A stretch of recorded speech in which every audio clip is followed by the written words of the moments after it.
Good evening. This is a meeting of the Raymond Recycling Committee, and I'm calling the meeting to order. I'm Grace Levitt, I'm the chair. We do have the other committee members here in person and on Zoom. It's been a while since we've met, so perhaps introductions would be good again as well. On Zoom, we have our vice chair, Susan Accardi, and also on Zoom, for the select board, Rolf Olson. Here in person with me is Jessica Fay and Kathy Goslin, and also our town manager, Don Willard. Sue Look is here this evening as well, and also Nathan White is here as well, giving us an update, hopefully in a minute or two. And we don't have Karen Lockwood here just yet, but hopefully she's on her way, so we'll see if she joins us in a minute.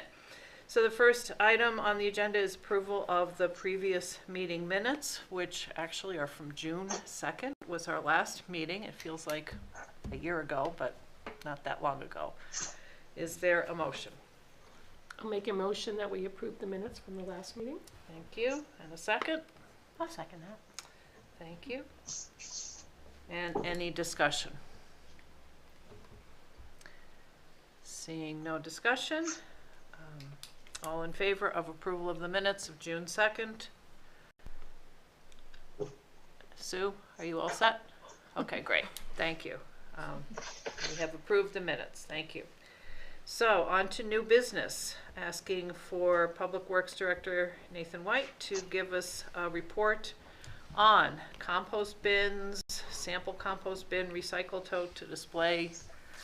I'm not sure if we're going to be doing this on election day or what, because obviously we're already into October, but let's see where the discussion goes on this. Thank you. On the compost bins, I had Sue help me a little bit today with them.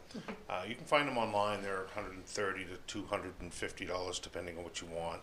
We would have to purchase one to have at our site. Casella and the other two companies that I called weren't willing to just give us a sampler. They don't have them. The totes, we still have the tote that we had at the last election for samples. Pricing on those are going up.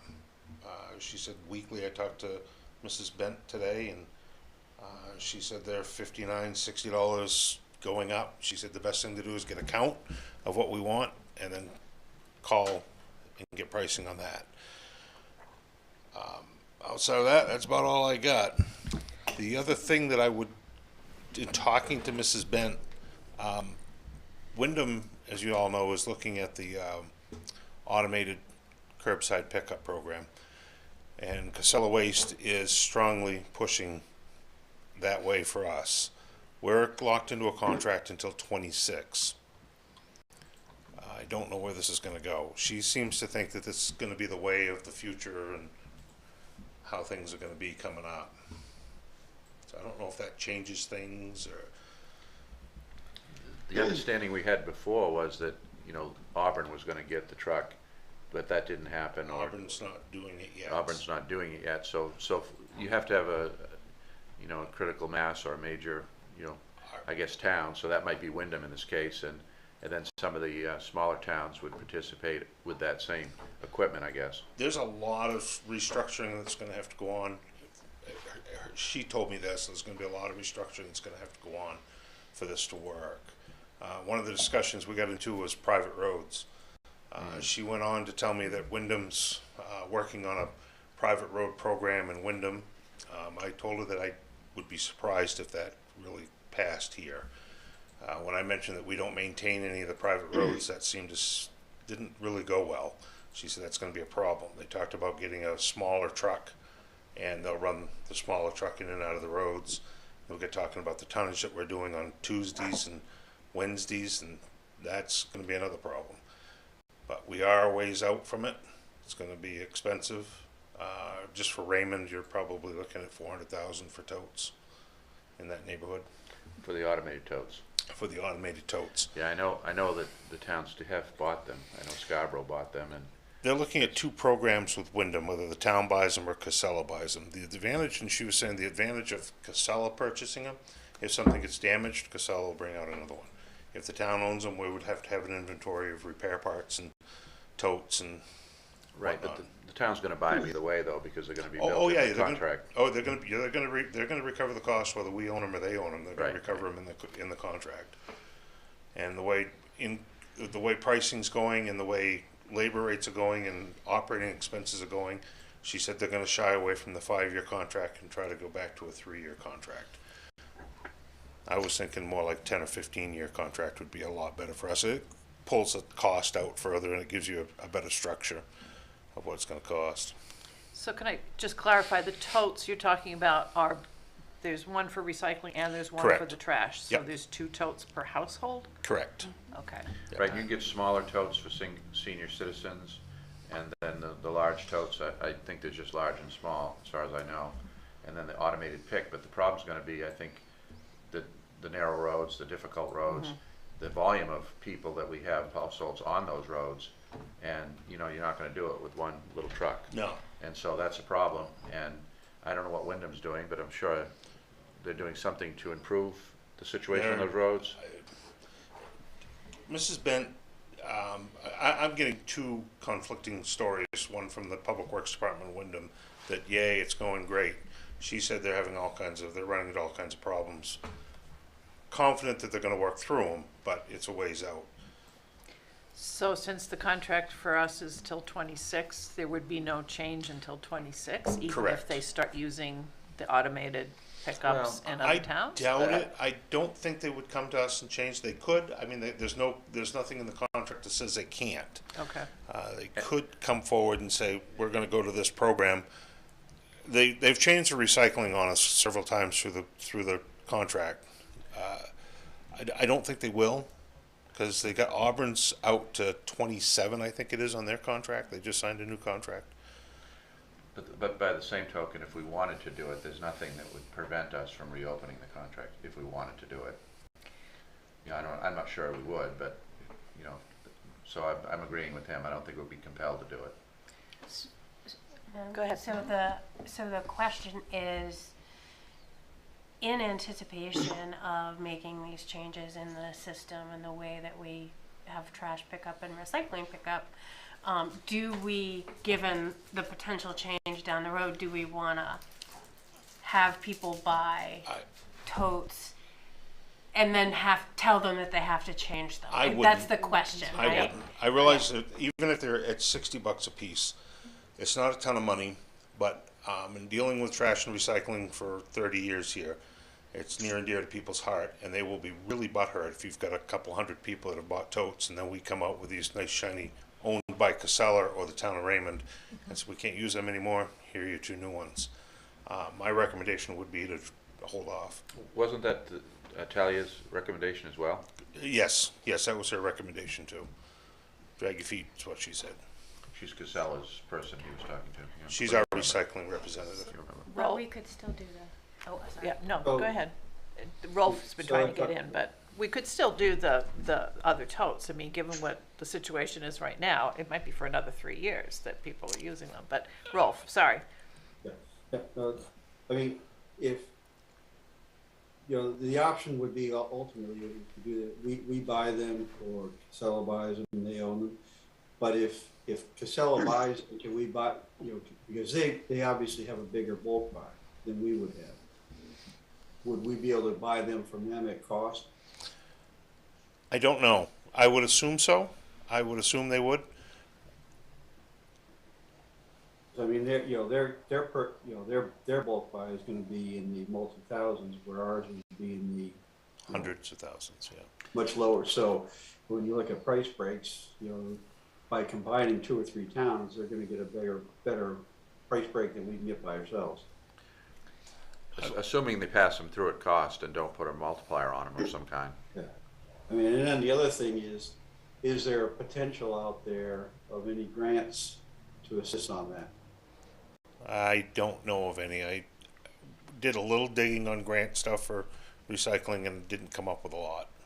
But Come up with I'm anything. looking, I'm talking more from the standpoint of from the state and things like that, because if the push is toward recycling and whatnot, are they gonna put any skin in the game or not?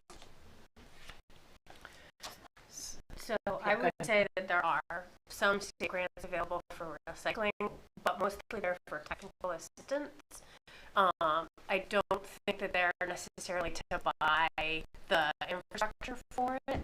That's what I was looking at, was for Yeah. infrastructure. Yeah. Even was looking for a truck. Not that I really want to get into that at all. But it still goes back to the question, the people that had indicated an interest in buying the new recycle bins for the $60 or so, we had a list, right? Sue's got a list, and we just haven't gotten them for them yet. That was the next step, where we were waiting to see they needed to put a deposit, get them ordered.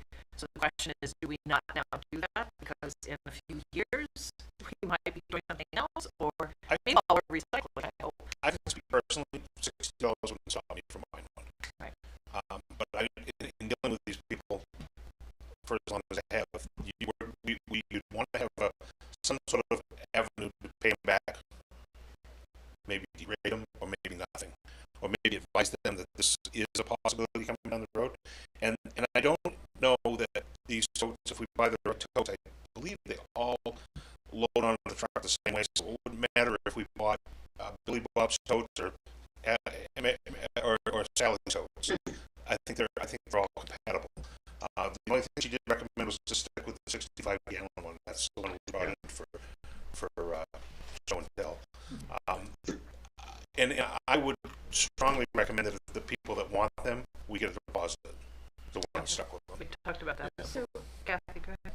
so Sue, how many names do you have on the list? Because I remember from the last election, there was very few for the composting, but more interested in the recycling.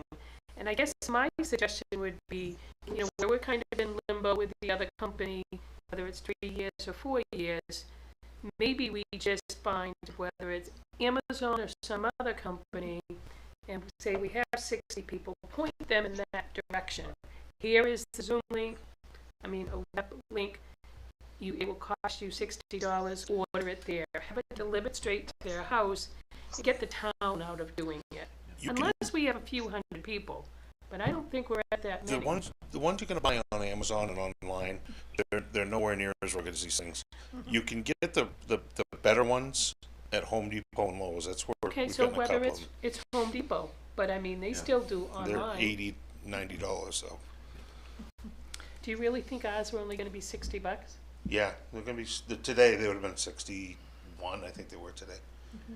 And plus, you're saying the ones you're talking about, Nathan, then can still be used for the Could automated still be used system. on the automated system if they So went to it. why wouldn't we go ahead and get them? Right, and the only thing would be if you wanted some kind of standardization, like the towns that I'm familiar with have done this and bought them, they have the town logo, they all match, this sort of thing, but they're nothing special in terms of what they are. They're just, high quality commercial totes.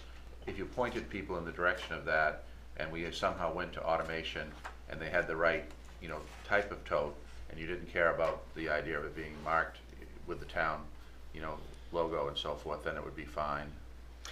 Well, given the situation now, where we see all sorts of ways that people put their recycling out and don't, I don't know that would be a concern that I would have, that, they would be different down the road, so. I don't think it's a big issue either at this point, but they do tend to want standardization though.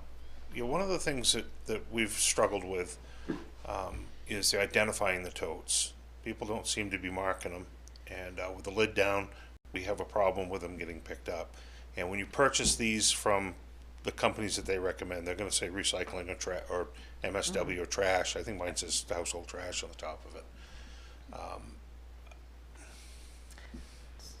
So Sue, you want to weigh in on this too? Because you were collecting the names, I believe, or helping with it. There's about 60 on the list. Right. They're all in the computer, all these names, so there is probably more because people might have gone right online and signed up.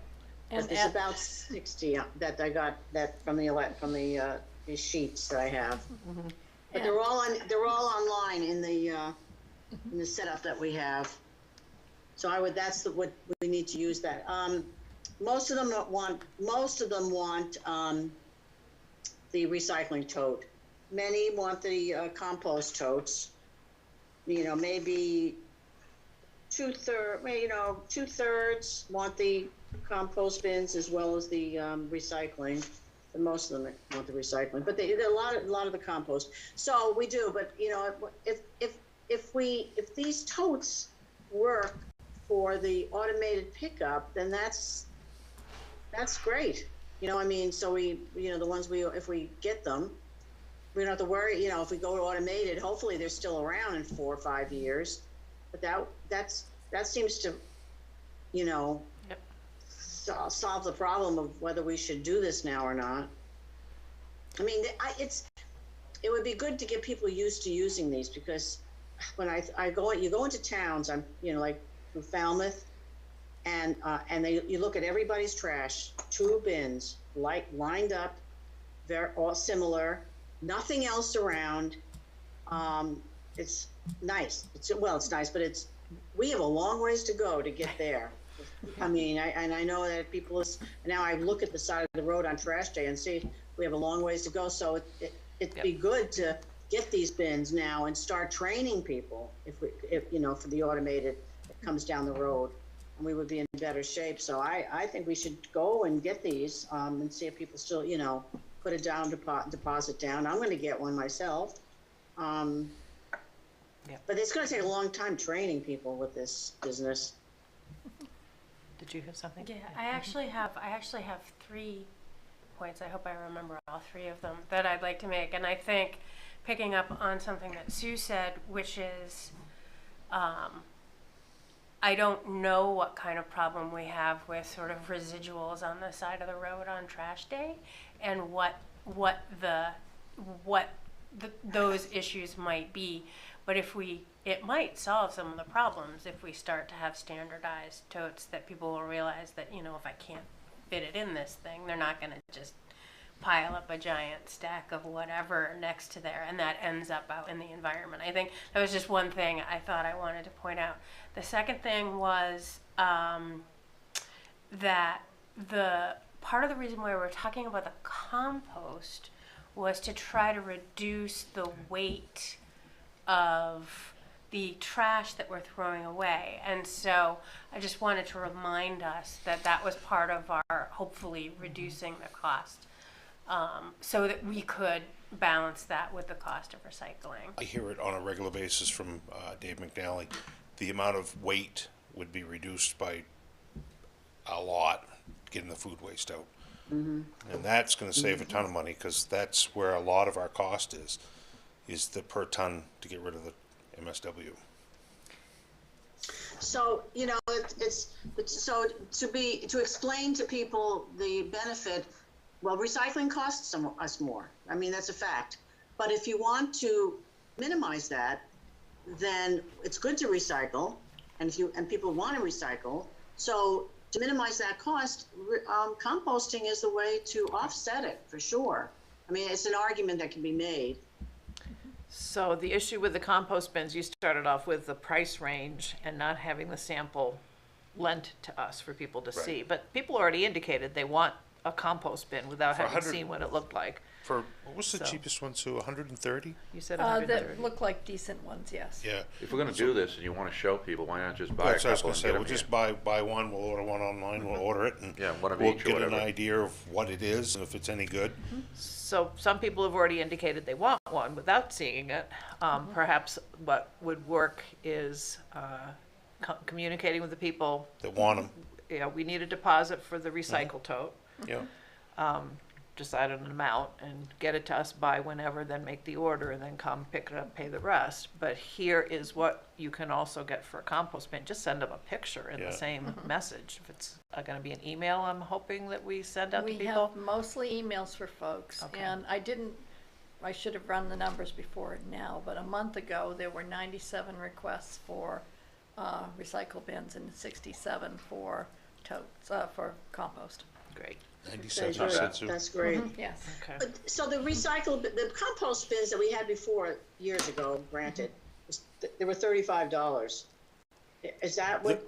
Those- Is that what we're looking at again? And is that what you mean is $120? Those are through a grant. Those are all set with grant money that we did that Oh. last round. Louise Lester pulled that all together. But they did the same thing back then. You had to put a deposit down for it. And then we Oh, ordered that's them. why, that's why they were only $35, because Correct. we had some money to help pay, With state offset it? money, I think it was. Oh, okay. So could the communication be, here's 97 people, we need this amount for a deposit for the recycle bin. Here's a picture of the compost bin. We need a deposit of this amount if you want to, just so they see it before they're actually giving a deposit. So is that the way to go? I think it needs to be a little bit more information, you know, the actual pictures, the actual price, when the order's gonna get in, and how are you going to receive it? Do you have to pick it up? When is your deposit due? How do you make your final payment? Because if they're going to the sand, I'm just saying the sand and salt shed to pick it up, and nobody's there to collect my money or to see that Oh, I you'd have, paid for yeah, one. you'd have to do the deposit before you ordered, balance due on pickup, and have dates to pick them up. That's what we did last time, is we had dates. I don't remember the date program. So but we gotta get kind of all of that done to figure out what to tell them. Because I'm not gonna order, I'm planning on ordering one. I already have composters. But until you tell me the price and the Right. logistics, people aren't gonna, all we asked for was interest prior. Some people may say $60 is great, or $60 is too much. Well, I also wonder how many of those people are maybe summer residents, and we may have another round. Just, it's very possible. Would we have a place to store extras? Because didn't you Yeah. get a discount depending upon the could- order?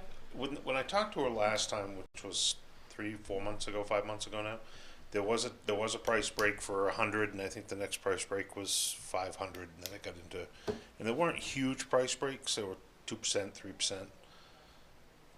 But So we wanna at least hit the 100. yeah, well, 2% on $60 at 100 totes. That's a little bit more than coffee money. Well, the town gets, because of the Amazon business account that we have, we get a Another- little bit yeah. of price break for bulk orders like that, so. So, Now comes another question. I don't mean to rain on everybody's. What about sales tax? We don't pay sales tax on anything.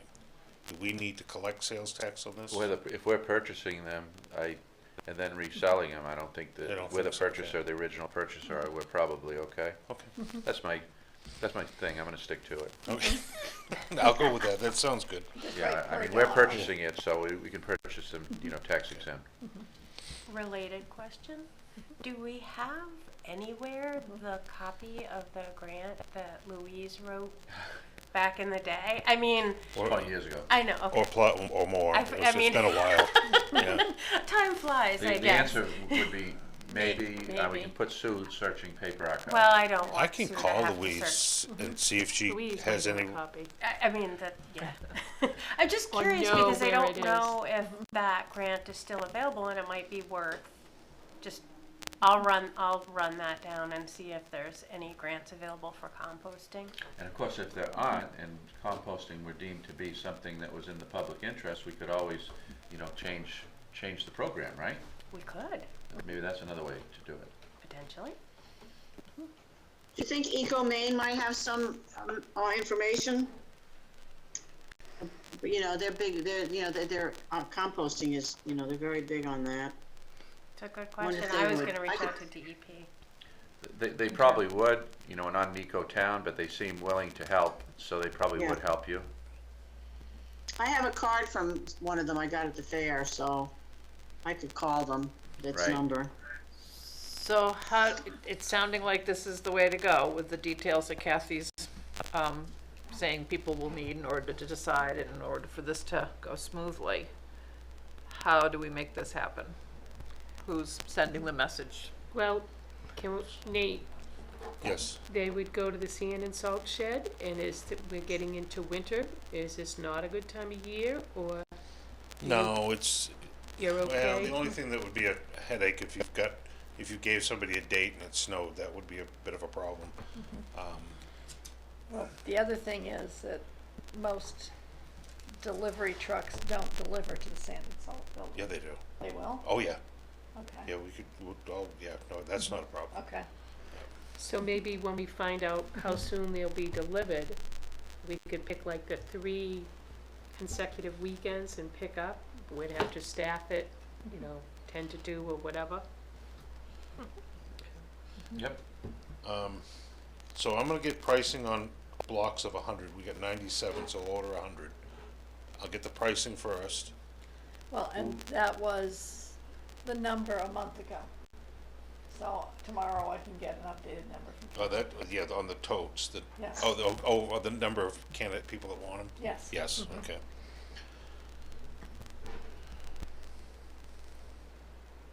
Do you want a color preference, green, brown? I think that's the only 2 color preferences, green and brown.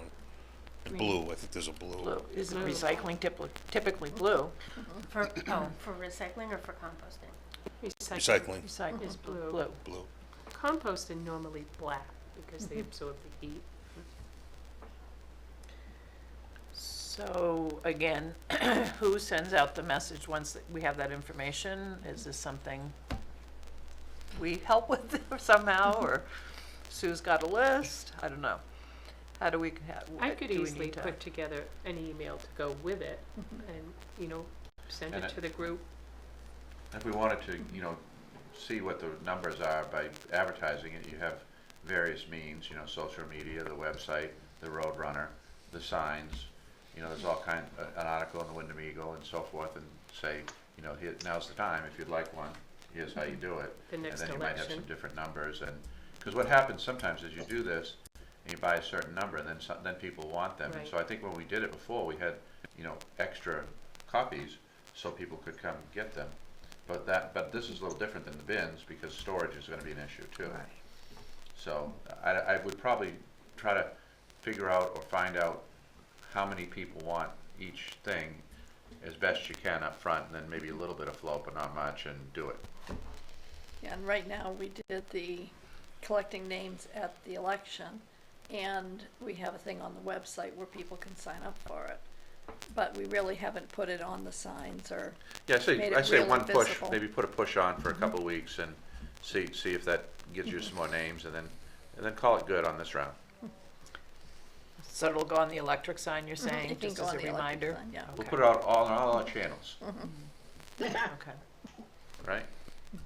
When you say "we," is that you? Oh, that's not me. He's talking, No, he's talking to Royal We. Okay, just wanted to be clear, because, okay, all right, He's thank you, saying- Sue. We, You, not you, us. Okay. deposit 50%? yeah. I would think so, yeah. And can you take the names off, they're on the website, in the computer, in the system, and send out, a BCC email to everybody at once? Uh-huh, yep. Blind, yeah, Yeah. and take them right off the site. Yeah, there are a few that didn't give email addresses. There's one that actually gave us no name, no email address, and no phone number, but they'd like a compost bin, please. Well, my list, if I called people if they didn't have an email or something, so I think the ones I put in all had pretty much an email, and if they didn't have an email, they gave me a phone number, so, Yeah, there's really only 2 that don't have an email, so those 2 we could call. Or we could Yeah. just take I a made sure I copy had of the phone numbers email for and them. Okay, mail yeah. it to them, All so right, then they good. have the info. Again, when we're saying "we," I just want to be clear, so Yes. really is So I'll this, work Staff. on the Doable? Staff, Kathy. oh yeah, okay, the email list. okay. I'm doing that part. yeah. Sue Okay. I'll and, get the Sue and list. Sue have the list to do the email once we get it. But we Okay. need the social media, which we can take the list, the email, and put that on the social media. Not this, the Roadrunner and that. Yeah. The tote's gonna come, they're gonna be this price, yeah. need a deposit. Are And go we to the good? website and sign up. Right, are we good with you guys, your ladies, collecting the fees right at Town Hall? That's the only thing we've got. Okay, just making sure, Yeah. Yeah, we wouldn't have much choice. That's how it was done Though- before. okay? Given the size of the upcoming election, I would rather the fees, they didn't start paying until after the election. It doesn't sound like I don't this think would we'd be happen ready for until that, after yeah. the election. Yeah, at this I'd point. rather Didn't- all this happened Yeah. after the election. Didn't get any kind of lead time, but the indications on, I bet you're a ways out of the lead time on this. Everything's way out. Yeah. I think there's a real nice coincidence with Maine Recycles Week, November 14th Yep. through 18th, and that's, you know, Yep. gives you time to catch your breath, and then also gives us a real excuse to push that out. Good. Maybe we use the Roadrunner, and you know, what can you recycle and all of that. You know, a Yeah, I little, think there's a lot of opportunity for pushing information out that week, and I suspect that there will be other organizations that we can pull from to kind of give people information in a bunch of different ways. I can work with Melissa on the Roadrunner for an article. Great. You said it's November 14th to 18th, 14th Maine to Recycles. 18th, right. 14th to 18th. I think I just skipped an agenda. We may not, No, that's good. That's absolutely fine. is the November, I mean, the October Roadrunner is gonna be out soon. Right. We may not have the information, real specific information, you know, the price of the totes and when and where for that. But we could do something on recycling and totes, what, you know, look for totes.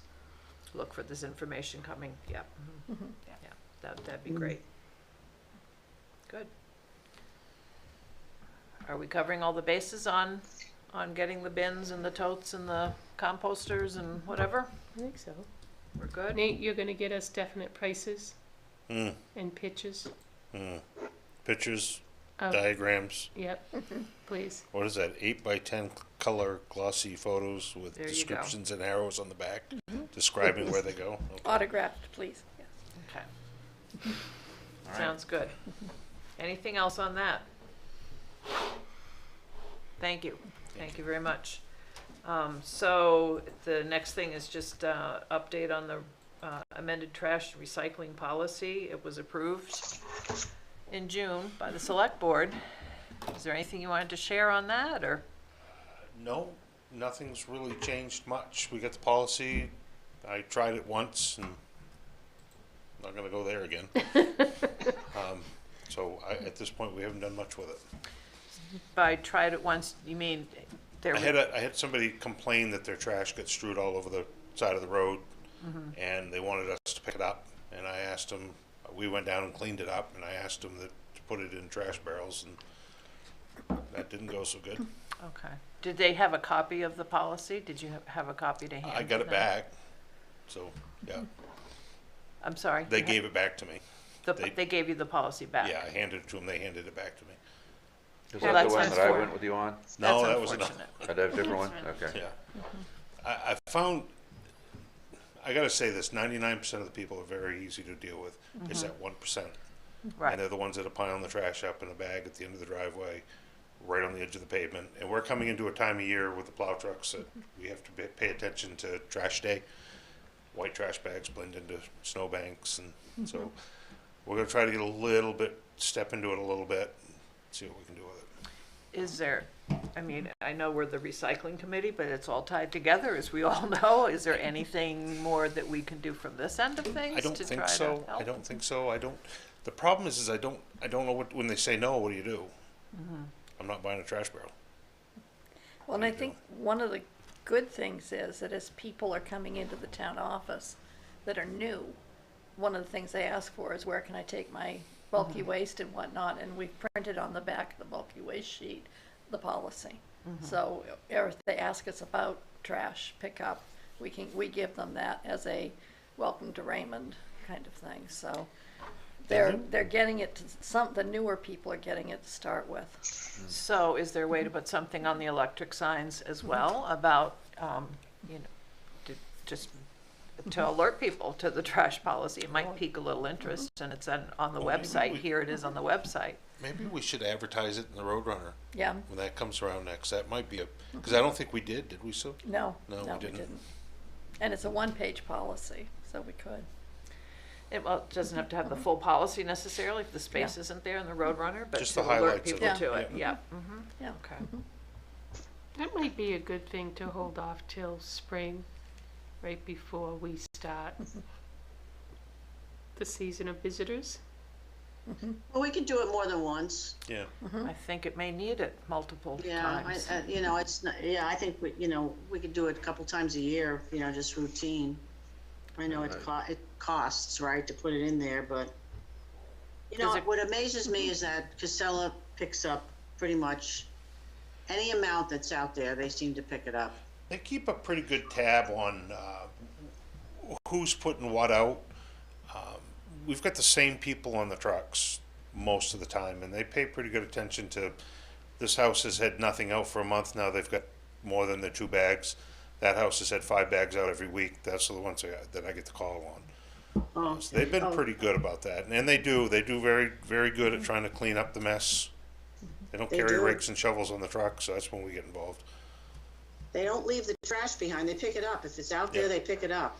Right, and so, But they do let you know. Okay, so that's interesting. I didn't know that. We got a pretty good But yeah, people communication don't put stream. anything out for a while and they put it all out at once. I'm glad, that's good that they would pick that up. Don?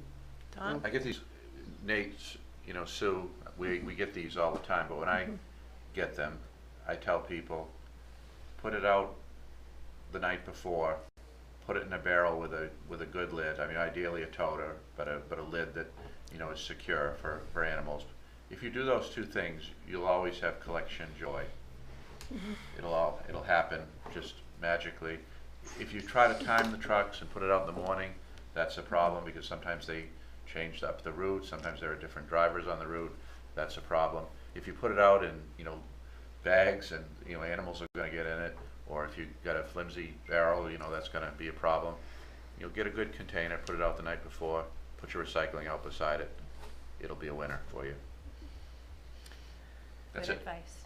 Yeah. Well, if anyone can think of other ways to help kind of, not enforce it, but communicate it to Yeah. people and have a little more compliance, because it is still, I mean, it's great that it's still getting picked up, even when people aren't keeping it in the barrels. But you think about it, I mean, I was on one of these calls with Nate, and this guy was a little bit over the top, well, a lot over the top, and, Nate cleaned it up, he shoveled it up, raked it up, and, very polite, and then he's headed back to the truck, and the guy says, you missed a piece.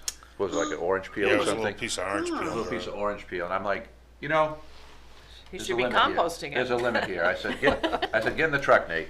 Have a nice day.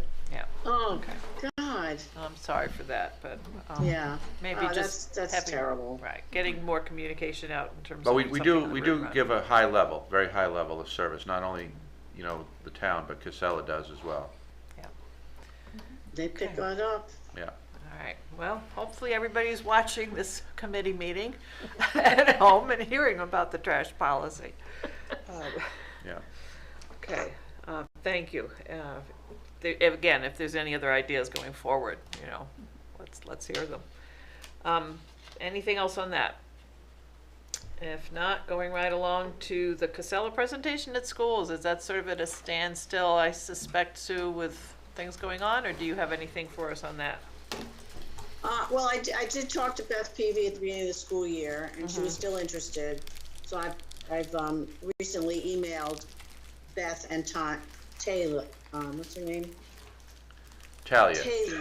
Talia. And, with both of them on the email, and because it's better that they talk together. Last year, it just got all confused with me in the middle, so they communicated. So I'm not sure if it's gonna work out. We'll see if they can get together with it, but it's gonna have to be Taylor and Beth to really talk about what they can do and what they want. And if it doesn't, if Casella can't do what Beth would like to do, Beth doesn't want to just do one classroom. Right. She'd like to do something different. She has some ideas of what to do and stuff. So if that can't happen, I'm going to call Eco Maine and see if I know we're not an Eco Maine place, but just kind of feel them out in terms of, they do a lot of education. So I'll try that next if this doesn't work out.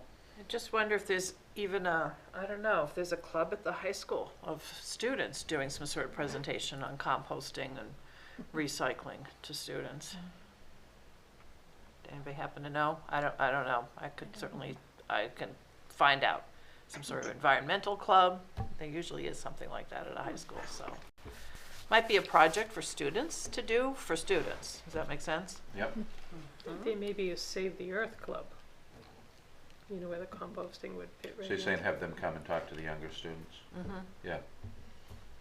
Or even do a video or Scouts? something. Is that a project for scouts? Do they still do some sort of like Eagle Scout project or something? I don't know anything about that They stuff. do. I just know that they, yeah, let's see what I can find out there. There's a Not gonna, couple of fairly active Girl Scout troops as well. great. Just putting it out there. Okay. For the 5 people that are watching right now. Okay. If you know groups of kids that might be interested in raising awareness around recycling and composting. Okay. Okay, that's Maine Recycles Week. It'd be great if they were doing something for Maine Recycles Week. I don't know how quickly we might get students involved in something like that, but at least to have something in the Wyndham Eagle, in the Roadrunner section. It costs us to put something in the Roadrunner, or it's just a question of No, limited space? we have, Limited you know, space. 2 pages, Okay. and we pay an amount for that by Okay, annually, so that's what we have. We have to fit it in those 2 pages, though. okay, so just getting something in there, and that would be great to just help everybody who looks at that, which is probably just about everybody, to be aware of that, just But if helps. you had an event, I will tell you, they're always looking for stories, that, you know, it's not hard to get on the front page. So if we had something going, we could, you know, I guess market a story, and they probably would do it. They would do it, and it might get on the front page. It might be if the students were doing something, or we were doing something, you know, that could be a regular story. And then it goes to everybody in town, whether they like it or not, so they get it, right? Yep. I think at minimum, we should definitely put something in about ordering the totes and the compost bins and put it under that heading, I think. You know, that in and of itself, you might be able to convince them, you know, the committee's been working, here's what we're doing, and maybe they do that as a story. You never know. Because you don't have much room in the Roadrunner. No, Yeah, that's a really good idea. Point. Yeah. So it's Melissa. Melissa McConkey. Right, but if somebody needs to contact the editor or something like that, I'm willing to do that. If you have an idea, I can give them a call. Well, Well, I mean, they, after the election, I'm sure. I don't think, I mean, the paper is just overflowing with political stuff right now, so. right, but I mean, to you know, just even after have the the, election, good. sorry. Just to, I mean, have an article about recycling in Maine Recycles Week rather than just a blurb in the Roadrunner. Yeah, and then talk about what, Yeah. I Talk mean, about what you've been doing. yeah, like what the town has been doing around it and maybe what Wyndham's doing and, you know, if there's anything going on. There's definitely an sort of somewhat interesting story there. I think so. Well, yeah, and if they could do it Wyndham and Raymond, that's even better for them. Right. Yep. Okay, so next steps. We've got some folks that are doing some things on the bins and communicating, and let's see. I'll check as far as maybe some student group that might be doing something. And Sue, you'll check back with Beth and with the person from Casella. I forget the name again. Talia, you said? Is that Yeah. the person from Casella? And if there's nothing happening there, then maybe reach out to Eco Maine. Will You were do. gonna check into some grants, possible, I'll- see what there I'll might look be. into The other some- thing we could do, I don't know that they have anything available, but something tells me that they may have stepped into the PR thing, and that's our former MWAC, now Maine Waste Action, our plant. They may have a person who is involved with recycling and communications and that sort of thing. ECO does that in a big way, but our plant may do it in a small way, I think. Okay. Do you Possibly. get that, Sue? Do you wanna, since that's sort of in line with what, John King You're is the doing- executive director, so he's somebody you could call and ask what they have for resources. Okay, so that's MWAC? Was MWAC, now it's Maine Waste Action, no, it's now Maine Waste Energy, I'm sorry, Waste Maine Waste Energy. Energy. It was MWAC. Okay. Yeah. Maine, all right. Maine All waste right, to I'll- energy. You must have some contact info, John. Yeah, I do. Okay. Yeah, just if you could just email it to me, that'd be Yep. great. Okay, I will do that. That's good. Okay. Any other next steps?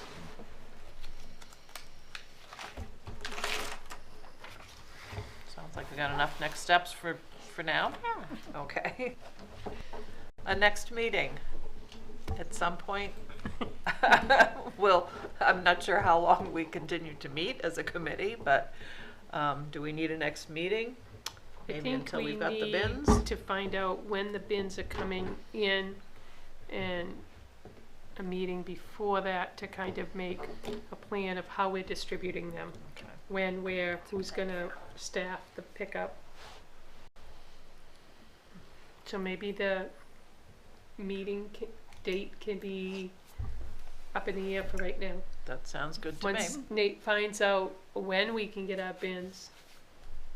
Does that make sense? I'm looking at Rolf and Sue also. Yeah, absolutely. Sounds good. Okay. Do we need anything approval from the select board to do this, Ro? It's never a bad idea To do what? to go and purchase the bins and to remarket them to the citizens. No, no, because it's a zero cost, because, Right. you know, you're getting them and passing along. It was, you know, essentially it's been discussed as far in this, you know, in this committee before, so I don't see a problem with, if it was, you know, if you know, if it was a cost to the town, that'd be one thing, but it's not really, because it's it's gonna be reimbursed, so. Right, so I think maybe it would be just something I would do as an announcement. Information. Yeah, I think that's good. And before the committee disbands, would it be a good idea to have a summary to present to the select board? This is what we accomplished, this is what we We did one discussed. earlier, Yeah, but I'm I not think sure that there's a that's lot an to add update. to what we last did. Yeah, Yeah, I but think, I yeah, meant more Grace- as a Grace- final wrap-up. Oh, Well, after the bins, Yes, perhaps yeah. after all of that, that would be good. Yeah. I mean, Yeah. we could do a report and make recommendations about, you know, things to keep an eye Go on. forward. And Okay. I think that's always a good idea. Sure. Okay. So, just back up a second too, though, do we need to let the select board know, or you all set, Rolf, with just sharing the information we're I'm just done gonna as? do it as you know, an Update? announcement Okay, or an update. perfect. So somebody will give me the Reader's Digest synopsis, so I can do that, and then they'll know about it, and the public will hear it in the meeting, and that'll be all. Because as Rolf points out, revenue neutral, the Raymond way. Okay, so you're just gonna update them on the bins and whatever, and then What's we'll do a happening, summary what's happening, later. how, what we're doing, and then they'll know about it. Perfect, okay. Thank you. Okay, so that takes care of new business, public comment, and committee comment. And I think we're all commented out. Okay. If there's nothing else for this evening, I would just like to thank everybody and hope everybody's safe driving in what sounds like some rain coming. And I take a motion to adjourn. motion to adjourn. Kathy, in a second. Second. Jessica? All in favor of adjournment? We are adjourned. Thank you very much, everybody. Thanks. Thank you. Good.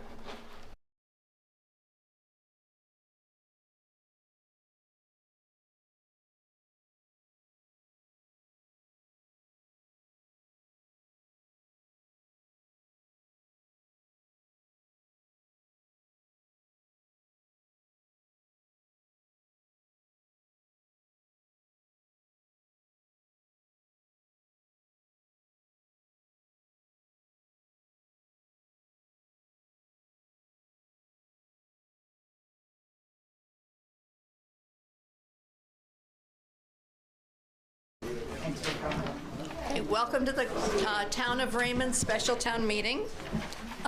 Greetings. In the name of the state of Maine, I am hereby required to notify and warn the inhabitants of the town of Raymond qualified by law to vote in town affairs to meet at the broadcast studio at 423 Webb's Mills Road in said town on Tuesday, August 9th, 2022 at 6 p.m., then and there to act on Articles 1 and 2 set out below. Article 1, to elect a moderator to preside at said meeting. I'll entertain a motion. I'll move Joe Bruno for moderator. Second.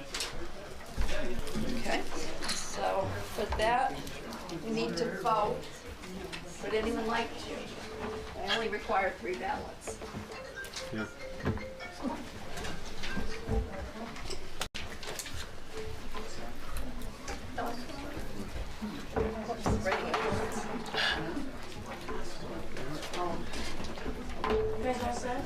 Joe Bruno.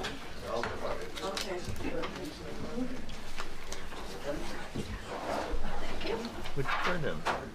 Joe Bruno. Need help spelling that?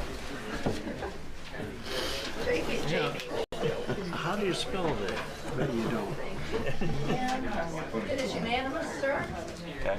I need a piece of one. Yes. Hope I can remember. You want your pencil back? You can say I will or I do. I, Joe Bruno, do solemnly swear that I will support the Constitution of the United States and of this state as long as I shall continue a citizen thereof. I will. I, Joe Bruno, do swear that I will perform to the best of my abilities the duties incumbent on me as moderator for the special town meeting on August 9th, 2022. So help me God. I do. Okay. All right, welcome everyone. We have a special town meeting and it has one item on it. So do you have the? Oh, yes. It is in the beginning of your package. Yeah. All right, thank you. We're here to vote on, or discuss and vote on Article 2, to see if the town will vote to appropriate from undesignated fund balance the surplus the sum of $23,200 to help fund the moving and restoration of the historic Raymond Town Watkins Blacksmith Shop circa 1820 to the Raymond Casco Historical Society campus. The Select Board recommends Article 2. Budget Finance Committee recommends Article 2. Move article, or recommend Article 2. Do I have a second? Second. Any discussion?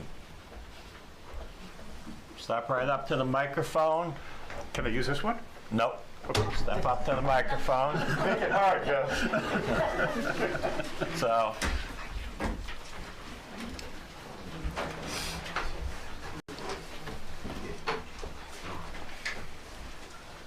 Hi, is this on? Yeah.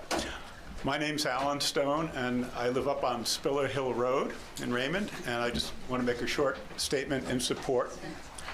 In 1971, the Maine State Legislature stated that it is the policy of the state to preserve the architecture, historic, and environmental heritage of the people of the state, and to develop and promote the cultural, educational, and economic benefits of these resources.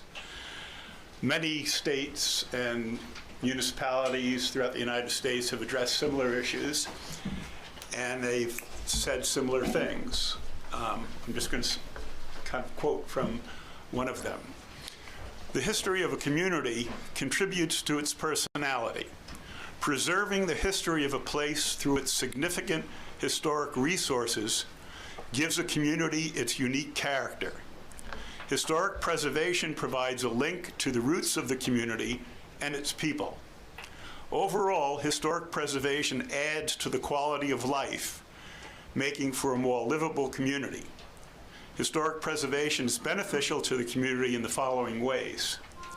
Culturally, a community is richer for having the tangible presence of past eras and historic styles. Economically, a community benefits when the community is attractive to visitors seeking heritage tourism opportunities. Socially, a community benefits when citizens take pride in its history and mutual concern for the protection of the historic building fabric. Environmentally, A community benefits when historic buildings are restored or rehabilitated rather than demolished and disposed of in the community landfill. Educationally, a community benefits through teaching local heritage and the understanding of the past and the resultant cultural respect by its citizens. Historic preservation is an important investment in Raymond's present and future. Thank you. Okay, thank you. Anybody else? Step right up.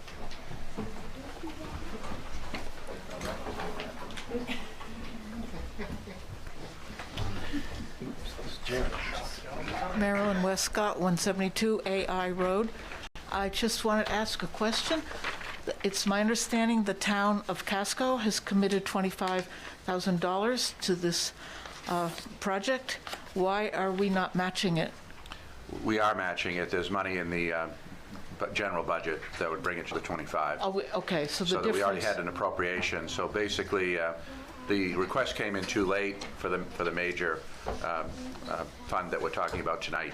So we did have some monies already in the budget, though. Okay, thank you. Yeah. 25, if you pass it, yeah. Okay. Anybody else? Seeing no one else, I'll ask for a vote. All those in favor, raise your pink card. All those opposed? The motion passes. Do I have a motion to adjourn? Move to adjourn. We are up. Can I just thank everyone for turning out tonight? It's not been an easy couple of weeks for everybody. We get a little cool weather. I think you'd rather be sitting on your decks or in your backyard, but the Historical Society thanks you for this support. You don't know what this does for us, to know that people really care. Thank you so much. And come and see the blacksmith shop. Okay, thank you. So before everybody leaves, we are having a discussion later on the taxing program for freezing your property taxes through the state. If you are 65 and over, hopefully you can get an application at the town hall, or you can go online and get one. You need to submit it by September 1st. Now, December 1st. But there are some qualifications you need to meet. You have to be a permanent resident and have had the homestead exemption for 10 years. And if you meet those qualifications, your property taxes are frozen. So if you don't know about the program, look it up, go to the town office and speak to any of the clerks, and they'll help you with an application. Yes. Maine Public Broadcasting did a really excellent program this morning from 11 to noon. They were repeating it this afternoon, and they're going to repeat it once more. And it was very, very interesting and informative for anybody who listens to public radio. Yep. Right. And our contract assessor tonight will be making a presentation. Yeah, And you can watch it on rebroadcast. Yeah, if you want to tune in later, we're going to have a discussion on it. We don't start our next meeting till 6:30, so it'll probably be on around 7:30. Yeah, that's the live, and then it's because it'll be archived on the website, YouTube, so it's there. There are no income guidelines. Anybody qualifies as long as you're 65 and over. And I'm looking around the room. Yeah, I know Sam qualifies. So, all right. Thank you, everyone.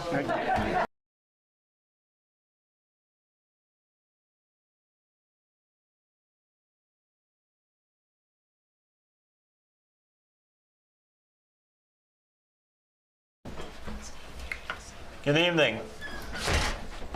You're here at the Selectmen meeting for August 9th.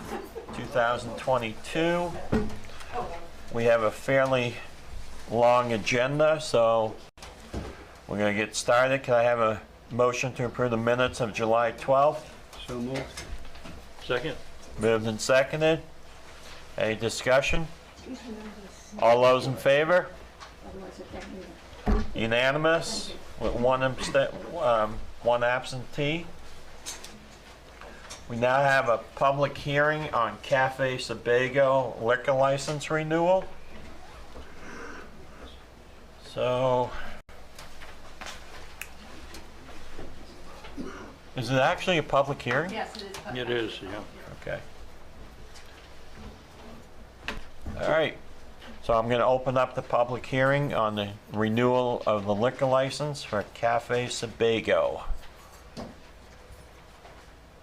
Do I have any comments from the public?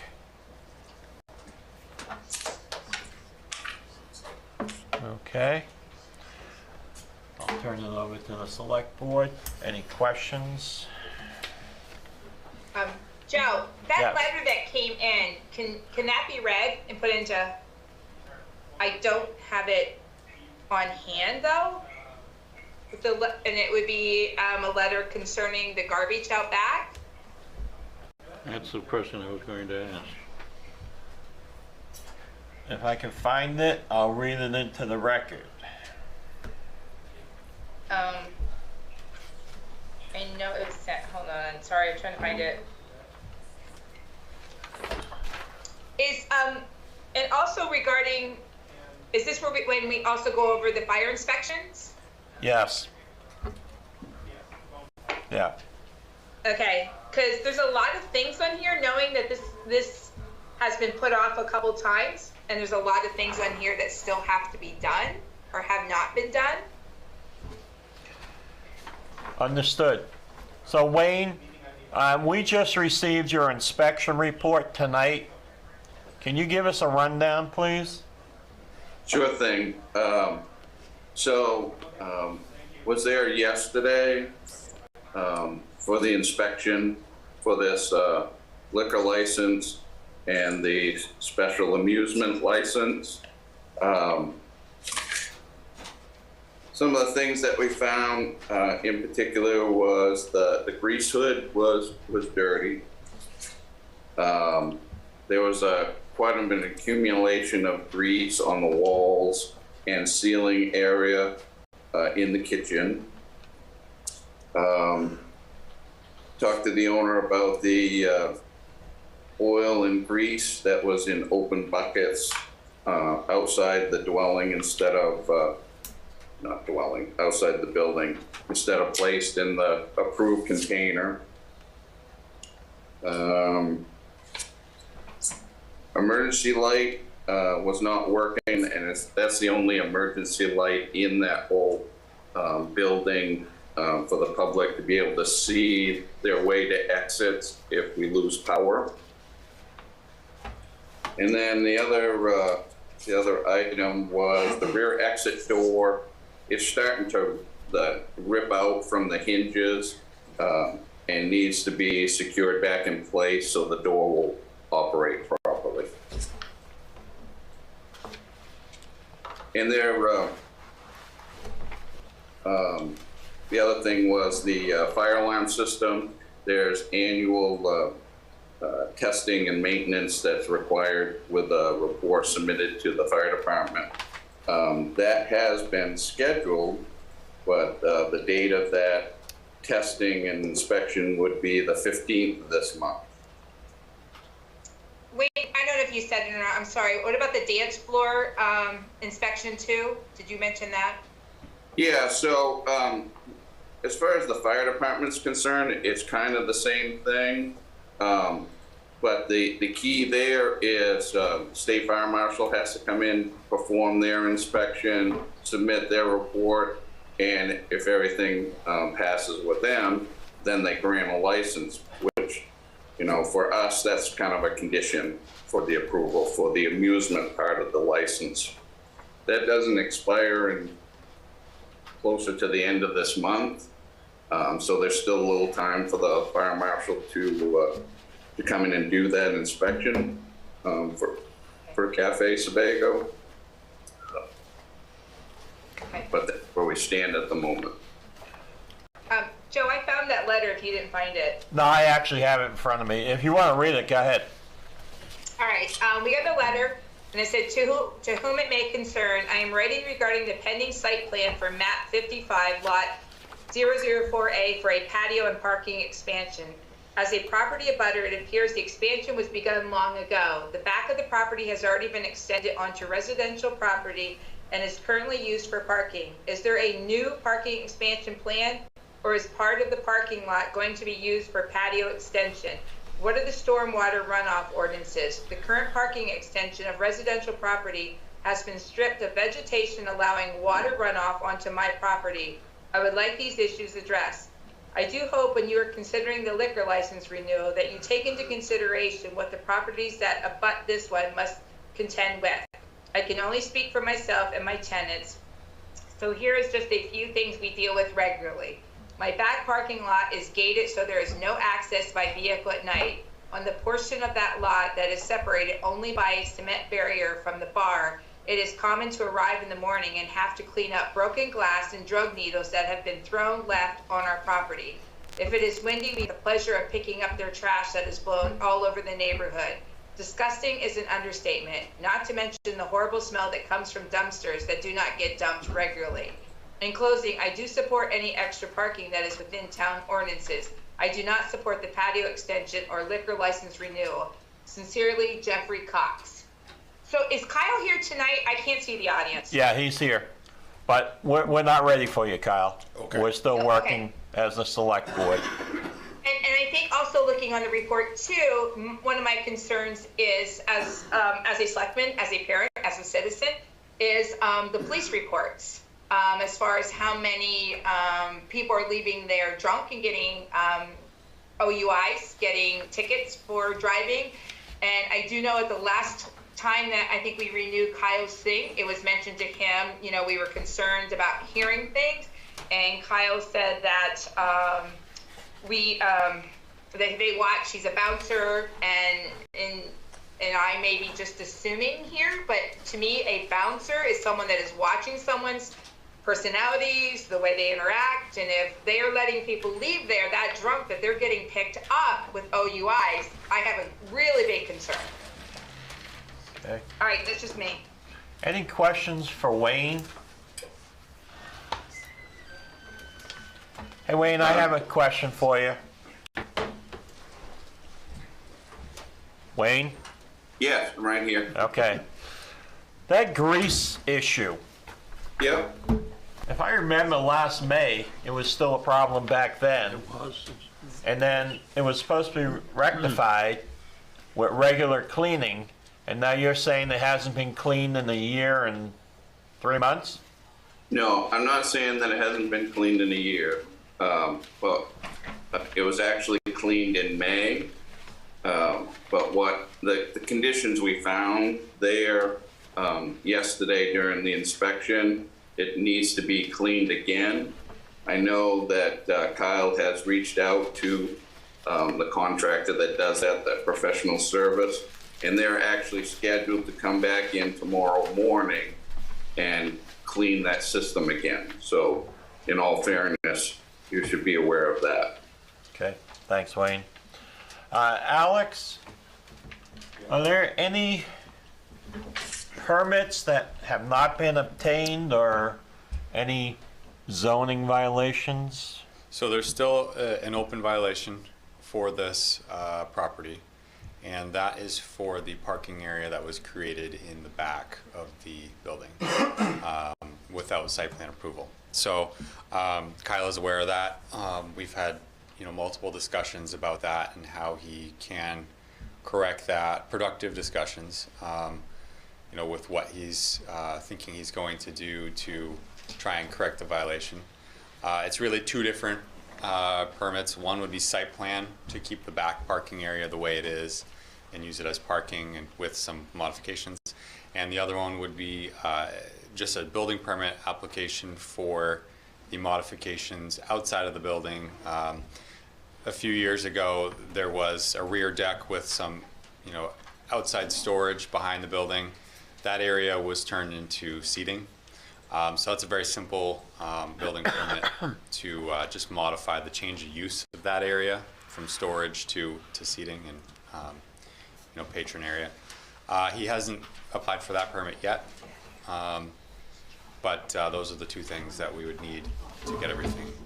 How long were these uses unpermitted?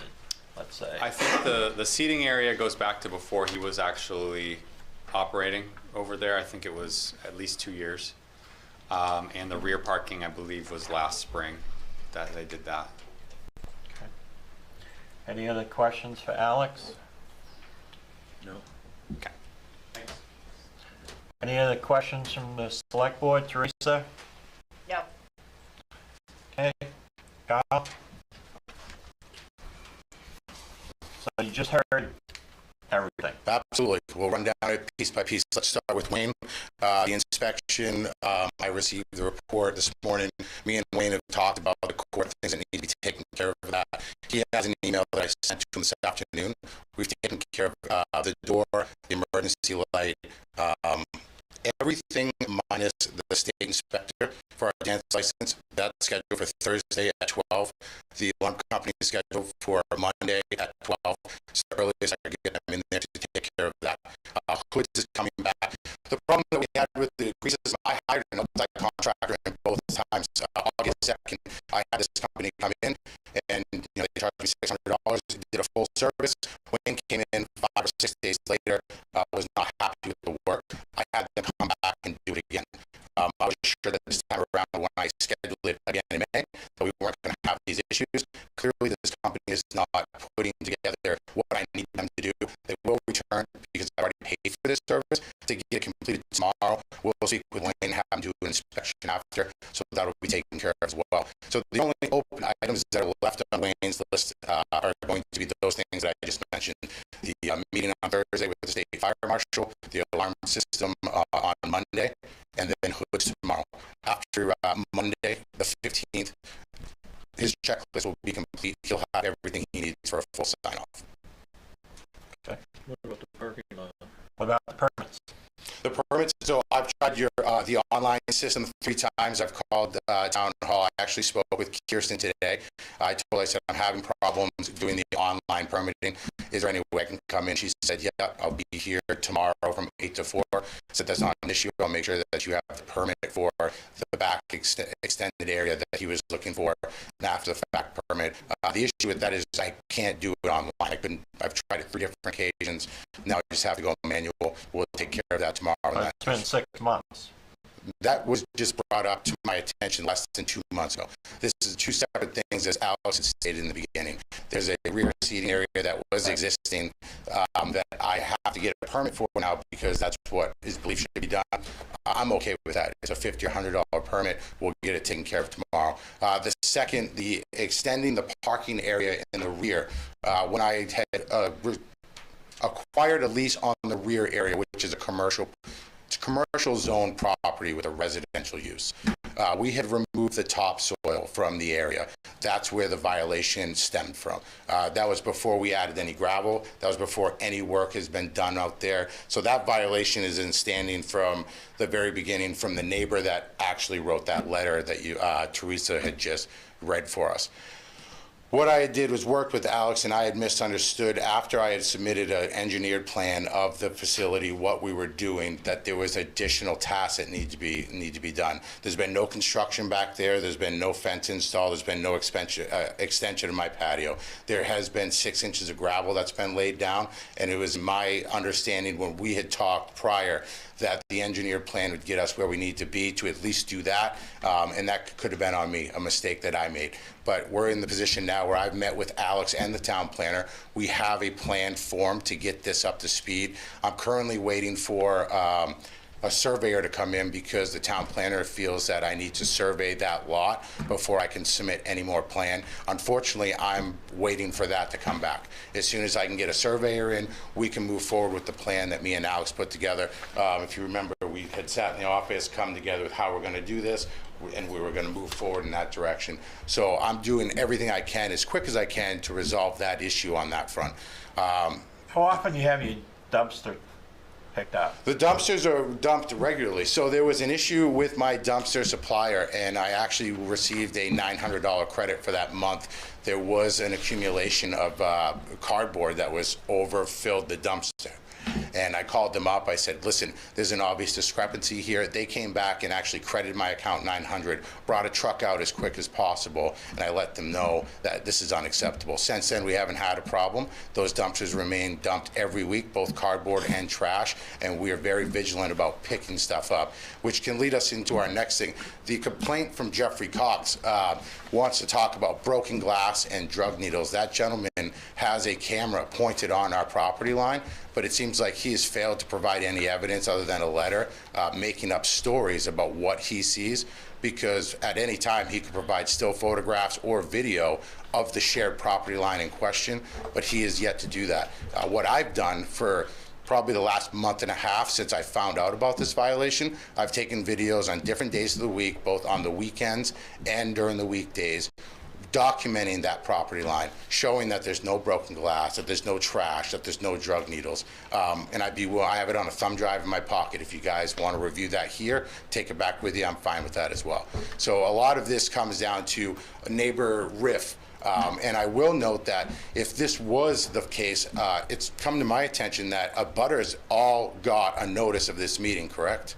Correct. Nobody's here to speak against me, even Jeffrey, for whatever reason. So I have multiple neighbors. I believe there was 14 people on that list at one point that received this letter. Now, one of them are coming here and they're speaking ill of me, as Jeffrey did. And like I said, if we want to look at pictures and photos, I have those. Jeffrey, I don't know what his status is, but I would ask him to show you some evidence to back up what he's claiming. Not everybody wants to get up in public and talk bad about another person. It's not easy to do. Sure, but if they wanted to, the opportunity's here, and if the problems like drug needles and broken glass were as prevalent as people want them to believe, I'm sure that might bring them up here to, mention it, at least to you guys. So, Joe. Yeah, go ahead, Teresa. So, Kyle, after I got the letter, I have gone by a couple of times looking back there just to get my own view of it. Sure. And I see a lot of garbage.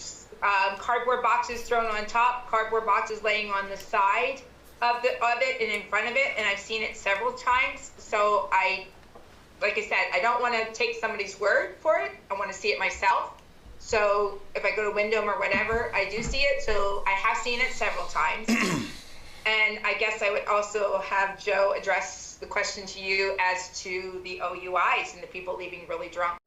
Yeah, let's talk about that, because this is, any evidence or facts that you guys have provided, I have not been provided. I also have to deal with the state liquor inspector on a regular basis. If this was a continuing problem or an issue that was directly related to me, I would imagine that I, in some way, would have been contacted, since I'm the one held responsible. That's why I'm here today. So if we want to talk about that, this will be the first time I hear about it. I'd be happy to answer any questions or try to fill you in with anything that you think is missing. So we got a report of 5 OUIs that came out of your place. And how do they determine that? Sheriff's office. Right, but I mean, they pull somebody over. Yeah, and they said we had drinks at your place.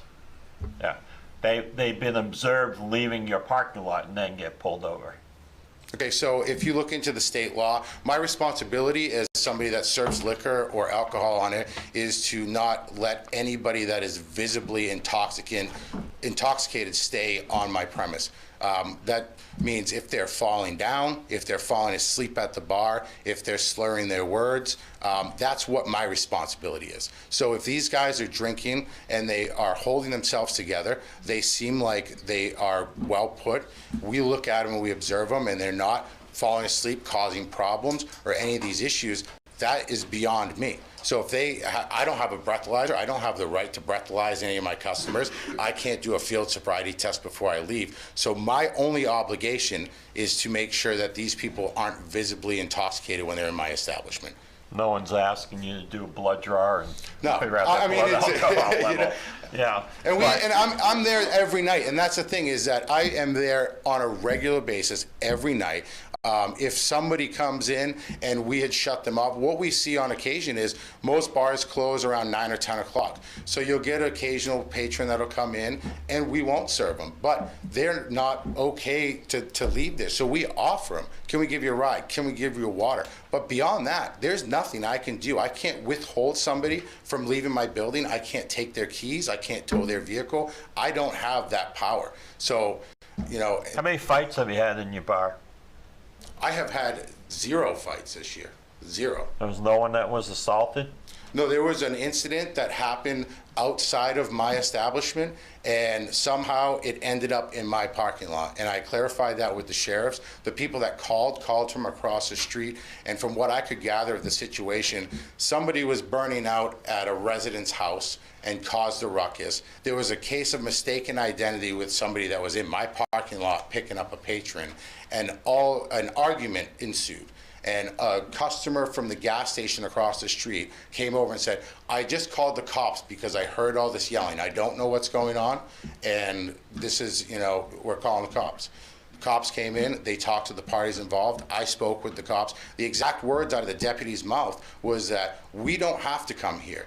You run a good operation. We rarely have an issue. Fights are not a thing here. So I have a good rapport with the local sheriffs. And we don't have fights or altercations at all this year. That didn't happen in my establishment, and that wasn't a result of something that happened in my establishment. It just kind of showed up on my doorstep, and I had to deal with it. Okay. Other questions of Kyle? Okay. Seeing none, any public comment? Seeing none, I will close the public hearing. And we'll go to new business. Consideration of Cafe Sebago liquor license and special amusement license renewal. You can sit down, Kyle. Okay.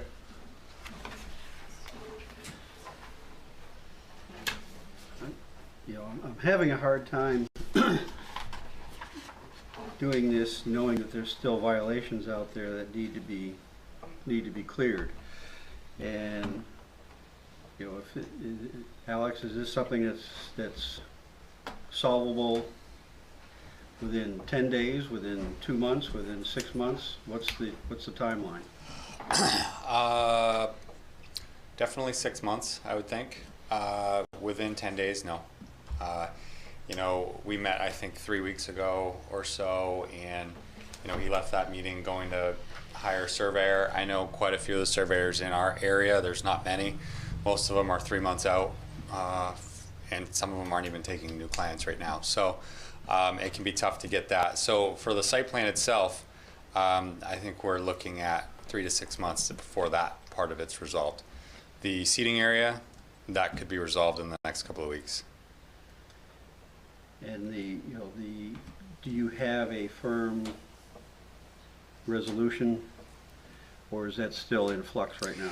It's in flux because the reason that, well, there's a few different reasons why we need the survey, but the big one is, you know, the issues he is having with his site is parking and traffic circulation.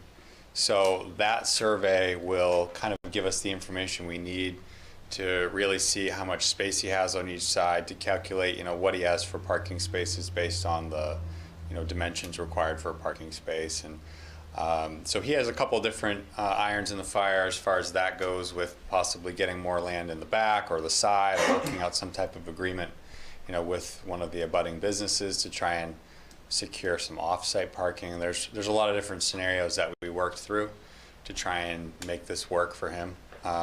Has he talked to his neighbors about, Kyle?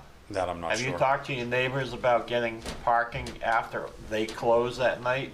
Absolutely. So right now we kind of have a shared agreement with the tattoo shop next door. I've also just put the next building under lease, so that provides us with some additional parking over there that we can work in. Which building are we talking about? The tie-dye. The tie-dye place? Yep, that just went up. That tenant left, so. Oh, she left already? Yep, so I decided to get in there to be able to have some additional parking for my staff, so I can ease the load on what we have over there. And then my neighbors, like I said, they've been great. The rear one has given us the additional space to do what we want to do in the future with the expansion, and the rest have just been very cordial, and likewise with them. I mean, we've had a really good relationship. Okay, thank you. So, was there a question with septic too, that the septic had to be changed because of having more people in there? I thought I heard something on that, maybe? Yeah, Alex, do we need to A new septic? Yeah, the existing max capacity based on the septic system is 48 seats. So that's established on seats as a restaurant. There's calculations, they're dependent on the use. So, you know, if you change to a takeout business or an ice cream shop or whatever it is, it has a different, you know, different gallons per day. So the number we've been firm with has been 48. So what's the occupancy in the building? That would be a question for Wayne. Wayne? He knows that one. Yep. Wayne, what's the occupancy of the building? The actual number, I'd have to look it up for you, but it's more than 48. It was around 100, I believe. If I can remember So if you get more parking in, and you're pulling in a lot more cars, that's a lot more people that are going to be coming, either they're outside, inside, or what, and that's not done. I have to agree with Rolf that I've got really big concerns about approving this right now, because I think there's too many things that are untied. So if we have 100-person occupancy, you need a whole new septic system. Yeah, you would be required to expand. You know, if you've got. I mean, that he's much talking seating. about expanding. Yeah. Can I? Yeah, go ahead, Cal. The expansion that we're trying to do right now is simply expansion of the patio. There will be no additional seats added to this patio. It's simply for recreational use with cornhole boards and a place to keep people that are dining outside. At this point, our seat capacity hasn't changed, and our seat capacity isn't going to change. That 48 is based on seated customers. And as long as I keep my 48 seat count at 48, I'm in compliance with that. You've never gone over 48? No, we keep it it's 48 seats in there is, you know, I mean, that's a small building. So we rarely inside, no, we definitely don't get it. Do you serve food there? We do, yep, from 12 to 9. Like bar food or? Appetizers, light fare, handheld stuff, nothing too extensive, you know, light fare pretty much. Okay. So can I ask you then, Kyle, if you're having, and I know just checking Cafe Sebago, I know that you advertise for like a DJ, different events, you know what I mean? Like that type of thing. So to me, you're advertising to bring in more people so they can come over, have a good time and that type of thing.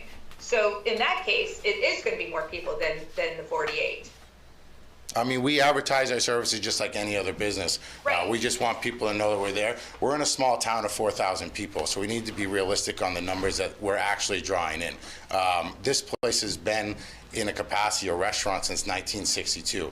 The square footage and the parking that is existing right now has been tight just to fill up what I have for seats right now. So my expansion by adding a couple parking spots will allow me to reach the capacity that I'm already established to have. And the other thing is that the new design that me and Alex are working on right now, the only thing that's holding this up again is a surveyor. I have to wait for the surveyor. We're cutting down our patio size by 25 feet. We're increasing the access to the back of the lot, and we're losing a lot of that parking to, it's going to be grass in the corner, and there's going to be access for the fire department in the back. So we're no longer gaining any more parking from the rear of that structure. We're just coming up to code with the fire department and what they expect us to have for lot circulation. So the original thought was to add the parking. Digging into this a little deeper with code, we realized that that's not going to work. That's why I leased the other building to get the couple spots that we're short right now to operate, and there'll be no additional parking spots. So there'll be no additional parking. There'll be no, you know, the goal isn't to fill this place up. It's to come up to speed with what we're already approved for. All right, so I know like before it was just a restaurant. They did not have the extra space out back. And They did, yes, they had a deck. They had a... right, but just a deck where people went outside to smoke on but they drink. didn't have like the whole entertainment center type thing that you have out there now. Fence and stone, and there was tables on the deck. So I mean, I've added a couple picnic tables to the area, and I've some fencing and some stone. This was all submitted with my original application from day one. I mean, this was all detailed out with not only the liquor but also the town. Right, and I understand that, but I was saying what I was going with is they didn't have to get a new septic when it was the other owner, you know, when it was just the food before, but now you're adding entertainment, bringing more people. So that's why the septic, I believe, has been brought into this, is the only reason why I'm bringing that up. This is the first time that I've heard that the septic would need to be expanded with, Alex, we haven't spoke about this. Kyle, talk to us. All right, so it's kind of directed towards him. Yeah, that's This is the first time that I've heard about needing to expand based on what we're doing. The septic system, the restaurant seats 48 people. That's 48 seated people. Now, I'm not sure how the calculations work beyond that, but our seat count, and what I was told by Alex, as long as there's 48 seats in there, we will be in compliance with what we need. So there's 48 inside. There's 48 total. Including outside. There's a pool table, and we've reduced, I don't know if you've ever been in the cafe, but we've reduced our dining room size by more than half. We put a pool table in the corner, we have the full bar, and then we have, I believe, seven tables that range between 2 tops and 4 tops in there. We have picnic tables out back, and that keeps us at our 48 count. I mean, we're inside and then the outside, combined. We never have more than 48 people in there eating and dining. That just doesn't happen. It's an in and out casual place. At night, they're coming in, they're having a good time, and then they're hanging out for a few hours and going home. We haven't had any backup with the system that we have right now. We haven't had any leaking, any issues. That system was updated early 2000s to accommodate the code for that building. Have you had it pumped out? Yes, we had it pumped out last year. We do it yearly. So we'll probably do it again at the end of the season, just to make sure we're good going into the next. Okay. Any more questions? Alex, when does the current liquor license expire? What's the expiration date? That'd be a better question for Sue, probably. It's in your packet, actually, but I can find it. Because that I'm not sure. It's on the liquor license app. The 19th of this month. Yeah. Okay. Yep, thanks. Can I add one thing real quick? Sorry. You have something, Wayne? Yes, I do, if you don't mind. Couple of things. You asked about the capacity.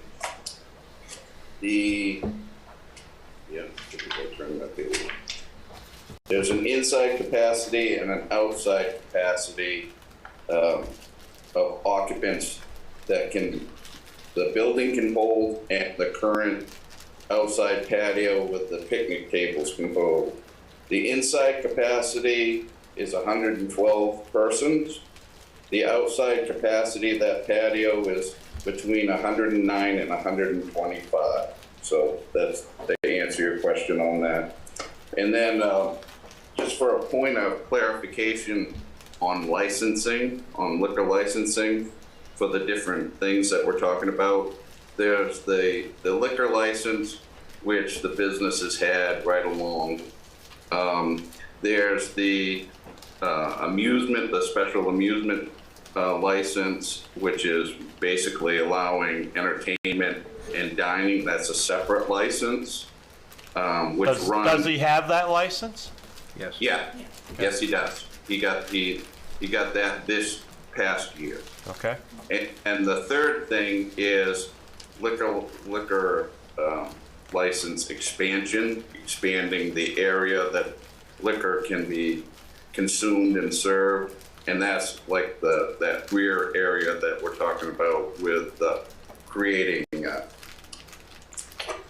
parking and an outside space to use. So just for clarification, I know it wasn't real clear. There's really 3 licenses involved here, so three different issues. Okay. That makes sense. Yep. Kyle, Okay. you want to add something?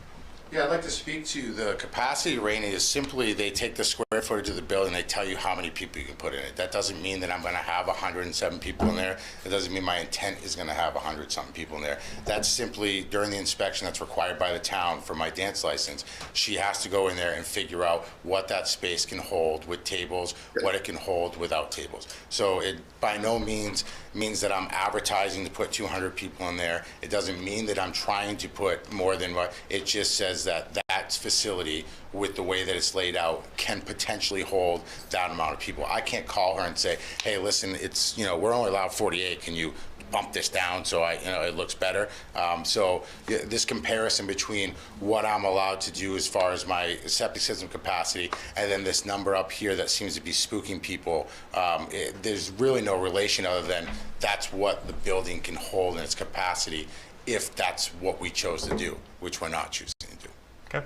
Hey, Kyle, I'm not criticizing you for advertising. I get that. That's not it at all. I'm just saying that, then it does pull more people in, which is good for you, but then not for the. Sure. Well, I mean, that's why I'm there all the time. I'm continually monitoring. I'd also like to see, what other locations in towns that serve liquor, see for OUI cases to see if that's, there's got to be a standard there. There's got to be something and some metrics that they use, because that kind of bothers me that I'm just hearing about this now, especially when I'm the one holding the license and supposed to be responsible for responding to allegations like this.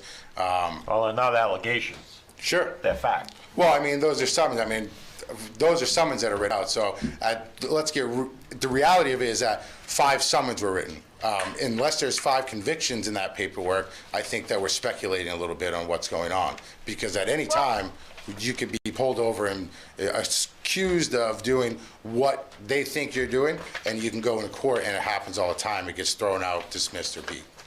Well, Kyle, and right here on the report, it does say operator admitted to drinking at the bar. And it says it right on here, and it came from the sheriff's department.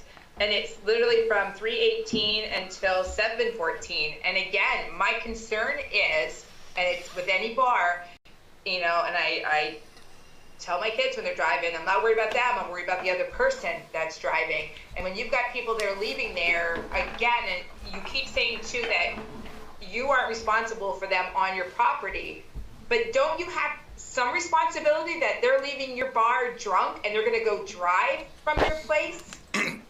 My responsibility as a person that serves liquor and the state holds me to, and this is a gray area, and if there's an issue, and I think it's an issue too, is that my responsibility is to make sure that you don't look like you're intoxicated. That is my liability in this whole thing.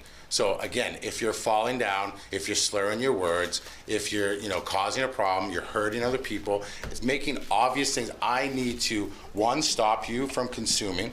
And then really beyond that, my only responsibility is to serve you water until you can find a ride home.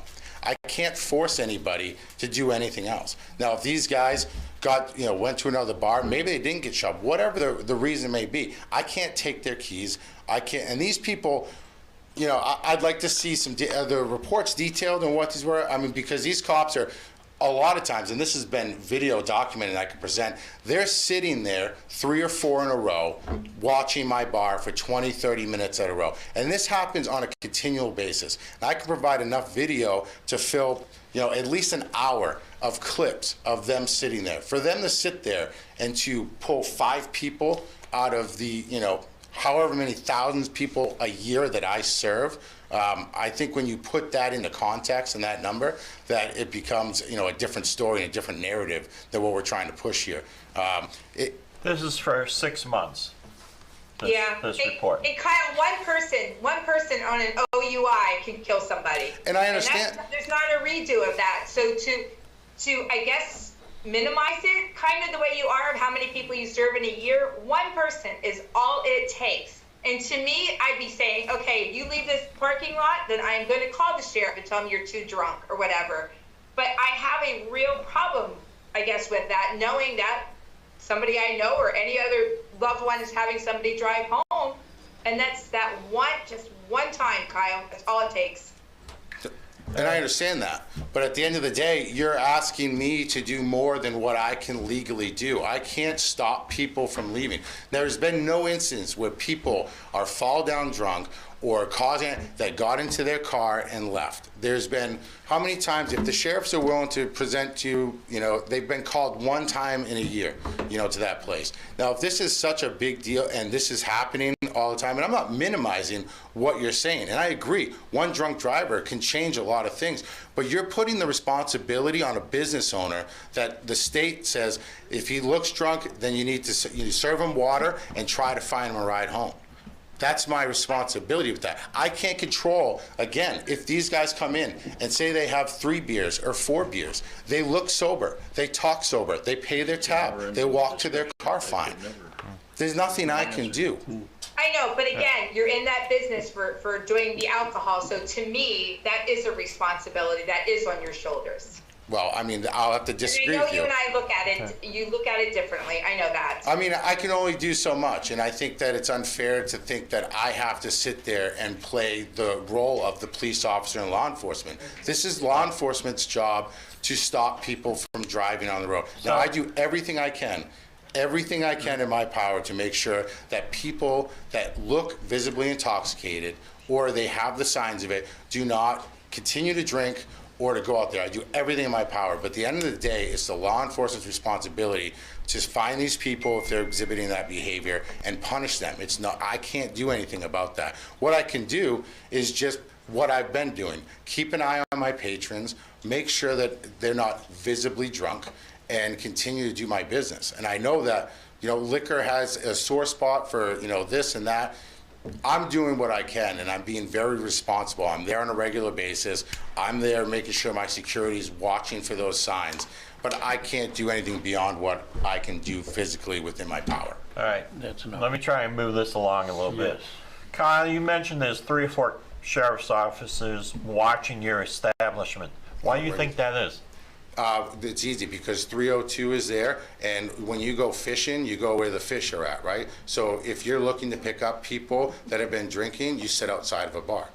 And we can take this into another time, and I could provide the photos and the videos of people that are leaving my bar that have exhibited no signs of being intoxicated, and they get pulled over left and right.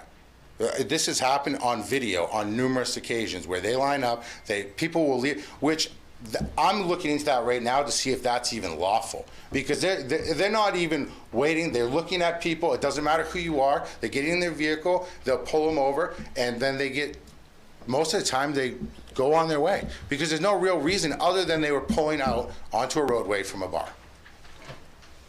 All right. Wayne. Yes. Do you think all the violations that you have listed in your report can be fixed within 30 days? Yes, I believe so. Yes. Okay.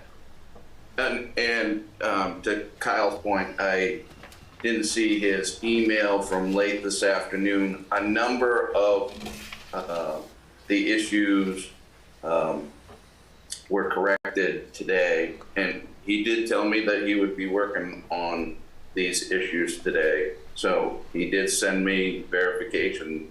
For example, the emergency light has been corrected. There's a number of things that have been corrected that are on my list. So yes, to answer your question, I do believe within 30 days that can be. Are you scheduled to go back there within 30 days?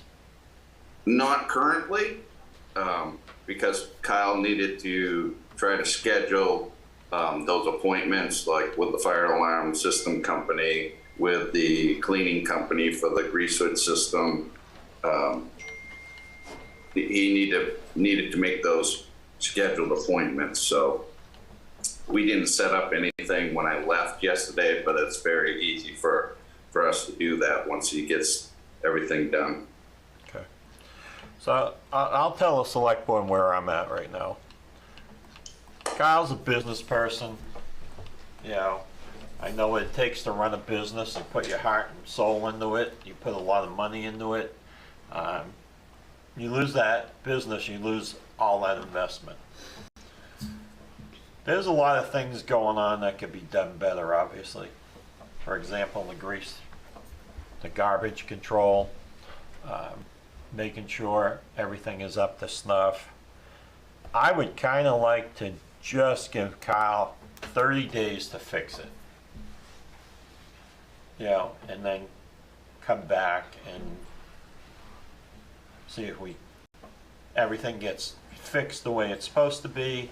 I mean, I know when you're starting a business, you're short on cash, so sometimes you let things slip, and just want to give them a chance to fix what's there. Is 30 days enough, you think? Well, that's all I'm willing to do.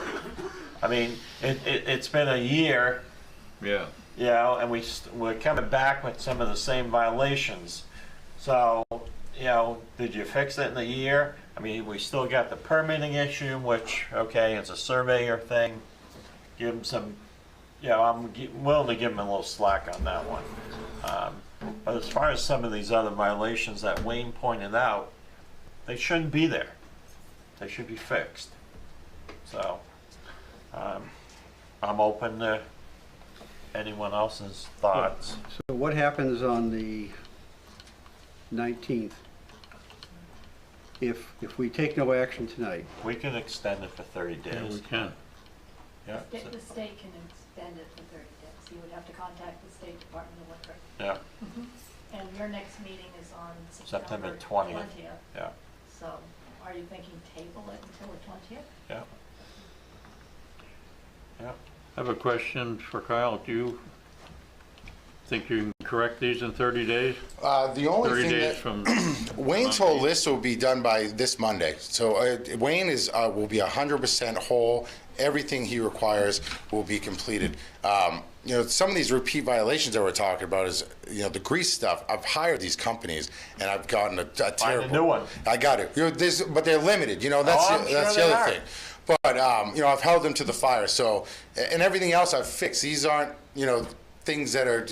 I'm fixing them. Everything that's on his list will be completed by Monday. Like I said, the fire marshal will be on Thursday to do the dance license inspection, and Monday the fire alarm company will be there. Everything else right now he has. So that list with all those things, he has an email that can be forwarded to you showing the pictures. And this is in 24 hours. This is, you know, he come in and said, hey, boom, boom, boom. I had a carpenter there fixing the door. I had an electrician hanging the emergency light. I mean, I really put in everything I had to make sure that we were in good shape. The one issue that I can't control how quick I can get a surveyor. No, and I said, that's not an issue for us right now. Yeah, so I mean, other than that, that's not a problem at all. We can get this. But if you could tell me that you got an appointment with a surveyor in 2 months. Sure, I can get that on the books. That won't be an issue. So. But other than that, yeah, everything else by Monday, this Monday at 5 o'clock will be taken care of. Thank you. All right. Can I ask something? Sure. So, what about surprise inspections? Are they done in places like this? Yeah, so we had one last year. The liquor inspector came down, came into our facility, sat down, and then spent the rest of the evening observing our facility. And they actually let the local sheriffs know that they were in town. They tried to enter without an ID. We caught them there. They were looking to see if we overserved anybody. No issues there. And there's been no violations on my liquor license at all from the state. And they have conducted you know, we've been in contact, and that surprise, there was no, they didn't tell me anything. They came down one night, I think it was a Saturday night, and they ran me through the ringer, and there was nothing, no violations, no issues to be had, and we're in very good standing with the state when it comes to our liquor license. So Kyle, that's funny because I never even thought about the liquor license. I was thinking about Wayne doing a surprise inspection regarding the grease. You just gave me a lot more information, so good. Thank you for that. Yeah, no, I mean, we schedule it yearly with him, and then provide the paperwork that shows that we keep up with the stuff when he's not, like we do the hood cleaning every 6 months. And then once a year, when this comes up, we get together with Wayne. He kind of goes through, makes sure everything's in good shape. If not, we fix it up, and then we see him again next year. Unless, of course, there's an issue or a call, or which we haven't had any issues down there where he would show up. You may want to consider doing it more frequently than every 6 months if you're having that much of an issue. Yeah, yeah. And maybe the type of food you serve, you know. I agree. You know, if you go to a bar, you're not going to get the healthiest food. Yeah, that's true. So you may want to think about cleaning that more often. It's either that or change that maintenance cycle so that So it occurs closer to when the inspection. Yeah, so what we were doing is kind of going off the state recommendations, but now that we're into it and we have a little bit more experience in the building and what we're doing, we're definitely looking forward to that. And then we're gonna switch our companies. Like I said, I've already paid, so Wayne hopefully will come down tomorrow. I can call Wayne and I'm gonna see if he'll swing in after these guys are done and make sure it's done the right way, because I'm just as upset about it because it makes me look bad. You know, I hired this outside company. This is the second time it's happened to me. I've had to call them back. So I'm looking for the right solution too. I'm not looking to drag this out. We're not looking to be cheap or, you know, save money anywhere. It's just this company has not been great to work with. Okay, have a seat. Thank you. All right, so you heard my thoughts. What's everybody else's thoughts? I agree with you. Teresa? I'm just listening to your thoughts. Rolf? Yeah, I'm on board with that. Yeah. Okay. All right, so can I have a motion to table? Move to table. Second. All those in favor? Okay, so this will be tabled until September 20th, the next selectmen meeting. Okay? Thank you, Get it cleaned up, okay? You got it. I appreciate it. All right. Are you all here for the same thing? Because I know you, this is like live TV right here. This is fascinating, isn't it? So are you all here to public comment? Yes. Is that what you want to address? I'm going to go right to public comment so you don't have to sit here all night. All right? So whoever wants to step up. I don't want to step up because this doesn't make me comfortable. But anyway, my name is Sylvia Sullivan, Abel Bates, and we live at 55 Stark Cove Road in Raymond. And thank you for letting us speak. We're here tonight to express our concern for the town of Raymond over for the destruction of the 500 feet of frontage on Raymond Cape on the West Shore. As you know, Sebago Lake is an important resource, natural resource. It belongs to all of us. And we all have an obligation to take care of it. And with this in mind, we started a petition and a brief letter of support for the town of Raymond that has been signed by over 273 people in the last couple of weeks. They're users of the lake, and several of them are here tonight. Great. Wow. Second fiddle. I'm Abel Bates. And I'd just like to read what this letter of support says that the 273 people have signed. We, the undersigned, would like to express our support for the town of Raymond in its effort to make sure that the waterfront land on Sebago Lake that was significantly altered without permit is restored to its former state. We also support the town of Raymond in its attempt to recover all costs of litigation associated with such efforts and to legally impose a fine to discourage future abuses. The land that was altered without permit is approximately 500 feet of water frontage at 28 Whitetail Lane and 18 Fernwood Drive in Raymond, and those two lots are also identified as lots 20 and 22 on Raymond Assessors Map 1. That's it, and we just are here to support you in your efforts. So, thank you. Have any questions of us? Great. Thank you. Anybody else? Go ahead,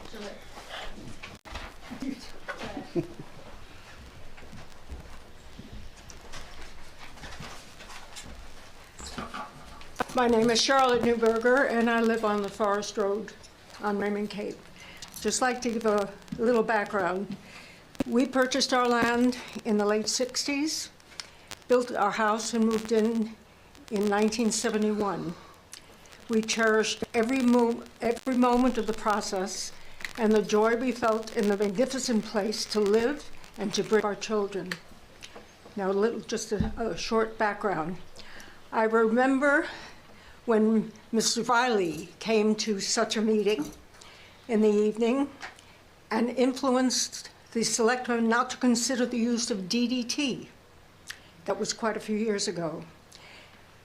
She was recognized and read and read again from The Silent Spring by Rachel Carson to help make them aware of the destruction of DTT and, and what the pesticides could rot on the lake. Of course, as is often the case, we are not aware of the dangers of such things when it's first introduced. We know now, and she knew then, and relentlessly read until they became aware of what it could do, and they listened. I was also one of the many Maine area residents who drove to Augusta to a hearing about a proposed pipeline from Fry Island to Eelwell Canal through which they would send their effluent with only tertiary treatment to dump into the canal. More recently, there was the pipeline to tar sands.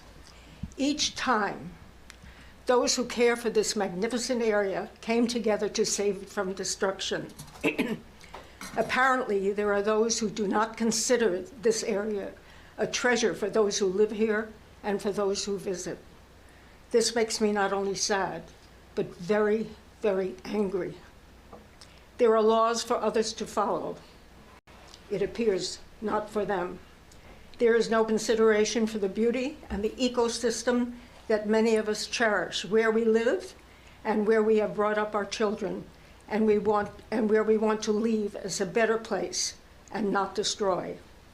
We and you need to send a strong message, and we are here to support you in what must be the ultimate message to those who act as if they do not care. Thank you.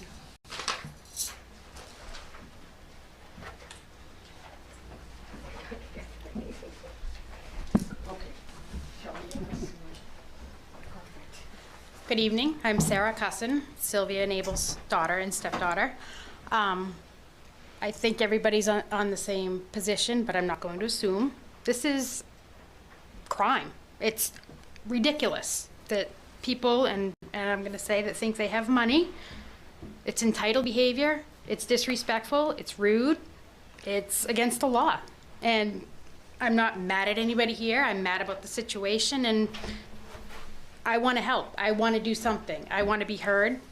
My parents, they have a tree in their yard that they think might be dead. They call someone in to see, is it okay? Should we take it down? Shouldn't we take it down? I drive by this monstrosity of a place that this gentleman, Donald Buteau, who hides behind an LLC, what he's done to his property, and I look at all these other people who won't move a rock because they're not supposed to, they need a permit, won't pull up a shrub, won't take down maybe a dead tree, won't do anything. Yet this man did it all in the cover of darkness over the winter when nobody's out on the lake to see it.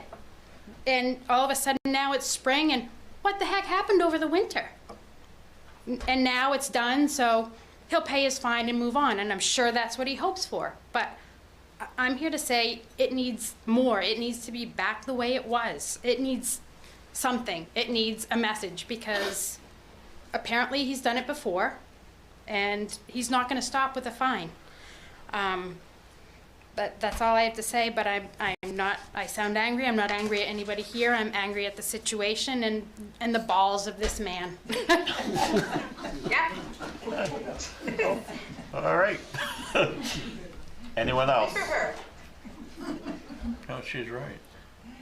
Anyone else? Doesn't have to be on that topic. It could be on anything else you want to talk about. Okay. Seeing none, we'll go back to our agenda. Give it to the clerk if you want to.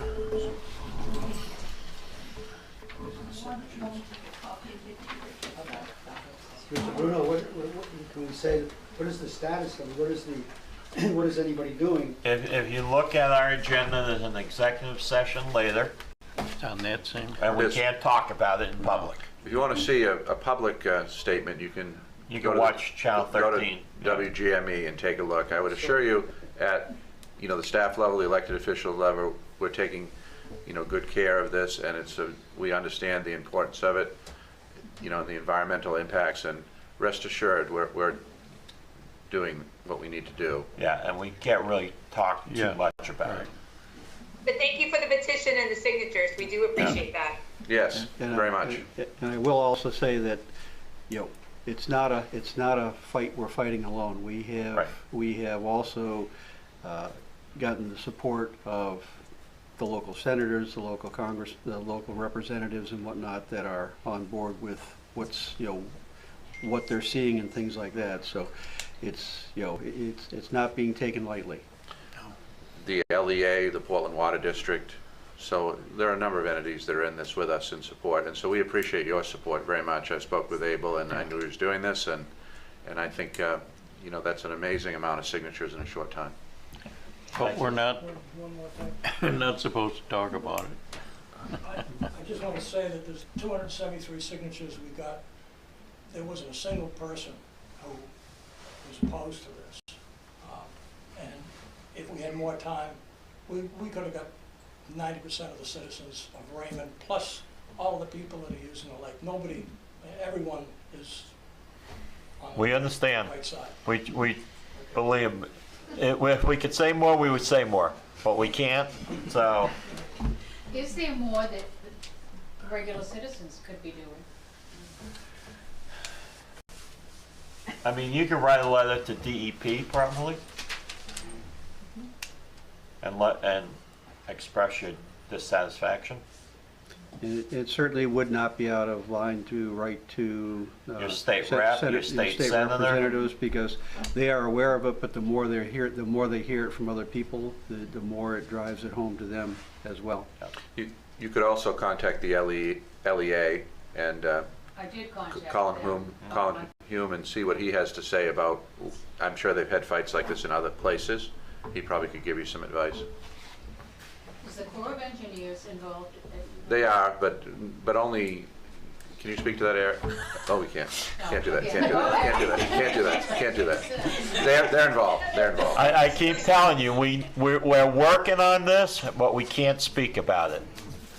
Okay? We've been speaking about it for about the last 15 minutes. Well, we're not really speaking about it. Speaking around it, not Sam around under it. the table. Yeah. So you're welcome to stay, or you can take off. I mean, unless you're finding this exciting, have a seat.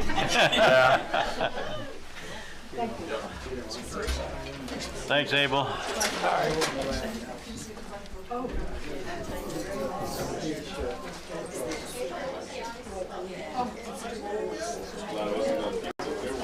All right, we're gonna give him 30 seconds, and then we'll get back to the agenda. Oh, yes, Susan Barry, yes. Yes, Susan. So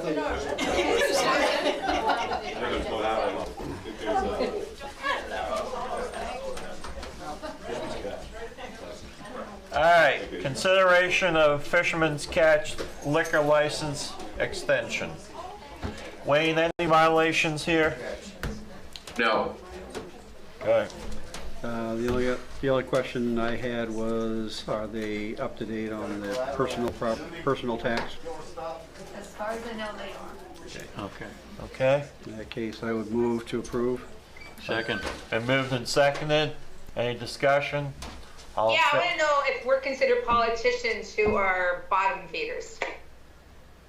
Like the lobsters that he sells over at Fisherman's No, Catch? it was put on his sign last year. Ah, Yeah, all politicians are bottom feeders. So I wonder if he considers. well, so are lobsters. So are lobsters, and he sells plenty of those. All right, all in favor? Unanimous. Consideration of business license application for Gillies Brewing LLC, doing business as Aroma Joe's. David Gillies, owner. Eek. Yep. Oh, hi there. Anything we need to know, Wayne? No, everything passed in good shape. Okay. Just Move out to of, approve the license. well, just one question I have prior to, is if they're already operating, how are they operating without a license? Because their license inadvertently got paperclipped to the back of Kyle's license. Yes. Okay, So we missed so last was, meeting to get them okay, off the so agenda. was that our error, not That's his? my error. Okay, An error. Yep. okay, in that case, yeah, Go ahead. I'll second Sam's motion. Okay. Mr. Gillies, do you own all the Aroma Joe's? Just Just Gray and Raymond? Yep. Okay. I've never been to an Aroma Joe's. But Do you have like just regular coffee? absolutely. I mean, Yeah. I have these young people that work for me and they love it. And they go get these wacky drinks. I'm like, can you just get me coffee? So Mondays we have free coffee all day. Come down, iced coffee, regular coffee. Seriously? Yep. Every Monday? We're doing this Monday. We're doing This our grand Monday. opening this next Monday. Okay. Saying that again at the mic because the Yeah. mic's not Yeah. picking up. No, so I was just saying, Good advertising. is this next week we're doing our grand opening. We normally do it 6 to 8 weeks after we open. We're having different giveaways every day of the week, and on the Friday we give 10% of our proceeds. We picked a local nonprofit, which is the Waterways, to donate to. Okay. So. Do you serve food? Yeah. Well, when we can get it. We're having a little bit of supply chain issue, just like everyone else right now. So we're out of some of our breakfast sandwiches. Okay. Great. And they're good breakfast. Nice to meet you. Welcome meet to you. Raymond. So I live right down the street. So Good. a little plumber drive. Great. Great. All right. And moved and seconded. Any discussion? All in favor? Unanimous? All right. You good to go? Thank you very much. How come this says Teresa Sadak? This says Teresa Sadak Chair. Because it was done, it was supposed to have been approved before, well, she started. Oh, are our feelings hurt a little bit there, Joe? I'm upset. He printed the form Off the online. website? Yeah. Before you got elected. All right. Consideration of business license application for Performance Motorsports. Is this the one next to the car wash? Auto Works? I don't know. Auto Works, yes, it is. Is it? Wayne, Yeah. is that where it is? Performance motor. It's in that building. It's only one of the spaces in that building. Okay. It's the first space on the, Actually, it's the middle space. So you have to go around behind it? Or is Yeah, it in but- front?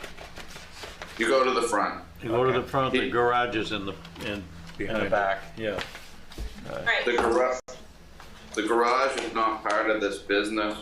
It's just the office space out front that's part of this business. And that's what, All right. that's what, we inspected. Okay.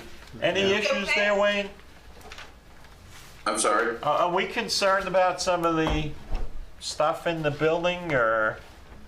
So I added it to the report because there's three different addresses in this building, and there is 1253 front, which is being leased. There's 1253 rear, which is an automotive repair area that's controlled by automotive everything. Yeah. So, you know, there were some issues that we'd like to have addressed. But as far as this particular applicant, his space is in real good shape. So why isn't it broken down to then, instead of 1253, why isn't it broken down to exactly where he's at? The license application. Well, that may be his address. He might know, you know, addressing issues. When he made application, he was renting 1253, but there's really front and rear, and he might not have known that. All right, and another question, Joe, if I can. So you're saying that there might be some issues in the other parts of the buildings, but because one of my questions is like, I know, like if you have one business and you got to have that wall in there so it doesn't go into another business, we've run into that on several different occasions. So what's different here that we're not having those fixed? So he does have a door that leads into the rear area, but for the number of people that he's going to have in that front office area, he's only required to have that front entrance exit.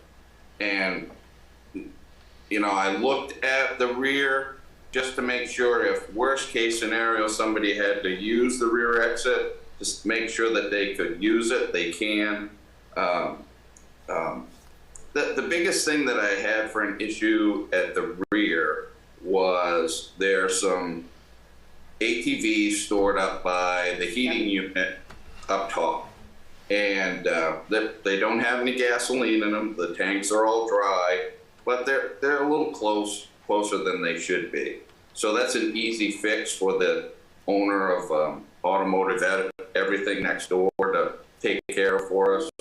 But it really, I need to work with that owner versus the owner for this application. Okay, Bill, one more question. Yep. I know we had an issue with the other used dealer, car dealer, over a little ways. Do they have so many cars that they're allowed to have out there? I mean, is there a limit on that? Or maybe Alex might know? That might be an Alex question. We don't have like a local ordinance that restricts the number. No, not a local ordinance. We did with that one car dealership, though, remember? The old Raymond Auto Care across the street. They actually, you're thinking of the one that had the limitation of like 25 cars. Yeah, and Ray's Barber there, yes. They actually set that number themselves. So when they applied for the license, they said it would be for 25. So when it was approved, it was conditioned that it would be up to 25. So they kind of set that for themselves. Okay. And this one is not. Yeah, correct. All right. Can I have a motion? Move to approve. All those in favor? Unanimous? Thanks, Ray. You're welcome. All right. All right, Wayne, I think you're all done. Hey, all right. All right. Well, have a good night. You too. Thanks. Is Kurt LaBelle with us? He isn't. He is camping just now, and didn't realize he was on the agenda this evening. Oh. I can tell you what he sent to me so far, but if you want me to run over what little bit we know. I mean, the website is pretty self-explanatory of what needs to be done. All right. So, anyone 65 and over, please take a look at the what are they calling it? It's called the property tax stabilization program. Right. The deadline is December 1st. Right. Applications need to be in by December 1st. You need to be 65 and over. Eligible for homestead. Eligible for 10 years for homestead exemption, and you must be a resident of Maine. Yes. And it doesn't have to be 10 years In the same town. In- It could be, right, different towns. Towns or different houses within the same. Do you have to apply for it annually? You have to Annually. apply It's for an it. annual application. Yeah. And if you don't, then. Then the taxes go up. It would potentially go up. Right. If the taxes ever go down, it It- stays at that down Right. rate. But you don't hear that. No, that's probably not going to happen. That doesn't happen often. Um, The other piece, though, that we're letting folks know is that because the deadline is December 1st, the assessing agent isn't going to really review them until December 1st. The system, all of this came to be quite quickly. There aren't systems in place. There aren't a lot of things in place. We're not Right. really sure how physically we're going to deal with them. So if anyone calls, we won't have any answers for that. This will be interesting for us going into a reval, because typically in a reval, and this may not be a typical reval because of what's happened in the market all across the board, you've seen, significant increases, but generally a third go down, a third are about the same, and a third go up. And so if you're in the category of go up, apparently it won't go up. And there's no income guidelines. Right. Anyone. Not means tested at all. Yeah. Not right. Anyone can apply. It also doesn't pertain to this September's taxes. It's next year. Next year's tax. Right. Yeah, it's not this year. Right. Now, has it been defined? It was still kind of up, the last I looked at it was still kind of up in the air as exactly the timing on the reimbursement that comes back to us. Yeah, that'll be the very question. important. And the other thing that I'm thinking is, you know, I'm sure they've done some sort of fiscal note on it and have an idea what this is gonna cost, but this is gonna cost a lot. Well, the fiscal note I read had $8 million. And that did not include the... That's the first year. That's the first year. Did not include the $371,000 that they've allocated for the administration of the program. And was Yeah. that just for Raymond? No, No. that's for the state. I think they're gonna be under budgeted on that, or under, that's way off. When people find out about this program, they're gonna sign up. Right, why wouldn't you? I mean, the only thing that, you know, where my concern is are we going to Take a be hit. potentially in a spot where we're going to have some fiscal issues come the end of the year, the end of that year, because we're not going to get reimbursed quick enough? And right now, they have a deadline of the towns getting what we are asking for reimbursement to them by November 1st. So, We actually but won't how know long about the does it- administration of this Right. and how well it's going to work until we do it, but it's a valid question and concern. I don't have an answer. I don't think anyone has an answer for that. Because, I mean, in a worst case, in that situation, we may be in a situation where we have to go to a tin in order to get us through, which means we then have a cost associated with the savings. yes. You can rely on the state screwing this one up. So, yeah, we're gonna have to keep an eye on it and see how it And I actually. wonder what happens if, you know, if this thing catches on like wildfire, which it should and will. Yep. And so then if the resources aren't adequate from the state, normally, You know this will get squeezed. you know what happens. And then, you know, another concern I have about it though is that if it does have to come down, or even if it comes from state monies, you know, since it's not means tested, it's an issue where some people are going to probably not need this and be able to get it, and then there are people who would be struggling to pay their taxes who wouldn't be of the age range and other qualifications who would, you know, be paying into that fund. And so, I mean, I get it, and I think it's a great thing, but I wonder why it wasn't means tested. Well, it's going to be a large amount of money. Yes, it is. But I guess while it happens, sign up. Yeah, and the applications are online. Yeah. We get Yeah. them right from our website. You have them on our website too? And we have them printed in the town office, and we're printing the application along with the information sheet that the state gave for citizens, Yep. so that they'll have that. Yeah. Okay. Thank Okay. you, Sue, for stepping in. So anyone 65 and over, or if you're listening and your parents are 65 and over, just notify them of this program. It's on our website. And you can pull down an application and turn it into the town office by December 1st. All right, we have a quick claim deed. Sue, you gonna take that one? Sorry, I was, Kurt had just gotten back to me again. James Floyd has come in, he sold his property and paid the $21,000, almost $22,000 in taxes that he's owed. Nice. So, he's ready to have a quick claim deed so he can finish the sale. Okay. Can I have a motion? Let's see, oh, we have to move on this, yeah. There you go.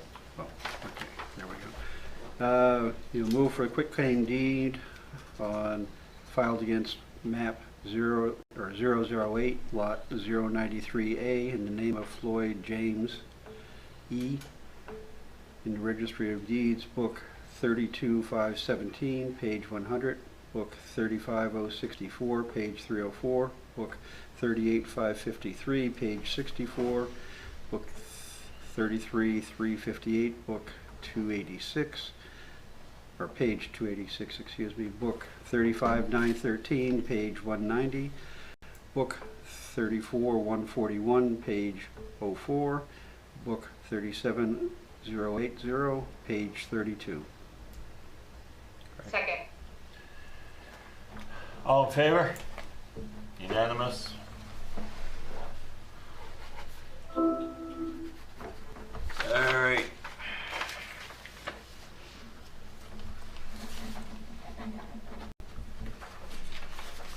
All right, manager's report. Okay, so we have confirmed dates for upcoming regular meetings. I believe the date we have listed has now been changed. It's no longer the 13th, it'll be the 20th of September. Correct. And then we have October 11th, so everybody all set there. Yep. Reminder of upcoming holiday schedule, Monday, September 5th, Labor Day. And another reminder is the annual fundraising shooting event at Camp Hines, which is going to happen on September 9th, and that's from 8 a.m. to 4 p.m. So I want people to be aware of that. That normally generates some complaints.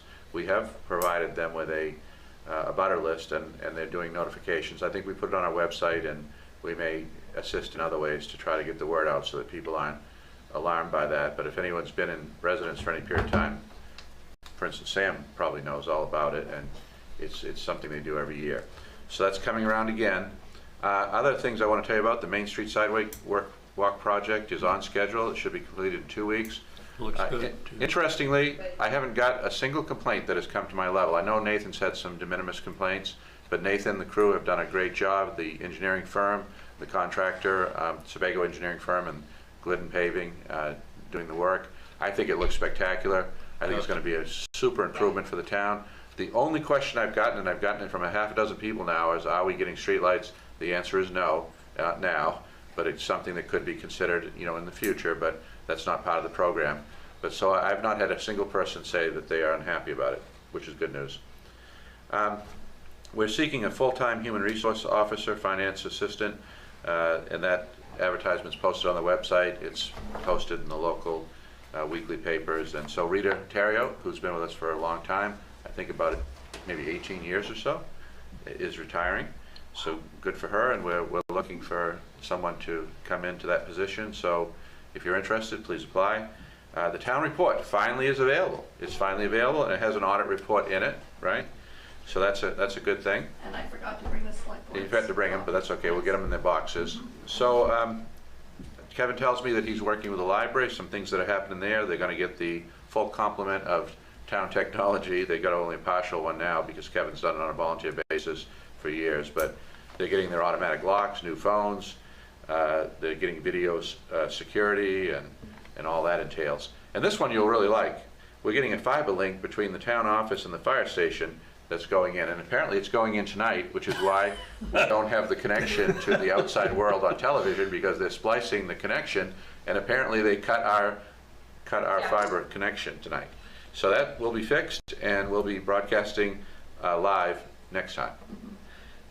We have an RFP, and because Rolf's on the CoLab group, and so the RFP for broadband is, I'm told by Kevin, they're making a few minor changes, and it's going out next week or the week after, so we'll start to see proposals back, town-specific, on what it might take to install broadband infrastructure by town. So that's very exciting, and that's all. Great. Selectman comment. Do you need me to come in and sign those quitclaim deeds, or are you guys good? No, you got a quorum, we're all set. All right. I just want to thank Kathy Goslin and Raymond Rescue. I did a pediatric vaccination clinic a couple of weeks ago, and I needed some epinephrine 1000 in a vial, and I could not get any, so they were kind enough to let me borrow one. I never used it, thank God. No one passed out on me, and so I was able to return it intact, and thank you so much for doing that.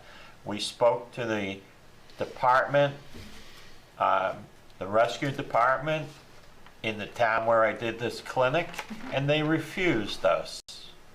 And I'm like, okay. But anyway, we did 181 vaccinations that day, and we did probably about 70 children. So it was a very successful clinic. Good. All right.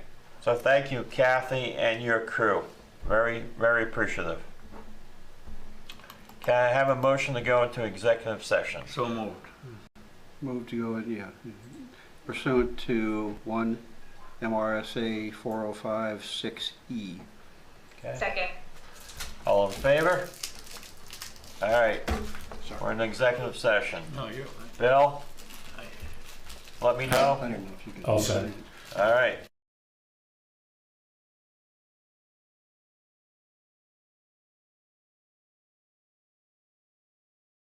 Move to come out of executive session. Do I have a second? All in favor?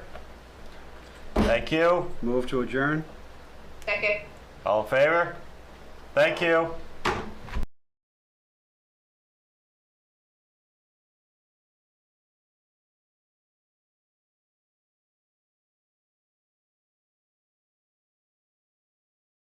Okay, so welcome to the first organizational meeting of the Comprehensive Plan Committee.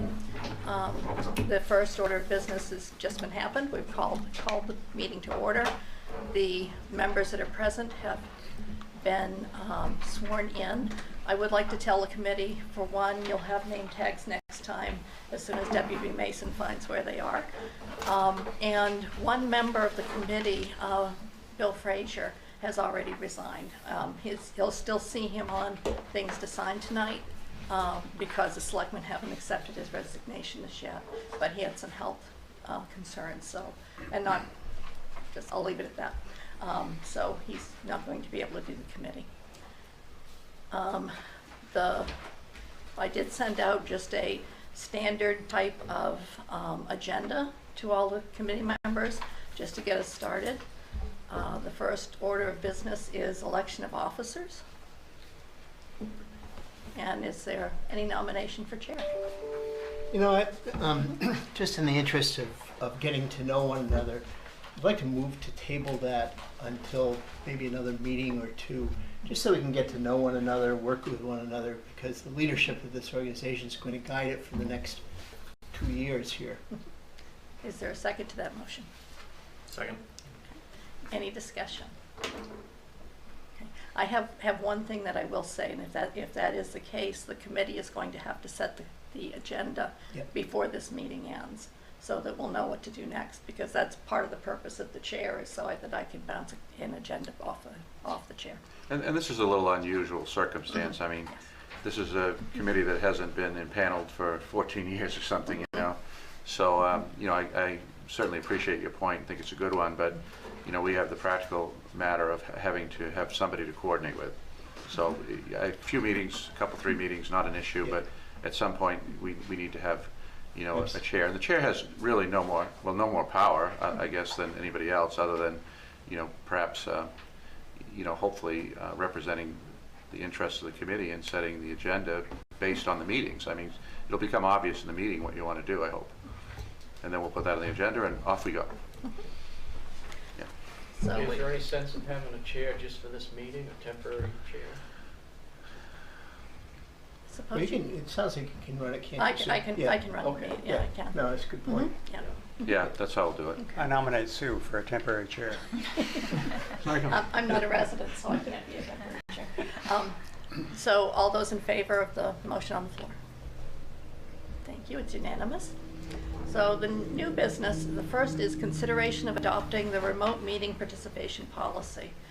This is a policy that the state basically came up with, or it's possible MMA wrote it, it's been a while now, that allows committees to use remote means to come to the meeting and participate in the meeting. If you don't adopt this policy, then all your meetings will be in person. If you do adopt it and someone is away for business, they can Zoom in. If you needed consultants that were out of town, it can be a little less expensive. So I'm not trying to advocate for the policy. I just want you all to know that there are some benefits. There are some downsides. Sometimes the technology has some interesting things, especially if Spectrum decides to go south for anything. So there are ups and downs to it. Sometimes people prefer to be Zoom, some prefer in person. We can do hybrid meetings, but we can't do hybrid meetings. And by hybrid, I mean some people on Zoom, some people here. But we can't do those without this policy. So. Move to adopt the policy as presented. Second. Any discussion? Or any further questions? All those in favor? Unanimous. Thank you. And then next is pretty much a wide open discussion of next steps, where we go from here. The one thing I will say is that, oh, actually, next step is to pass this around. If you could each sign where your name is, that's the policy for the remote participation policy. I did begin today going out and looking at what kind of resources you might have as a committee for planning. Not saying you're going to do that, but I wanted to start finding out what's out there. And I can email out the list that I've come up with. It was just this afternoon, so there wasn't time to get it to you before the meeting. I've also started collecting some sample RFPs if you decide you need to go to RFP. I've gotten one from Gray, Kennebunk, Saco, South Portland, and York. Planners? Yeah, no, well, an RFP to go out to find planners, yes. I think you're a ways away from issuing an RFP. Yes. I think along the line of getting to know one another, you probably want to take a look at the old plan and organizationally decide how you want to approach this thing. And I think maybe you have a general idea where you're going before you go out looking for a consultant. But after we do the RFP, we'll get hopefully some responses, and you'll be conducting interviews and selecting a consultant. This comprehensive planning and planning in general business isn't what it was, a decade or more ago. And the state planning office is gone now, and so it used to be a requirement of towns. And so towns, I've been doing this for 40 years roughly, and I've been through several of these, usually in 10-year increments. And although it's not something that's required, it's something that is, I think, an essential component of the community. If you don't have some sort of a semblance of a direction, goal, roadmap of where you want to go, you're probably not going to have a very, I think, directed journey as you try to achieve any goals for the town. So I think it's a great thing, and I'm glad we're finally doing it, but we're not going to have the kind of support we used to have from the state, and there aren't as many consultants, but there are consultants, and we'll find a good one. Just to take us off track, I'd like to spend a little time having everybody introduce themselves, a little background, who they are, what they do, why they decided to suffer through this process. We can start up with John. Wow, what an honor. John Rand, been in Raymond since 1986, and family's been in town since 1944. Wife and I raised our two kiddos here. They're all went through the schools, and they're working in Portland now. And been involved in the '89 comp plan, which my folks are involved with, the Brad's 2004 plan, and was also involved in Raymond Waterways and Raymond Conservation Commission for a decade and a half or so, and believe in the process. And good planning takes good minds and dedicated folks that are here for the long haul. And that's what I'm seeing all around the table here. And look forward to working with everybody to do some good visioning and keeping our speeches concise with this big group, and working with a planner. And I trust we can find a good one to help us stay on track and make a good direction for Raymond. My name's Danelle Maloney. I've lived in Raymond for 7 years now. I have 3 kids who are starting to go through the system. They're 6 and under. So I am an attorney downtown in Portland. I started working with the town on some cases that I'd been doing, and I just enjoyed being a part of the town that I was living in. So I was looking for an opportunity to get more involved, and thought that this was probably the best option, even if it wasn't one of the only options with the town available at that time. So I was excited to jump on and keep moving. What firm are you with? I'm with Drummond & Drummond. Alan McEwen. No, Yeah. Alan? I've heard the name, yeah. Yeah. Very good. Oh, Drummond & Drummond. No, Drummond & Woodson. Horace. Horace, yeah. Yes. Yeah. I'm Brad McCurtain. I've had property here in Raymond since 1980, and I think I moved here in 86 or 87, and grew up in Portland, 4th generation Maine but I haven't been here in Raymond as long as John's family has been. And John and I and Greg Foster were on the committee. I think that's it. Back, when did we start? 2001, I think. It was late 2001 is when we started it. And I was really pleased to see both John and Greg back on. It's a great committee. But as I've looked at the resumes of this one, I think this one can be an even better committee here. I've been involved in a lot of nonprofit organizations over my career. I won't bother going into them, but I love getting involved, whether it's at the community level or just nonprofits. And I've been involved in a lot of strategic plans, including co-chairing this one when we did it, last updated it a few years ago. So I'm excited about this. I love the community in which I live here.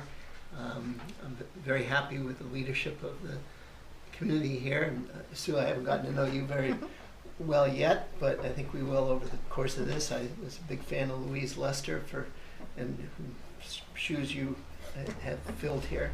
So I'm looking forward to this committee getting a lot done, and I think maybe the most important thing we need to do is make sure that we get out and spend time identifying first and then meeting with all the stakeholders. There are an awful lot of stakeholders whose input we should really get to sell this plan. I think that's one thing Greg taught me on the last plan is we really need to get out into, here's one of our people, really need to get out into the community and talk to people and get, shouldn't really be our, excuse me, shouldn't be our plan, it should be the community's plan. So, thank you. I'm John Clark. I'm pretty new to Raymond, moved up here November 2020, so almost 2 years. And I work in real estate development from home, so I'm spent a lot of time in Raymond right now. You know, but part of my day-to-day intersects with kind of, you know, private financing and, you know, kind of the public process of, you know, real estate. And I thought that this would be a really interesting endeavor to do and understand, you know, how it all fits together. So, and I like urban planning, so I thought that this would be nice. Well, I'm Greg Foster. I like Brad, I purchased land here, I think it was 80 or 81, and I moved here, I think I became a voter in 87. I've been here in Raymond ever since. And by trade, I'm a professional forester. I offer my services to private landowners who manage their forest property. I've done quite a bit of work in the town of Raymond for forest landowners. And John's not one of them, one of my competitors, who's a very good forester, does his work, Rennie Noel. I did do the town of Raymond's forest management plan for the 2 parcels I own, and we executed a timber sale on one of them. I also was on the comprehensive plan, it was the equivalent of the implementation committee from the 84 you said? Comprehensive 2004? plan? No, the earlier, 89, I think it was. Oh, yeah. I can't read my own writing without my glasses. I was on the implementation committee back then, and then in 2004 I was on the comprehensive plan committee with Brad and John and others. I'm also on the planning board. I've been there for quite a few years, and I was on the Conservation Commission for a while. I think that was my first introduction to Raymond, being on a board with John and his mom and others. With that, I do have a lot of interest in forest land and land ownership, and I have what I think is a pretty good expertise in what people think of owning their land and being able to use it and that sort of thing. And I hope I can offer some of that understanding when we work on this comprehensive plan. So with that, it's Frank. My name's Frank McDermott. I came to Raymond in 1968 as the teaching principal at Jordan Small School. Evolved through those chairs from teaching principal to supervising principal, back to teaching principal, depending on the school budget. Ended up being a superintending principal here. I was here for 21 years, left here, went to Bonnie Eagles, assistant superintendent, finished my career over there as superintendent. My wife has been on just about every committee there is in town. She served 9 years as on the select board, was on many other committees through that time. I served on a number of committees myself. We have 5 kids, all went to school here, got a great education and are doing very, very well. I've always been interested in what happens in this town because I can remember when it was just a sleepy rural community. And Raymond has evolved into a bedroom community that people have a desirability to live here. But I think we can even move beyond that. I think we could become one of the leading communities in the Lake region. And that's what I'd like to see us do. And there are many different ways of doing that. I'm going to be interested in seeing what ideas pop up here and see if we can come to some kind of conclusion as to where we should be heading. Because the town does have the resources to do anything it wants to do. Don, you said what? It's going to be probably $1 billion, $1.2 billion, $1.3 billion in valuation on the next Yeah, and that's round? and that's before we do our new revaluation, and so I'm expecting that, we're going to see our mill rate, probably halve, and we're going to see our valuation, half again larger. So it's going to be, interestingly, the valuation of the town, even though it's a very rural, town, tracks with some of the smaller cities in Maine and some other communities. You might be surprised. There's a lot of value here with the lakefront real estate and in general real estate these days, but it's going to be a completely different valuation post this new reval. So Frank's right. We have the resources. I used to say that all the time, but it's what you want to do. It's one of the values of the town, though, has been low taxes. That's been a very primary value. That's starting to change a little bit, but we always pay attention to it. So your job is going to be to try to set some of those priorities and figure out what we should do. Yeah, Peter Levitt, excuse me. Moved here with my wife in '85, I think. Built a house, bought 20 acres up on Raymond Hill Road here. Raised 2 daughters, went through the school system here, had a great education. Both very successful. The oldest one just recently, last year, we built a house for her on the property. And she and her husband and my first grandchild are living now about 100 feet behind me, which is kind of nice. As far as professionally, I was a hospital administrator, ran a number of different hospital services for 30 years, and spent, I think it was around 25 years on the Zoning Board of Appeals. I learned a lot through that process, probably the greatest one being if you want absolutely no political aspirations, get on the Zoning Board of Appeals and continually tell your neighbors what they can and can't do with their property. So I am looking forward to working with all of you and trying to chart a course for Raymond in the challenging years ahead. I'm Sean McKillop. I'm fairly new to Maine. I moved here about 3 years ago. I met my wife, and it was just the right decision to move to Maine instead of having her move to New Jersey. So I kind of joined this board because I just want to give back to the community a little bit. I'm part of a anti-human trafficking organization, and I'm on the board for my church. So I have some experience with finances and really just, how do we support the community and how do we let the community know that we're for them. And this was like the perfect blend of those two, but my first experience with it in Maine. So I just want to be a big support for the community. Real estate agent here. My office is in Wyndham, but we go everywhere from Harpswell to even Bethel, so my spread's a little big. But yeah, so trying to keep the small feel of Raymond, but give it all the benefits it needs without becoming Wyndham is kind of my idea. I'm Kayla Gonzalez. I've lived in Raymond for, I think it's approximately 7 years now. I currently work for the City of Portland, and I'm a former town employee. I was kind of coerced into being here, but I'm also happy to be here. I really am invested in this town. I believe in volunteerism, and I would really like to help Raymond face all of the challenges that it's going to in the upcoming years of a changing society. And last but not least, Jackie. Hi, first of all, I apologize for my tardiness. I thought the meeting was online and it was not. So I apparently didn't do all my reading and homework I was supposed to. So, okay, so I live here in Raymond. I've been here about 4 years now with my What's family. your name? Oh, Jackie Sawyer. Jackie Sawyer. Yeah. My 3 kids are in, I've got 2 at the elementary school, 1 here at Jordan Small. I've been involved with some of the youth athletic programs, helping to coach.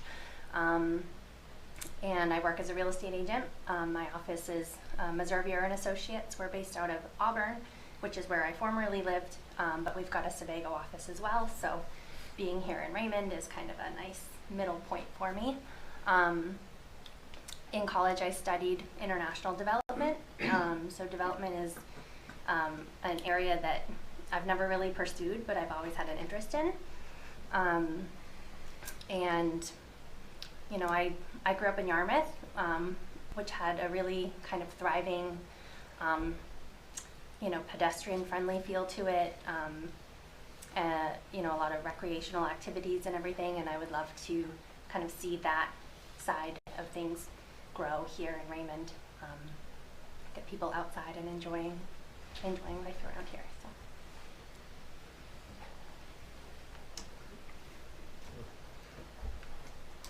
Excellent. So where do you want to go from here? A couple of questions that I had is, number one, budget. I think, Don, you... Yeah, you have $10,000 for this year, and that will be adequate because by the time you get around to deciding what you want to do and putting together an RFP, soliciting proposals, interviewing, hiring somebody, you know, I have a term of art I use, coined, I guess, all deliver at municipal speed, the speed of government. So it'll be, you'll have plenty of money to get you through to the end of the fiscal year, June 30. But next year you'll be planning on more money, and you'll need to put together a budget, you know, to be reviewed by the Budget Finance Committee, Board of Selectmen, and then off to town meeting. So you'll have money enough to do what you need to do this year, I think, but you'll need to be thinking about next year and beyond. This is, by the way, this is a, you know, a 3-year commitment anyway, probably. So you have money, enough money. Well, I think we just swore that we'd be through by June 30th of 2023, right? I can swear at you again. Yeah. You can swear we didn't do it that quickly last time. We did. And the other thing I should tell you is that, you know, Chris Sue's the town clerk, and she's the principal contact person for the committee once we have, you know, the staff, or I guess the office is filled. I'll be attending the meetings. We have Chris Hansen here, who's our assistant code officer. He's been with us for, I think it was about 10 years before he went to Wyndham, and then got some excellent experience in Wyndham. So, you know, he's going to be a resource in economic development, planning and development in general. You'll see our department heads as we hit each area of the comp plan that directly relates to them. They may get really excited and come to every meeting, but probably they'll be here when it's their thing. So that's. What about minutes of the meetings? Sue takes minutes. So you'll be at every meeting then? Yes. Okay. And if she's unable to be here, we record them electronically, or we have a substitute secretary. And of course, in the town, the digital record is the official record of the town. Right. I don't take particularly detailed minutes unless there's some subject that you ask me to do. Yeah, and that's an important point too. That on this meeting, of course, you may know, may not know that it's being live broadcast, and then it will be streamed on YouTube and off the website as well. So there are multiple platforms that people can review and view the meeting. So that's something that when I started, over 40 years ago, that was not how things went. But now everything is done that way. So where's the camera? There are multiple cameras. There's one right here. There's one right there.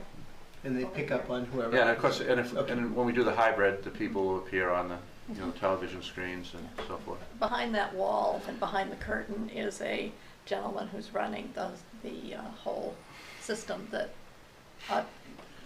does everything. It puts it out to YouTube right now, streams it right now, etc. And you're welcome to wander back. Right tonight is Sean that's out there video. That's our videographer.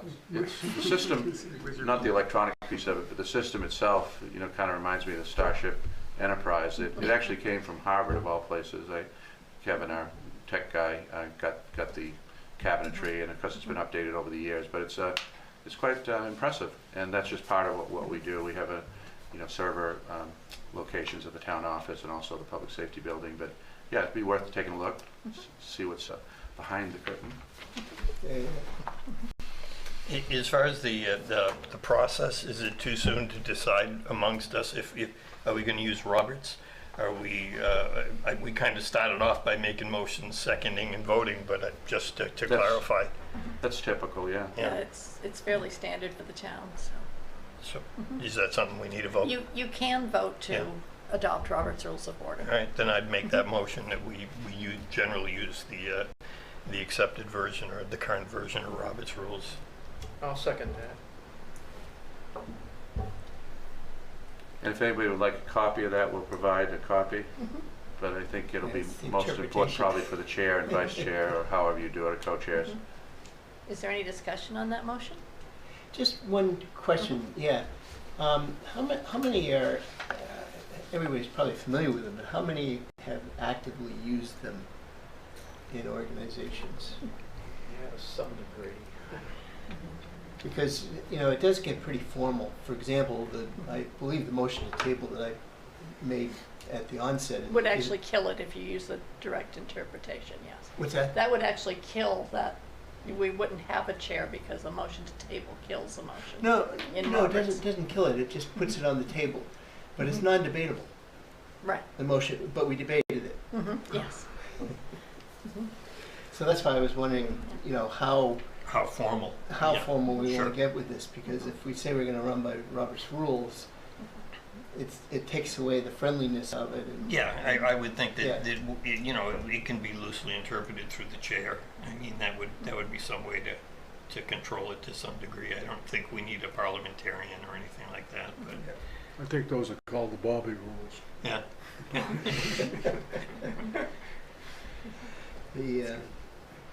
I can go either way on it. Right? I just wondered what people's experience was using it. I've used it in a lot of organizations, but it can get a little. I've no experience using it. I've listened, and so I don't have an opinion. I defer. I think I defer to those of you who've interacted with it generally. Modified Roberts with good judgment about how a conversation needs to keep going or not, and but we should keep it in the framework certainly that we're going to. Sure. Some discretionary type of capability amongst the board. If it seems like it's getting a little too hairy and we actually have to think about calling an attorney.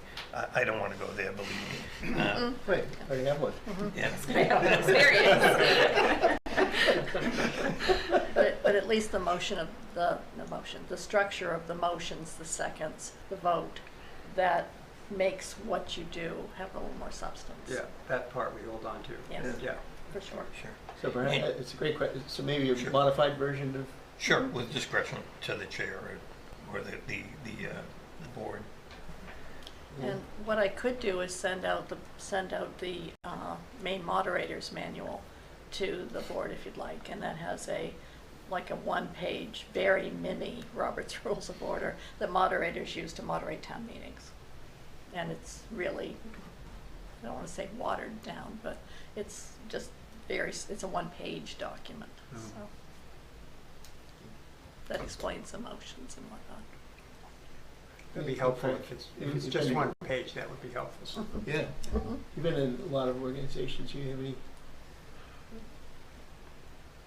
Use Robert's rules, but use them sparingly. Giving everybody a chance. It only to the point where it begins to get to be 50 cups. You really have to, call them in. As long as everybody agrees they're going to behave themselves and they're going to listen to other people speak and that sort of thing, then I think we're fine.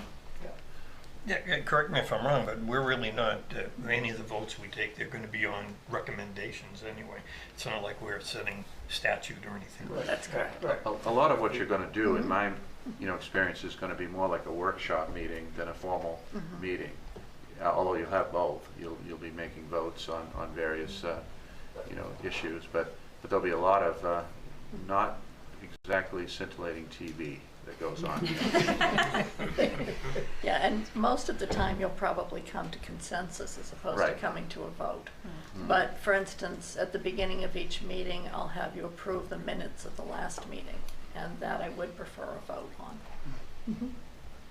And a vote to adjourn, most people look forward to that one. So, but to have something is important, so Robert's Rules Light or whatever you decide is good. So I'll send out what I have, and maybe we can decide at the next meeting. Right. No, I think if that's the dividing, but it's just like as I said on the table earlier. It just, if we have to get into wait a sec, that's non-debatable. Oh no, let me check.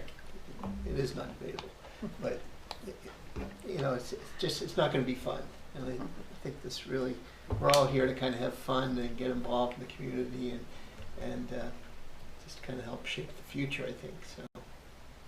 Could I just ask, in the last comprehensive plan, there were no formal votes or none of that? No, I think we did formal votes, but I don't think we ever got into Robert's rules at all. I mean, we took votes from people, and we had a planner named Rich Rothy. I thought was very good. I don't know about you guys, but I thought he was really good. But one thing we did do, Don, is as we moved along, we actually left items. In other words, we finished them off as we were going along. And that surprised me a little bit. I found that, we weren't going to go back and revisit something other than, things changed. And so that's something we ought to think about too, because we'll look at a lot of parts of the community as we evolve here.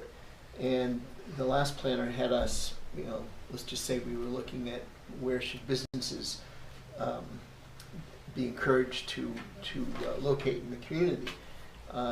We discussed it, we researched it, discussed it, and then we voted on it, and we didn't go back to that again, even though, other information came up. And so that might or might not be the way to do it this time, but just to give you some I think on that, of course, you'll have ideas, but when you get your consultant, you'll have that discussion, and it may or may not be the way it was before. And, either you did a review or you have a super excellent memory, because I was saying 14 years, it's more like 18 years, I guess, since we did this last, and so I don't know as it'll be the way it was then.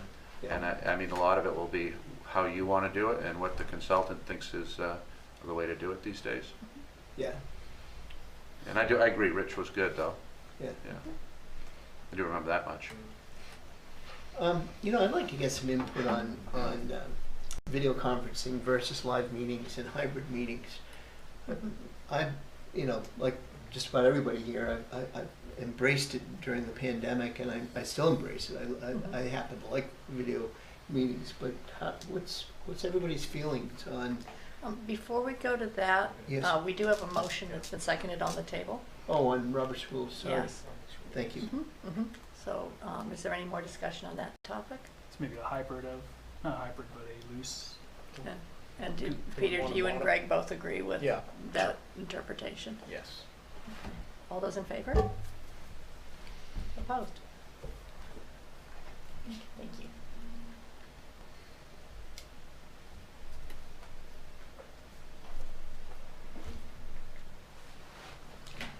I'm sorry, go ahead. No, I'd just be interested in hearing everybody's thoughts on whether people would like to meet in person for all the meetings, or occasionally do video, occasionally do in person, hybrids, and what your experiences have been. I guess I'll start. Personally, I'm incredibly busy, so being able to remote in is extremely helpful, and it makes me a lot more available. I like the idea of doing a little bit of both. I always think it's important to sit across the table from one another and really hash out an idea. And but I do like the convenience of zooming in and not having to be here, specifically when I have to drive home, especially during the winter times. But I think a little bit of both, but still having those in-person meetings, I think is important to do every once in a while at least. I wonder if we could do some sort of a rotating schedule perhaps, so that you know, I find it very beneficial to sit face to face and be in a group with people and be able to have a discussion. I think it flows much better than doing a Zoom meeting where everybody's on their own screens.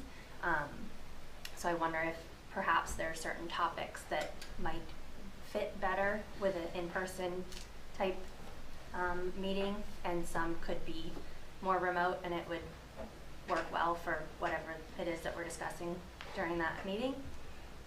I would be open to kind of either a rotating sort of a schedule, or maybe every other month sort of, you know, hybrid and in person or something like that. Frank? I may have a problem if we go with that kind of a setup, because I go away for the winter. I leave in December and come back in probably the end of April. But I'm available to Zoom anytime.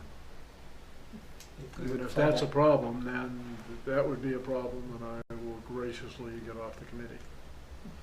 You wouldn't consider flying back for the meetings? Well, depending if Dawn paid for it. This is Raymond, Frank, get a hold of yourself. Sue, this time and whatever time we set up for our meeting will be held for us, correct? Yes. So we could say that the meeting is here, but if you have to attend remotely, that's an option for you? Yes. Okay. Yes, that's what the. I would suggest that's what you should policy. do. I mean, Yeah. I would like to see Frank stay, on the committee. He has a wealth of information, as you know. Some of the folks who've worked with him over years about the community, and some really great ideas, I'm sure. And so increasingly, the technology is the way we conduct meetings. And I like Zoom, but I do agree you lose some of the personal connection, and it's not quite the same. So we could do a blend, but always have that option for people who, for whatever reason, can't do it. I think that's the way to go. We've had enough Zooming, in my opinion, or Teamsing over the last 2 years. It's going to take us all 2 to 4 years to heal from all that technology learning, which has obviously advanced the world. But yeah, let's have a meeting here every month or whatever it is. And for those that need to Zoom, that'll be available thanks to the technology savvy of the town of Raymond. That'd be a simple way to do it, I guess. Yeah. So I have a question. I mean, would we be seeing people on Zoom on the screens You here? would see them up here on the screens, or if we had some sort of presentation, you would see it up there. Anything that's seen on the screens is also broadcast.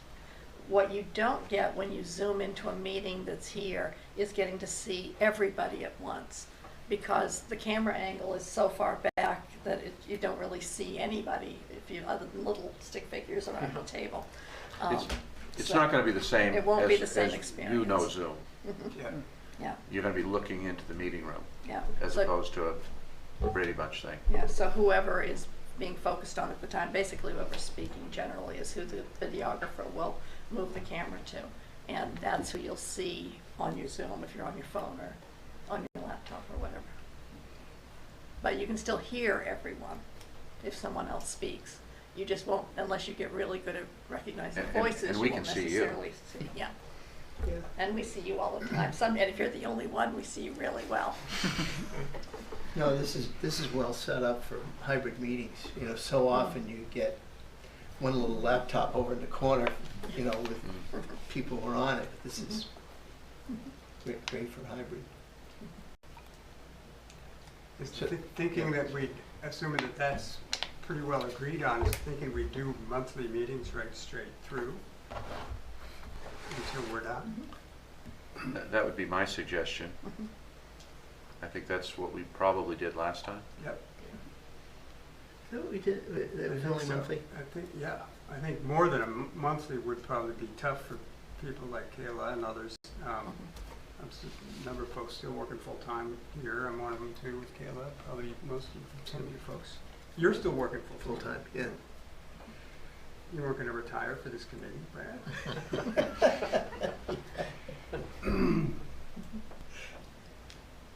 And just for scheduling, it's a bit easier if you pick a particular day. Lock it in. And lock it in. Yeah. Because that way other committees will know, okay, this day is always going to be for you folks, and they won't try and beef it. They'll also set it up on the calendar that way. But if you choose to move it each month, you're more than welcome to do that as well. would we do well to try to spend a minute right now setting that day? You could. That's on the agenda anyway, yes. One question is this where most of the committees meet? Do the selectmen meet in this room? Yes. Yes. They all Okay. meet here. Okay. So do you have a calendar that you could share with us, either now or by email afterwards, of what the different, It's the when town, they meet? well, it's the town calendar, and I did send it out in an email earlier. Okay. But it's, the select board meets the second Tuesday, planning board is second Tuesday. ZBA is fourth Tuesday. The recycling committee, which should be winding up, is usually on a Thursday, but I think it's the second Thursday. Mondays we generally don't do, and Fridays we generally don't do. Good policy. Yeah. Although sometimes Mondays are used by the Yeah. budget committee during the budget review. Not, well, not for the last 3 years, but they have been. Yes, but they have been. We have Mhm. at times had to do that, so, so you're basically, you're talking about Wednesday or Thursday, Wednesday, Sue, is that what you're talking about? Pretty much, they're more open. I mean, the second Wednesday is planning board, so that one wouldn't work, but. Did you send that calendar out today, or? I didn't. I sent an email. It was early on when just after you were all appointed. And the RSU also uses this building on That's Wednesdays. true. That's right. I And forgot about that's Wednesdays. Well, it's once a month. Yeah. Because they rotate. They correct? rotate, and sometimes they change. So Wednesdays is a bit difficult. So that Thursday way. sounds like a good option. Thursday might be.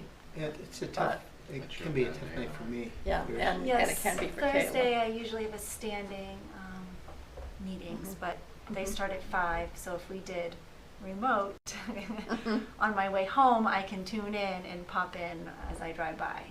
But that might be difficult for me, particularly. Winter, yeah. For instance, this October, every Thursday I have a meeting at 5. How late does the RSU use the building on Wednesdays? It's hard telling at the school board. School board meeting? Yes. Would they be? But they rotate, right? I mean, it's They not. rotate. They do. It's And every other week, so and it isn't it isn't So it's locked about in. once a month. They're here on Wednesdays. Roughly. Some months it Yeah, ends up being So if twice. we picked So a if we pick a day, Wednesday, they rotate around that. I think you could work around that if you liked Wednesday better. Or even, I mean, Monday, the only issue is when you have a Monday holiday, but we could work around those. Mhm. Mondays are a bad day for pretty much everything I've found. But for being a big creative energized meeting, Monday's kind of hard. I would vote for the Wednesday slot, I think. It seems Monday would also be unkind to Sue. Yeah, but I wasn't going to say that. That's why it's bad. I We don't have- always work on Mondays, and I live in Richmond. That's why it's bad, Sue's not in town. Yeah. Budget and Finance Committee, what days do they? Well, generally Tuesdays Okay. in between select board, and that will begin in pretty much end of March, 1st of April. Okay, so Mhm. I'm good for Wednesdays. I'm good for Thursdays, but sounds Thursday's not great, so I'm good for Wednesdays. And I don't know if we've gotten the school's calendars yet. When we do, we put in their Right meetings. now, on Wednesdays, the fourth Wednesday of the next couple months seems to be the most promising. It's open so far as I click through. The second and the third Wednesdays are occupied by Planning Board and the RSU. I think we grab those Wednesdays would be my vote. So looks like either the first Wednesday or the fourth Wednesday. Does it look, well, I'm almost there, but does it Okay. look like the school? Would it make sense, Sue, Schedule is to in put yet? together a proposed schedule for some period of time and have that, we're gonna set the next meeting probably and have a discussion about that? Oh, Melissa has gotten the school schedule, at least for a Yep, while. up to December, Yeah. the first and Yeah. You know, fourth Wednesday early. Like we do the Yeah. budget committee Yeah, it could. and selectmen have a schedule throughout the budget development and review and adoption process, which goes over a number of months. Maybe that would be something to think about. Do they try to do it for the whole year, or they just take a chunk of time, like A chunk of quarter? time, a chunk of time for them. Well, but for their season. For their season of activity. But for you, you could book it for the year, and then you'd know. and you wouldn't have to worry about dates. You'd secure those dates, and although sometimes we have, despite our best efforts, we have some school issues, don't we? So Yes, because they tend to change their but we can try to work around those and have a block for a period of time that you agree on. But Kayla is right that the last Wednesday is available all the way through. Is the first Wednesday available? If we think through till the holidays, we don't want to meet the last Wednesday of November or December. That's true. Potentially. The first Wednesday of September is, and October, and November. Yes. I just wanted to double check and make sure that wasn't the day. Yeah, that's why I'm suggesting that you pick a date for your next month and then have Sue. Kayla, she's pretty tuned up still on the schedule after a year away or whatever. She is. Almost been a year since my So maybe you can put together a proposal that avoids holidays and avoids conflicts. And the first Wednesday does that for now December, and then December, or when it gets closer to December, maybe it is like, yeah. We could lock in the fall quarter right now and not have morning else for folks to check. We say first Wednesday. First Wednesday work for that and move on to the next. I agree with that. I can make a motion to say first Wednesday. Talk to the 7th, for the first meeting. Yes. I can't make that one, but that's the only first Wednesday I can't make. If you want to go without me, I'll let you. Only with your permission. I'm kind of thinking the first big thing that this committee should address is a planner. the first big external thing, yeah. Yeah. Because I mean, if this were our September 7th meeting, what would our agenda be? I mean, what's more important right now? It could be to review the prior plan. And to talk about, your thoughts about this whole process maybe and what you're expecting out of it, because if you're going to put together an RFP, you're going to be asking the consultant to be responsive to, a program that you're going to be,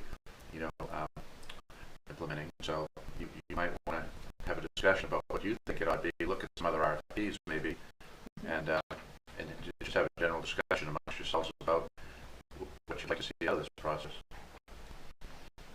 Right. Just a thought. I mean, No, but if we begin with the end in mind, in this case, the end being getting a planner, what do we need to do before we put the RFP out, and what do we need to do before we hire the planner? you have to have an idea of what you're going to do. Exactly.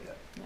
So if I think that's the first big item that we need to address, and so maybe if we spend our next meeting reviewing the plan, what's in it, and we've all got a copy of it. It's on the website. And a lot of it's going to be, the cost is going to be dependent on, is the planner, more of a facilitator, somebody who is, leads the group through these complex topics. Are you expecting the consultant to do most of the work? Probably that would be unreasonable in some ways, and probably financially not, something that would be feasible. But you, by the same token, a lot of the work is probably beyond the depth and scope of what we could do, because that's what these people do. So you have to have some sort of a balance. But make no mistake, the folks who were here last time know that there's a level of work for the committee people. Yeah. And so you got to figure that all out. What do you want from the consultant? I think a good way to do that would be to look at some RFPs and, In the bit that I looked at, as far as in general, looking at some of the old forms and structures from when we had a state planning office, I mean, it would seem to me that we would discuss early on what part of it is boilerplate and what part of it do we want to hone in on that's specific to our community, and kind of meld those two together. But that would kind of be a starting point. Exactly. There is going to be a lot of boilerplate and pro forma sort of stuff, but yeah, that's exactly it.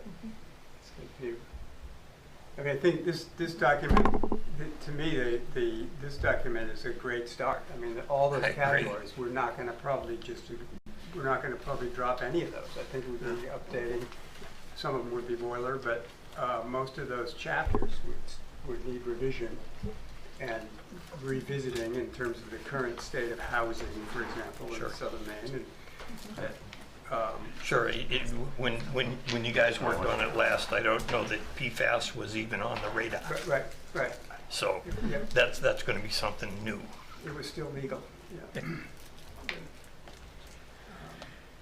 So if we did our homework between now and the next meeting and said, okay, everybody take a look at the plan, and great suggestion. I want to call you Charlie. That's okay. Everybody does. Yeah, even my wife.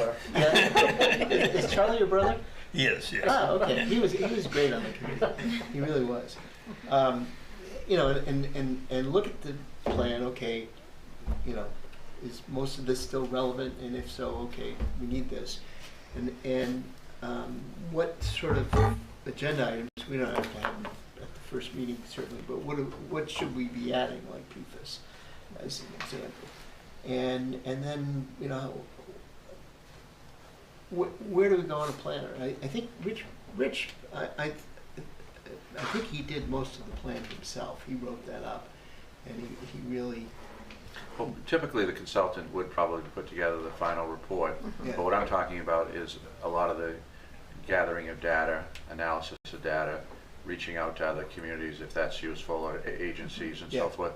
There's a lot of moving pieces in this thing, and if you have that consultant do all of that, which I don't think is typical in any way, I don't know any town that's ever done that, you're going to be parceling out a lot of that work to the committee members, and then he's going to be synthesizing it and putting it into some kind of cohesive, comprehensive whole that will be hopefully something that the community will embrace. And we'll have hearings to find out about that. You'll present it in pieces and so forth, or maybe in some other way. I don't know. We'll have to decide all that once you get somebody. Yeah. I just having been through the process with outside of the municipalities also quite a bit.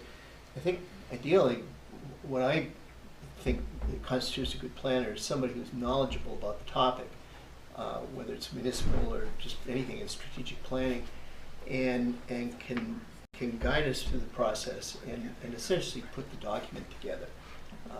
I don't think anybody here wants to do all the writing of it, but as far as reaching out to other stakeholders, I think that's ours. John might want to have some interests that he wants to reach out to and willing to take that on. Greg might, Frank might. I mean, we've got some wonderful resources here from people, their backgrounds of what we could reach out to and the knowledge. So I think the committee itself can do that. The person who just kind of guides us along, keeps it flowing, keeps writing up the plan as we go along, and is knowledgeable about, hey, you got to have this. And I saw this plan, and then another one that I did somewhere. Something is what we ought to do. So I'm not trying to lead this, but I'm just wondering if that makes sense. That our next meeting, everybody's familiarized themselves with the plan. What is it that we really think would be good in a planner? Any attributes? We'll put them together, and then could you get us some RFPs? Yeah, Sue said that at the outset. She has some already. Okay. She can send some out. Yeah. And I mean, we just started, or I should say Sue just started trying to identify planners. And so it's not, as I said, as easy as it was. She put something out on the clerk's listserv. We're contacting the councils of government, our GP-COG, AB-COG, and some of the different, organizations like that. As I said, there's no state planning office, but there is a DECD, we can talk to them, and other agencies of state government that do planning. So I'm sure we're going to shake some planners out of the trees, but it's just not a thing as it was before. Yeah. Are those land use planners in general, or were they land use planners that had experience with comprehensive plans? Maybe I couldn't get that specific. Probably. I couldn't get that specific just in doing searches. I've left messages with some of these folks. Good. I have had some clerks get back to me and let me know who they use to update their comprehensive plan. Great. One's in Cutler. I'm not sure we'll use that one. But maybe. There's one that, where was it? Was it York that used? No, there's a contract planner with AVCOG that also does Southern Maine Planning and Development. So, Good. I've got a few You've names. got a good list going. Yeah, Well, I've begun, and I did find that the Maine Office of Community Development doesn't assist towns in any way with the comp plan and doesn't have planners, which doesn't make any sense to me. But When this was a state requirement, of course, people were in this business heavily. Yeah. And so it's less, it's not now, and so it's less of a business, if you will. But, you know, Chris had a great idea, and I think this is another option. And so I would suggest that we post an ad on the Maine Municipal Association, you know, classified ads, and among other things. But what you see today too are you might get somebody who's left a municipal planning full-time professional position to start their own consultancy. He knows somebody really good who's done that. You might also find somebody who's a professional planner in a larger jurisdiction who would do it on a, you know, on a part-time, you know, on a basis as an extra job, kind of thing. So there's some really great planners in Maine, but and then there's still the independent consultant type planners. So I think we're going to find somebody, but you know, it's just a matter of getting, you know, some names together and getting the word out and advertising the right places, and you know, we'll find somebody. We'll find someone good. yeah. And the RFPs I've found are fairly recent. They're from like 2021, some of them. So. Yeah. And it may turn out that I'm wrong. I mean, there may be planners everywhere. I don't know. That's good. I don't have as much experience with this, so in terms of what a planner does for us, how much of a time commitment is it for them? Do they just meet with us on our Wednesdays, or do they do work outside to assist reaching out to resources? What level of commitment is it for them? The second one and then some. Okay, all right, thank you. Yeah, it's a big commitment, and as Brad indicated, writing stuff up, doing research for you. You'll do some, and you'll assist to the degree you can, but it's a lot. It's the meetings and then a lot more. Are there job descriptions that are available? And this is just to understand the full extent of the scope of their work. So when we're looking, I mean, I'm sure to a certain extent they'll have resumes and things, but it would just help solidify. Are there any job descriptions available that we have or have used in the past? Or I haven't looked for that, but I can. We can certainly get municipal planner job descriptions because I mean, basically the towns that employ full-time planners, they're doing this on an ongoing basis. What we're calling comprehensive planning, they're doing it on a day basis. So that would give you an idea of what planning people do, planning professionals do. You know, Kayla could get us the one from Portland, right? So you can see what they do. But anyway, you know, but this is a one-off kind of deal for us, and then we implement it. Hopefully, we have an implementation committee. I think that was referenced. The follow-up on this would be another committee that would help guide the recommendations of the plan to hopeful completion. And what's the expected time frame that the planner would assist us with, or is that depends The planner on would assist you during the time you're doing the plan, which would be the 2 to 3 year period. Okay. All right. And then the implementation phase, which I think some of you people are on before too, that would come after. Okay. Yeah. As Dawn alluded to, not to get the cart in front of the horse in any way, and certainly getting the consultant planner is key to this, I would think, is the fact that there are department heads within the town that definitely are going to feed us information. I would recommend it sometime early on that there be some type of survey of the community, which would also help to direct us by finding out the issues. Yes, we did a survey in 2014, I think, and so I think that's a great idea to do something like that again, and it's a lot easier today than it was, and so that's a really good idea to gauge community interest and to find out what values people have. Yeah. What percentage of the year-round residents of Raymond do you have emails for? We don't store emails in the town office for most. We don't store emails in the town office for most people.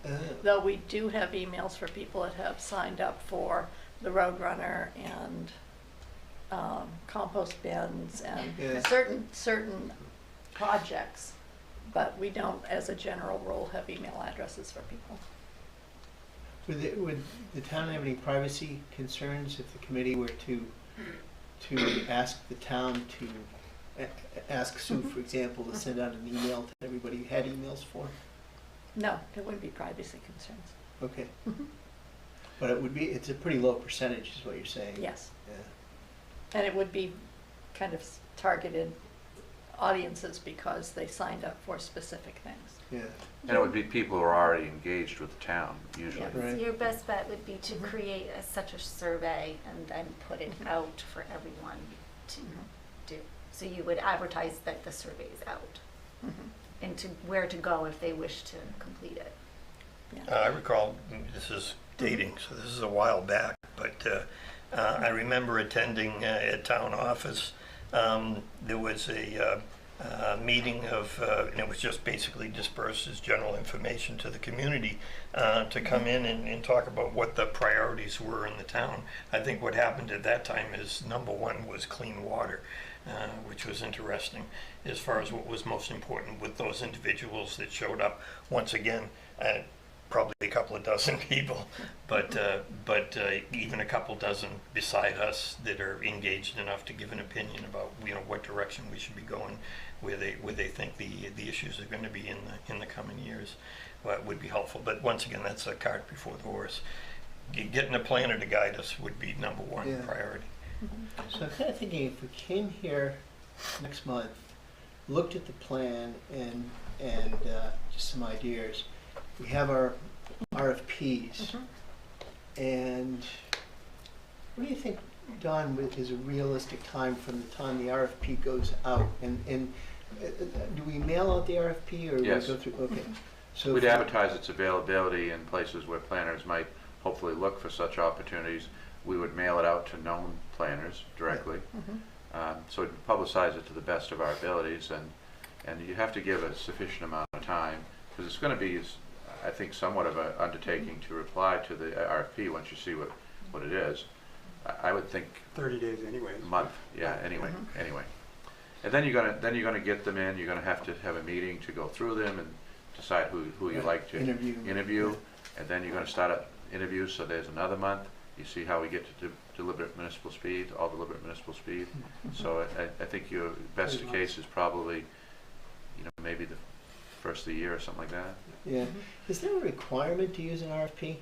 I'm wondering, because did we use one? I thought we did interview a couple planners, and Rich floated to the top. Yeah. That's my recollection too. We started, GP Cog had someone who kind of got us in the initial meetings, much like you're doing, Don. And the other thing we had back then, I think we had Amanda Simpson too, right? Yes. So Amanda Simpson is now the Director of Planning Development for the town of Falmouth. So she was very helpful. Yeah. We had her on staff here in a different capacity. So I think she helped get things rolling too. Yeah. And GP Cog doesn't do anything Not with that, planning right. any longer. They don't do planning. No, not at all. Wow. They become more of a transportation organization these days. Yeah. All of the planning information they have on their website is from the 90s. Wow. So, I mean, what's the downside of doing an RFP is not having a planner in place till January. And well, you might do December, I don't know. Yeah. Yeah, but we're not going to get much done. The upside is the planner knows what we're looking for. It's a broader section of people, rather than just 2 or 3 that we talk about. The reason that you do it, I mean, there may be a way to short circuit it if you wanted to do it faster, but the reason that you do it is so you get a variety of, you might talk to 4 or 5 people, and you learn a lot about planning and how they approach it by talking to different people, So I mean, if you could select somebody, but that maybe would close some opportunities that you wouldn't know about if you didn't talk to people who are responsive to your RFP. Sue, the RFPs that you're digging up, are they RFPs that towns have put out for general planning services? No, for comprehensive For comprehensive plan. So yes. if we get 2 or 3 of those, we're going to have a template that will be spot on and adjustable to what we need. Yes, you can pick and choose different paragraphs or different pages that you like, yes. And I can paste them together for you. And I think it's incumbent probably on the group to go home and before we come back for the next meeting to have a sense of the categories in the 2004 plan. So Sue, can you send if they don't have the plan, can you send the plan electronically to everybody? They already have it. Oh, they already have it, okay. So can you send the RFPs to them ahead of time too? Yes, I can so send that tomorrow. We can do that kind of thing, push things out to you electronically so you can see it before the meetings. So we're coming to the next meeting well versed in in what an RFP looks like, and everyone hopefully will have had a chance to read up on the current plan, and also with a sense, which I was hoping we'd spend a minute on tonight, which is which of these items are the hot burner items, because we obviously want to address all of these and maybe some new ones and maybe drop some out, but to me it seems like there's so much info in a comprehensive plan. There's got to be like 2 or 3 at most kind of key items that get rolled ahead. We're not going to roll all 10 elements out and succeed with all those. Yeah.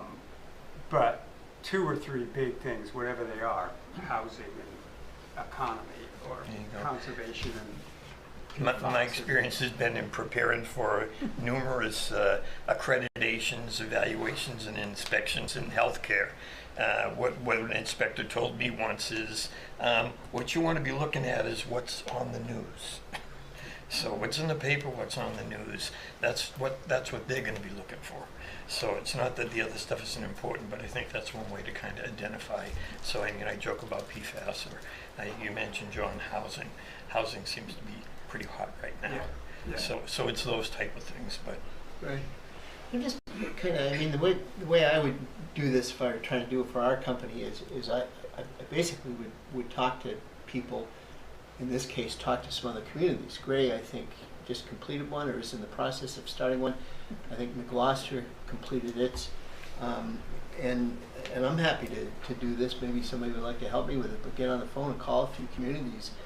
You know, when did you last update your plan? Who did you use as a planner? Were you happy? And then send out. That's what Sue's doing. That's what I'm doing for you. Oh, you're doing it. Okay.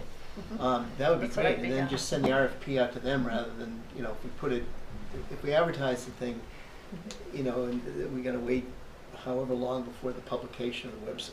I don't know, but I could see that just dragging on for 30 days, just waiting. Well, no. Well, one of the things I was going to say is while you guys are looking for a planner, one of the things you should be thinking about is what is your vision individually for the town. Right. Comprehensive plans are developed to direct growth and to affect the zoning ordinances for the town. And they're going to be that's the document that guides the town for the next 10, 15 years until we do this again. One of the comments I heard tonight from, was it John? Sean, was that he was on this committee because he didn't want to see Raymond turn into Wyndham. Well, comprehensive plans were developed to slow sprawl, because if you don't have controlled growth, you get it everywhere. And my role for the town is I'm code enforcement, zoning administrator. I've been doing it. I did it for Portland. I've done it for Wyndham. And zoning is the most important piece to direct growth. We have areas in town where we have 3-acre zones, we have 2-acre zones, we have 1-acre zones. We have commercial districts and residential districts. We have a shoreline zone. This comprehensive plan that you have did a great job. Raymond is a wonderful community. That's why I live here. It's probably why most of you live here. So I think that, you know, reviewing the plan, coming up with what your vision is, where you think growth should happen, where you want to see this town, where do you want to see it go? You should be at the mic, I'm sorry. Well, I thought I was talking loud enough. You know, you probably are for the committee, but I think, you know, I'm not a planner. I've worked with a lot of planners. Don was alluding to some of the planners I know that I worked with in Portland and Wyndham. Wyndham did a comprehensive plan while I was there. It's a great opportunity to get public participation, find out where we want to go as a town, and keep the ship floating in the right direction. Because this is a great town. We have some of the most precious mountains, rivers, streams. We have clean water. And I think that's what we all want. We want it for our kids. We want it for our grandkids. So I think it's a real important task that we have. I'm excited to be here, and I know you wouldn't have volunteered if you're not. So, you know, I didn't really want to say too much, but I think this is an opportunity for us to shape the future, and I think that's why we're all here. Yeah, I would second what Chris is saying. Just real quickly, what I had jotted down was, this is from the Maine Communities Comprehensive Planning Committee 2005, and it basically just defined comprehensive plans are the legal underpinning of zoning ordinances, intended to ensure that the power of the zoning is not used arbitrarily, unfairly, and with attention to documented need. And that just seemed to me to be fairly succinct as far as describing what a comprehensive plan's goal is. It's the underpinning of our zoning ordinances, legally. I think it's part of it, but you know, we need to. I mean, for example, should the town be purchasing land for, you know, public use? When, you know, if it's in the plan, then when something comes up, you know, what does the plan say about it? Sure. Yeah. But as you say, Brad, it's use, so that's the word. It's nice we've got a liaison to the planning board here. Right. I mean, that's an excellent piece of resource. Right. It goes far beyond, though, I think, Chris. It's an important part. If you go back to the plan that we had, when was it, 1990 or something, someone mentioned? Yeah. I mean, that one thought that the way to slow sprawl was 5-acre minimum lots out in the area. And Raymond became the fastest growing community in Cumberland County, in southern Maine, I think, wasn't it? We went from... What time period? When we did our last, started the plan in 2001, so the census from would have been, what, 90 to 2000? Yeah, I think in that time period there was a lot of you know, proposed development on the boards, and a lot of it didn't happen. But you know, because with the recent you know, what had been sort of a housing boom, we saw things coming back. But now perhaps they're cooling again. But Raymond has, as to my knowledge, has never been the fastest growing. I mean, when you look at fast growing communities that probably would regret a lot of what happened. My hometown of Scarborough's one. Gorham was the fastest growing town in the 80s, for sure.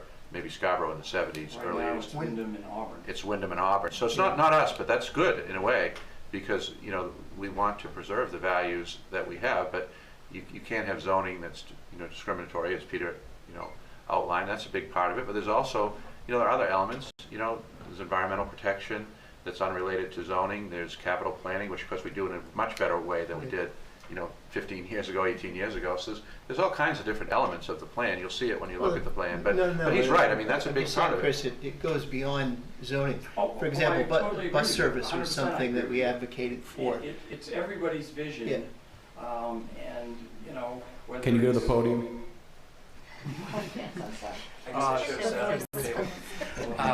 No, I'm totally in agreement. I just wanted to make the point that this plan is the underpinning for zoning, is how this all came about.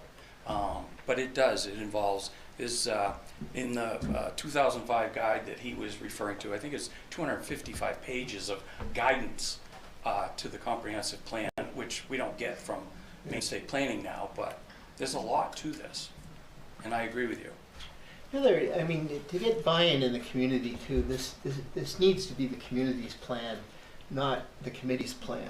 Absolutely. And if it's seen as the committee's plan, the community's. Well, that's why as much outreach, I think Peter hit that. Exactly. You know, the survey, you know, having periodic you know, sessions for a public hearing. You know, and no matter what you do, by the way, you're not going to get a universal agreement. You know, when this thing's done, hopefully it's something that, you know, people are going to embrace and think is a good plan and approve. But it may be bumpy getting there, and you know, people don't get engaged until they see something in the plan they don't like. Then they get engaged. I think that's a good point. I think we're going to want to see both sides. We're going to see people that want growth. We're going to see people that don't want growth. There's going to be a lot of disagreement, I hope, in this committee, and then we come to a consensus. That's what a good committee should do, is disagree and then agree to disagree. And then compromise. And compromise. Yeah. Compromise. I think John is on to something when he starts talking about the 10 areas. Looks like we're going to be spinning our wheels for a little time as we get this thing up and running. Maybe the next time we come back after reading and going through the comprehensive plan and looking at those areas, we can come back and talk about what areas we have interest in, or what areas people we know have an interest in. just to find out where people are. And that would be some place we could start some discussions. We can have some discussions before we hire a planner. Yeah. I mean, I think we should, lay it on the table, what's important to us, what's important to the people we know in the community. It's a basis of a start. Maybe, that's a great point. Maybe another exercise before you come to the next meeting would be to write down the 5 or 10 things that are important to you about Raymond. Or maybe the top 3. Top 3, okay, so we top keep, 3. Keep it in a Manageable. digestible box. Yeah, and pick 3 of the 3. 10 that you think are Most important to you and to the people you know. And with that, we will have some overlap, but we'll probably cover all 10, 12 chapters. Absolutely. And there's probably a couple chapters that aren't in here. It might fit into one of the boxes, but There may be some things that aren't in there altogether that are important now that weren't then. I don't know. I think the important thing in a committee like this is you come and you listen to the ideas people put out, and if you don't walk away with a change of mind and what you walked in believing, then you probably aren't doing your job. you're not doing your job. And the planner's great, but we're hiring her or him, and we want to give that contracted consultant a pretty focused scope of work, and with clear targets of what our priorities are, recognizing we got to hear the public as a big piece, and the planner would help with a couple good public presentation things where folks come up and pin the tail on the donkey and on the boards and stuff for what their favorite, most biggest needs are in the community. But yeah, we can be most efficient use of expensive planners by getting them a relatively narrower focus, not necessarily narrow, but focused scope of work.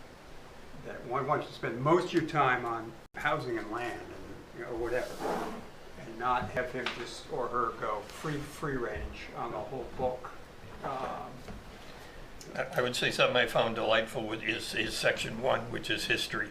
Ernie Knight's, I don't know how we're going to improve on that, but maybe someone will have something to add, but it's certainly enjoyable when you read it. It really gives you the background of how Raymond came to be. I could give everybody applications for Raymond Casco Historical. There we go. There's a new chapter. You get at least a paragraph for that, Frank, in the new book. It would be interesting on your theme of top 3 is what are our personal top 3, but what do we see as the top 3 for the community? Not us, but ours plus, what do we think Raymond thinks are the 3 top for here? And I think to add to that too, from a personal perspective, there are things that we know we need to address. We will need to continue to address affordable housing, and we need to have zoning be a major part of this, but I would love to have recreation be a part of it as well. So I don't want to set aside what we absolutely need to have. I don't want to risk losing what we need to have for the things that we would love to have, the things that are going to make Raymond, continue to make Raymond what we love about it, but may not be or a little fluffier than affordable housing or education or something that we know needs to be on the agenda.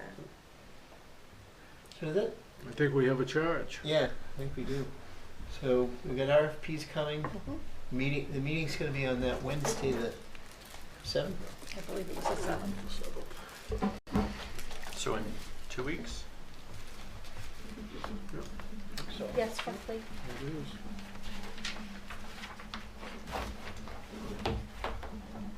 Wednesday the 7th at 6:30 here. What's that?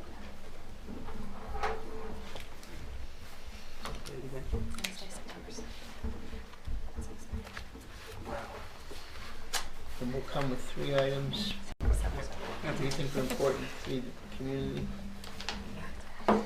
We'll have some RFPs to study. We'll talk about the plan.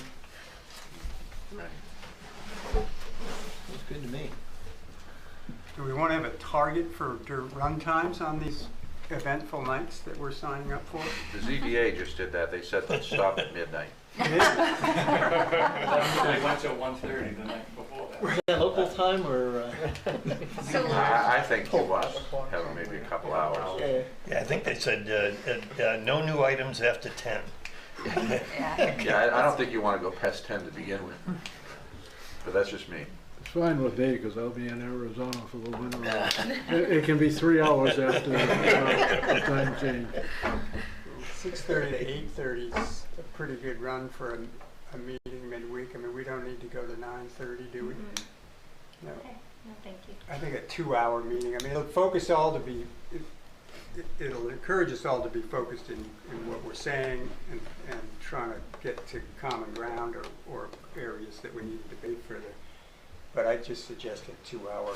And I think that's right. And I think the way to make the, I'm getting a sense you want to really get going and make good progress. The way to do that is to have the materials you need transmitted to you electronically between meetings, so you can come in prepared and ready to go and make some progress. And we'll do our best to do that. I mean, we just need to know what you need. So Sue, just to reach out, I just kind of have I downloaded this, and basically it's the use map for Raymond. Yes. And the different, but I've got no way to know if this is the current. This is 2008. So are those questions we can just ask you? That's something that Chris might know. Oh, I might be able to 2008. Yeah. Would you let mine go into the mic, sir? I don't know what version you have. It just says it's the 2008 use map for the town of Raymond. Zoning map? Yeah. I think that's out of date. Yeah, I know of a couple of amendments since 2008. Yeah, There was some an of this has overlay changed. district. Some of that's changed. Yeah. So a current get you use up. map We would can get be you A helpful. current use map would be helpful, yes. Yep. If there's a need to go later than 8:30, we can always take a majority vote of the board to do that. And the other thing, I mean, people have varying familiarity with the community. Some people have been here a long time, some people not so much. If there's anything at all that you think would be helpful, contact us. We'll send it to you. Any documents about the town history. I mean, the Ernie Knight thing, that's a great suggestion. There's all kinds of materials that you could review, or not. I mean, but it's. I think knowing something about history is important to maybe developing a path forward. But we'll provide whatever it is you want, individually. So some of the old timers, like myself, and maybe not Frank and Brad or John, but we can Greg. We can send it out to the people who are newer. Well, and one thing, if you don't mind, I'll throw out is that we do have a sizable election coming up on November 8th.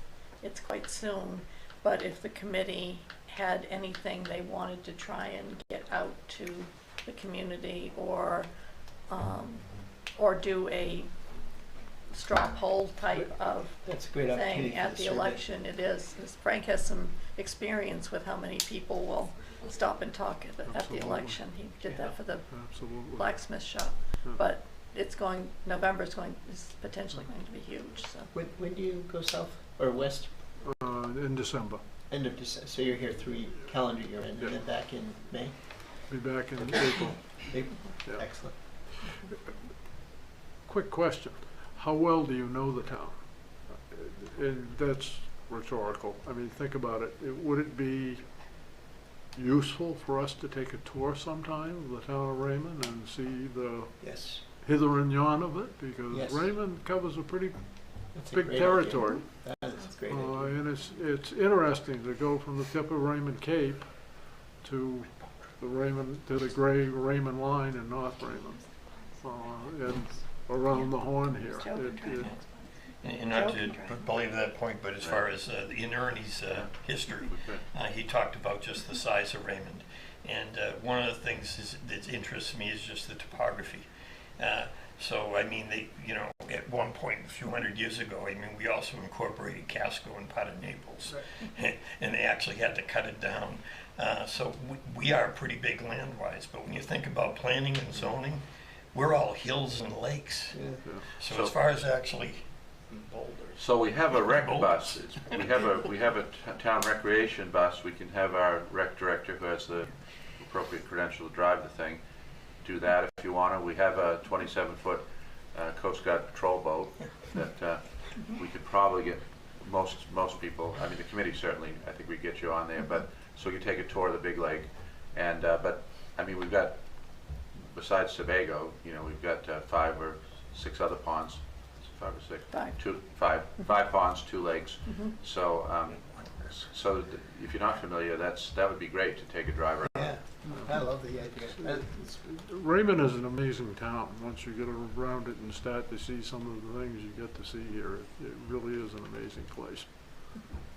Well worth the tour. And Don's right. You've got to take that boat trip if you haven't taken that boat trip around Sebago and to see.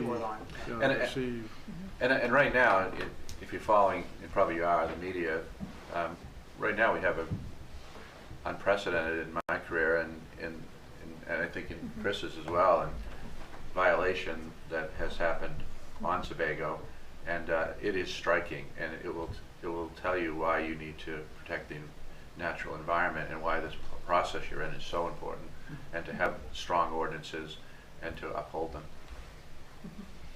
And that's what we're going to do on this one. What would you suggest for a boat tour, like a Saturday or Sunday or something? Yeah, I don't know. We got to do it before it gets too cold, and we probably, I mean, we're probably going to need the 2-boat deal again, so we could do that. We could pull it together, and we could do Sebago. And what, meet down at Raymond Beach? Yeah. Yeah. Yeah, I think our boat, we had 10 on our boat? 10, but there's 3 crew members, so it's 7. Yeah, so 7. Yeah. So we'd need to have a second boat, but we can do that too, I think. Yeah. So why don't we put that on the agenda, because September's probably going to be a great month for that. It is. And then we'll... Even into early October, it's not a bad ride. Yeah. Yeah, no, that would be... You can go goose hunting. What's that? Yeah. You can go goose hunting. Yeah. And then the bus tour too. Yeah, the bus tour, that's no problem. We can do that anytime. Right. We need a special driver for that, or? Yeah, and Joe has the school bus driver license or whatever the credential to do that. Joe I think Bruno? Nathan, no, Joe Crocker. we actually have if you don't know, we have now a full-time recreation director who's great.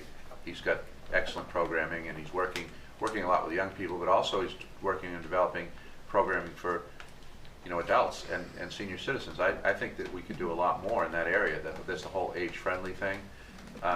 We're going to get this school here, so we're going to have an immense opportunity there. That's a big discussion, is what do we want to do with it? It's much larger than what the town needs for a town office. I envision that you could have adult education, you could have maybe some nonprofit presence there, you could have different committees and different organizations. Community center. Community center, the library, of course. Now we have the town library. The library is a town department. So Raymond's kind of on a roll moving forward, preserving the values of the past. But I think you alluded, I think, to the idea that we should be looking at some of the what you call them, fluffier things. Fluffy. Yeah, well, we're Very big technical right term. now. Right now, we're kind of big on fluffy, I guess, Yeah. if you want to look at it that way. But and that's what makes the community attractive and vibrant.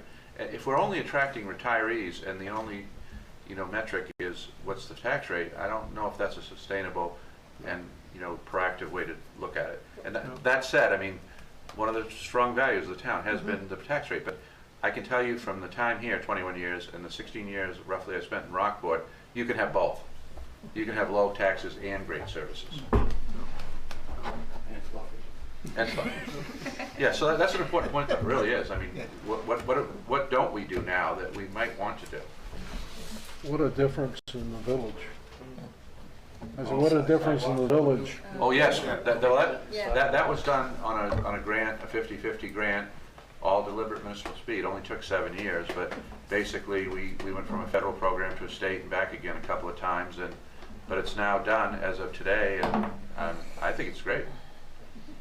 And then, because the original project on 302 was one of the first ones I did with Frank's wife, and the back then there were 3 women on the board, and they were very much wanting to move the town forward, and so we had the Route 302 development project, we had the waterline project, we did the public safety building, we did the first of the bonds for road improvements, so we did a lot of things. And now people look at those, even the opponents, I think, look at them and say, that was pretty good. And even some people say, who are opponents, I was always in favor of that. That's what happened. The sidewalk was very controversial. There's only been, to me, one complaint about the sidewalk from somebody who doesn't live there. So that's a real significant achievement for Nate and his crew and the contractors. And, you know, from my perspective too, last I knew we still had a AAA credit rating, right? We do. That's One of the few. One of the few. When we That's got amazing. it, we were one of 5 or 6, and we got it on the first try. It took Falmouth a lot longer than that. Yeah, Well, well, we've always been better than Falmouth. Falmouth is an example. There's very few towns in Maine that have that, so that's pretty good. When you don't succeed here, we send you to Falmouth to be the town manager. that's right. So are we ready to run over what I've captured as the agenda items for next time? Good, go. The obviously call to order, approve the minutes of this meeting, review the 2004 comprehensive plan, identify 3 items each that are important to the community and discuss the boat trip plan, and between now and then, Dawn and I will come up with dates that would work for the town and also with the bus tour. Yep. And have you interacted enough to consider election of officers next meeting, or shall we put that off another meeting? We'll see how it goes and put it out there, and we can bring it off the table anytime. Okay, yep, I'll leave it on then. And then I always put on the end, though you folks can change it if you want, I always have public comment, planning, comprehensive plan committee's comments, and an adjournment. A standard at the end. Is that okay with everyone? Good. So is this being broadcast live now? Yes. Yes. So are there any public comments? Well, it's being broadcast, but the only public right now is Mr. Hanson. Well, he's not public. He's Well, staff. Well, he's staff, but he's also sitting in the public. I have no comment. Oh, so it's not public comments from people on Zoom? that- It would be if they were Zooming, but this meeting couldn't be Zoom because you hadn't yet adopted the remote participation. There will, I mean, typically we don't see, you know, a significant amount of public comment, but sometimes, depending on the topic, you do, and so you can get a lot of good information that way sometimes. Yeah, yeah. Yeah. And that does though lead me to a question with Zoom. I will set up a Zoom meeting for every meeting and send it out to the committee members. If what other committees are doing is if none of the committee members are on Zoom, then the meeting is only here. It isn't on Zoom. Good. Is that something you'd want to continue, or would you want to allow the public to come in via Zoom? I think, Go ahead, Brett. yeah, no, I'm all in favor of as much input as possible. I agree with that. Okay. Yeah, it seems like that would make sense for this committee. But you have to, and some towns have learned the hard way about controlling Zoom too. Yes. And we had to come up with procedures, policies to prevent something really. Yeah, I not have the good ability happening. of cutting off video and sound. Right, but we've actually seen a little bit of it here even, Yeah. so, yeah. You post Mhm. a Zoom link for the meeting Yes, it's to supposed to be. on the Wayman website, just like the recycling committee. Anybody could jump in. Yes. It's on the meeting on the calendar. But they can jump into view, but if they're muted, they can't speak. But you can. They can raise their you can hand raise your within hand Zoom. and participate. That's correct. So I would just suggest that we perhaps have that as an option, but maybe once we get our feet on the ground and get rolling, just so that we have a course and a speed, and as opposed to having it be public for the next couple of meetings when we're getting organized, I guess is my point. You can use that option intermediately, you know, when you decide that you're having a meeting that you would really like to have more public input than other meetings. I mean, we may find some of our meetings don't really need public input, and others we would want. So you can decide that per meeting, couldn't you? Yes, you could. And you could advertise more that we're seeking public comment for this meeting, for instance, in particular. This is the subject we're talking about tonight.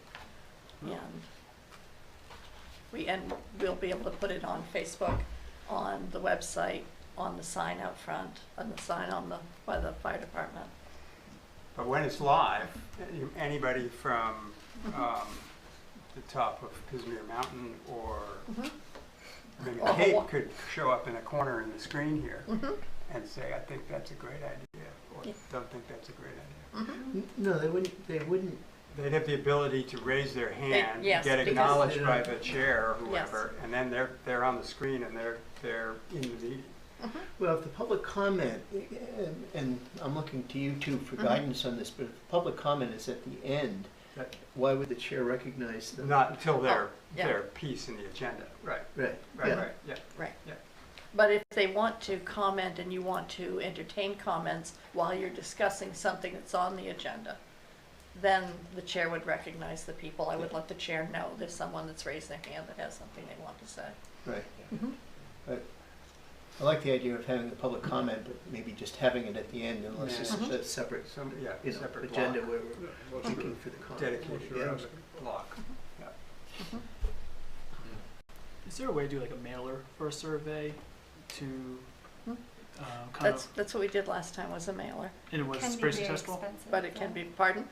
It was Was it fairly successful? It was fairly successful. I'm trying to think what the return rate was. It was very successful as Yeah. they go.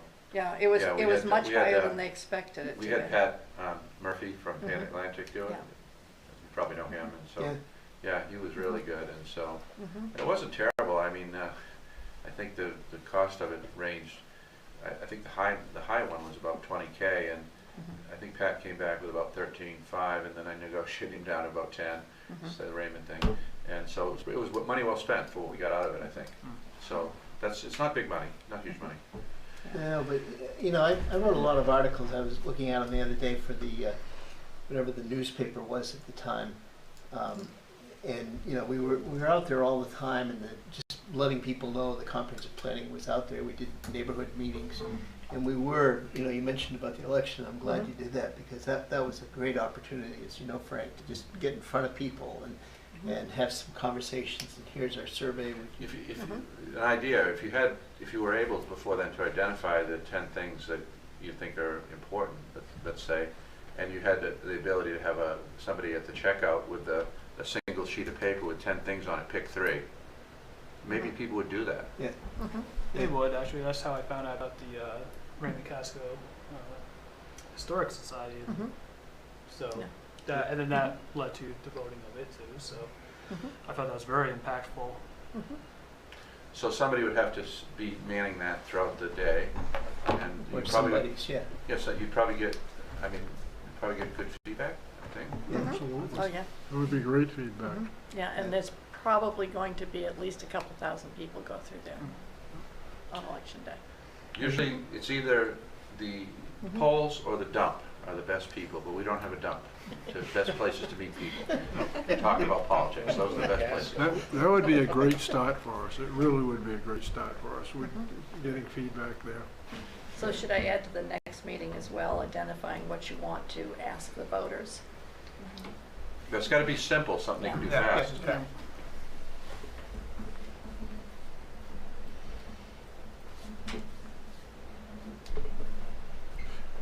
If nothing more than those 10 items, and ask them to pick 3 that they think are important. All they have to do is circle 3 of them. And, if we had 4 or 5 people working that day, we could hit almost every single one of them. Yeah, the polls are open for 11 hours. Oh, no, I'm sorry, 13 hours. What are they, Sue? 7 to 8. And not 7 p.m. to 8 p.m. Well, if we didn't have enough people from the committee, maybe we could figure out a way. I could work on that to see that we get it staffed. We might have some staff members. I would work on that, but it would be better if we had committee people to the greatest degree possible. And Frank's right. You got to have enough people so you can handle the flow, so people aren't inconvenienced. Do either of you know roughly offhand, in person versus, I saw a ballot box in front of the town office. That's absentee. And mail-ins, roughly how that breaks down for Raymond? Exactly, I do in a second, as soon as I get to my folder. All of those stats are on the website as well. And right now I have election statistics going back to, oops, and I'll go away.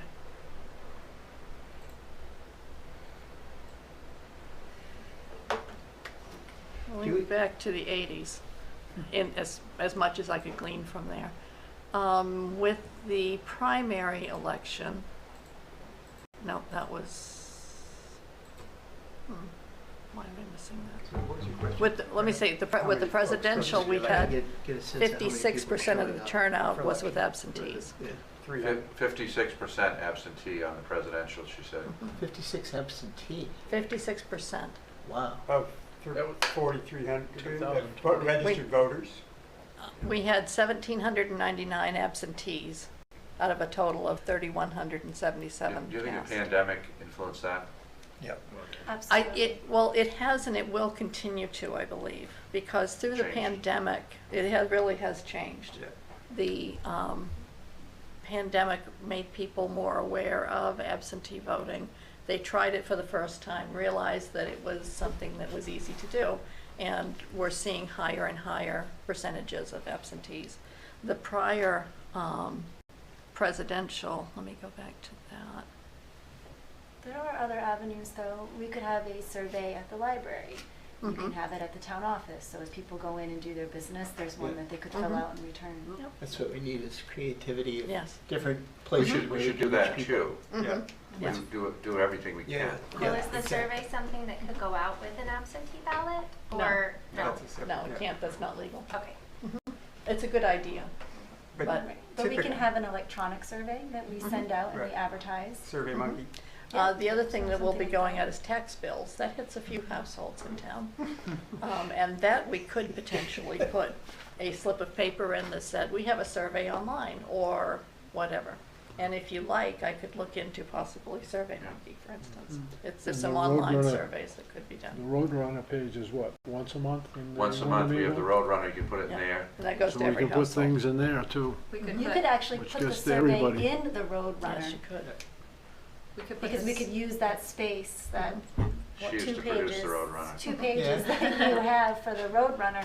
You could actually put that in there, so you could just cut it out and return it. Send it in or drop it off. Send it in, drop it off, Fax how, it. whatever you would want. So that's another use for that. 'Cause Yeah. the biggest thing is about getting this out to people. Electronically doesn't hit everybody. Voting polls doesn't hit everybody. I mean, no matter what you do, you will be missing a subset of people. So the more ways you can spread it out, the better. And then, of course, there's social media too, and although people generally only pay attention to that when something bad is happening, but this, we do have Facebook as well, I guess. put an ad in the Wyndham Eagle to direct people to a website or tell them that they could pick Well, up one the of road, the our It's the Roadrunner Roadrunner. is. That's the Roadrunner? It's in the Wyndham Eagle inside once of a it. month. Yeah. But the Wyndham Eagle, great thing too. I mean, we should get an article about what we're doing, and it's a front page above the full story, I'm telling you. So we get that in the And in the usually Eagle. free. Huh? And usually free. And it's Or free, yeah, and it cheaper. goes to every postal customer. Now, what happens though, I mean, some people read that Wyndham Eagle and our Roadrunner, I'm sure, and when we used to produce it ourselves and it was like a newspaper, there were people who really anxiously awaited for that to come out. And so there are people who get it and just throw it in the trash at the post office too.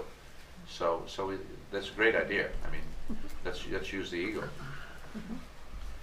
And to answer your previous question, Brad, the previous presidential was only 30% absentees.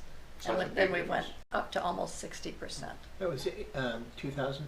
That was 16. 16 versus 16 was 20. versus 20, yeah. So the pandemic had a great effect and will continue to, I think. Doubled it. The percentages have remained high since then. Is there anything local, anything Raymond on this ballot? Yes. There's the Portland Water District Board of Trustees 5-year seat Okay. that's up this year. That does not usually generate a big So turnout. that's a big ticket item right there. Yeah.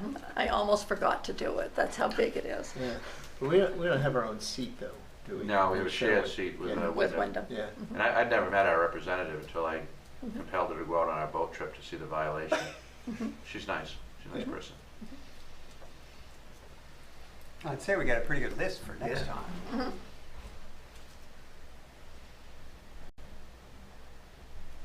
Any reason why we can't adjourn? There isn't. Well, we haven't had public comment. Are there any other comments from the committee? I'll entertain a motion to adjourn. So moved. Second. Second. All those in favor?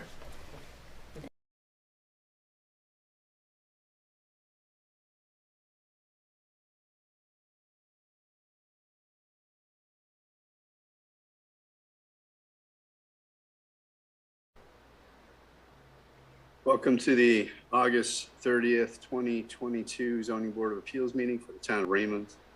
The Zoning Board of Appeals will come to order. The board does have a quorum. I'm now going to do roll call. David Murch. Fred Miller. Pete Lockwood. This is a public proceeding, and unless the board specifically votes to go into executive session, you have the right to hear everything that is being said and to look at all of the exhibits that are presented. Please notify the chair if you are unable to see or to hear. The board works from a published agenda and will be considering tonight's items in the following order. Number one, call to order. Number two, approval of minutes of the July 26, 2022 meeting. Old business, ratification of findings of fact specific to the administrative appeal. Read notice of violation issued 1/4/2022 via B. Ration Esquire on behalf of QT Inc. The following public hearings on the following matters. Administrative appeal, read notice of violation issued 12/21/2021 to Rand Excavating. We have administrative appeal, read notice of violation issued 3/10/2022. Applicant Gregory P. Braun, Esquire, on behalf of Big Lake Marine LLC. And this next one is actually number 4 on the list, so we'll be bringing it up. Administrative appeal, read notice of violation issued 1/28/2022, Rand Excavating, 20 West Lake.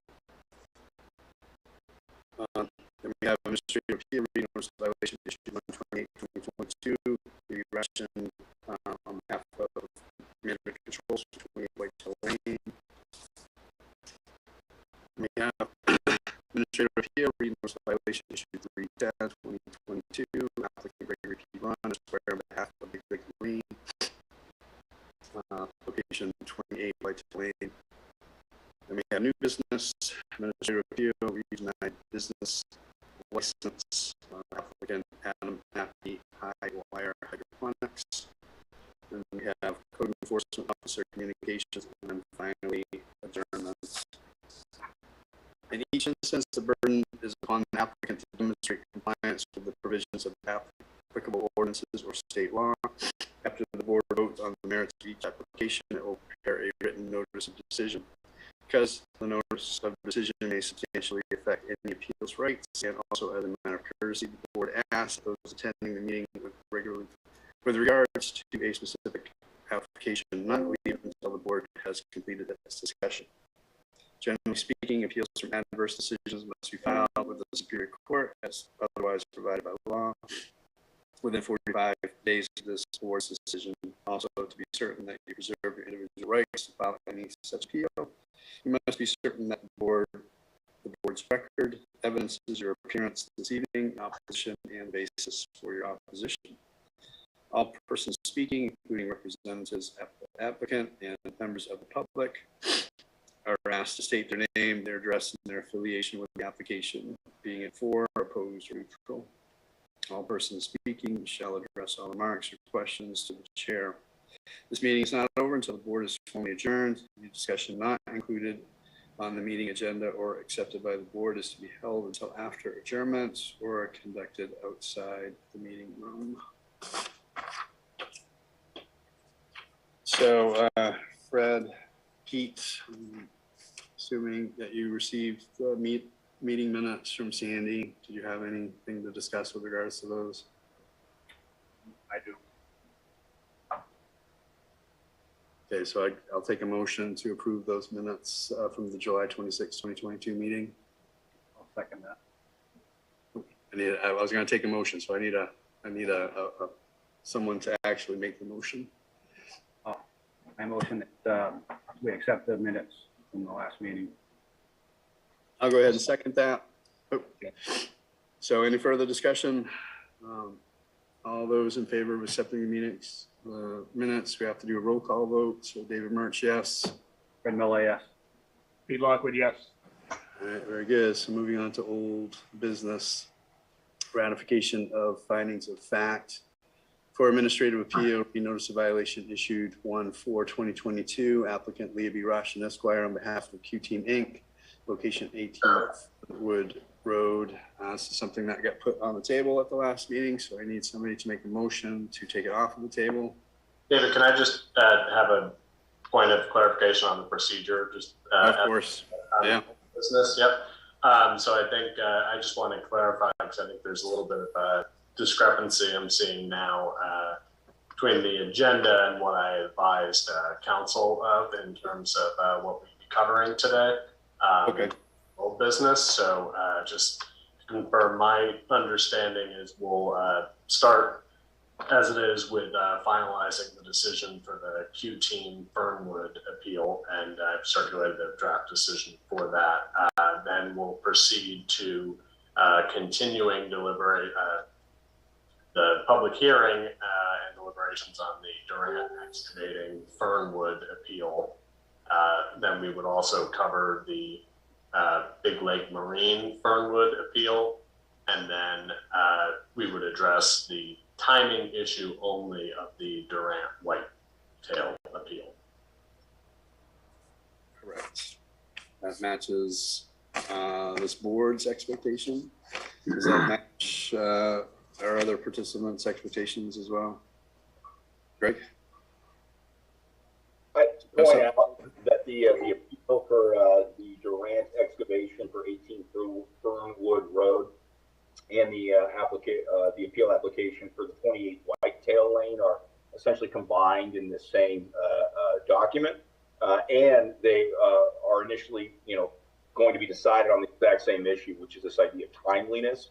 And so I think, rather than make those arguments twice, it makes sense to just take up what I see as the first new business item and fourth new business item together, especially since we're only going to address timeliness as it relates to the Durant Excavating 28 Whitetail Lane application. Take those two up concurrently to start, and then address the Big Lake Marine LLC 18 Fernwood Road. Seems to make sense to me, Stephen. Yeah, I think it makes sense, and I think that as the appellant has the burden, they can set up the appeal as they'd like. Okay, we'll do that. So, I forget, we took this off the table, didn't we? Did we go through that vote? We haven't taken it off the table yet? No. Okay. Okay, so did we at least make a motion and second it? I kind of forget. I'll make a motion to take it off the table. And I will second that. So any further discussion before we make a vote? David Murch voting yes to take it off the table. Fred Miller, yes. Pete Lockwood, yes. Okay. So Stephen, I don't know if you want to sort of guide us through this process when we received the documents Sure. earlier today. Yep. So where we are procedurally is that we've held the public hearing on the 18 Fernwood Q Team appeal, and the board closed that public hearing and closed the record, and then entered into deliberations on that. And we made what the board characterized as preliminary findings of fact and conclusions, and took votes on those for a total of 4 issues on appeal. And then we continued those deliberations with instructions for me to prepare a draft written decision that reflects those facts and conclusions of law.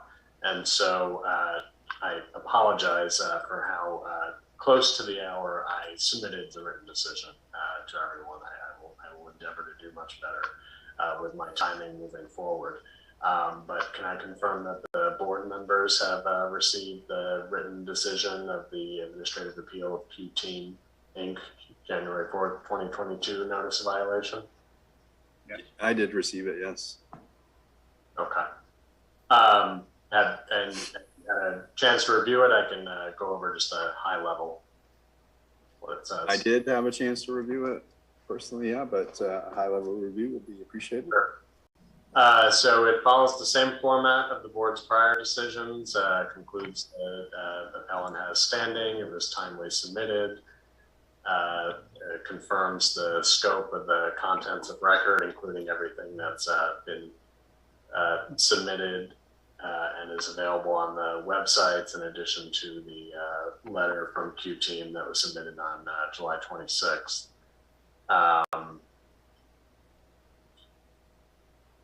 Then goes into the findings of fact and conclusions of law of 4 issues.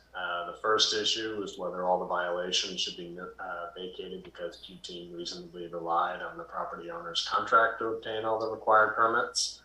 And the board made factual findings and conclusions that are reflected here, and ultimately voted to deny the appeal on that basis and uphold all violations. The second issue was whether violations 1 and 2 concerning the removal of vegetation less than 3 feet in height without a permit should be vacated, and the town, with no objection, abandoned these arguments, and so essentially that moots the appeal on these points, and so the decision reads that the board declines to address those arguments or make any findings on those points. So the third issue was whether violations 3 and 4 concerning the removal of alleged hazard trees should be vacated. This reflects the findings on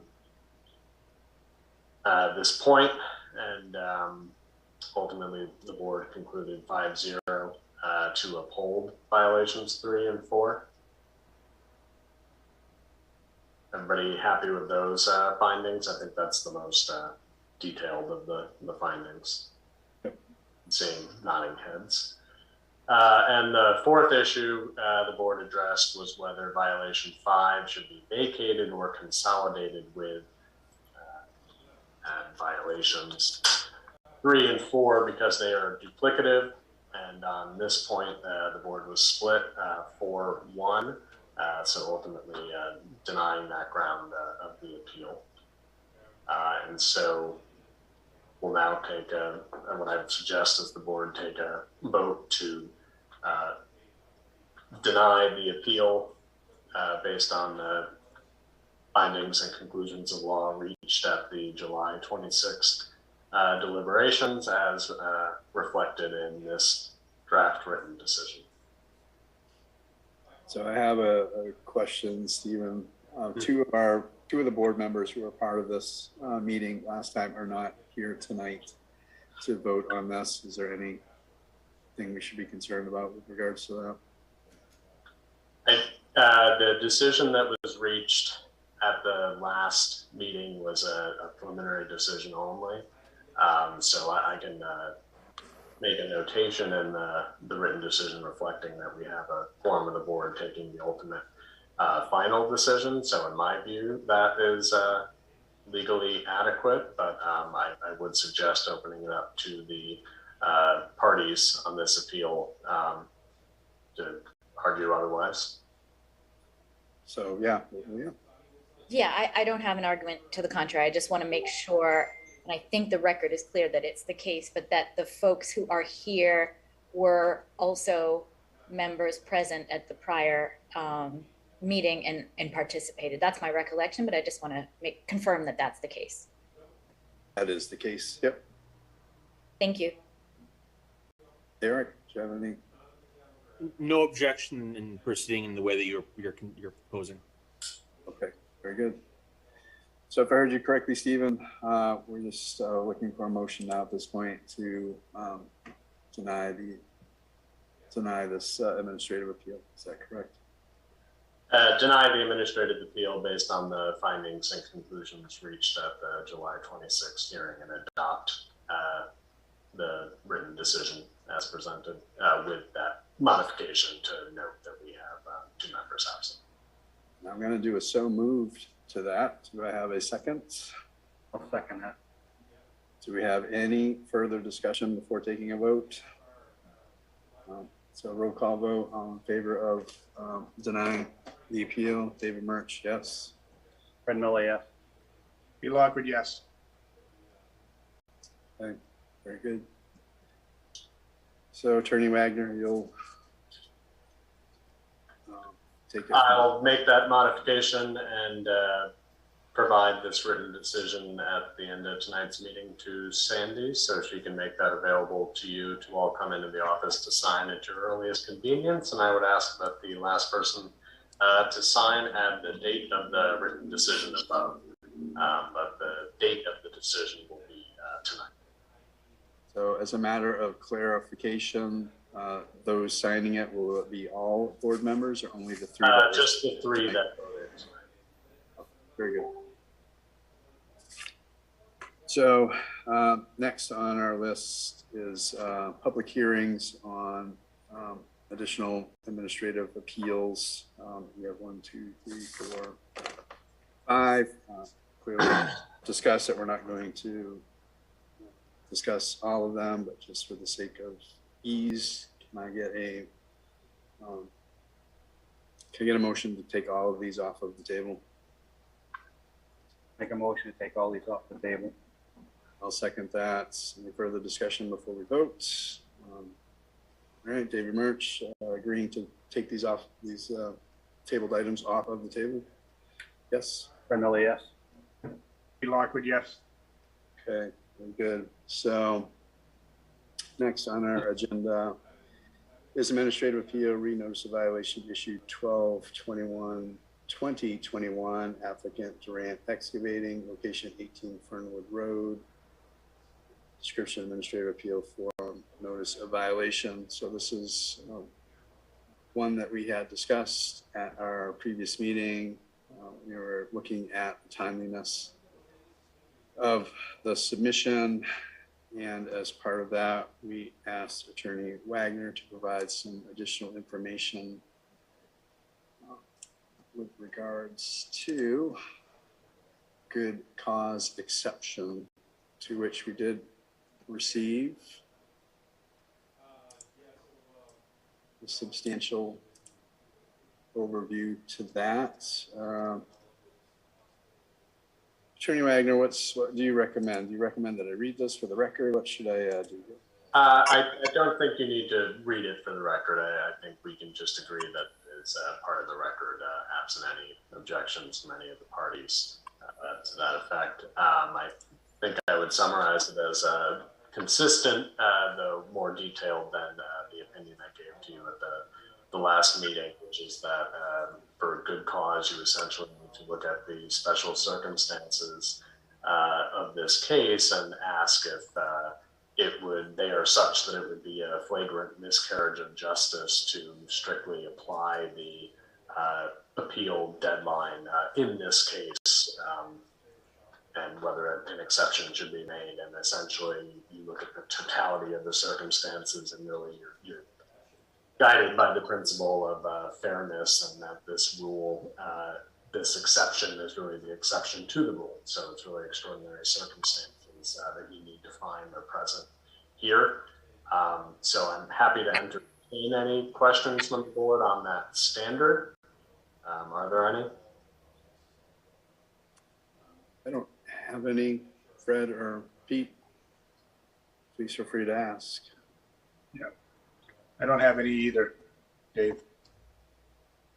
Okay, so seeing the questions on that, what I would suggest, since Attorney Braun wanted to address this collectively with the timeliness of the whitetail issue, I think it makes sense to turn it back over to the parties to just summarize again very briefly their arguments with that in mind. Now, I think technically, correct me if I'm wrong, it was actually a motion by Attorney Wyckoff to dismiss the appeals as timely, so I think I would start with Attorney Wyckoff on this. And if I may, Stephen, before we begin arguments, I'd like to do two things. One is to primarily, again, make requests that we table these hearings to provide opportunity for the parties to continue to work towards resolution of this matter. Since we were here at the end of July, there have been significant steps towards resolution. We have submitted to the town a new and complete restoration plan We did that on or about July 21st. To this date, being August 30th, I don't believe we've been provided or received a substantive response from the town as it relates to that restoration plan. My understanding is that the town and their council have made 2 separate site visits to the property related to this restoration plan since that time, without any substantive response to that proposal. And similarly, we have also submitted to the town some 8 days ago now a proposal to reach a consent agreement as it relates to all of these issues, so that the parties can move forward towards a resolution. And as of today, we have not received any substantive response from the town. Now, I haven't personally received this communication, but my understanding is that Attorney Wyckoff is prepared to provide us some update or response tomorrow from the town. And if in fact that is the case, it would seem very prudent to use what are limited resources and not inexpensive resources to further those discussions towards resolution, rather than, again, spend hours of time and, quite frankly, thousands of dollars on these hearings.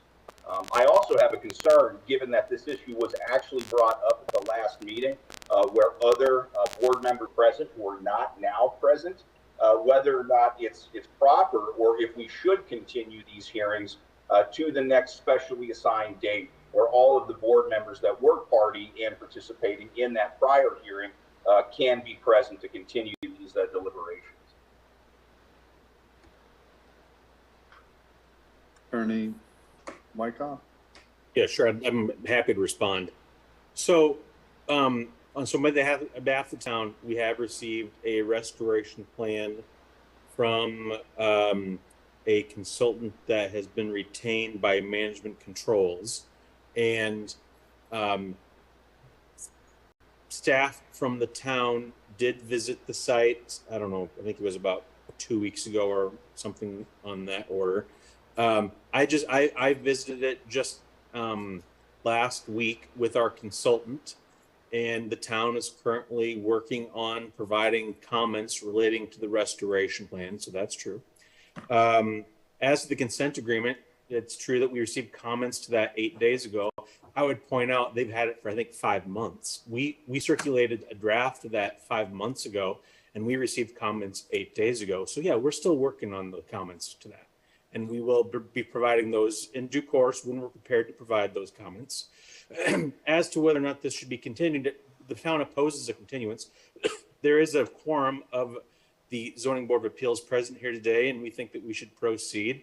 This has been going on, and we need to continue down the path that we're on in terms of resolving the appeals.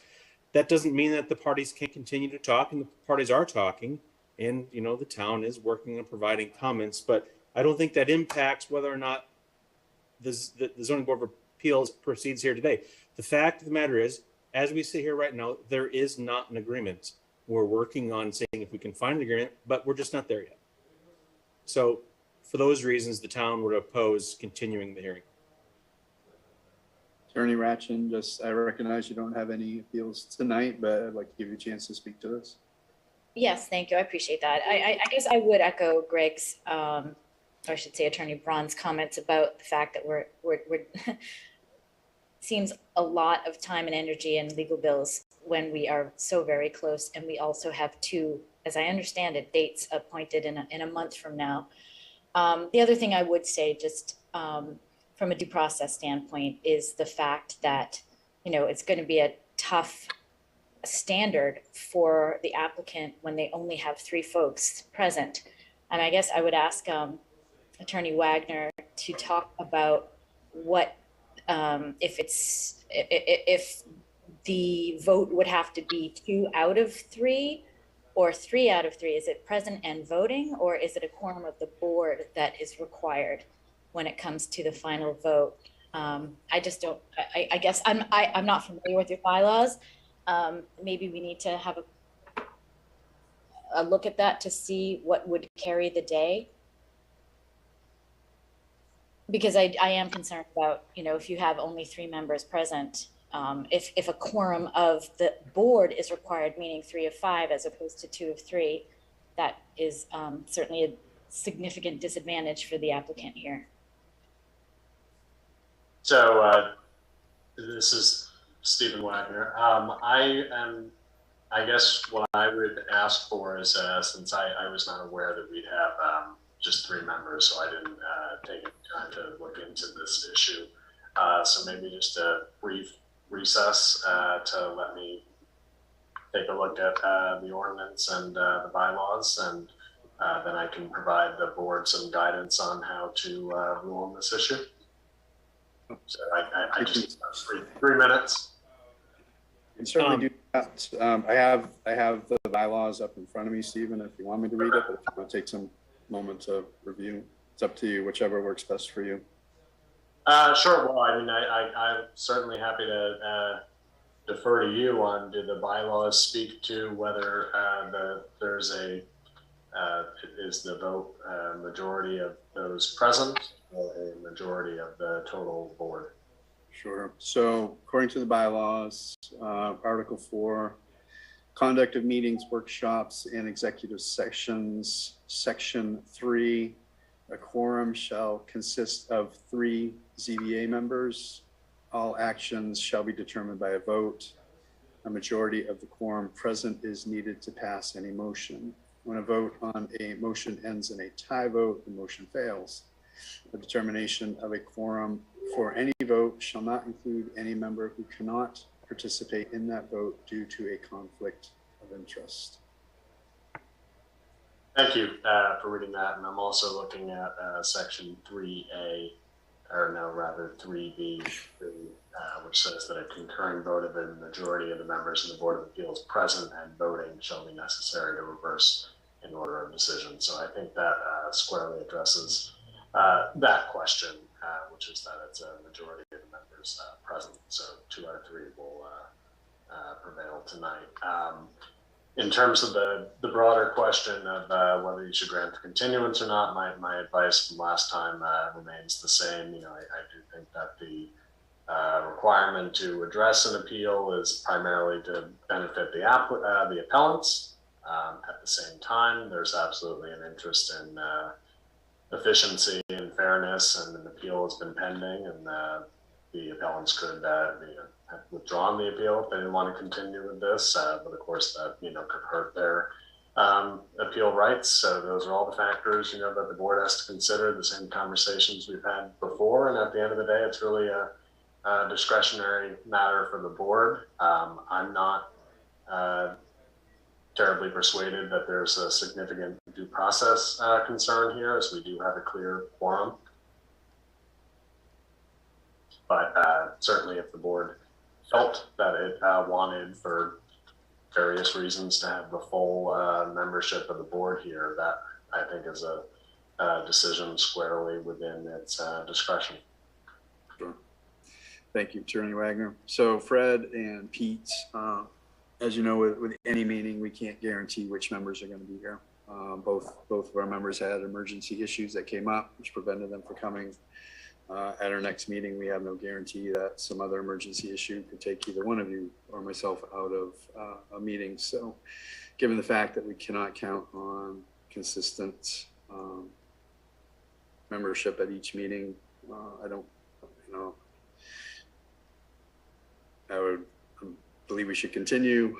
And as in regards to the request to continue to table these, I am of the same mindset as I was the last time, that given we have some parties requesting this, some parties not, given that it's not a consensus, given that not all parties are in favor of tabling, I would choose to deny the request to table. But Fred, Pete, any conversations before we sort of take a vote on this? Okay to continue. Yeah, I'm interested in continuing. I mean, I would appreciate if we had full members, but at the same time, I'm confident that we can move forward. Okay. So Attorney Wagner, I can't remember last time we had this issue come up, and I think we did a vote to Does that sound correct? Yeah, I would make a motion to deny the request to table the matters. So so moved. Do I have a second on that? Second that. So any further discussion, Fred or Pete? So all in favor of denying the request for continuance, David Murch, yes. Fred Miller, yes. Pete Lockwood, yes. Okay, very good. So moving on then. Yeah, I think the floor goes back to Greg now. Yep. And in fact, I believe it's to Attorney Wyckoff, as he was the one that made the request to deny. Okay, yeah, sorry. I thought you said you had two procedural issues you wanted to discuss first, but I agree with you. The first was the quorum, and the second was the general request for a table. Got it. Okay, can I share my screen to kind of help you follow along with my argument here? Can I go ahead and do that? I can do it just I'm asking for permission, I guess, is really what I'm doing. Can anybody answer Attorney Wyckoff's question? Bill or? He's just looking for the board's permission. Yeah. Oh, I'm sorry. Yeah. Yes, please go ahead. I apologize. Okay, I'm going to go ahead. I'll share my screen. Okay, are you able to see my PowerPoint presentation? Yes. Yes. Okay, very good. So here, Durant Excavating's administrative appeal of the notice of violation relating to 18 Fernwood should be dismissed as untimely. And actually, let me ask a procedural question to the chair. Do you want me to address the timeliness of both appeals or only as to Fernwood? Well, I know it's a good question. I know that Attorney Braun related information specific to both applications at the time. Yeah, I would say go ahead and let's hear both of them, please, at the same time. Okay, that's fine. I'm happy to do that. So with regards to 18 Fernwood, the application for the notice to seeking the appeal is dated February 24th, 2022. And the application wasn't received by the town until March 3rd, 2022. Now, under the Shoreline Zoning Ordinance, Section 16 requires that all appeals be taken within 30 days of the date of the decision appealed from. And the notice of violation for 18 Fernwood is dated December 21st. That makes the deadline for the appeal January 20th, 2022. So the appeal wasn't received by the town until 42 days after the 30-day deadline for submitting an application for an appeal. You know, given the amount of time that elapsed, it's clearly beyond the time frame, and my understanding is that there hasn't been any evidence presented as to a good cause for the board to waive the deadline for submitting the application for the appeal. For that reason, the town requests that the appeal be dismissed as untimely. Now, with regards to 28 Whitetail, that application, so the application for the application to appeal both notices of violation came in the same application. So they're both dated February 24th, and were both received by the town on March 3rd, 2022. And as I mentioned before, the deadline for filing an application for an appeal is 30 days. The notice violation for Whitetail is dated January 28th. The deadline for the appeal was March 1, 2022. The appeal was received by the town 2 days after the 30-day deadline for submitting an application for an appeal. And for that reason, it should be dismissed as untimely. Now, I'm not aware of any facts that have been presented with regards to good cause. If Durant Excavating presents facts relating to good cause, then I would reserve the ability to present facts in rebuttal. Thank you. Thank you.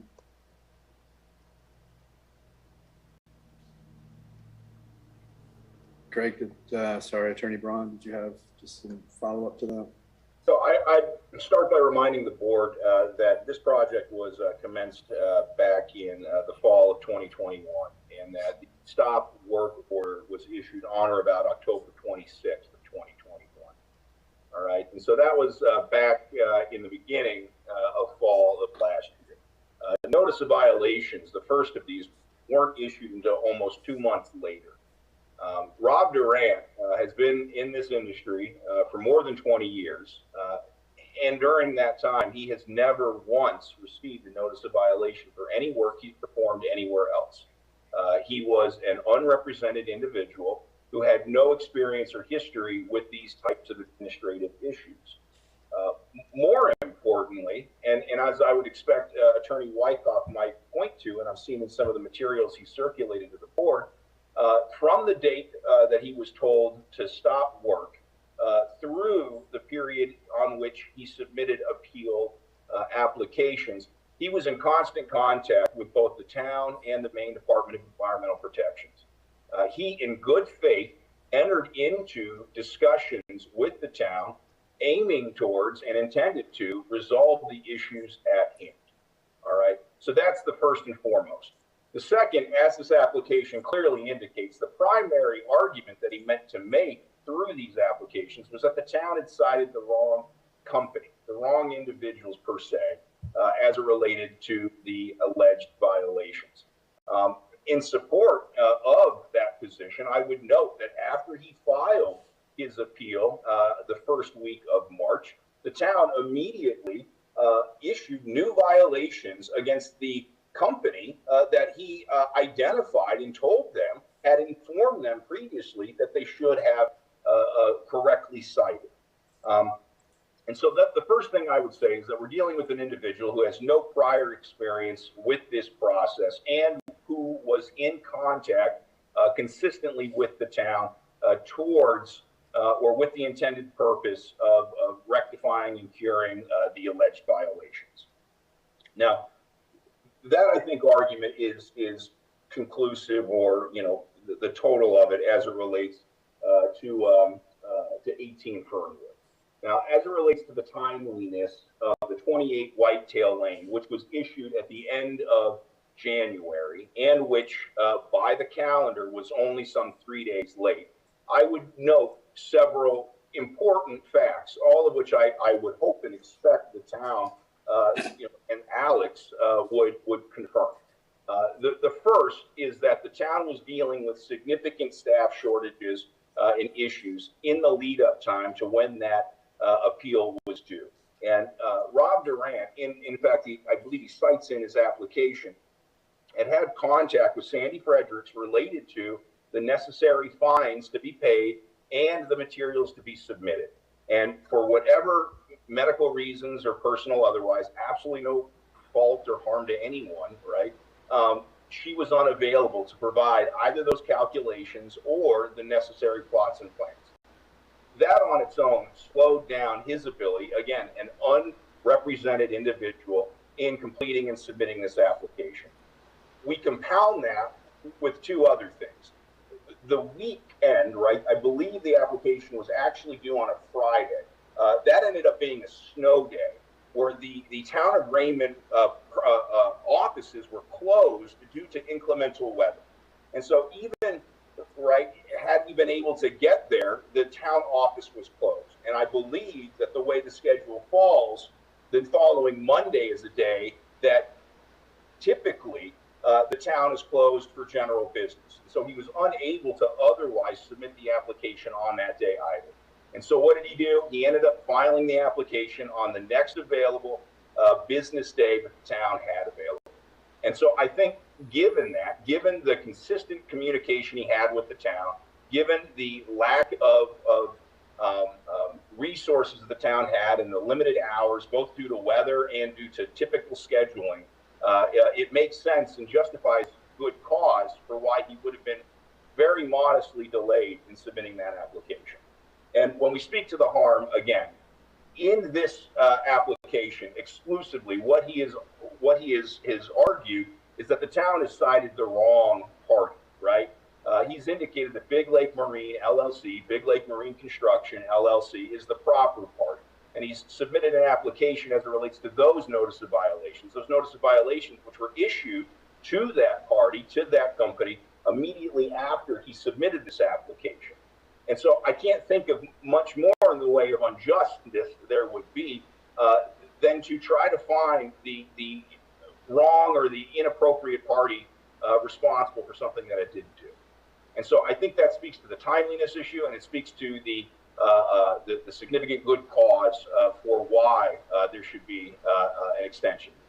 I would note too that Attorney Wagner provided the memo to the ZBA. I won't really speak to its contents or the legal arguments therein, but what I would point out, and I believe, although maybe Steve wants to speak to this, is that the ordinance for the town itself allows for a waiver of the good cause or of the 30-day requirement. So if you're not just limited, I would argue, to whatever court cases or determinations might be, but rather your ordinance itself allows for a 30-day a waiver of that 30-day requirement. And I would say that means you're not explicitly bound to consider the court cases that Stephen has cited.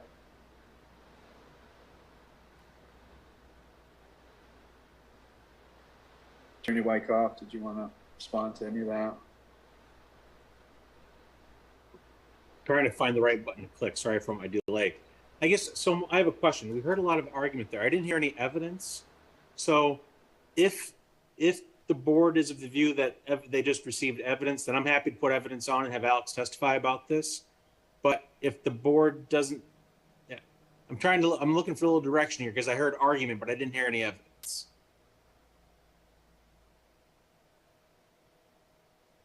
Well, I have one. I would like to get some feedback from either you or Alex with regards to Durant excavating versus Big Lake Marine construction. Sure. Are they considered one and the same, or should they not be considered one and the same from the town's perspective? Sure. I'm happy to have address that. And I'm also happy to have Alex testify about the chronology here, which the town would dispute as to how it has just been described. So maybe what I can do is maybe we just can have Alex provide some testimony here to give you some facts relating to the situation. Sure.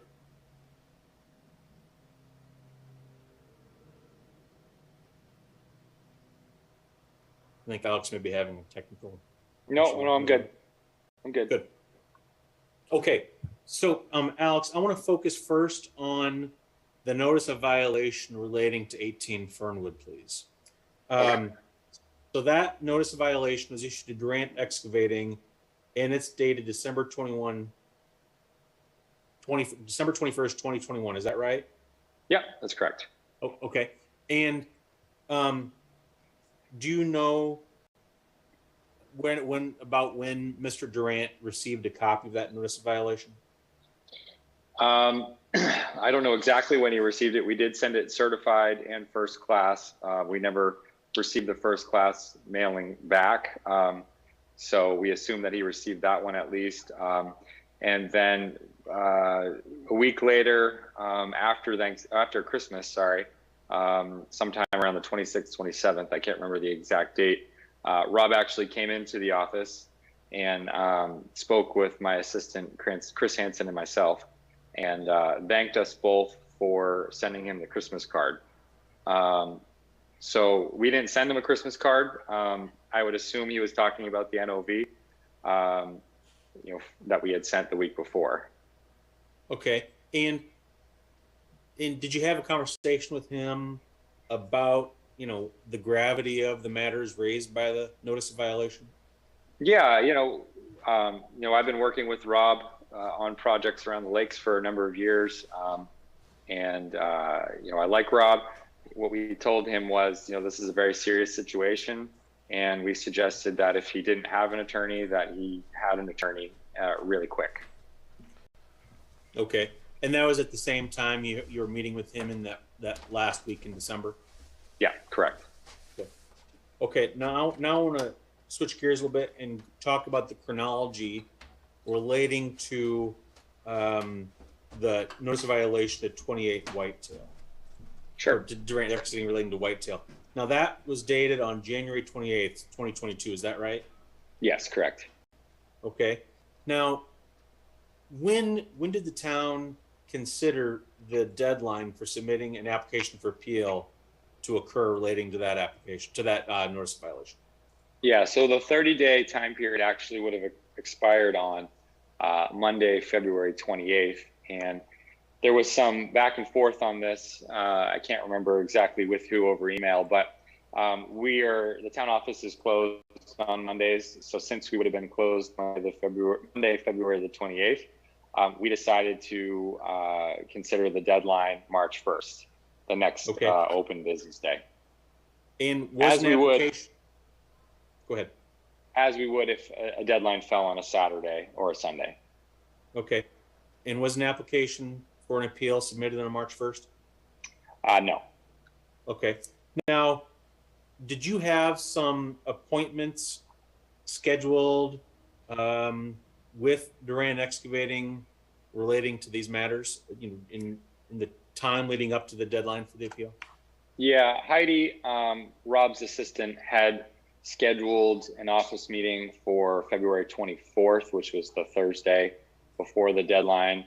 It was scheduled through our online portal, and the note didn't specifically say exactly what it was they wanted to meet with me about, just that they had scheduled an office meeting.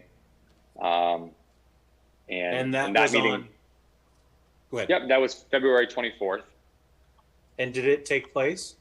No, for some unknown reason, that one actually was canceled by Heidi or Rob, one of the two. Did it get rescheduled?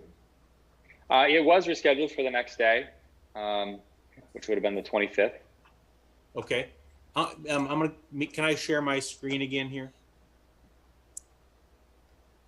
Do you have any objection, Chairman Murch, to me sharing my screen?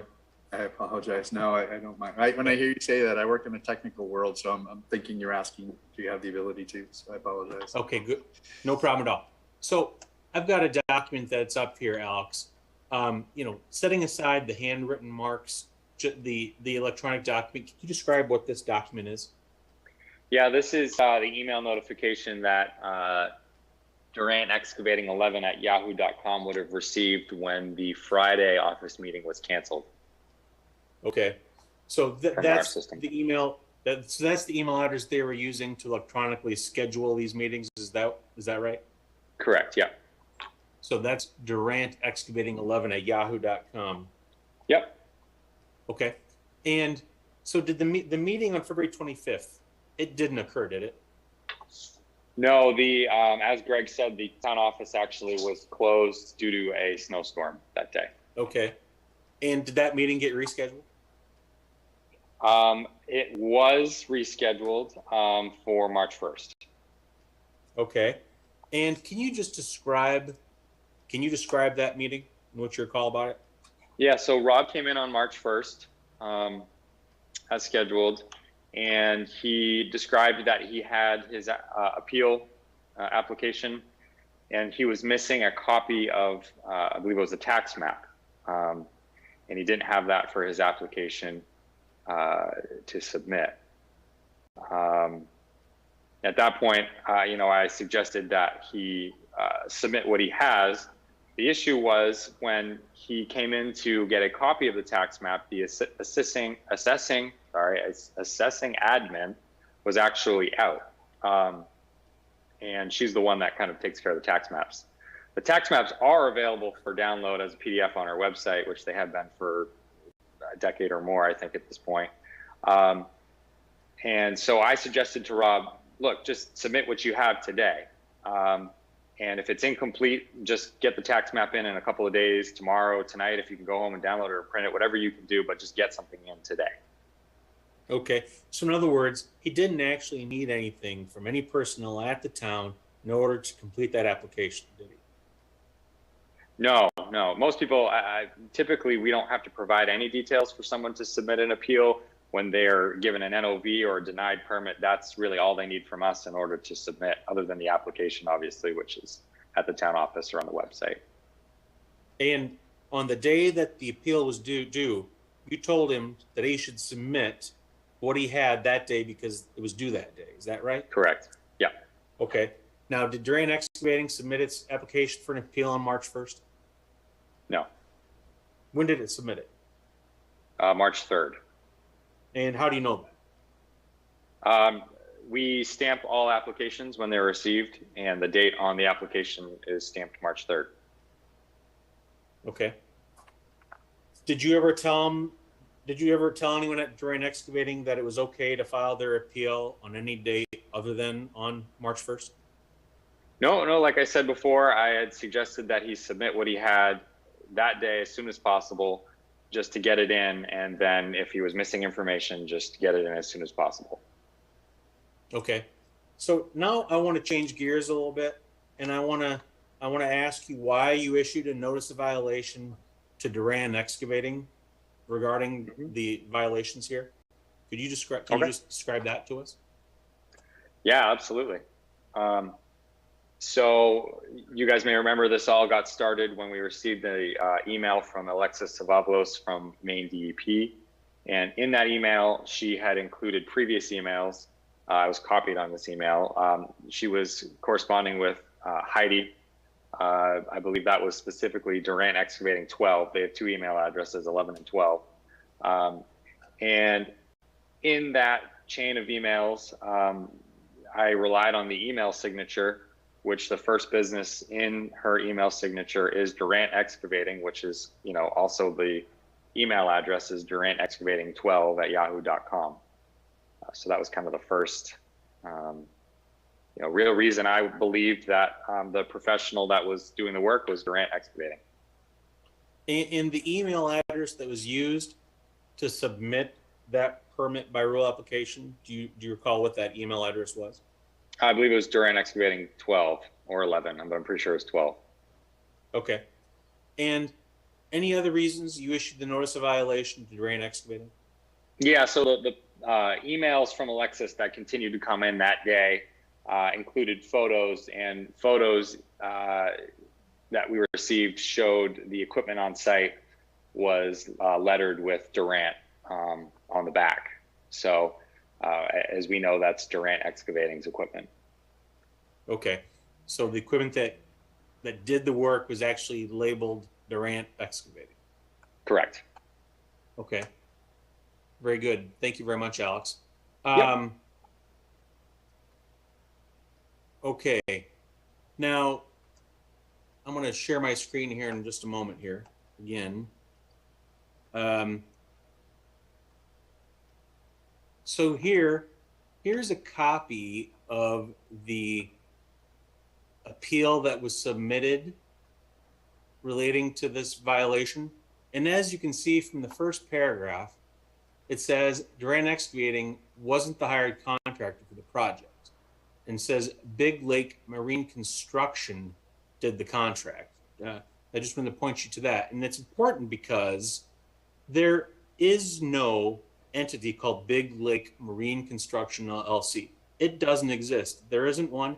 If you go to the Secretary of State's website, it's just not there. What is there is an application for a mark for Big Lake Marine Construction was submitted by Mr. Durant. And I'm just going to blow this up for you so that you can see it here. This is a copy of the application for registration that was submitted in 2015 to the Maine Secretary of State's office by Mr. Durant. And in this, he identifies the term Big Lake Marine Construction as what's constituting a mark. And so he submitted that, and he represented that he, Robert Durant, was the owner of that mark.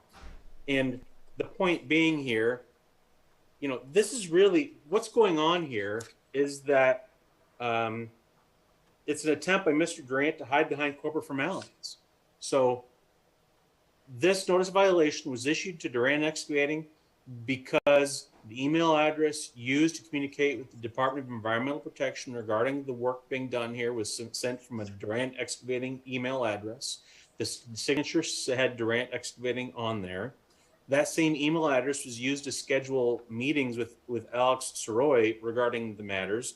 The equipment used to do the work was labeled Durant Excavating, and the entity that Mr. Durant points to as who did the work, Big Lake Marine Construction, doesn't exist. Okay. Now, being charitable, let's assume, he uses Big Lake Marine. Well, that is an actual entity. That is an LLC that Mr. Durant is a member or manager of. Now, here's the annual report filed in 2020 by this Big Lake Marine with the Secretary of State's office. And it states that its business is marketing and brokering the sale of boats, purchasing boats for resale, selling boats, and engaging in sale and brokerage of boat accessories. We're not dealing with boats here. We're not dealing with buying and selling boats. We're dealing with construction. So my point is, the party that really did this is Durant Excavating. That's who's communicating with the Department of Environmental Protection. That's who's communicating with the town. And anything else is really just an effort to try to, it's basically like a shell game trying to hide behind corporate formalities. So, in other words, there's no good cause for giving an exception to this deadline here. Durant Excavating had knowledge of the notice of violation against it. Alex Soroy recommended they get counsel back in December. They submitted, as to Fernwood, the application was submitted 42 days late. There isn't going to be any flagrant miscarriage of justice if you don't waive the deadline here. The facts are not so extraordinary to suggest you should waive the deadlines, and you should dismiss the appeal as to Fernwood as untimely. Now, as to Whitetail, it's the same kind of story. They knew this. They knew this was out there. They knew that they had notice of the violations. Alex said, "You need to submit everything you can on March 1st." They chose not to. That was their choice. There's not any miscarriage of justice. There's nothing unjust here.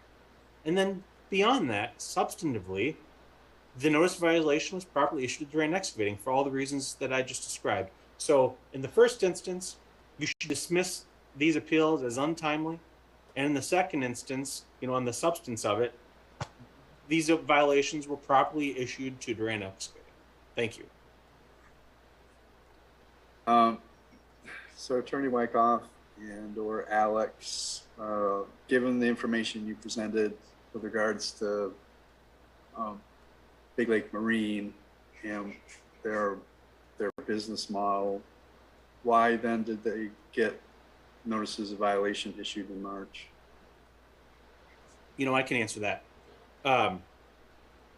So when we received the appeal filed by Mr. Durant, and he said, did not me, Big Lake Marine Construction, then, the town researched it and came up with the facts I just described to you about Big Lake Marine Construction not actually existing, and then find out that there's a Big Lake Marine that does exist relating to Mr. Durant. So out of abundance of caution, the town issued notices of violation to those, to Big Lake Marine LLC in the event that the appeal that he submitted were, if this board were to grant that appeal, we submitted it out in an abundance of caution to make sure that there was a violator relating to these violations and that a notice of violation had been issued to. Alex, do you have anything you want to add regarding that?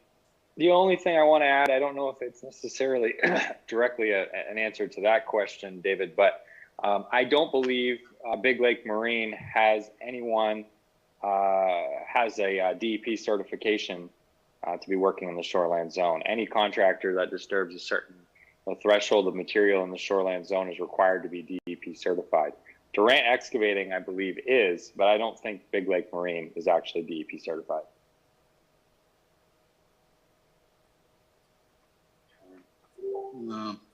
Attorney Braun, can you just speak briefly to the differences between Durant Excavating and Big Lake Marine? Sure. So they are different businesses that from time to time merge or find themselves on the same sort of job site. But it's clear here from the invoice and contract that was provided that the intention was that this work would be done and it would be contracted with Big Lake Marine and Big Lake Marine Construction LLC. Outside of that, it sounds as though, and I would argue that the town kind of wants to have its cake and eat it too. In one instance, it wants to argue that the LLC should be disregarded or not be considered part of this, and yet we've got a second alternative notice of violation as it relates to that still to go. And so, for me, what it speaks to is really an inability by the town, outside of our indications and representations, to properly indicate which party is actually responsible. And outside of Attorney Wyckoff's arguments, it's the shell game, which is not true. Naming the correct party is important. That is something that is relevant to this case. And so I would argue that should be considered by this board. And further, what I heard in Alex's testimony here, his statements, is that Rob Durant was engaged and in communication and actively in contact with the town as it related to the filing of these appeals. And it sounds like Alex indicated or instructed him to file an incomplete application on the due date, which itself would be something that would be ripe for potential appeal or challenge. And instead, what Rob Durant did was make sure he could file a completed application. And so I think that inconsistency or fact also speaks to what should be considered good cause to extend the deadline.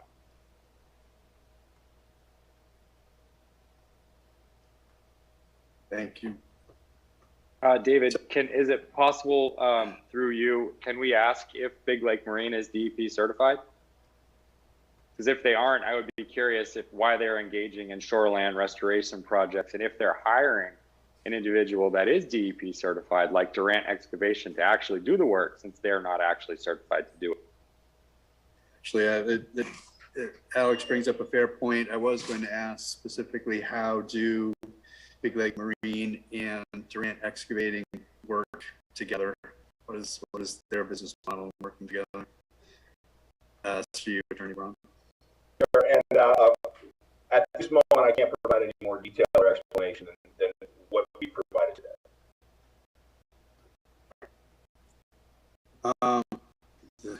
So, Attorney Wagner, I seem to feel like we're at two issues here, one of which is timeliness, the other of which is the appropriateness of the notice of violation. Is it appropriate to go to Durant Excavating, or is it appropriate to go to Big Lake Marine?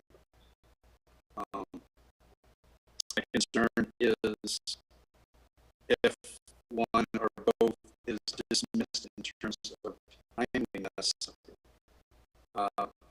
then we skip over potentially the fact that maybe they should never have an issue at all in regards to going to the proper entity. I don't know if that makes sense, but I just sort of, that's what's going on in my mind right now. I kind of need some persistence thinking that through. So I understand why you're considering this. I think the reality is, it is all interrelated. The ultimate question is, who is the responsible party, and did they have fair notice of that? But I think from a jurisdictional standpoint, as kind of frustrating as it can be, I think it's important that we do take these issues up separately, because whether the appeal was timely or not goes to this board's jurisdiction. So I think you have to address that first. And I think that's kind of the two-parters. One, factual question of when did the actual application get in, and is it untimely or not. I think in the first case, it's pretty clear that it was untimely. I think in the second case, you should take a close look at when was it submitted and what are the submission requirements to make that actual determination as to whether or not it was timely or not. And then it's the good cause analysis, and it's fairness, and it's really up to the discretion of the board. And I think you should just address that question on its own first. And if you dismiss one or both of the appeals as untimely, then no, you don't get to the question of was it the properly named entity, and essentially the town prevails on that because the appellant failed to file a timely. Thank you. So Fred and Pete, I'd like to look at these individually. The first one's going to be specific to Fernwood, in which the notice of violation is 12/21/2021, and the application received on March 3rd, 2022.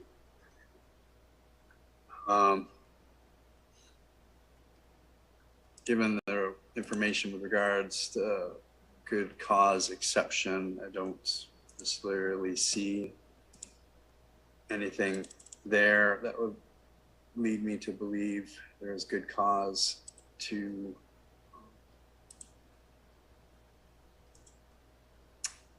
allow the appeal to go through. My other concern is when I do look at the emails that went through with the DEP as well as carbon copies to Alex and with Rob Durant, I do see email signatures for Heidi Stiles in which both Durant Excavating and Big Lake Marine Construction are noticed in or noted in the signature line. So I'm not convinced of the argument that there was it took over 30 days to decide where this was going. Anyways, Pete, Fred, please give me feedback on this first one for 18 Fernwood. I definitely think over the time period that they are allowed to do it, and I don't think it's any good reason for why they should have gone that far. Right, and I would agree with that as well, David. So our ordinances, which I can't find here. Here we go.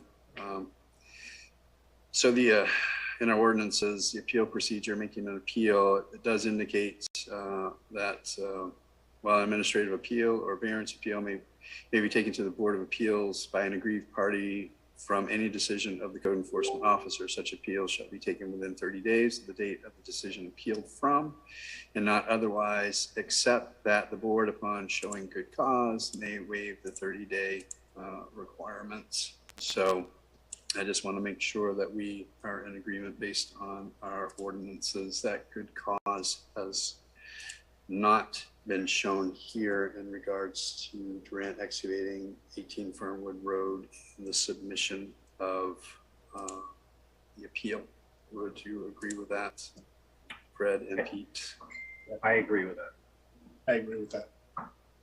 Okay, so Stephen, at this point, I believe I would be making a motion to deny this administrative appeal due to it being submitted beyond the 30-day submission timeframe.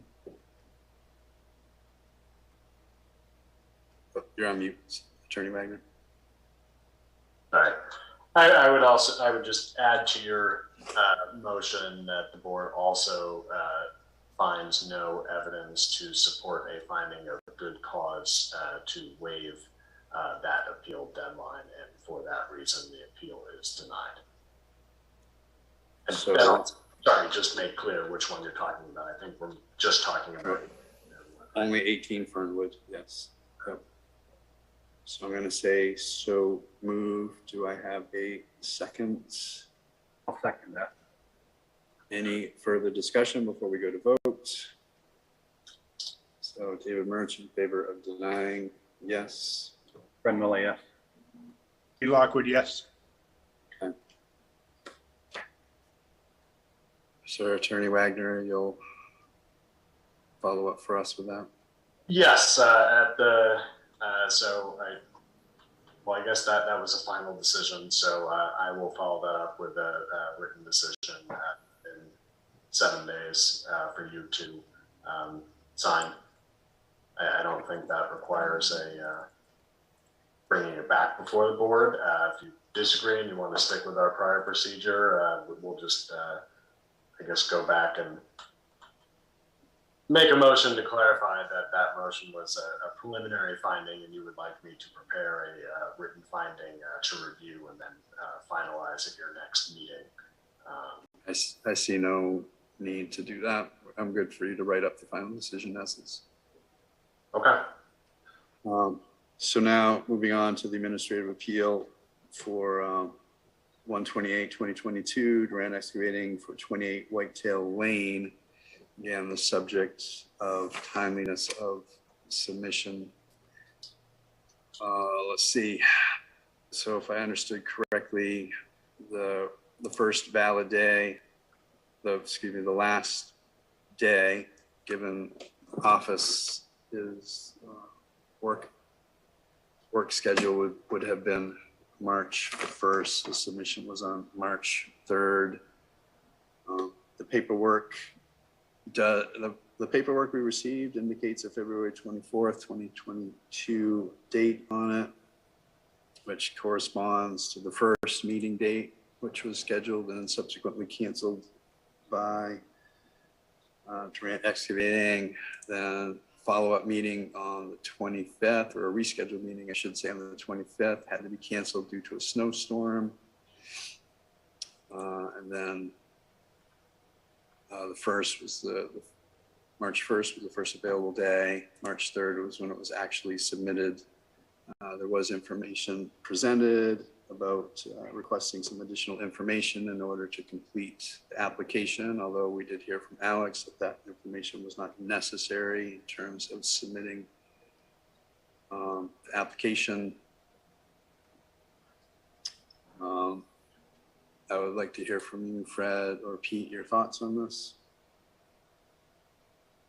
I guess the only concern I have is that Alex had asked him to give him, what he had at that point, which I believe was March 1st, and that he didn't even file what he had, and then come back again with the tax map that he didn't have paperwork. And that's my thought too, David, in that, it sounds like Alex gave him every opportunity to try to file what he had in a timely manner, and for whatever reason, Mr. Durant chose not to. His choice at that point. But I think Alex did what he could to try to help them with the process.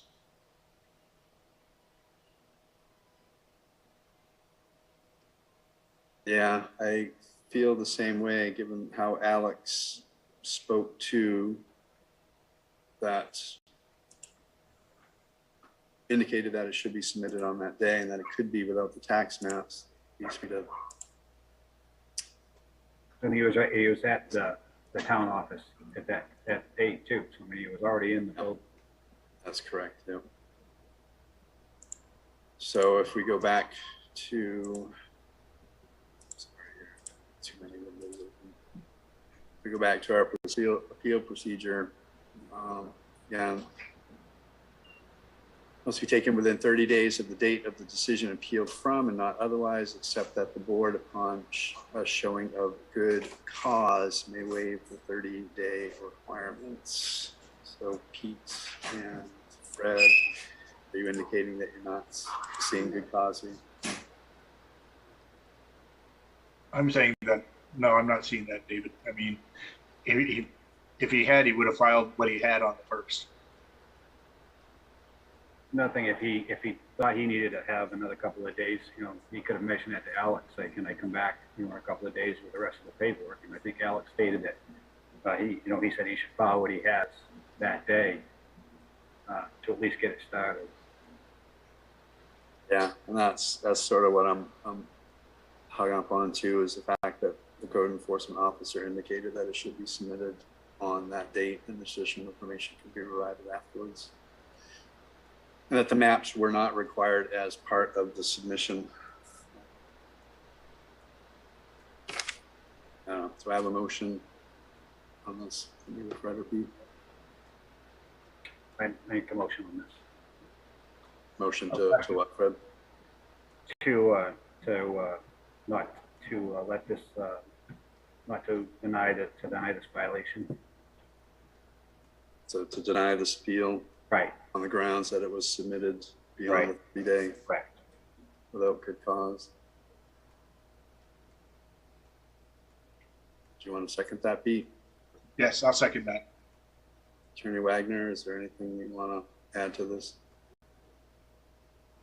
You're on mute again.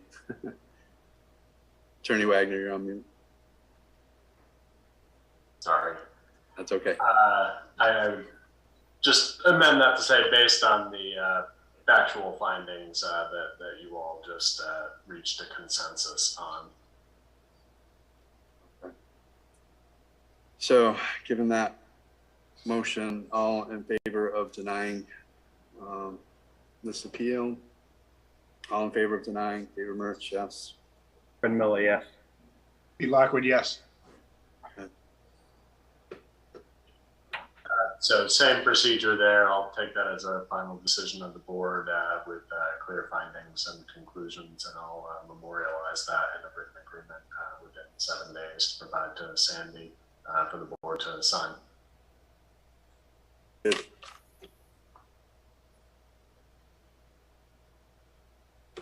So, on administrative appeal, notice of violation issued 3/10/2022. Applicant Gregory P. Braun, Esquire, on behalf of Big Lake Marine LLC, Robert Durant, member and manager, location 18 Fernwood Road. Description, administrative appeal from notice of violation.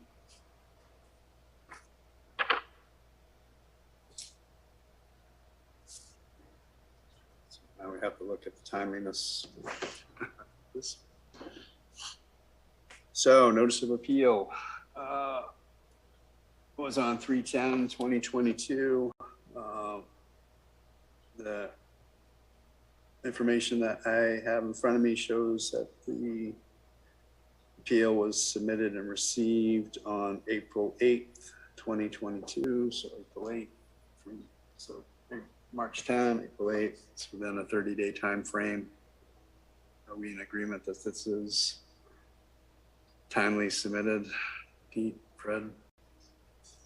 I'm sorry, I was busy looking at this. Say that again. Yep.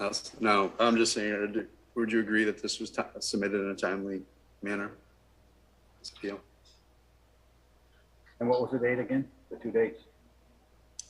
It was, the notice of violation was issued on March 10, yeah, 3/10. 2022, and it was stamped, the appeal was stamped as received on April 8th, 2022.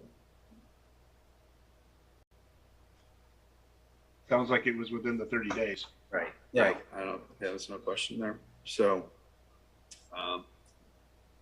Attorney Wagner, can we just move on, or do we have to sort of take a vote here to say, yeah, this meets this? Yeah, why don't we just take a vote that on the finding that the application for appeal was timely submitted. Yeah, so moved. Do I have a second? I'll second that. Any final discussion before we vote? David Murch in favor of moving forward? Yes. Fred Miller, yes. Pete Lockwood, yes. Okay.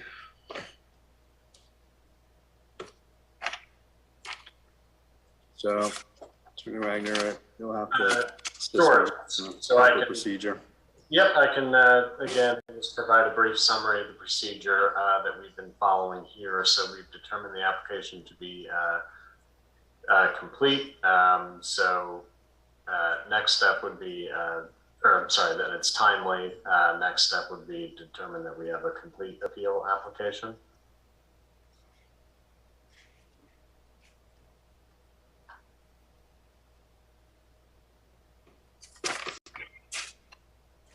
Now, not seeing anything here to indicate that it is not complete. Fred? I don't see anything.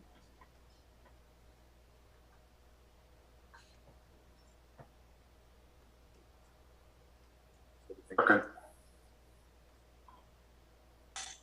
Are you good with this, Pete? That it's. Yes, I'm good with it. Okay, very good. So I'll just take that as a consensus that the application is complete. The next step would be for you as the chair to briefly summarize the appeal, though I think you already did that at the outset. The next step would be if any of the board members have any bias or conflict of interest they would like to disclose on this case. I don't have any. I don't have any. Okay. Any motions from the parties to that effect? Seeing none. So the board should again determine jurisdiction by citing to the ordinance of what gives them jurisdiction to consider an appeal.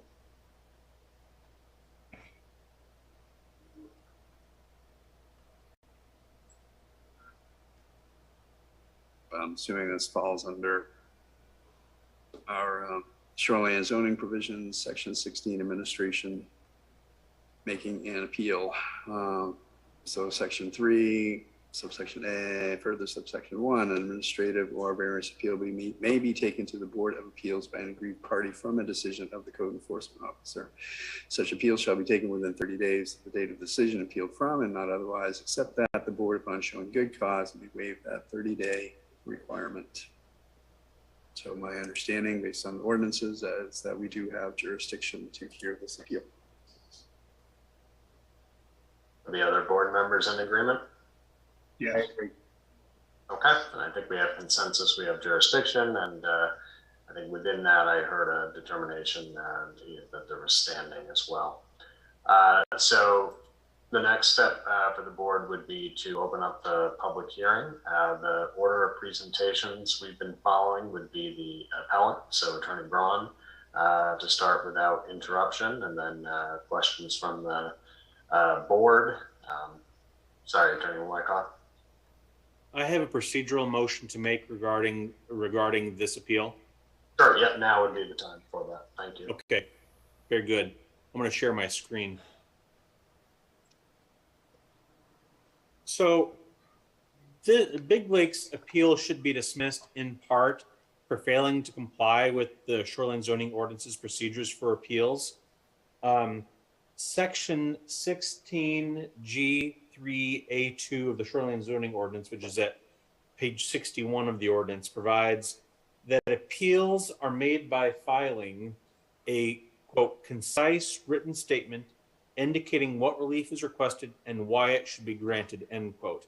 Now, as to the notice violation for Fernwood, Big Lake's only ground for appeal for violations 1, 3, 5, 6, 9, and 10 is that it denies the allegations that violated the ordinance.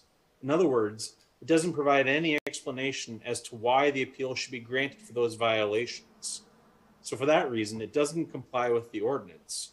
And it doesn't comply with what the ordinance requires that appeal needs to consist of. Now, I provided a citation to a law court decision from 2015, Campbell v. City of South Portland. And in that case, the law court considered a similar situation where the ordinance required a statement of grounds for appeal, but the grounds weren't provided.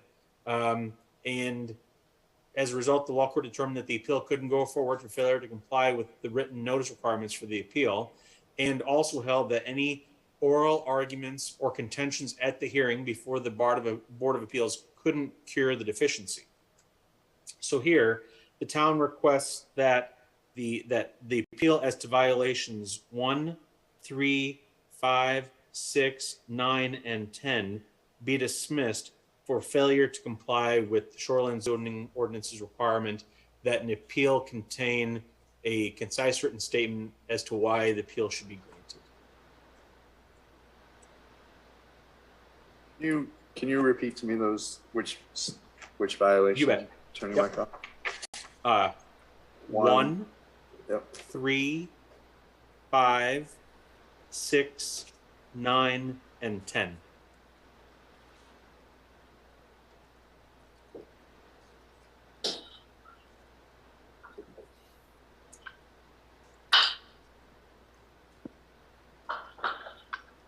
Attorney Braun, did you want to respond to that? Sure. The ordinance says a concise statement, right? Concise, explicitly to the point, right? Short and straight. In this instance, Big Lake has denied committing conduct which constitutes a violation. That on its own is sufficient for the purposes of the statute. Simple, straight to the point. It did not, and it denies that it committed the violations in question. Thus, that is the basis of the appeal. Further here, I would note, and I don't know if it should be taken up just now or as part of the broader argument against this violation, is that this board has just denied appeals and upheld violations against Durant Excavating LLC for exactly, I mean, carbon copy the exact violations for which Big Lake Marine LLC is now being asked to be found to have committed. And so I would argue two things. One, as Attorney Wyckoff himself just noted in the moments before this hearing commenced, that Big Lake Marine has nothing to do with excavating. And as Alex Soroy indicated, there's potentially a question as to what the licensing is related to this company. Additionally, with the finding that Durant Excavating now was responsible for those violations based on the denial of the prior appeals, that this notice of violation against Big Lake Marine should be dismissed.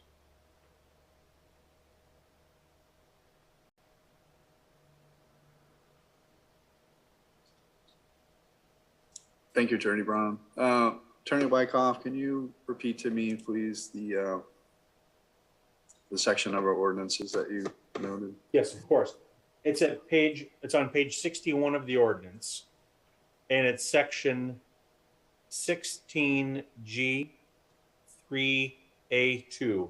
So it's right below the section in the ordinance where you're just looking at it a moment ago when you to determine whether you had jurisdiction or not. Okay. Yep, got it. Thank you. Okay. I have a question. Is Attorney Braun, are you saying that Big Lake Marine does not do construction work? I'm saying you just found that Durant Excavating LLC was responsible for these exact violations. And based on that finding and the facts as presented by the town or the town's council, it appears prudent to dismiss this appeal against Big Lake Marine LLC. So you're seeking the dismissal of your own appeal? I'm seeking the dismissal of your notice of violation.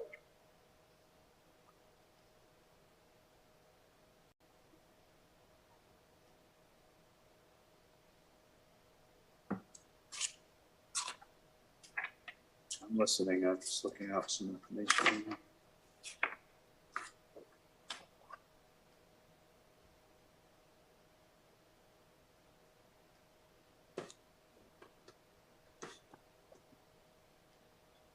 Attorney Ron, do you have, and looking through an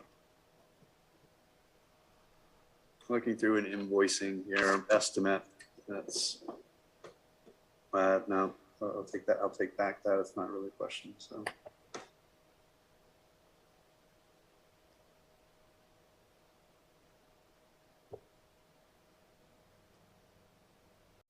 I guess, I mean, I am seeing in an information packet specifically stating agent information, Big Lake Marine Construction, phase 2, Big Lake Marine, an estimate coming out of Big Lake Marine Construction. Outline what will be done by Big Lake Marine Construction.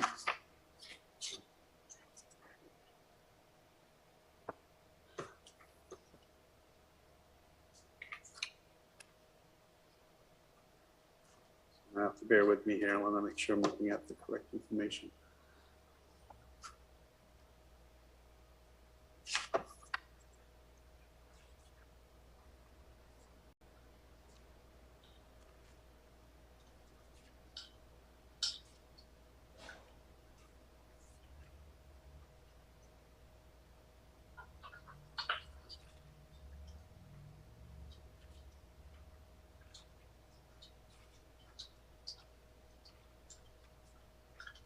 So Attorney Braun, am I correct in that the information submitted to the Zoning Board of Appeals, what I have in my hand, just a document with 1, 2, 3, 4, 5, 6, 7, 8 pages, one of which is essentially a summary document, authorization letter,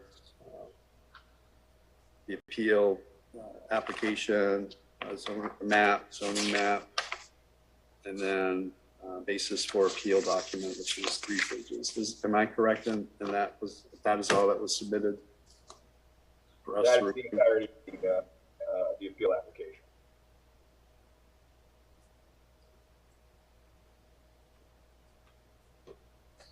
Pete, Preds, I would appreciate some input here.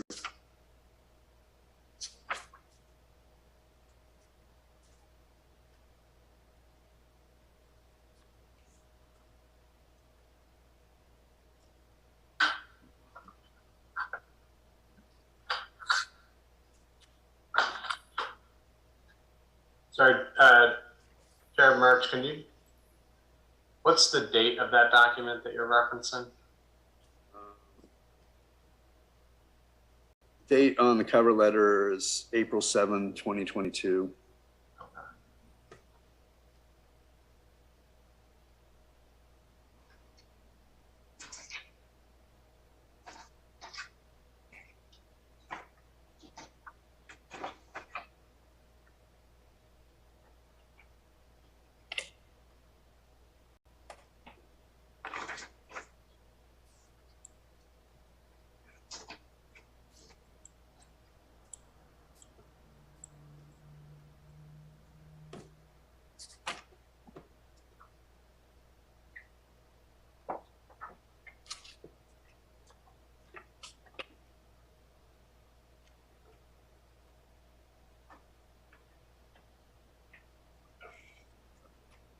So there isn't very much information in the submitted documents, although information submitted for Durant Excavating does include, you'll have to advise Attorney Wagner if I can use this information.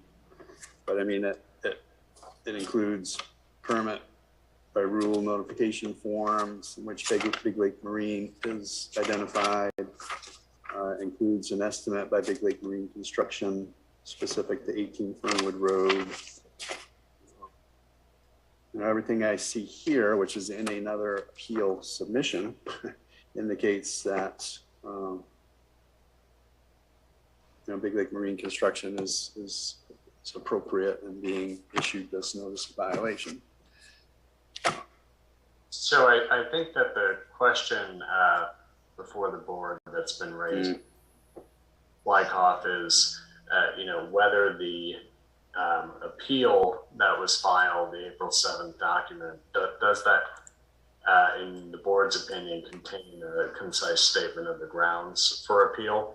And Attorney Wyckoff's pointed you to a case, Campbell v. South Portland, where the court didn't reach the merits of a contention because that party did not, in the court's words, properly present this challenge to the board.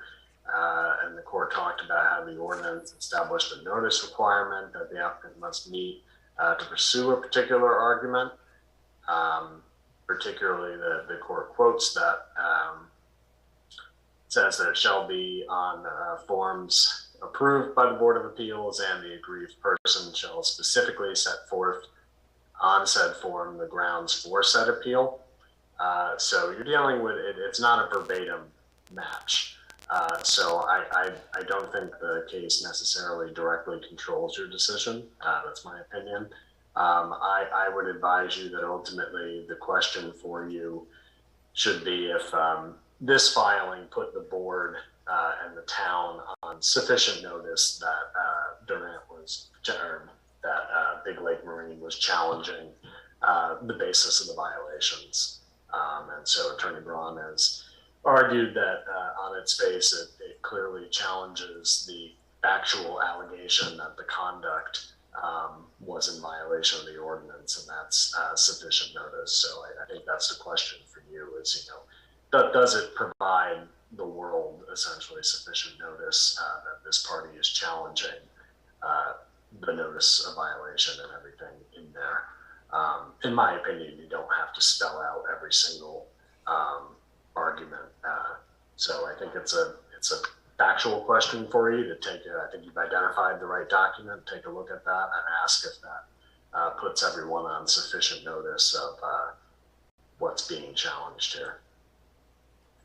So, thank you, Attorney Wagner. So Fred and Pete, I review this. I understand where the town is coming from, but it is, I wish more information had been submitted in advance, because it would be nice to know what direction applicant is coming from, but it is specifically stated denies the allegations, and that's consistent across all of these. And so I am open to accepting that and listening to discussions, although it bothers me now that discussions may have to take a lot longer than what I would like, given that we have minimal information in the document. So, but Fred, Pete? Well, I don't think I even have that, what you're looking at. So I can't find that. So is there a date onto that, or did we get on the email? Or? It was something provided by Sandy, April 7th, 2022. I did read that earlier today, David. So I know I've seen it. But I haven't had a chance to pull it up on my screen right now. Was that part of the zip file, or is that something separate? This was something Sandy sent to us a while back. I can do a reply all to our last email chain and circulate that. Bear with me.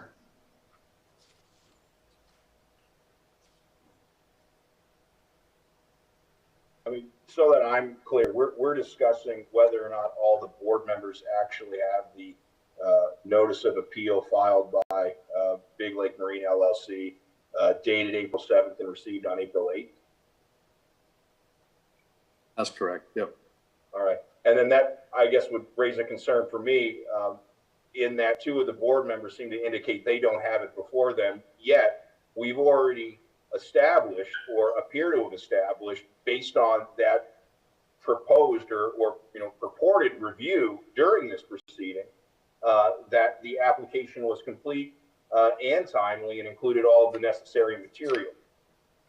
So I disagree with the characterization that the board has said that they haven't received this or haven't found it. I think everybody has stated previously that they're familiar with this. I think there are just a couple of folks struggling to identify the exact document in the sea of documents. So I think just bear with me as I circulate that decision to everyone.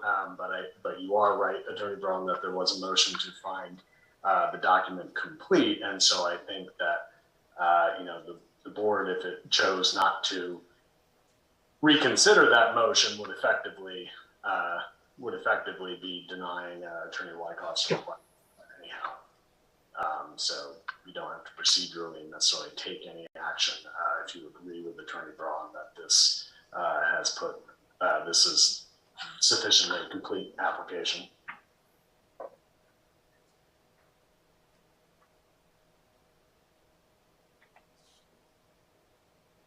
I think we're waiting on Fred and Pete to confirm that you have an electronic copy or at least the paper copy available to you now.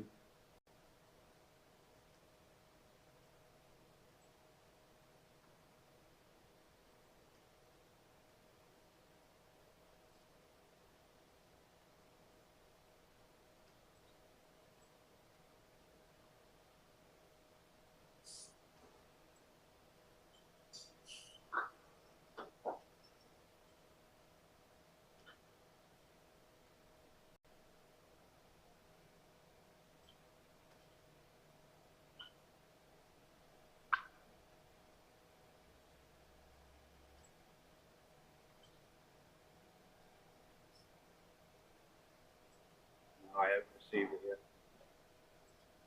I have not sent my email yet, so I apologize. It's just having a slow computer day.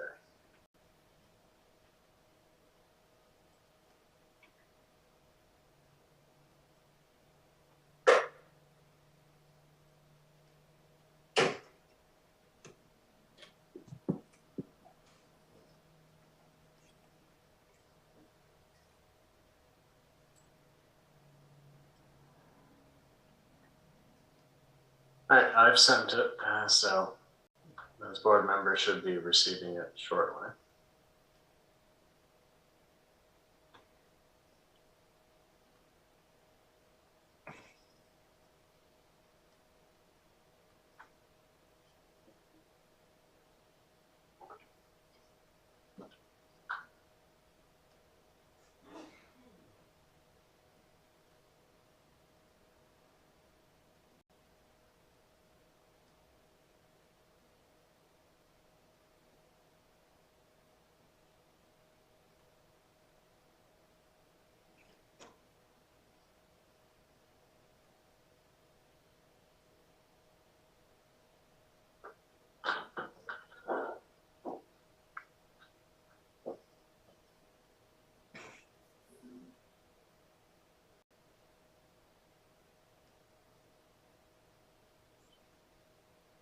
So while we're waiting, just to set this up procedurally, I guess I'd suggest a motion to deny Attorney Wyckoff's motion to dismiss this appeal as incomplete, or dismiss the violations cited as incomplete. So if we can get a motion and second on that, that'll cue us up to take a vote.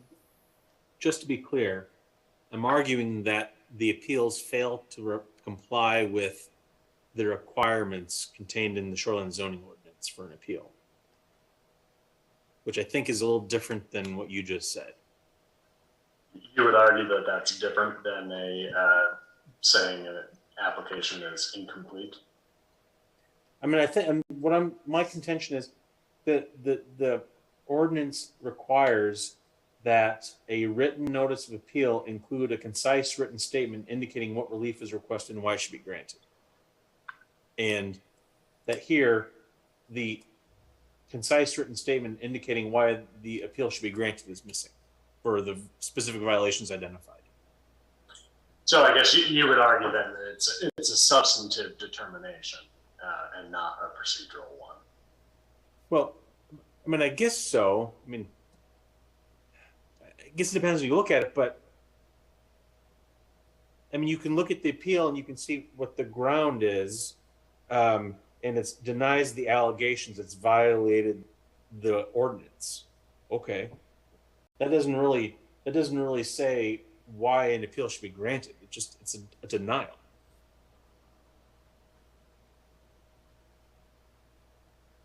So can you perhaps rephrase your motion again for the board so someone can make a motion to approve or deny? Sure.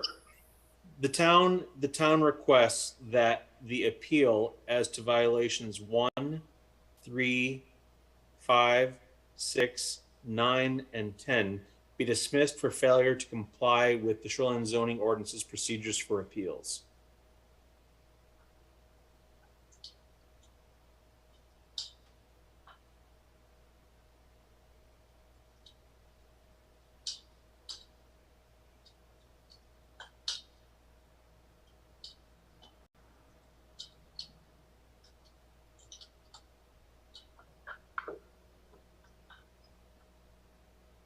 So is there a motion from the board to grant or deny the town's motion to dismiss the appeal as it pertains to those violations?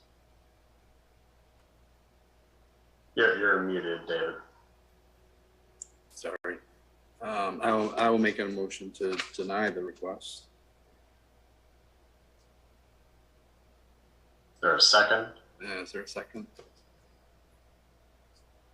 I'll second it. So now the issue's queued up for further discussion. So did that buy sufficient time for the email to go out? I still haven't gotten it yet. Did anybody receive it? I did. Yep. I have not received it yet. Oh, let me. No, it looks like I replied to a chain that only had you, David. Would you mind circulating it to Yeah, I get it forwarded. Yep.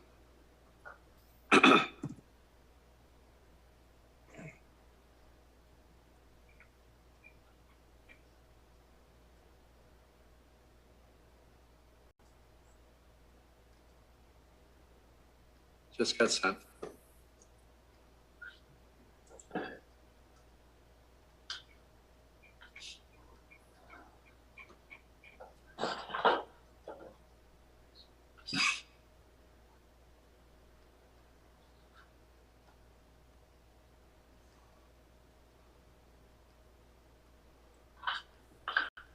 Yeah, I've just received it.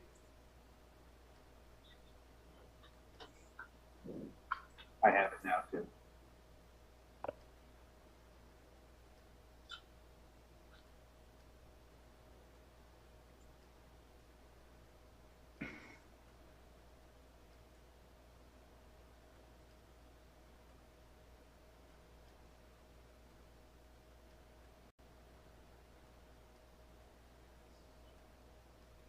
Yes.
Fred, Pete, just let us know when you've had a chance to review the document, please. Yeah, so, yeah, we're looking at 1, 3, 5, 6, 9, and 10, is that correct?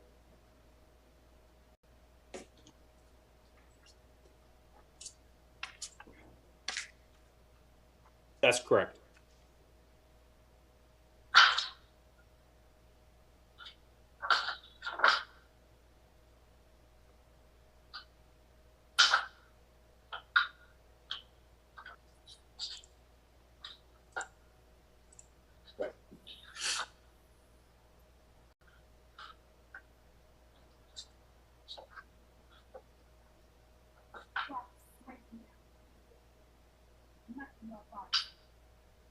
Okay.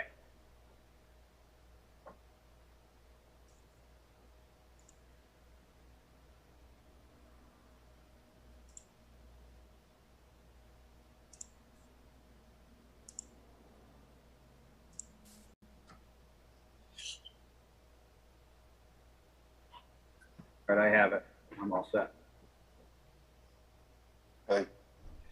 So we're just considering our ordinances in which it states such appeal shall be made by filing with the Board of Appeals a written notice of appeal, which includes a concise written statement indicating what relief is requested and why it should be granted.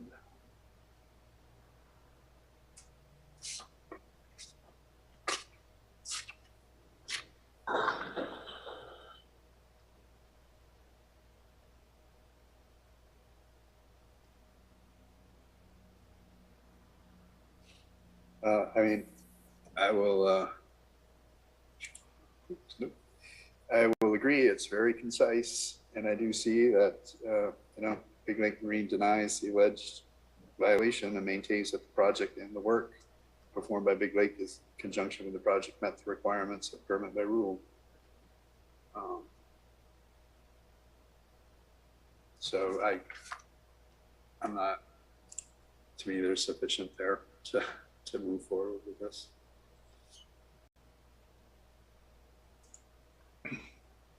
I would say, David, I'm hesitant as well. I mean, there's not enough details answering all that we've seen as far as the photos and everything that's been presented so far. Oh, to be clear, I'm not hesitant. I'm willing. I believe we should move forward with this. Now, do I like the fact that there's not a ton of information in this? No.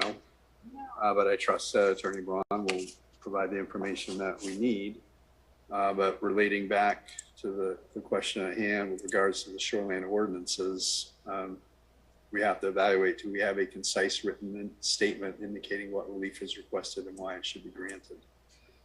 Well, I think it's very, I believe that we're looking for, yes. I think that's just decisive.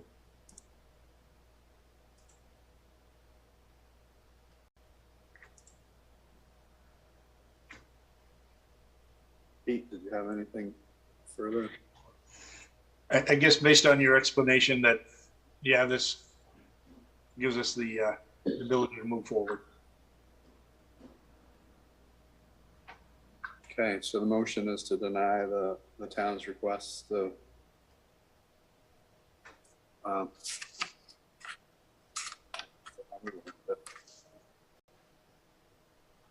Attorney Wagner, how did we word that? The motion to deny the town's request for dismissal of violations 1, 3, 5, 6, 9, and 10 is, so I move to deny the town's request to dismiss violations 1, 3, 5, 6, 9, and 10 on the grounds that they are not, do not comply with the section 16 G3A2I. Yeah, thank you. So that is what's on, that's the motion. So all those in favor of denying, David Murch, yes. Fred Miller, yes. Pete Lockwood, yes. Okay. Okay. So are there any further procedural motions from the parties? Not from the town. On behalf of the appellant, two points. First is I have a concern, and I'd like to place it on the record as it relates, I guess, to the integrity of the process, wherein it appears that the board has found this application complete and made factual findings related to its contents, when in fact it was then found to be that two of the board members didn't even have the relevant application before them and hadn't even had an opportunity to review it. To me, that rises or creates a concern as to the integrity of this process and to the decisions that the board has reached to this point, let alone what it might find after this. And so I'd like to raise that. I mean, it's important, not just for us in our case, but also, potential appeals by the town if and when they want to claim that the application was incomplete or speak to the process and the findings from this board. The second is generally, I'd like to make an ongoing objection to this process and the hearing of these violations as being a due process violation against Big Lake Marine LLC. And specifically, every one of these violations that is set forth in this notice is a carbon copy, literally a carbon copy, identical in language to every single other violation that has already been heard by this board. And so the chair, to his point, indicated that there wasn't much detail here and he would rely on or hope that I might present some evidence in support of our appeal and in objection to what the town has alleged. The fact is, this board has already made findings of fact as it relates to every single one of these violations. When we look down through these, we've had hours, in fact, already of testimony and facts presented to this board for which Big Lake Marine was not a party to that hearing and could not participate or present evidence or speak to those. And so we're now in a position where the board either has to find exactly the way it's already found related to the facts alleged in these violations, right? Or it has to find something that is contradictory to what it has already established as far as the facts in the management control and Q team appeals that have already been determined. And so I would like to bring those 2 points up, and again, make the request that this notice of violation against Big Lake Marine be dismissed or abandoned by the town. Chairman, can I say something? Well, I think you should let Attorney Wyckoff respond, and then we can open it up to the board. So first, as to whether there is an issue as to the integrity of the process, you know, I don't think there is an issue with the integrity of the process. However, if the board wants to, you know, is concerned that there's an issue there, then the board should ratify the decisions that's already made after, you know, and it's clear that the 2 members of the board, they've all looked at the application and whatnot. So if to the extent there is any issue, and I'm not saying there is an issue, but if there is an issue, it can be cured simply, I think, by the board ratifying the determinations they already made with regards to this application. And then as to the due process, the allegation that there's a due process violation, what I heard Attorney Braun say is that all of these violations are carbon copies of the violations that have been heard by the board. And he expressed concern that the chair said, made a reference to Attorney Braun providing information to help with regards to this appeal. And he expressed a concern, well, that the board's already made findings of fact and had some concern there. Well, I think that's a mischaracterization of what the chair's comments were. I think what he was referring to was responding to my contention that the application was insufficient because it didn't provide a statement of why the appeal should be granted, and that there was the chair saying he was hopeful that Attorney Braun would help them to understand the basis that the Big Lake was bringing this appeal. Now, if Big Lake wants to rest on the testimony and evidence that's already been provided, that's fine with the town. We're happy, you know, that's fine. In the town, we can provide, you know, evidence in response to what's already been presented, and that record is all open before this board still now. And like I said, if Big Lake wants to rely and rest upon what's already been presented, that's fine with the town. I'm happy to do that, and then we'll continue on with the evidence that we're going to put on relating to these violations. Now, as to, it's not clear to me whether or not Attorney Braun is making some argument relating to this appeal in connection with the determination by this board that the Durant excavating appeal was untimely. And I just want to address that squarely. So the board didn't reach any of the substance relating to Durant excavating's appeal. The decision was determined that it essentially didn't have jurisdiction because the appeals were untimely. So there aren't any findings that have been made there. So there isn't any issue with regards to that and this appeal going forward relating to the notice of violation that was served on Big Lake. Thank you.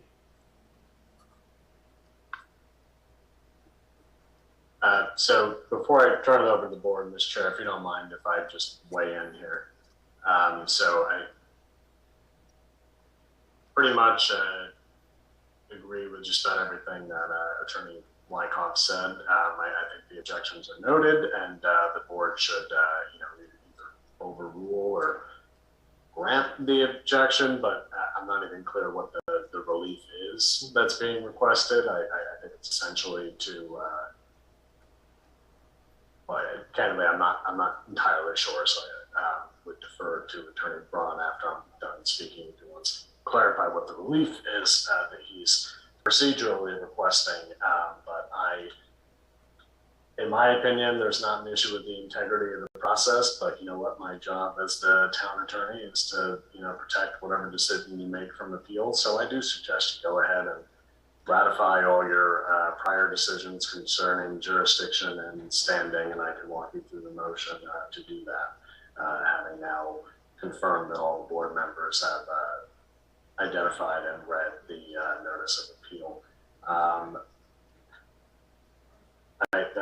I don't have anything to add except to say that I agree with that. I'm not sure how the argument that these are carbon copies is a grounds for that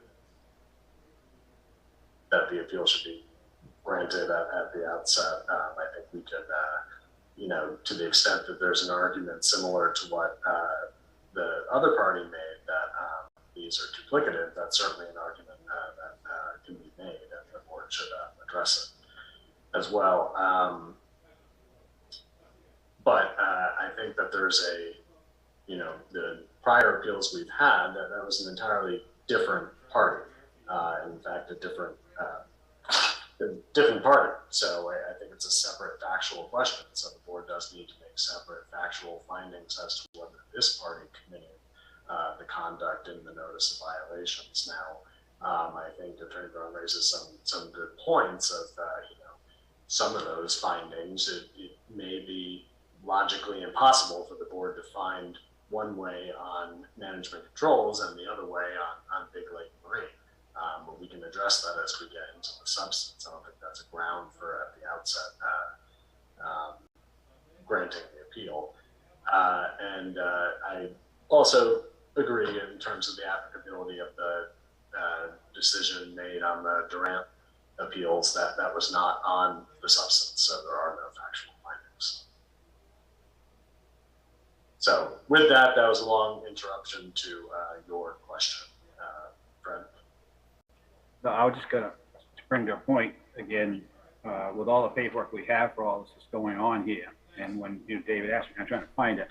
I do have this and have looked at it, but at the time, when you're trying to find something in a hurry, you can't necessarily always put your finger onto it. And then once I saw what I was looking for, it's quick and easy for me to be able to dig through the paperwork while you guys were all talking, and I did find that I did have this. Just wanted to bring that up.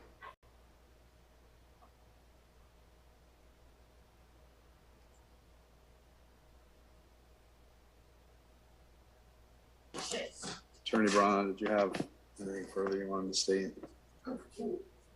I mean, again, my primary concern and argument here is that Big Lake Marine has denied a fair opportunity at a hearing as it relates to the facts outlined in the violations, specifically because there has already been so much evidence entered relates to the factual circumstances at issue. And the board has already found and established findings of fact as it relates to all of these issues and instances. And Big Lake Marine was not party to those hearings and was not given an opportunity to argue against or on behalf of those findings of fact. So I'm going to just for the record make clear that I disagree with that characterization. I think that the sequence of presentations laid out initially was clear that you had an opportunity as a member of the public, you were a party to ask questions, to weigh in. You could have made arguments, and I think that the record reflects that opportunity was given to you. So I would challenge that characterization, but I appreciate the clarification on that. And I would suggest to you, the chair, members of the board, that you have an objection to that, essentially continuing the appeal on the basis that you have not given appellant a adequate public hearing consistent with their due process rights. So your choices are to overrule that appeal, in which case that would be noted for the record, and that's certainly an issue that Attorney Brown can raise before the court. He's preserved it, or you could grant that objection as a statement just to call. So I'll turn it to you, Mr. Chair. Yeah, it's not clear to me where the insufficiency is. Is it in regards to the determination of applicable filing time? Is it the determination of the appeal being complete, or is it in reference to the ability to present information specific to Big Lake Marine in regards to these notice of violation.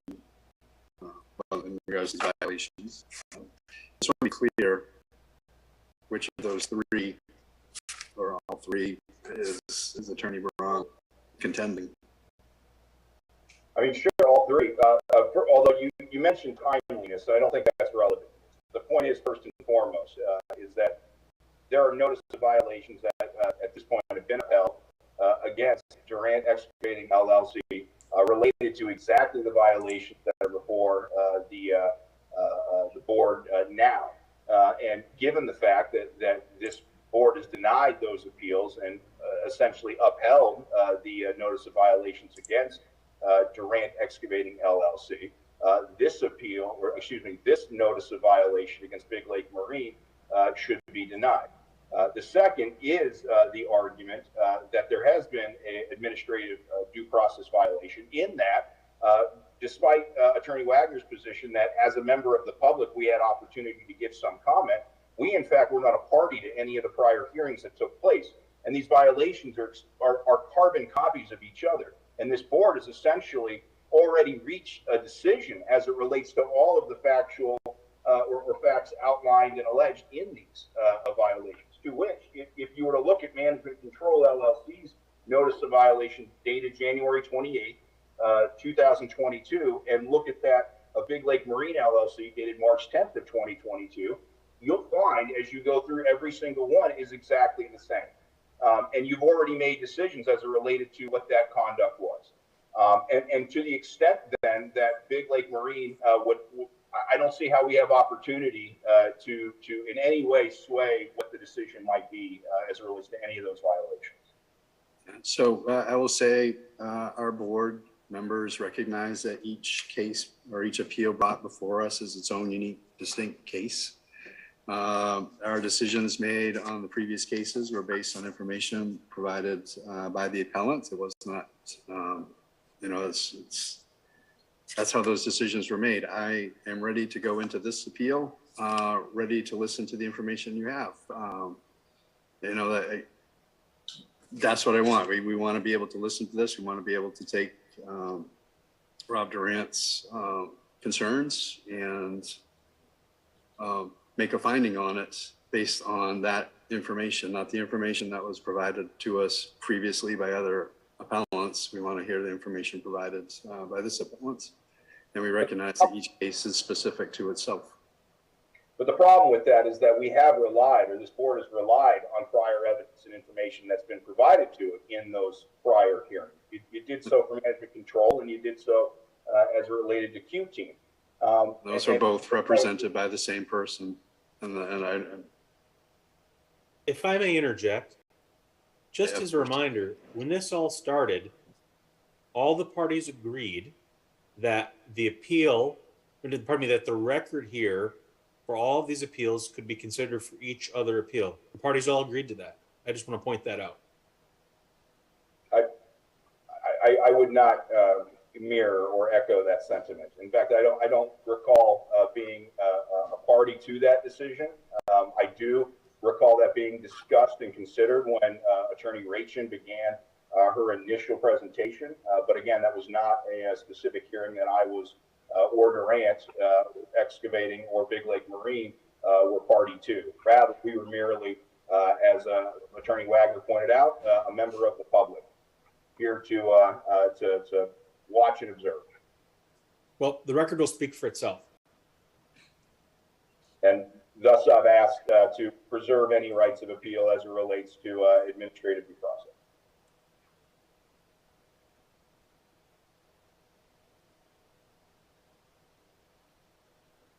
Well, I want to move forward one way or the other, so Attorney Wagner can just guide us through. Make a motion to overrule the objections of Attorney Braun and the requests to, as he phrases it, deny the violations. So moved. Do we have a second? I'll second that. Any further discussion? So all those in favor of denying, David Murch, yes. Vanilla, yes. Lockwood, yes. Okay.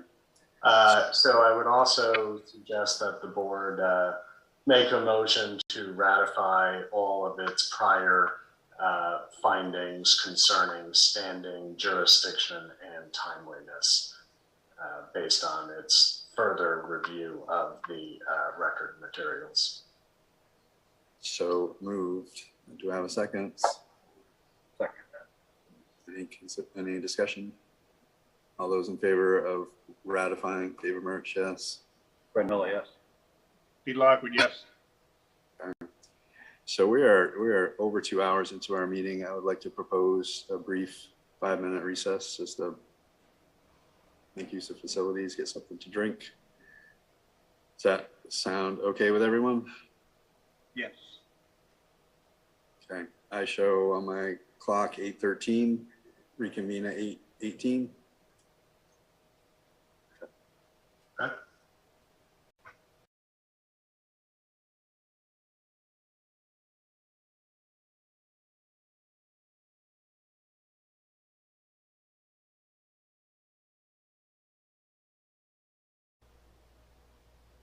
Okay, so resuming our discussion on Big Lake Marine, specifically administrative appeal, read notice violation issued 3/10/2022, location 18 Fernwood Road. Attorney Wagner, if you can just sort of direct us through the next step. So unless there are any further procedural objections or issues from the parties, Nothing from the town. Okay. Any other attorneys on the line? Any procedural questions? Leah, I'm looking at you. No. Okay. Then we start with the sequence presentations from the appellant. So Attorney Braun, without interruption, followed by questions from the board to Attorney Braun, and then I'll turn it over to questions from the town to any of the witnesses that Attorney Braun puts on. All right, thank you. Well, so Greg Braun on behalf of Big Lake Marine LLC, managed and sole member being Rob Durant, here in appeal of the notice of violation dated March 10th, 2022, related to actions that were alleged to have taken place at 18 Fernwood Road in the town of Raymond. I have before me an 11 count notice of violation that in almost all regards is a carbon copy of the allegations, the notice of violations that were issued to Management Controls LLC on January 28th, 2022, and substantially to the extent that the violations were included, exactly the same as the notice of violation that was issued to Q Team related to the same property as well. This board, from my perspective, has already made findings of fact as it relates to each one of these allegations and the factual basis behind it, but for or to the extent that Big Lake Marine LLC was involved. To wit, I will draw the board's attention to alleged violation number 1, the filling and earth moving of more than 10 cubic yards. And this is alleged to be a violation of section 15, subsection U1 of the town of Raymond shoreland zoning provision. And a quick look back at the January 28th, 2022 notice of violation against Management Control LLC will show that the language mirrors it absolutely almost identical. And I will say again that this board has already established from those prior hearings that it believes this violation took place. And to that end, I would preserve any right of appeal as it relates to that decision and argue that Big Lake Marine LLC was not given sufficient opportunity to participate in that hearing and decision. The truth remains, though, as it relates to this work and to this violation, that any work that was done with the intent and idea of soil erosion prevention. That the work done on this property was done related to an ongoing problem where sediment was running off of the lake or running off of the shore and into the lake, thus resulting in a obvious and significant reduction in the lot size of this property in question.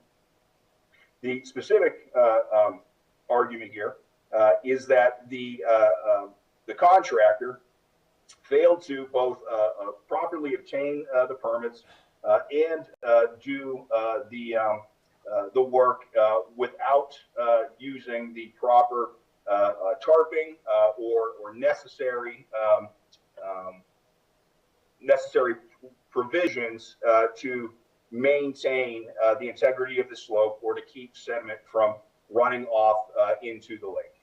And I would argue that based on the pictures that were provided and the evidence which this board has already considered and ruled upon, that just is not the case. In fact, everything we've seen indicates that the contractors in this case used hay bales, they used black tarps, and they did what was necessary to preserve the shoreline.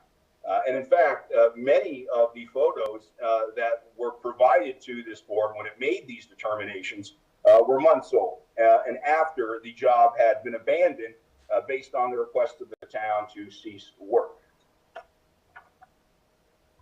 Turning to violation alleged to be number 2, the filling and earth moving without a permit, as has previously been argued, and we will echo here.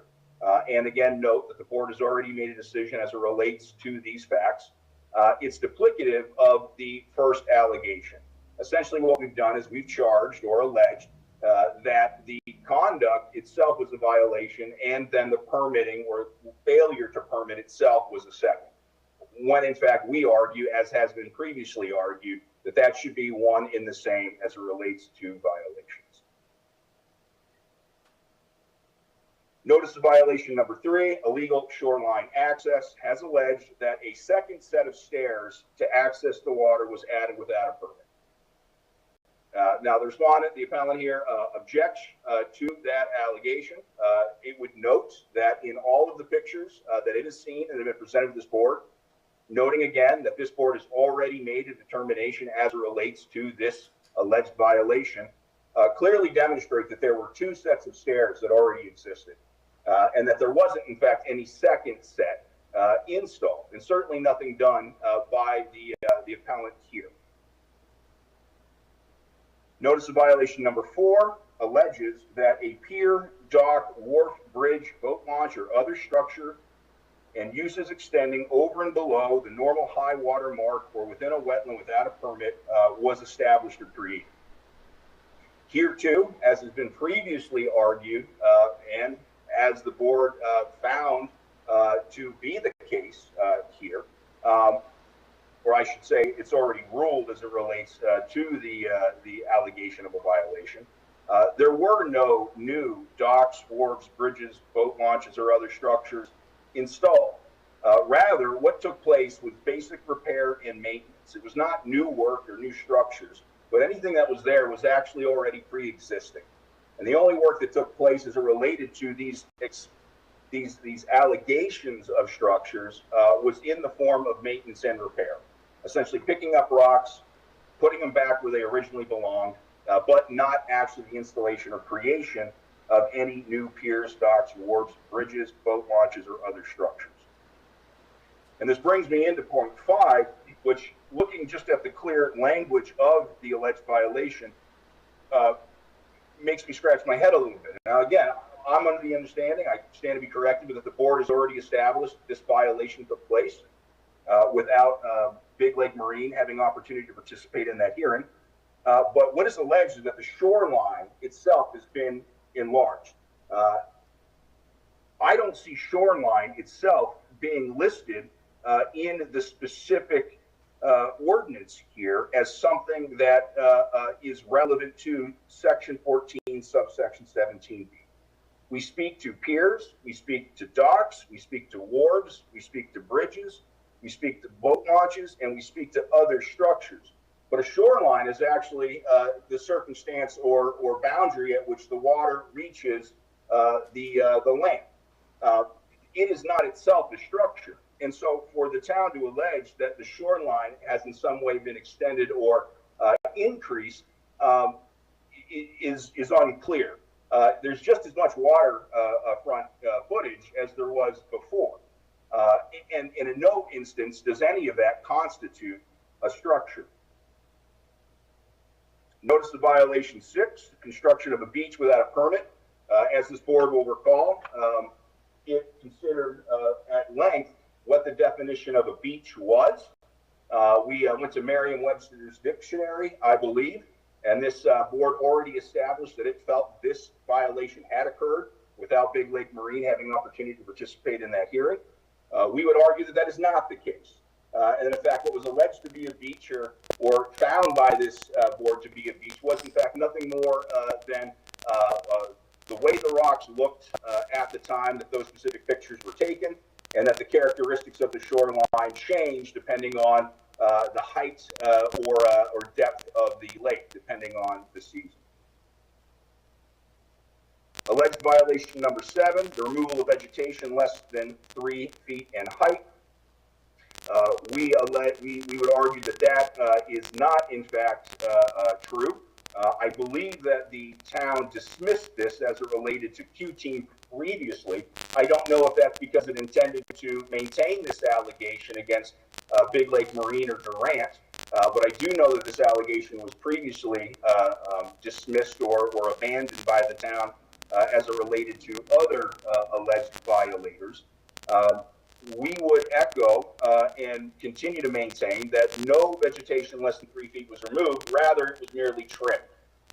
That it was cut in such a way as to manicure or tame it, but that it was not, in fact, removed.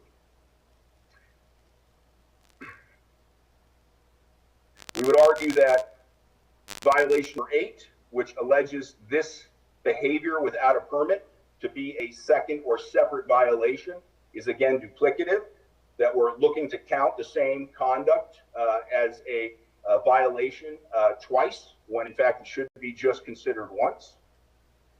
And we make the same arguments as it relates to number 9, being the unpermitted shoreline stabilization without a permit, and the unpermitted shoreline stabilization using a barge rather than from land.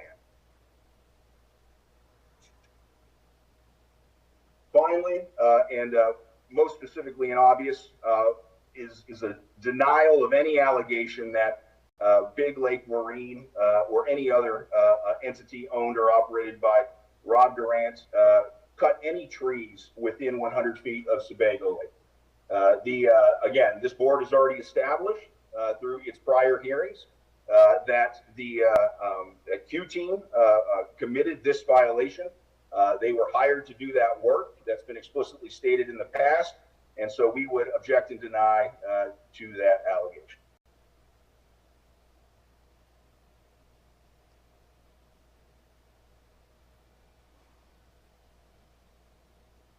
Thank you, Attorney Braun. Is that it for now? Yes, sir. Okay. Attorney Wyckoff? Yes, thank you. Okay. So I'm going to share my screen.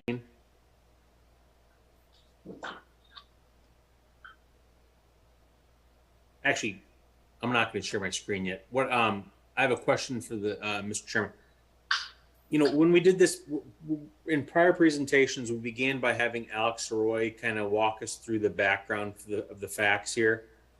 I know we did that previously with regards to Fernwood, but I'm wondering, given the passage of time, if the board would like to have Alex do that again to remind them of what the facts are that we're talking about. I would like that. Pete, Fred, though, what are your thoughts? I think I'd like to see it. Pete, can't hear you. Yeah, mute. Yes, I would agree that that would be worthwhile. Okay, so what I'm going to do is I'm going to turn it over to Alex to have him go through his Google slide presentation regarding the property. And then after he does that, then I'll go through and I'm happy to address each of the violations that Attorney Braun just was addressing. All right. So here we go again. I'm going to pull up the slideshow. This is all same as before, so shouldn't be any new information in here. But we'll go through, you know, just some of the history. Obviously, like we discussed before, you know, the town was notified of the activity on site by Maine DEP. Field agent was actually out on the lake. We also received a call later that afternoon from the fire department as well, you know, out on the lake, and she sent in this photo, basically said, you know, this work's taken place. Do you have any record of a permit in the file?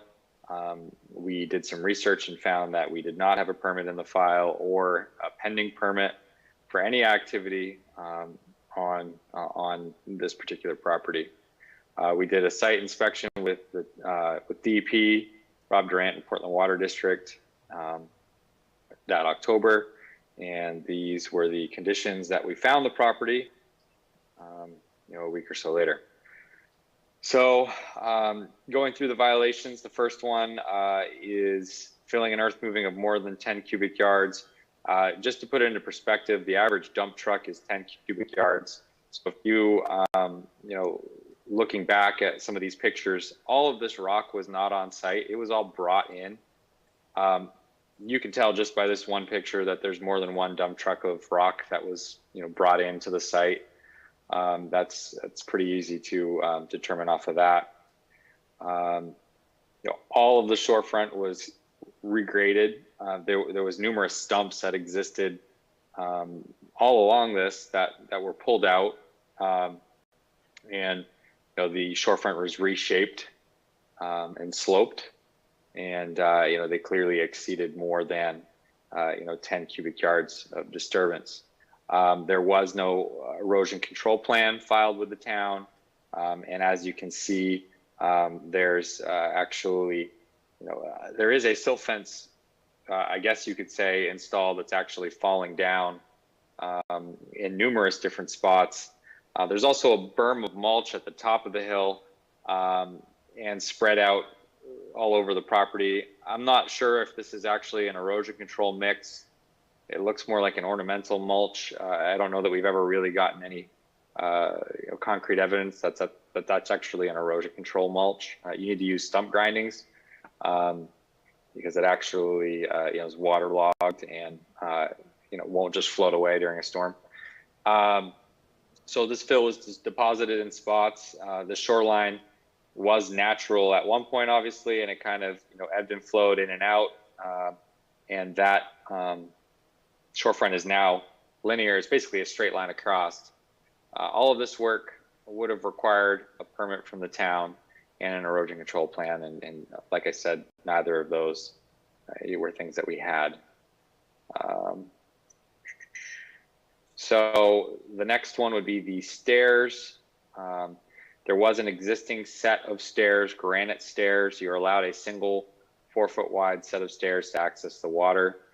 This photo that was taken prior to the work being done, actually in August of 2021, does show a second set of stairs. And Attorney Braun did mention this.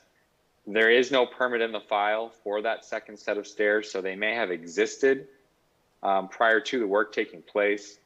What it really comes down to is that second set is not legal. There's no permit in the file for that. You can see that there. And there's the after photo, which shows they still have that original set. They have the second portable set, and then they actually increased the length, you know, adding risers. I believe that's more granite that they brought in. And that's the actual, you know, the violation there. They've made that second set larger. So this next one here is on the jetty, which we are going to bypass for now.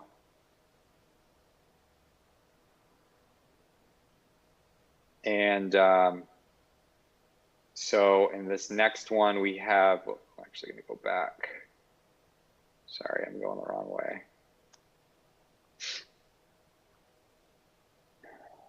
There we go.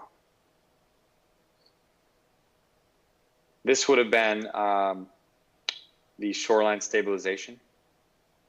And you can see, oops, sorry, here, if you look at these stairs, the granite stairway, for example, you can see there's a couple of large stumps, rocks, some shrubs. This shoreline goes in and out.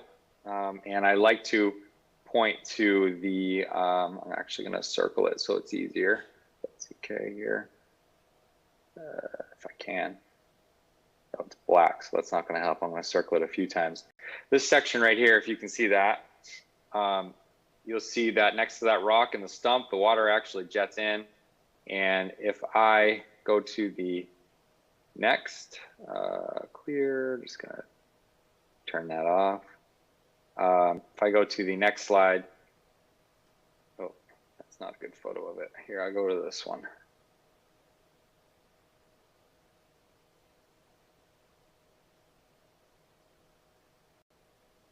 I guess I don't have one showing that section in this right here.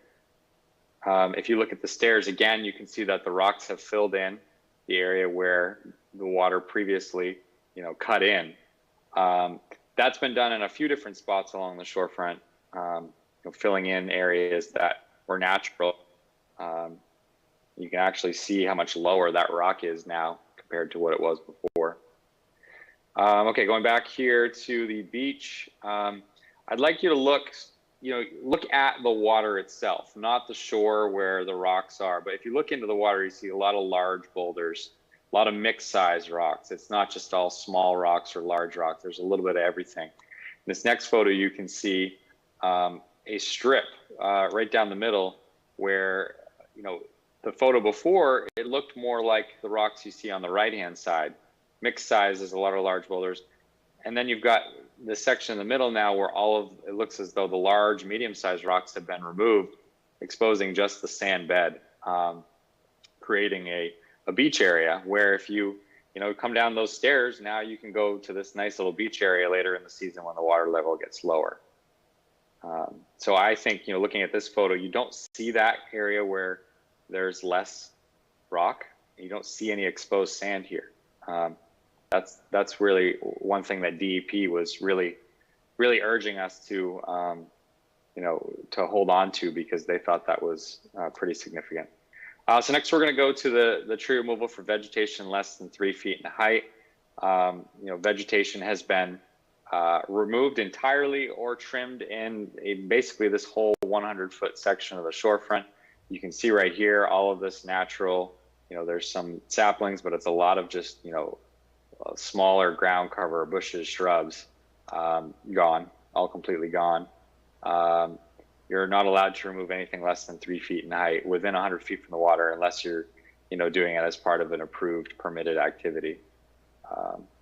You see up here on the hill between the rock and the playground equipment, there has been some removal of the small vegetation as well. If you look in the upper left-hand corner of this photo, you can see it growing on the ground. In this photo here, it looks like there's a good portion of it's been removed. All the way up to the back of the hill where they removed a few small ornamental and stormwater retention ponds.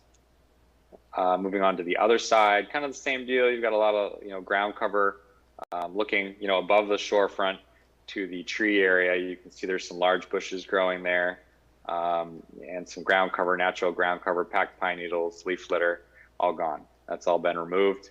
Again, can't remove anything less than 3 feet in height within 100 feet, or trim. You can't trim it, you can't prune it so that it's not vertically growing. It's a big question we get a lot. People down near the shorefront, their bushes, shrubs are getting 5-6 feet tall, and they're scared they're losing their view. They want to trim them. You actually can't do that. Can't prune it for that vertical height. Next is the hot tub. We're going to bypass that and come up to the stabilization, done from land or versus the barge. Rob Durant does have access to a barge. I believe he's one of 2 companies on the lake that has, actively doing some work from a barge.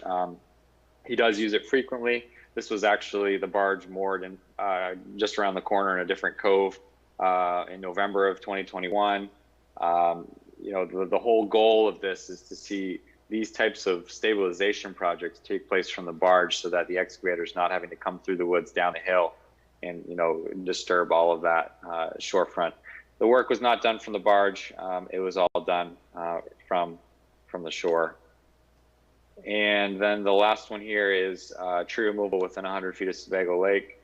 You know, there's been at least on this lot, I believe 16, I think, trees that we identify that have been removed as part of this project. Those ones are all gone. And by doing that, you know, they've created an illegal opening in excess of 250 square feet, which is the limit by the ordinance. You can see here, these two areas have been opened up, and you know, it's approximately 60 by 120, so it exceeds the 250. We assume we approximate on the measurement of 60 by 20. There's 3 grids we can see that have been affected by this tree removal in the front lawn, exceeding what's allowed by the point system for selective removal as well. I believe that is it for the slideshow. Thank you, Alex. Thank you, Alex. Appreciate that.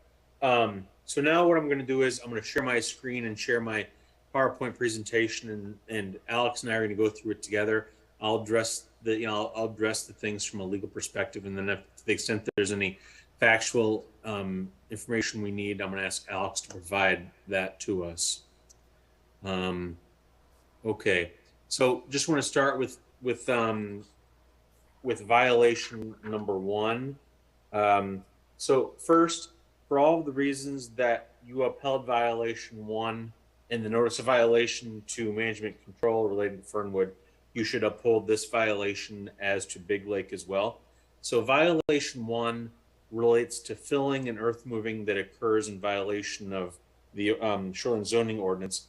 And the ordinance requires that that activity is done in a way to prevent erosion and sedimentation of surface waters, and requires that if permits required, then the activity must be done in accordance with an erosion and sedimentation control plan. So as Alex testified earlier, more than 10 cubic yards of filling and earth moving occurred. And Alex, can you just describe, when that much earth moving occurs, what's needed? They need to have an erosion and sedimentation control plan in place, and then they also need to have, that effective erosion and sedimentation control on site and effective. They also need to be a DEP certified contractor. Okay. And here, did they have a permit from you? They did not. And did they submit a erosion and sedimentation control plan? They did not. Okay, I'm gonna share my screen and I'm gonna go to the notice of violation and go to page 6. Can you describe what we're seeing in this photo with regards to erosion and sedimentation issues? Yeah, an attempt has been made to have an erosion control installed on the site. You can see there's a silt fence all along the entire bottom stretch, the downhill side, of the shorefront. But you can also see that it actually is falling over, and in places in the bottom is actually blowing around. So it's clear that it's supposed to look like it's up. If you're passing by on a boat, you might think it's doing its job, but once you actually look closer, you'll see that it's really not doing anything and wouldn't be considered an effective management of the stormwater erosion on site. And over here, is this the area you're talking about where the fence is falling over? Yeah, it looks like it's falling over there. And then, on the right-hand side, you can see it is also falling over, very loose over those rocks.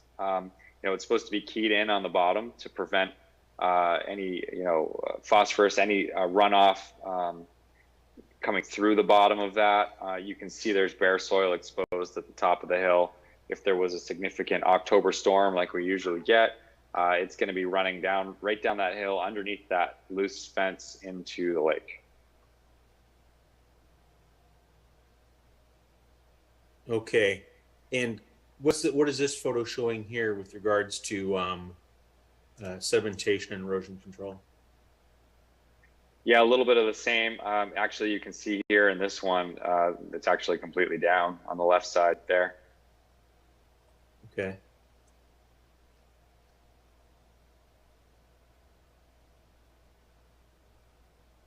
Same thing here. Yep, same thing there. And same thing in this picture too. Yep. Okay. Okay. And so that's violation number one. Violation number two.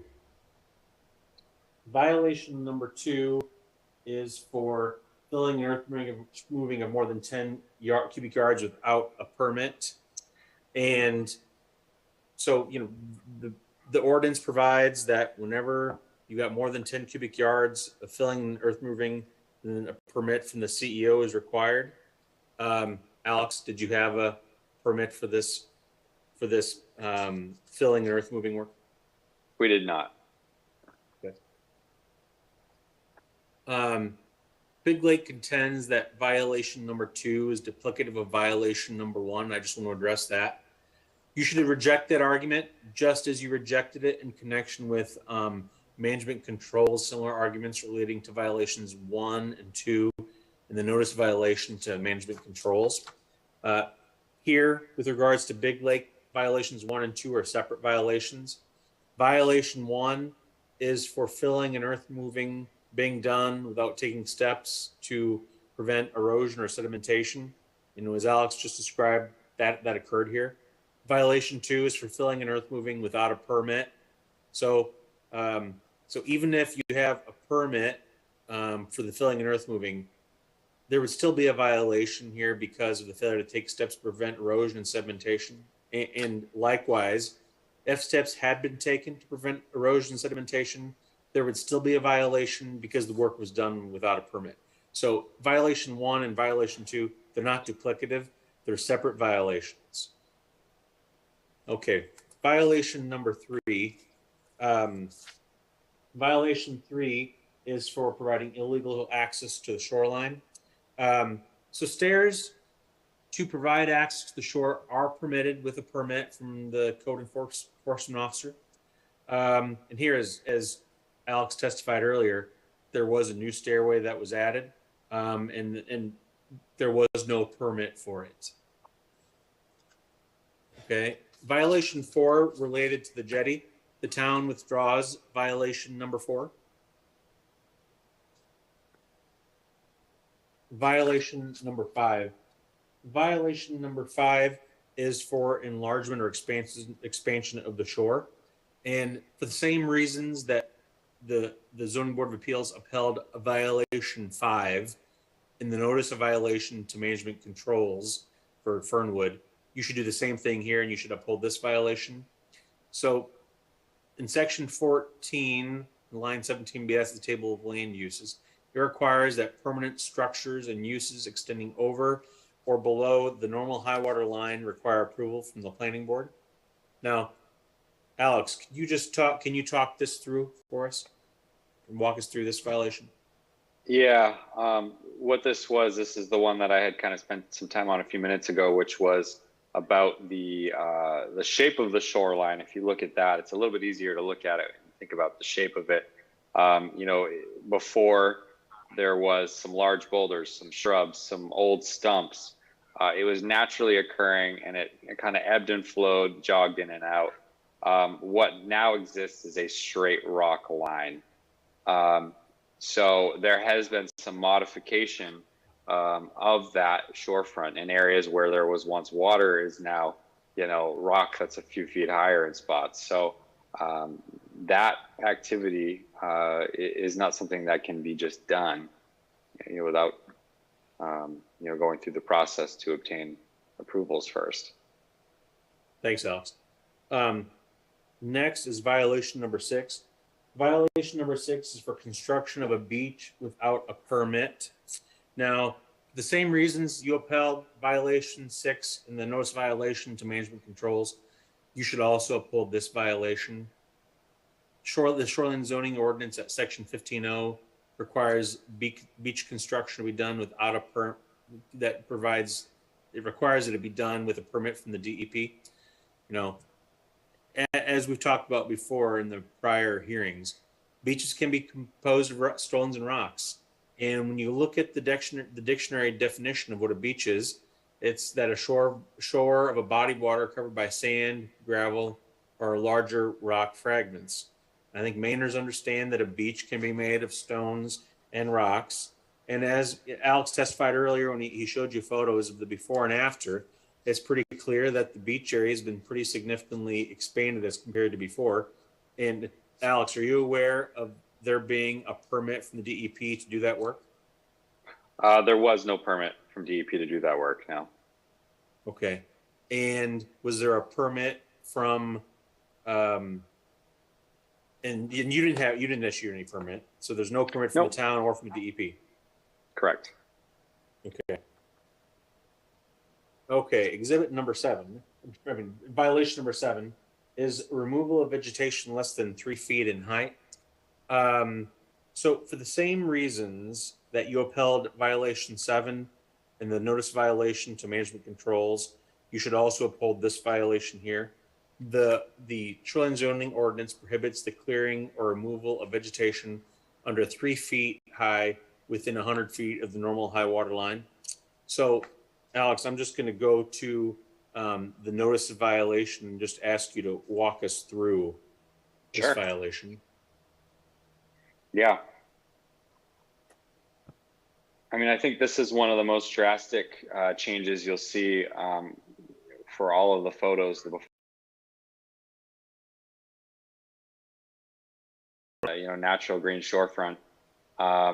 And then the after photo, you see all of that vegetation less than 3 feet in height has been completely removed, you know, and that's well over 100 feet right there.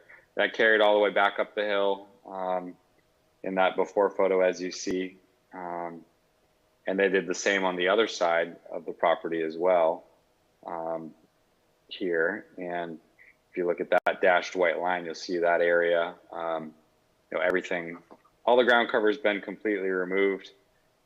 So, you know, now if you stand at the top of the hill, you know, in front of the garage, I mean, you've got a clear shot right down to the water, where before it was, you know, a natural forest, natural wood area. Now, Big Lake contends it just trimmed the vegetation. Is trimming a distinction that makes a difference? I mean, you're still removing. I mean, if you're going to trim down to the ground, that would be considered removal. You can't prevent vertical growth of vegetation less than 3 feet in height. It's really going to come down to the same thing, and that's probably going to kill it. It'll grow back eventually if you will let it, but what we find is in most cases, people will trim it down and then they'll mow it like lawn and it never comes back up. Okay. Violation 8. Violation 8 is for removal of vegetation less than 3 feet in height without a permit. It's for the same reasons that you upheld this violation as to management controls. You should also uphold it with regards to Big Lake. Now, the shoreline zoning ordinance prohibits clearing or removal of vegetation of any height without a permit. Now, Alex just described how there was vegetation removed. Was there a permit that had been issued relating to the removal of the vegetation, Alex? No. Okay. So the work was done without a permit? Yes, correct. Big Lake contends that violation 8 is duplicative of violation number 7. So violation, as I described a moment ago, violation 7 is for clearing or removal of vegetation less than 3 feet in height within 100 feet of the normal high water line. Violation 8 is for clearing or removing vegetation of any height without a permit. So they're separate violations here. Here we have violation being removed within 100 feet of the normal high water line, and also vegetation being removed without a permit. So you should reject this argument just as you rejected it in connection with management controls, similar arguments as to violations 7 and 8 in the notice of violation to it. violation number 9 is for an unpermitted shoreline stabilization project without a permit. So shoreline zoning ordinance requires that a stabilization project must have a permit from the planning board. And here, that's what Big Lake Marine contends it did. It contends it did a stabilization project. And Alex, was there any permit for that? Nope. Okay. Violation number 10 is for the unpermitted shoreline stabilization without a barge. And for the same reasons that you upheld violation 12 in the notice of violation to management controls, you should also uphold this violation here. So the shoreline zoning ordinance requires that any stabilization project must have a permit from the planning board, and that construction equipment must access the shoreline by barge when feasible, as determined by the planning board. Now, Alex, did you determine whether it was feasible to use a barge? Yes. Okay. And here, a barge wasn't used? Barge was not used. Okay. So therefore, then there's a violation here because the project occurred without a barge. Okay. The next violation, it relates to the removal of trees within 100 feet of the shoreline without a permit, and the town withdraws that violation as to Big Lake. I don't have anything further. Thank you.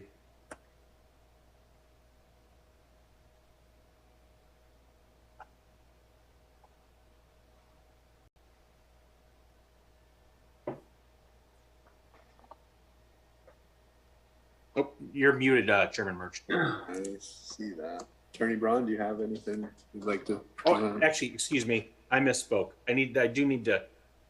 There's something else I did need to address that I didn't address. I apologize. Sure. So Big Lake argues that the work that it performed met the requirements for permit by rule under the DEP's protection rules for shoreline stabilization, and also that it complied with the town of Raymond shoreline zoning provisions. Let me just address the last part first. I think it's pretty clear, based on what you've heard here tonight, that the shoreline zoning ordinance for the town was violated. So most assuredly, that's just not the case.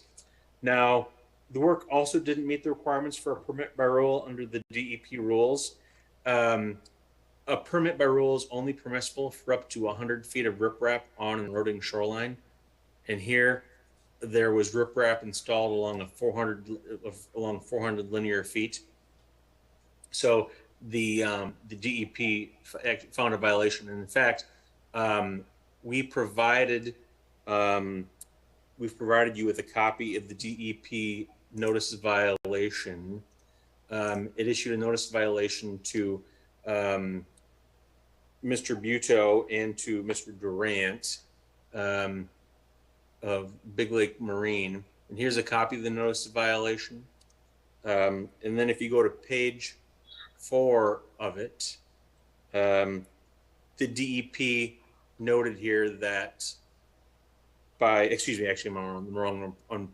On page 3 of 5 here, the DEP noted that by installing the riprap in areas where vegetation was already established, 8 feet above the normal high water line, on slopes that are less than 33%, and on slopes that are steeper than 1-to-1, without first anchoring at the base of the existing bank or Pennington ledge, without first placing crushed stone over a layer of filter fabric, and by placing fill material other than riprap below the normal high water line, therefore failing to construct this riprap project in accordance with the plans submitted pursuant to subsections B3 of this subsection. In other words, Big Lake did not comply with the permit by rule requirements. So this argument should also be rejected. Thank you. I don't have anything else. Thank you. Attorney Braun. Yeah, sure. So the first thing I would point out and continue to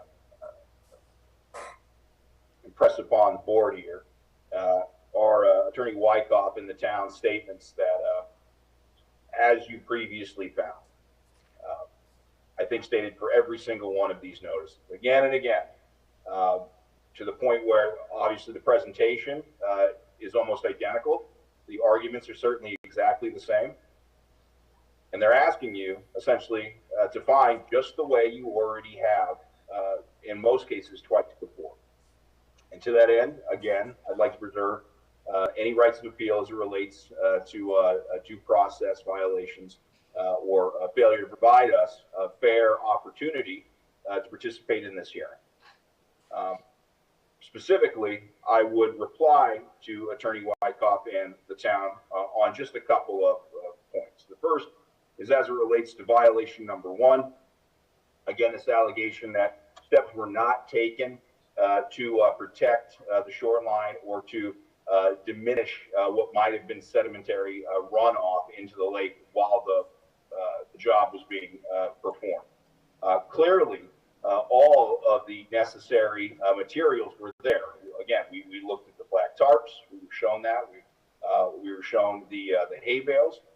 Things and steps were taken. What isn't clear is when those specific pictures referenced by the town were taken. I would note that there seems to be some inconsistency in the pictures, and that some show a very high water level and some show a very low water level, right? And again, that what we're talking about is a job site that was abandoned, right? And a place where those measures and materials which were in place essentially were left to be neglected because the cease work order was put in place, and neither the property owner nor any of the contractors could go back out there to either reinforce those materials and protections, or otherwise maintain what was already in place. And so again, so that would be a further argument in response as it relates to that violation number 1. In response to violation number 3, and again, Attorney Wyckoff and the town point out that you've already ruled and found a certain fact to be true here. I would note that Alex acknowledges that second set of steps already existed. All right. And so when we talk about this, there is a distinction between the addition, right, of a second set of steps and the repair and maintenance of a structure that might already exist. So it may or may not be true that a permit was not originally obtained for that second set of steps. But as Alex indicates here, it existed when this work was performed. And so there was no addition of that second set of steps as it relates to number 3, but rather a repair and maintenance of a structure that already existed. I would then draw your attention again specifically to this alleged violation number 5. And again, where it seems to me we're trying to shoehorn one alleged act into multiple violations. It's one thing if we want to say the shoreline itself is a beach. As Attorney Wyckoff pointed out, we live in Maine. Sometimes beaches have rocks, right? They come in different characteristics. It's another thing to call a shoreline or a beach a pier, dock, wharf, bridge, or other structure which extends over and above the normal high water mark. I would argue that the work done here and the stones that the town makes reference to cannot constitute both a structure and a beach. It is either number 5 or number 6, but it cannot be both. And in this instance, again, as Attorney Wyckoff points out, you've already made findings of fact as it relates to these allegations. But I think it's clear that a shoreline and the shoreline itself is not what's contemplated in that violation number 5, which is the section 14, subsection 17B. If we want to talk about modifications to the shoreline or the construction of a beach, that being the allegation of number 6, then potentially someone could argue it falls into that category, but it doesn't qualify or fall into both. And with that, I don't have any other specific responses to be made. I would otherwise just rely on the arguments that have already been presented.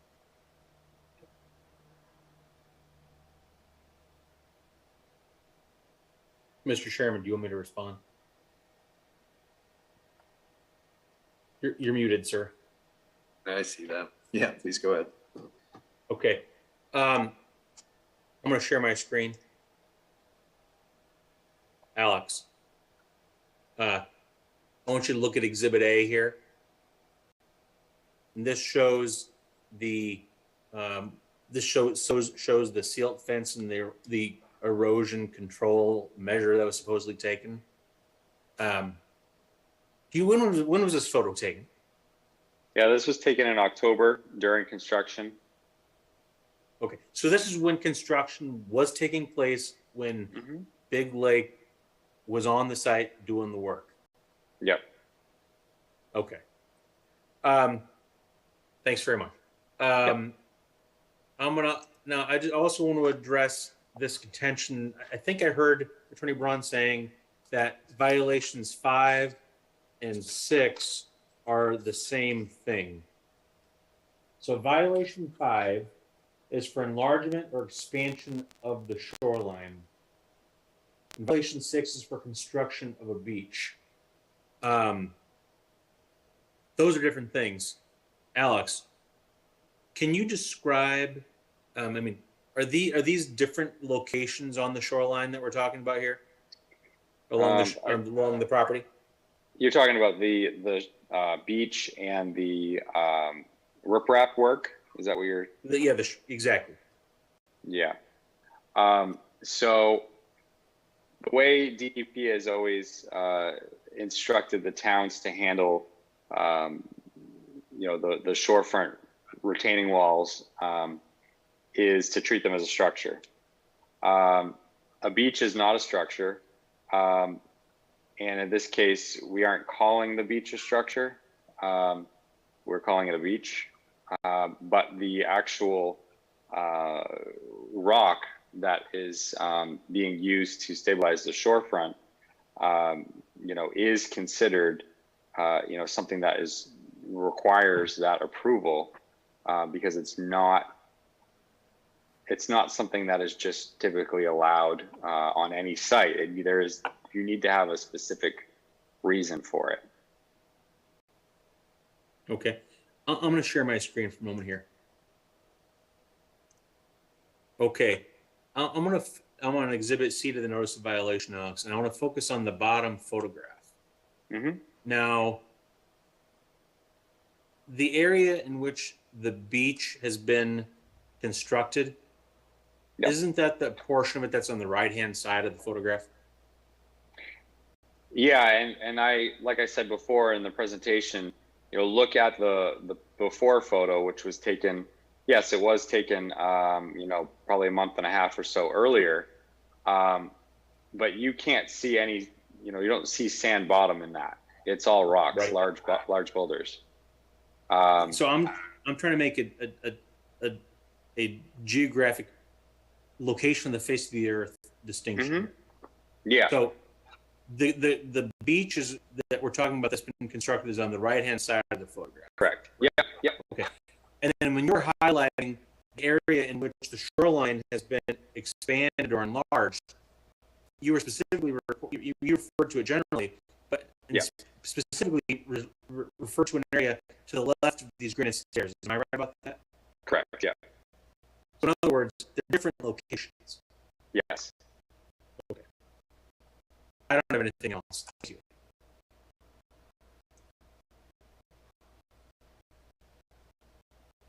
Final Attorney Braun.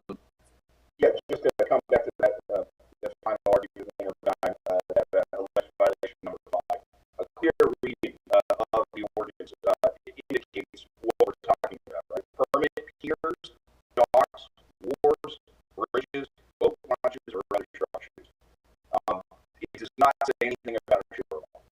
Again, shoreline to me speaks to something that would be more akin, as has been pointed out, to a beach, something that might have rocks part of nature, might be sandy part of nature. But what is described here in the explicit reference to shoreline itself does not constitute or meet any of the other indicators of that ordinance. And so again, that would be my argument against a violation. Just to put a finer point on it, the ordinance says, he read the whole thing: permanent piers, docks, wharves, bridges, boat launches, and other structures and uses extending over or below the normal high water line. Now, we heard Alex say that the DEP instruction is that this should be considered to be a structure. Now, even if that weren't the case, the ordinance also talks about a use extending over or below the normal high water line, which the shoreline is.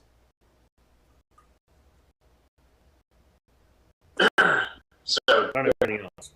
Chair, just to remind you of the sequence here. So, at this point, I would turn it over to any of the other parties here represented by council, including Attorney Ragin, as well as members of the public to present, and then give the appellant one last final opportunity. Because I think the appellant its last say here.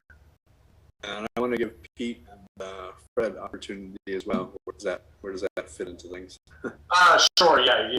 Sorry if they have any questions for, I guess, yeah, but for the town, they should ask those now before you turn it over to the public. Pete, Fred. On the violation of the steps, we're talking about this. There was 2 steps there originally, but the second set of steps was modified correctly so that they added, actually, it looks like concrete steps. So, I mean, the violation is because of there was no permit for that addition work to them. Steps are already there. Is that correct?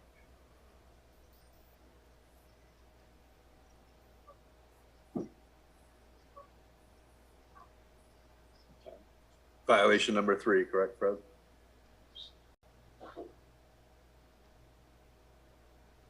I'm sorry? Violation number 3, is that correct? Yes, yes. Yeah, and that was a question for the town? Yes. I'm sorry, could you repeat your question, please? Sure. In the first photo, or one of the photos you showed, there is 2 steps. And there's a violation of this. Is that violation because the second set of steps has been rebuilt, well, not rebuilt, but added to by, it looks like they've added cement steps to that. So there should have been a permit required for them to add them steps, or is it, or would be a whole set of steps are not legal? Yeah, sure. I can address that. I'm going to share my screen. Okay, and so here in the top photograph, I think, and as Alex testified, there were some portable steps that were present on historically, and those weren't permitted just to begin with. But his testimony was that those stairs after are now placed and now have been extended, and so there's additional stairs appearing above those that are movable.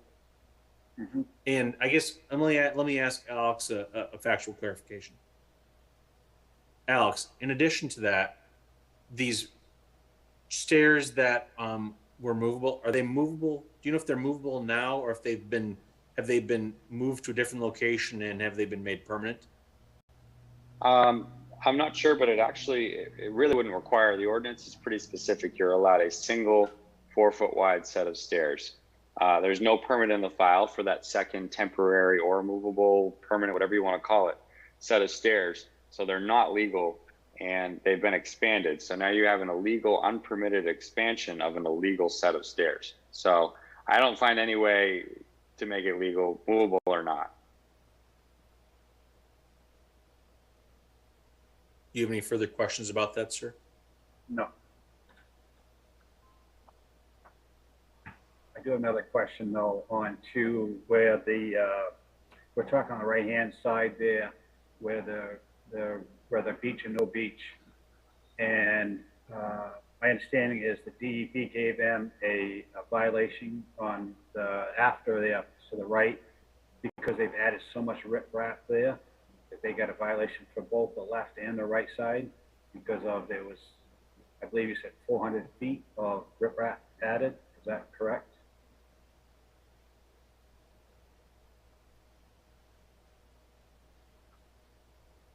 So that in the DEP's notice of violation, that's what the DEP's what it said. That's right. That they'd added 400 feet of riprap.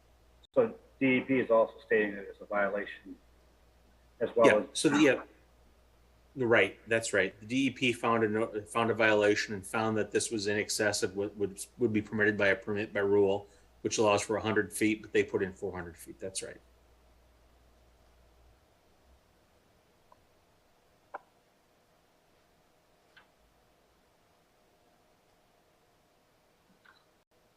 Anything else, Fred?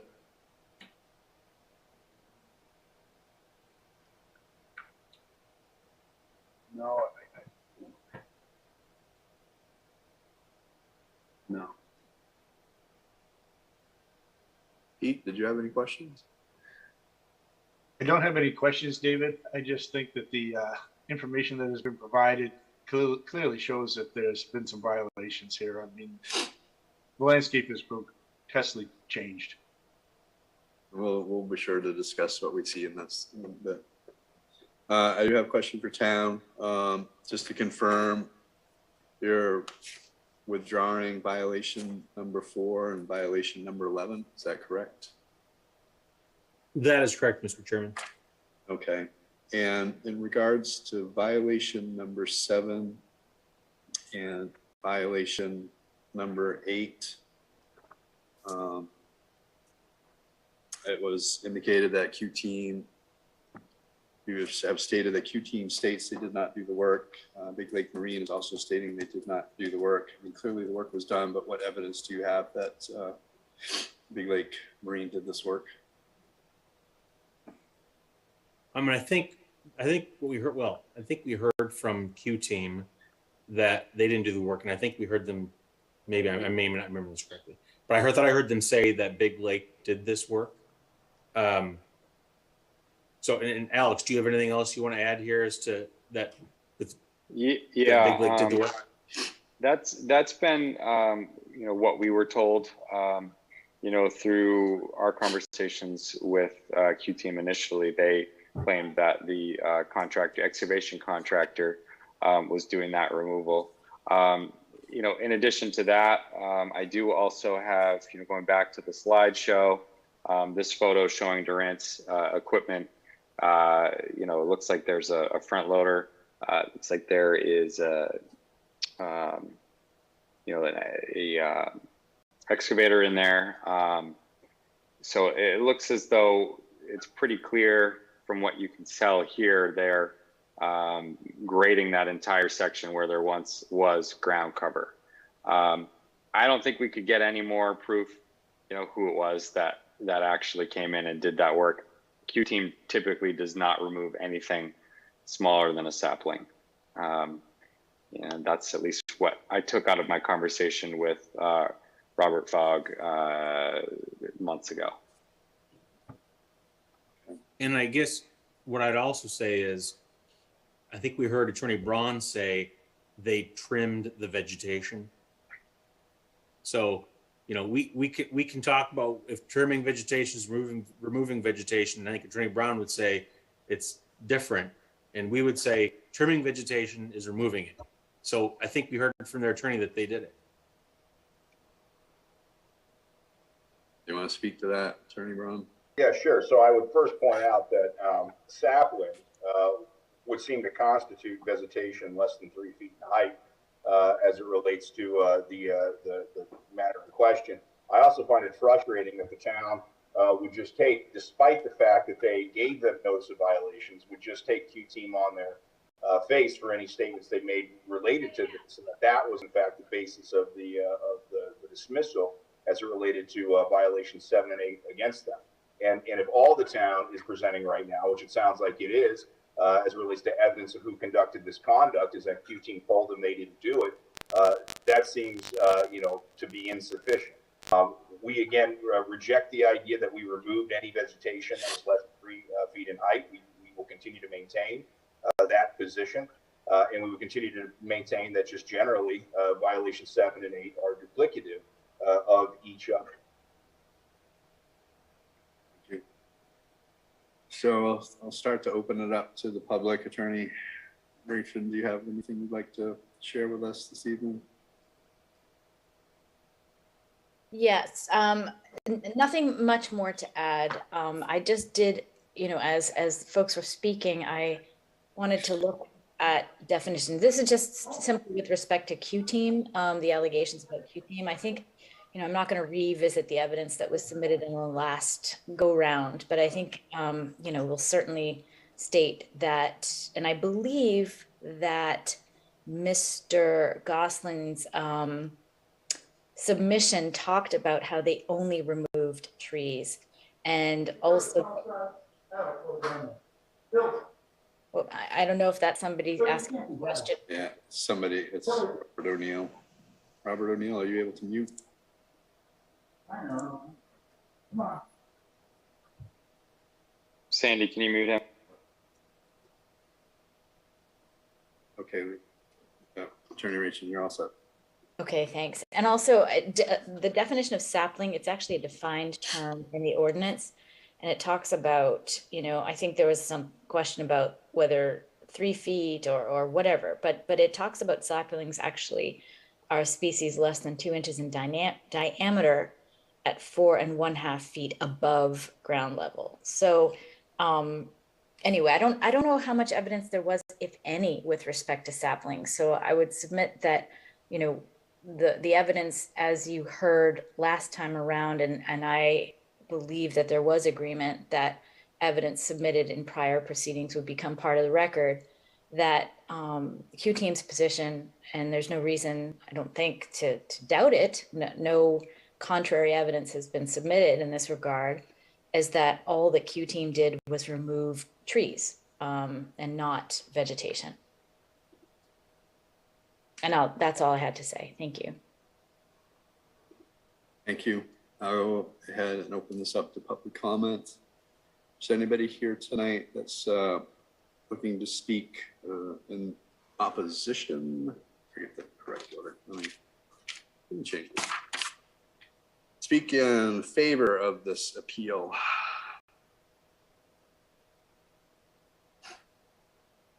Is there anyone from the public tonight looking to speak in opposition to this appeal? Is there anyone from the public here tonight looking to take a neutral perspective to speak on this appeal?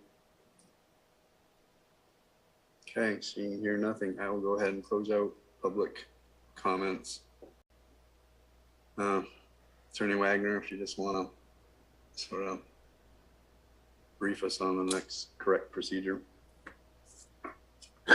Sure. So I advise we follow the same procedure that we have previously with our deliberations. So I suggest that the board go through issue by issue to identify the issues, identify what the violation is, what section of the statute that pertains to, and then what arguments have been made, and if there are sort of procedural arguments about like duplicative violations, we should address those, and then go through and let's discuss the factual findings to support the ultimate conclusions the board has. And as before, I'll take factual findings from a sort of consensus of the board, unless I sense that we're, veering, the board's veering in different directions, in which case we'll do a roll call vote, but I can just take a findings by consensus and then reach a tentative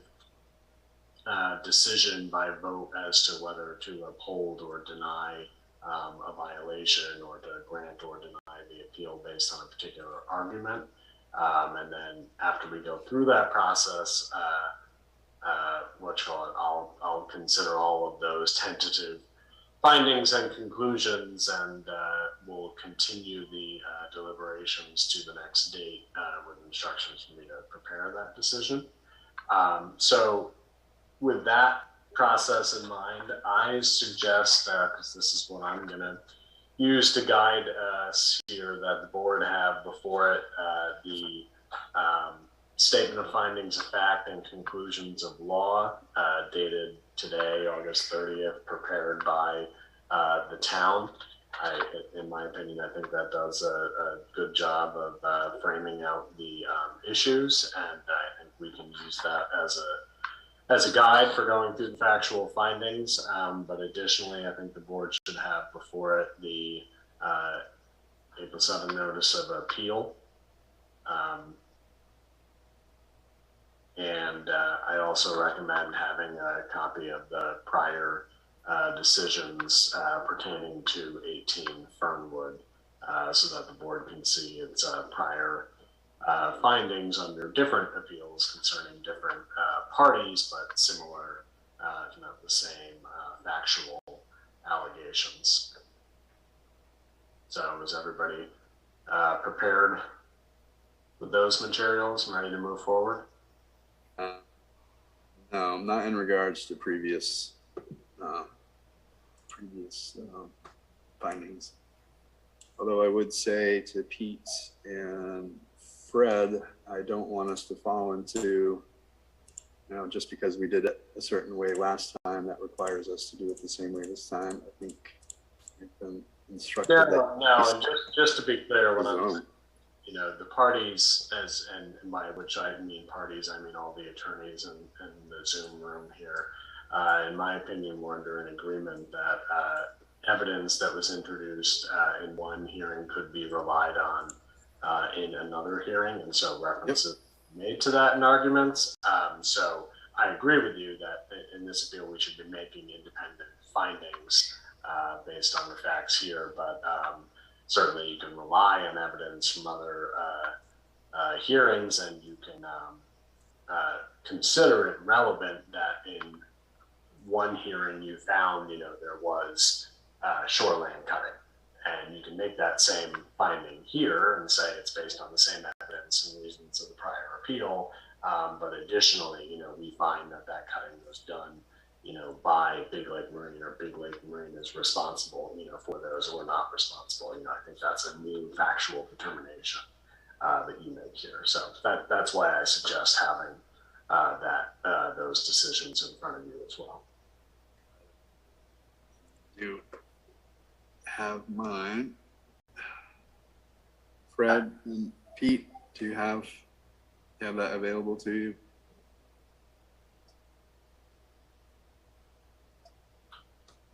That was sent by an email, is that correct?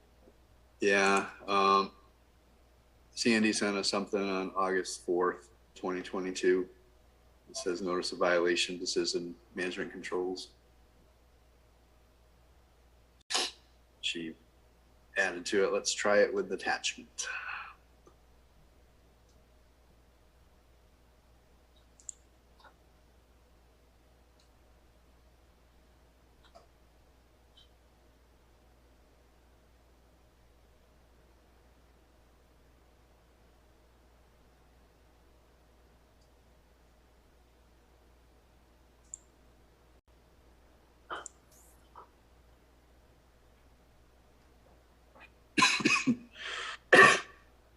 You have it, gentlemen?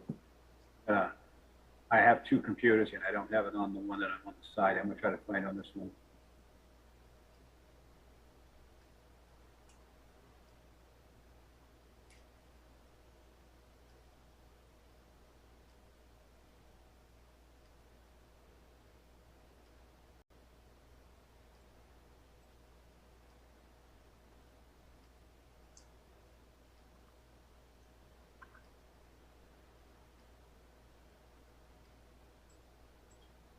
How about you, Pete? Able to locate it? Yeah, I've got one of the documents that Steve suggested, the one that has to do with the findings. Wonderful.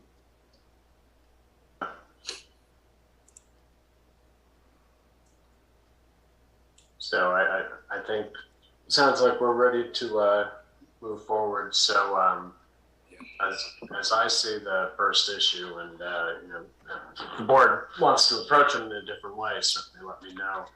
But I guess I'd suggest that the first issue is this argument that I think addressed in the procedural section, but I think we can, since it was renewed in the substantive arguments, we should address it again.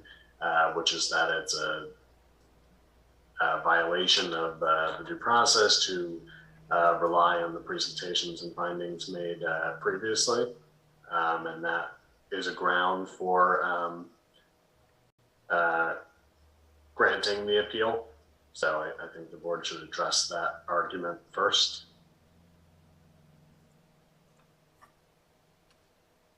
Fred? Sorry. I'm just printing that. I got it on the other computer, so I'm printing it right now. Okay.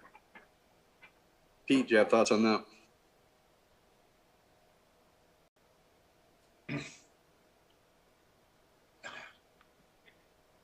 Could you explain that again, please, so that I can, because I'm trying to look at. So the argument, as I understand it from Attorney Brown, is that the appeal should be granted and the violations vacated because there's been a violation of due process to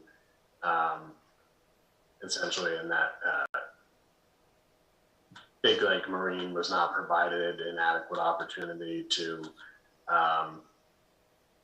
challenge the evidence and assert its arguments in the prior appeals, and that those are essentially, in Attorney Brown's words, carbon copies, and so it's violated Big Lake Marine's due process rights because they didn't have an adequate opportunity to challenge those factual findings. Since that's really strictly a legal argument, I'll give you my opinion that I do think that they were provided an adequate opportunity to ask questions of witnesses, cross-examine witnesses, and Attorney Brown was present for all of that. Attorney Brown, in my opinion, was a party to the agreement that the parties could rely on evidence made in one proceeding in making arguments in future proceedings. So in my opinion, there's been no due process violation. So I would recommend that the board move to deny the appeal on the basis that there's been a procedural violation by treating the appeal separately. Right, I would agree with that. I would agree with that too. You're muted, David. Sorry, I got this crazy cough and I put myself on mute, so I don't bother everybody.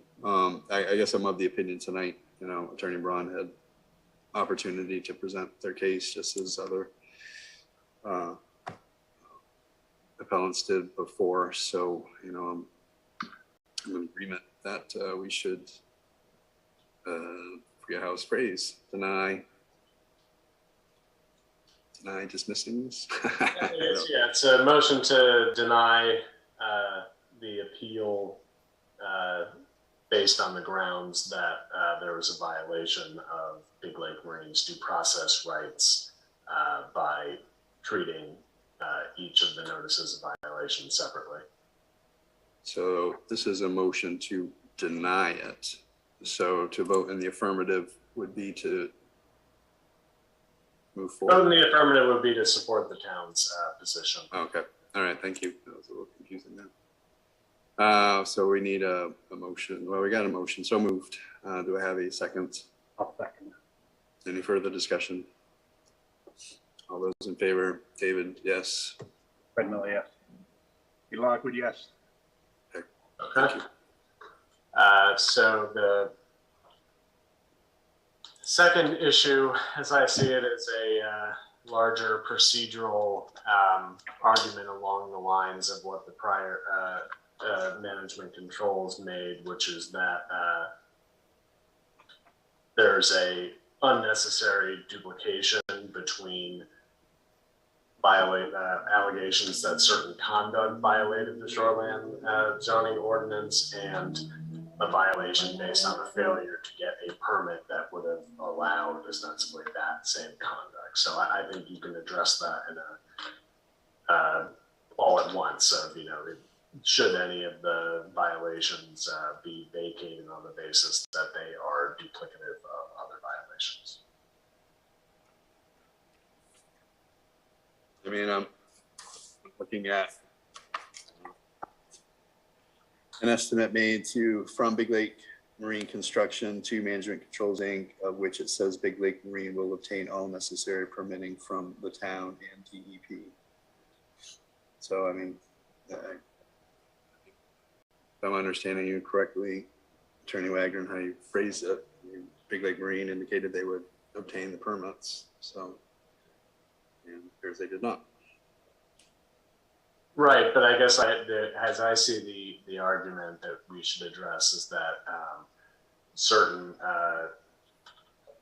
violations are duplicative of others. So there's a requirement to get a permit, and that's one violation. But there's a requirement there's a violation of the shoreline cutting and a violation of the shoreline stabilization activities. And so, as you know, previously this board has dismissed that argument as the idea that they're duplicative. It did so based on, and you can certainly make reference back to your prior decision or tell me, for the same reasons that we denied it previously. I understand what that means, and I can pull those same arguments and findings into this decision.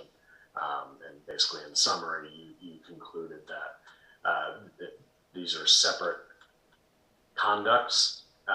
There's the act of doing the cutting, and then there's the act of failing to get the permit, and it's valid to treat them differently. And you also made conclusions that it wouldn't be appropriate for you acknowledge that a court may do that differently in terms of assessing its penalties, but that's not a role for this board to get into. So I guess my question for the board is that do you still want to make those same findings and conclusions today as it pertains to this argument? So I just want to be clear. I'm looking at the notice of violation, and just so I'm clear, violation 1 says filling in earth moving of more than 10 cubic yards. Violation 2 says violation and earth moving of more than 10 cubic yards without a permit. Is that what you're referring to? Right. That'd be a great example. Okay. Being duplicative of one. I personally am hesitant to blanket vote that because in previous discussions, there's at least one item where we had a board member present a case to not supporting that. So I'd prefer to give the board an opportunity to discuss that again. Okay. So I guess we could just go violation by violation then. That would be my preference. Yeah. Okay. Let's do that. So violation 1, that relates to the filling and earth moving occurring in violation of section 15U1. Which requires that activity be done in a way to prevent erosion and sedimentation of surface waters. So I would direct your attention to the proposed findings on, this is labeled as the first issue on the Statement of Findings of Fact and Conclusions of Law on page 6. And I would suggest to you that you go through those 1, 2, 3, 4, 5 proposed findings and consider whether you agree or disagree with those. If there's additional evidence that you want to highlight or additional findings that you would make to support or not support the ultimate conclusion that violation 1 should be upheld because Big Lake conducted filling and earth moving in violation of 15U1.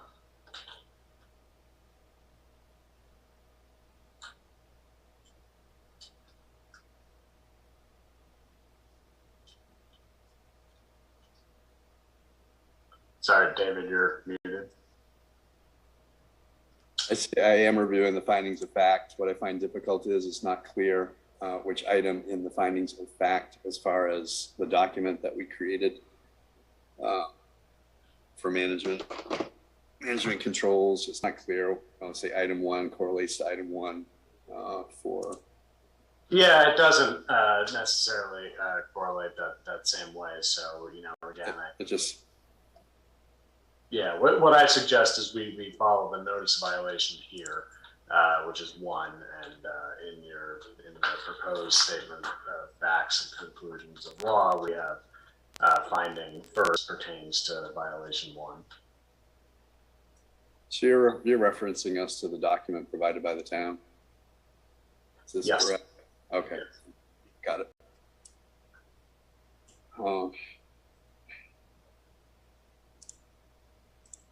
Just bear with me here. So we're looking at number 1, filling and earth moving of more than 10 cubic yards. We're referring to shoreline zoning provisions, section 15, land use standards, erosion and sedimentation control, filling, grading, laguning, dredging, and earth moving and other land activities shall be conducted in such a manner as to prevent erosion and sedimentation of surface waters to the maximum extent practical. All activities which result in unstabilized soil conditions which require a permit shall be developed in accordance with an erosion and sedimentation control plan prepared in conformance with the requirements of Maine Erosion Control, BMPS, Bureau of Land and Water Quality, Maine Department of Environmental Protection, March 2003, and subsequent revisions thereof. I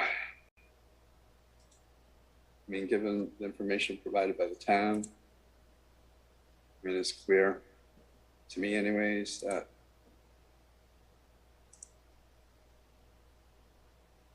more than back and forth here. All right, too many windows up. So it's clear that more than 10 cubic yards have been moved. It's been indicated that there was not an erosion and sedimentation control plan.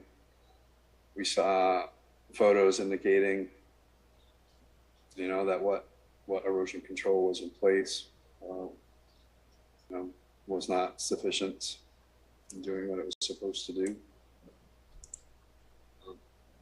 Fred, Pete, please jump in. I just want to make sure. So we're on the violation 1, is that correct? Yes, filling and earth moving in more than 10 cubic yards. Right. Yep. Yeah. And I think with what we saw with the pictures and what Alex explained to us, that there was definitely more than the 10 cubic yards of disturbance or soil or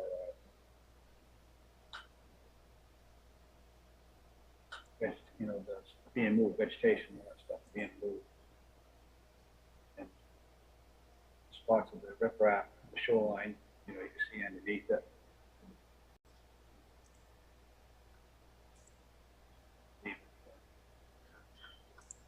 So accurate to say what I'm hearing is that the board agrees with all the proposed factual findings that are listed here. And that's also consistent with the factual findings that the board made. And this would be section 2 of the management controls decision. I would say yes. Pete? Yes. Yes. So in that case, I would suggest a motion to conclude as providing the notice of violation. Violation 1, Big Lake Marine conducted filling and earth moving in violation of Shoreland Zoning Ordinance 15 UE. So moved. Do I have a second? I'll second that. All those in favor? David, yes. Fred Miller, yes. Reed Lockwood, yes. So that's a unanimous motion to uphold, make that conclusion, which effectively upholds violation 1. So same sort of analysis, moving on to violation 2. But also here we have the argument that violation 2, the failure to get a permit, is duplicative of violation 1. So I suggest we address that argument and then go through the analysis of looking at the proposed factual findings and our prior factual findings and make, again, the consensus on findings and an ultimate conclusion here as it pertains to violation 2. Yeah, I'm just looking up the table.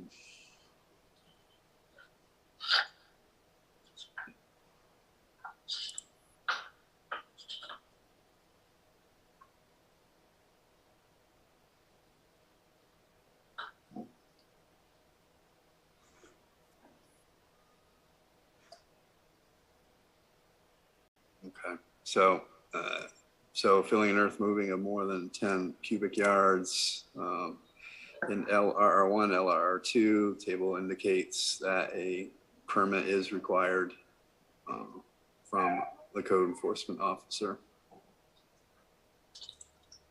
And a home permit was not obtained. And we've evidenced that more than 10 cubic yards was moved. So I believe this should be upheld. I would agree. Fred? Well, I see on this, what it here on this number 2 here, I see it, that it says that we have to, that the filing of earth earth moving of more than 10 cubic yards, which we saw in the pictures, and they said has occurred in LR2 zone, and it's without a permit. And with Alex's testimony stated there was no permit issued. With the pictures that we've seen, I believe that that this was a violation. Okay. Do we have a consensus?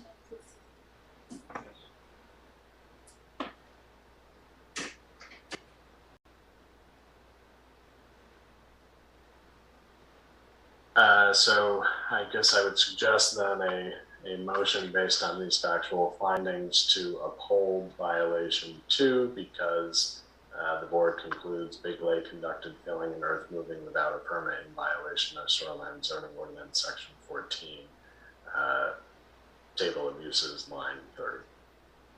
So moved. Do I have a second? Further discussion?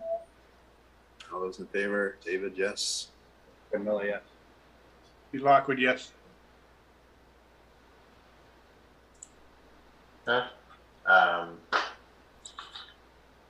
And actually, let me just confirm that you also would reach the conclusion that violation 2 should not be vacated on the basis that it is duplicative of violation 1, and you reach that conclusions for the same reasons you did in the management controls appeal? I don't see it as duplicative, Fred or Pete. I don't see it as duplicative either. Okay. I think I have a clear consensus on that for preparing the opinion. So I think we can move to violation 3.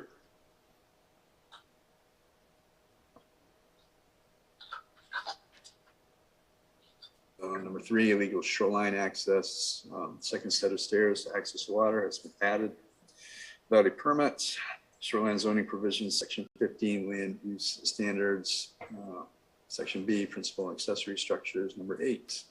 Notwithstanding the requirements stated above, stairways and or similar structures may be allowed with a permit from the code enforcement officer to provide shoreline access in areas of steep slopes or unstable soils, provided that the structure is limited to a maximum of 4 feet in width. The structure does not extend below or over the normal high water line of a water body or upland edge of a wetland unless permitted by the Department of Environmental Protection pursuant to Natural Resources Protection Act Title 38 480-C, and that the applicant demonstrates that no reasonable access alternative exists on the property.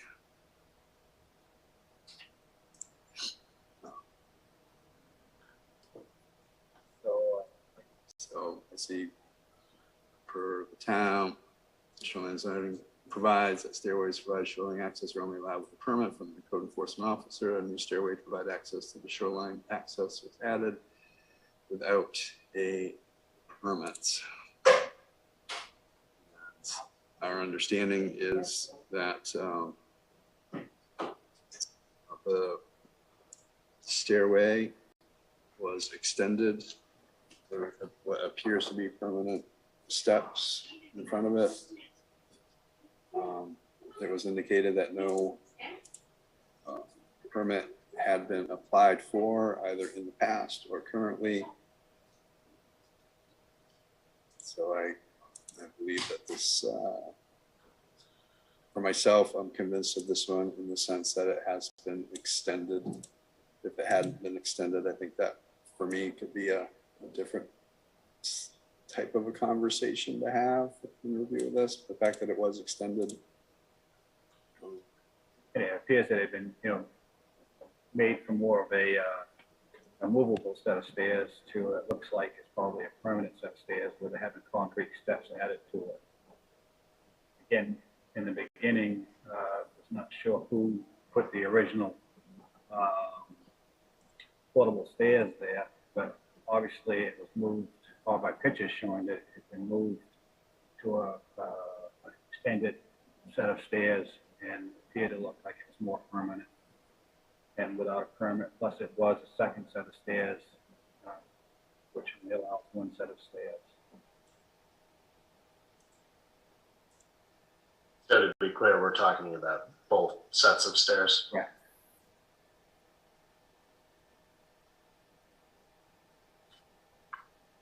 Pete, anything? Yeah, I was thinking in the last picture that Attorney Wyckoff showed us of the shorefront there with the excavator clearly in front doing the work, that temporary set of stairs was not in the picture. So clearly it was moved, altered, and then as we saw in other pictures, extended into a more permanent set of stairs. So definitely did not exist before, in my opinion.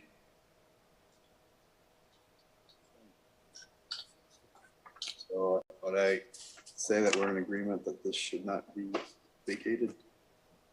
Agreed.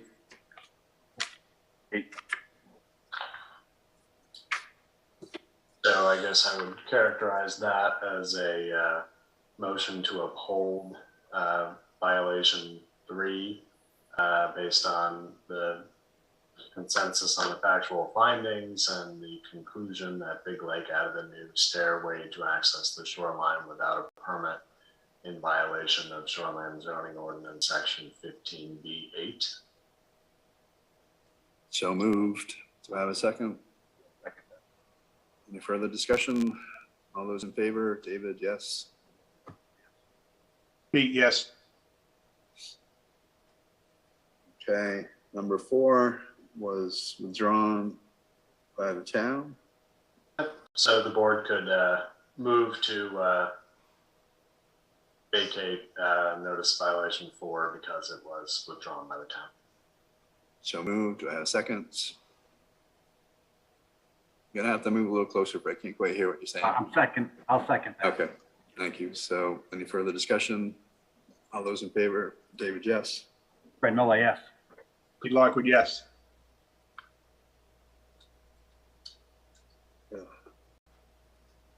So violation number 5. Piers, docks, wharves, bridges, boat launches, and other structures and uses extending over or below the normal high water line or within a wetland without a permit from the planning board shoreline.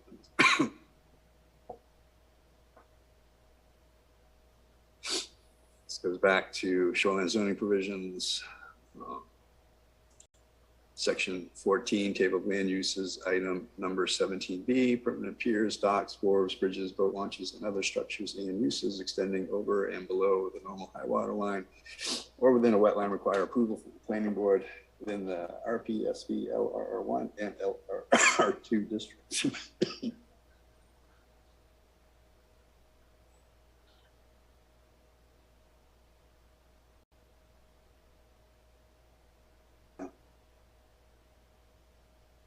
Well, it's clear the shoreline was extended. We do see it above the normal high water line. So the question is, do we look at it from the structure perspective, in which it's a retaining wall for those boulders at the end? Do we additionally look at it from a use as of shoreline? Pete, Fred? Well, I think Attorney Walkoff said that, when he added that extra pile where it included the riprap and the rock area, it's extended, that was part of the violation.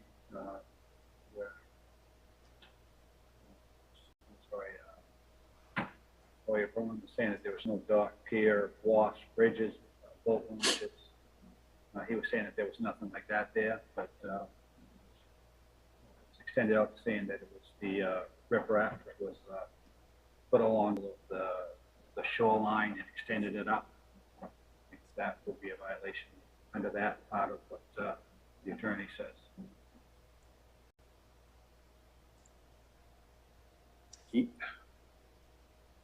Yeah, I think the shoreline definitely went from a natural situation to something that had been filled in and changed, as you know, into more of a straight line, and rocks were definitely pulled out and to clear up the right-hand side of that beach area. I am. And just to be clear, we're the board's finding that there was evidence to show that this was work performed by or in the direction of Big Lake.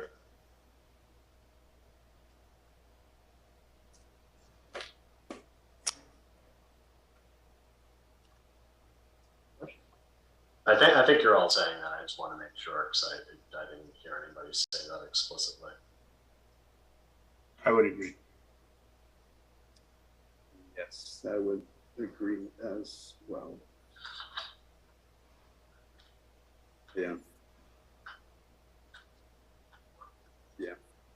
Based on estimate of land work, estimate of work accomplished, I would say yes.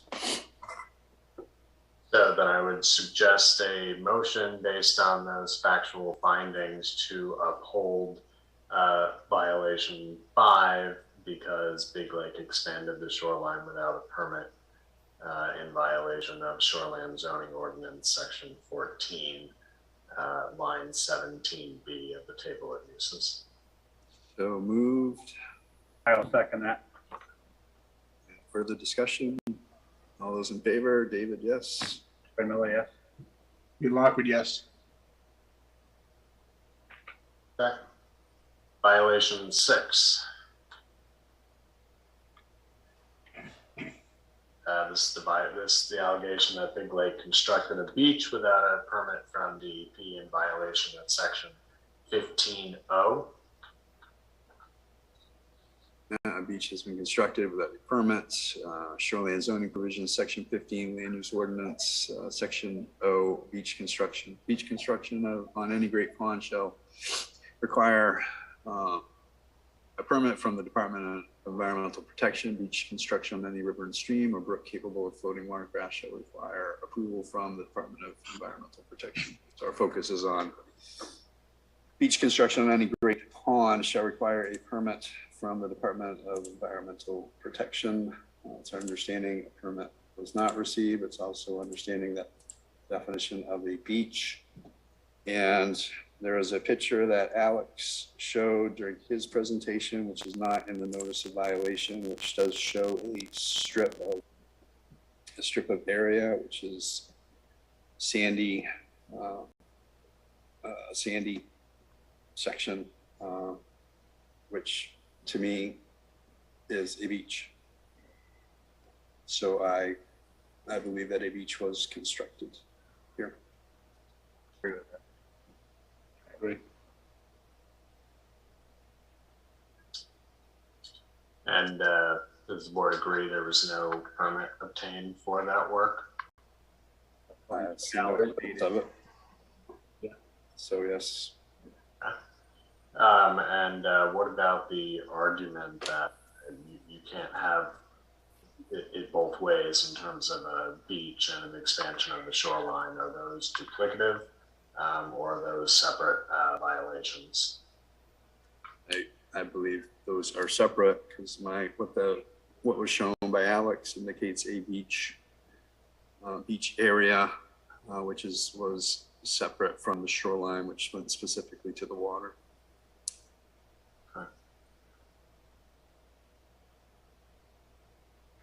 So sensing a consensus there, I would suggest a motion that based on the factual findings articulated, the board moves to uphold violation 6 because Big Lake constructed a beach without a permit from the DEP in violation of the Shoreline Zoning Ordinance, Section 15O.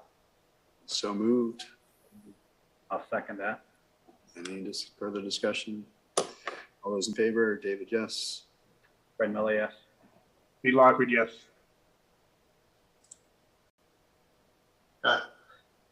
Violation 7. Removal of vegetation less than 3 feet in height relates to shoreline zoning provisions, section 15, land use standards. Section Q, clearing or removal of vegetation activities other than timber harvesting. Further section C, in order to protect water quality and wildlife habitat.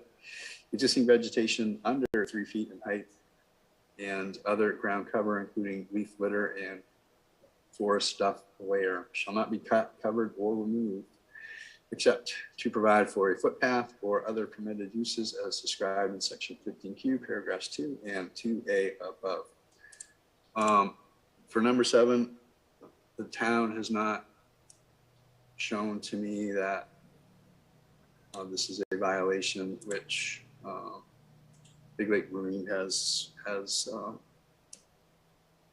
done. So I do not believe this one should be applied to them. But that's my 2 cents. Pete, Fred.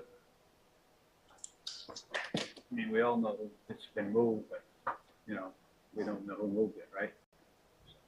Correct. Q team indicates that it was Big Lake Marine. Big Lake Marine, I believe, is indicating it might be Q team. I don't know, but I should say they're indicating that they did not do it. So we have 2 parties indicating they didn't. Clearly, it was done, and but without any proof that Big Lake Marine is the actual ones that did this, I do not feel good about moving forward with this one. I feel it should be withdrawn or not upheld. So that's opinion. Just to read my notes here of the other evidence that's here. So I agree. You have a statement from Attorney Braun that Big Lake Marine denies being the one responsible for that, and I think they challenge the credibility of, or at least the idea that the board would just accept the credibility of Q Team's denial, but it didn't. My recollection is then that the record would show that Q Team not only denied that it was responsible, but asserted it was Big Lake Marine. So I think that's on the record, and I think we also, I believe Alex testified to some machinery and took pictures of where it was located and how that could lead to the conclusion that it was Big Lake Marine that was responsible for the removal. So I agree with the chair's assessment that there's conflicting evidence, so it's up to the board to decide which evidence it finds more persuasive.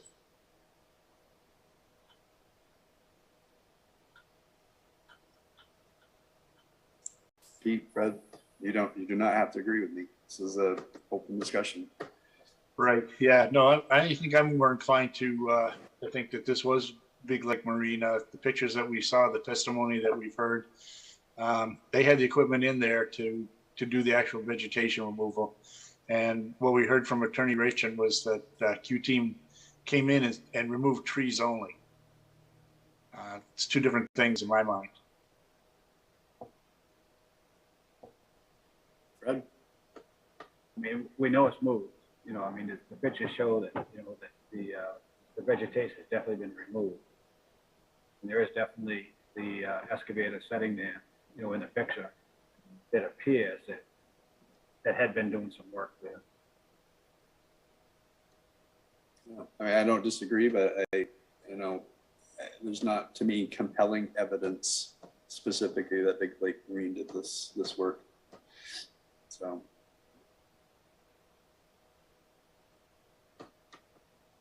Any further discussion, guys? And then we'll go from there. Okay, so just to keep with the way of phrasing the questions, I'll suggest a motion.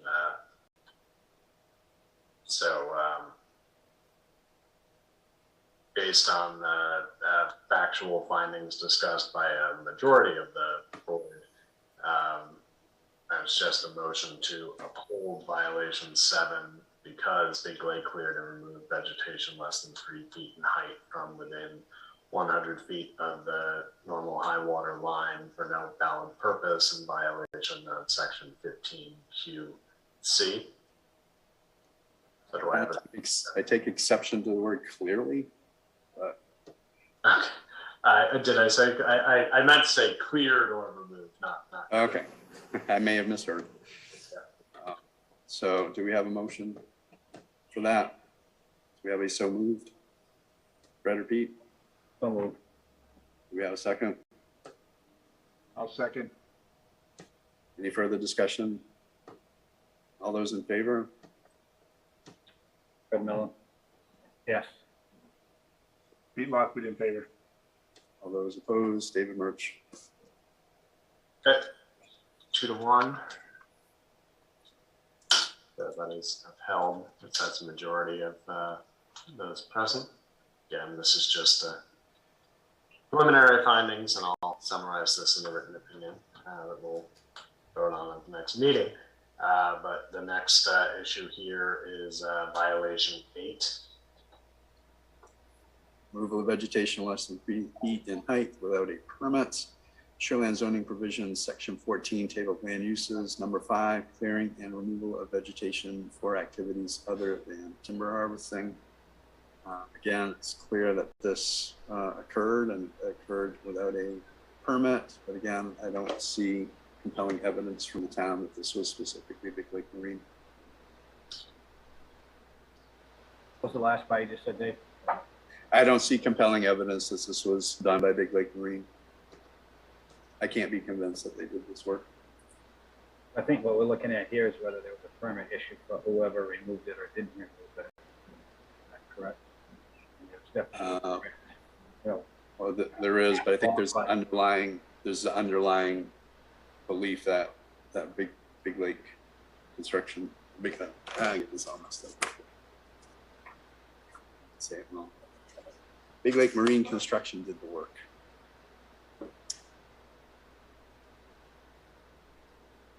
There's that underlying assumption. So, I mean, yes, I believe in brief, yes, I do believe that there was removal of vegetation less than 3 feet in height, and I believe this was done without a permit. So in regards to that aspect of this particular violation, I do believe this work was done.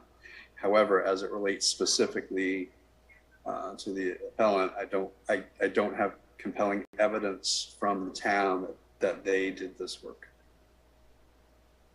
So just to throw this out there for consideration by the board, I think you need to evaluate the question of what entity here had responsibility for obtaining permits, and what was there evidence such as a contract about who would have responsibility for obtaining permits? That's a good point. So I do have for Big Lake Marine Construction on their letterhead an estimate to Management Controls LLC of work to be done. Project located 18 Fernwood Road, number 2318 Raymond, Maine, will consist of the following. And one of them is Big Lake Marine will obtain all necessary permitting from town and DEP. So in that regard, I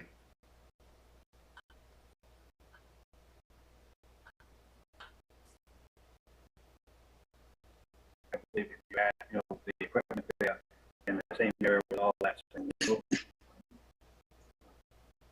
still think it's a violation. I just see it as more than just the permit piece. It's the removal of vegetation. Yeah, I agree. There's no permit, but removal of the vegetation. There's another piece of that for me, anyways. So I still don't think I can't. That's one of the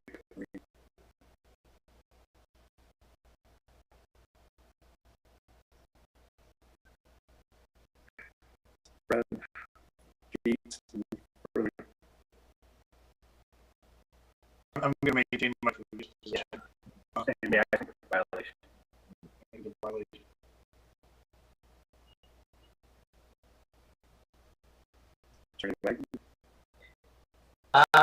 Yeah, so I guess what would be accurate to say is like a majority of the board that there's a conclusion that clearing was done, by Big Lake Marine, that there was an obligation to obtain a permit, and Big Lake Marine was responsible for obtaining all permits for all work and failed to do so.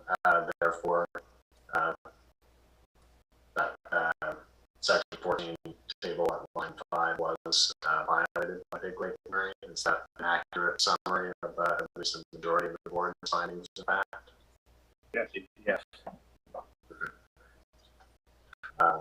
So based on those findings of fact, I would suggest a motion to uphold violation 8, right? Yeah, violation 8. Because Big Lake Marine cleared or removed vegetation without permit in violation of Section 14, line 5 of the table of uses. I make a motion to uphold violation 8. Second.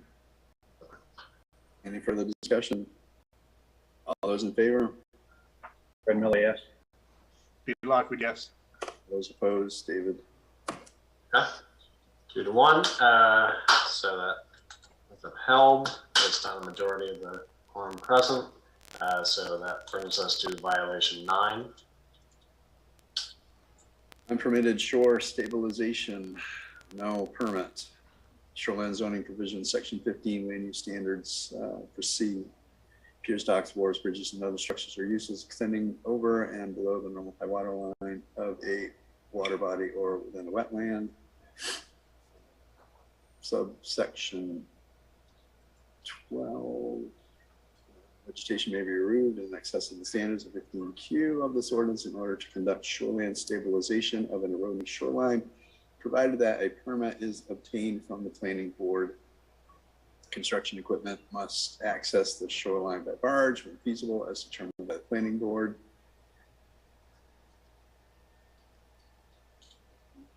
When necessary, the removal of trees and other vegetation to allow for construction equipment to access the stabilization site by land must be limited to no more than 12 feet in width. When the stabilization project is complete, the construction equipment access way must be restored. Revegetation must occur in accordance with section 15T. So it's indicated that this was a shoreline stabilization project. However, it was also indicated there was no permit obtained by the planning board. Which is what's required.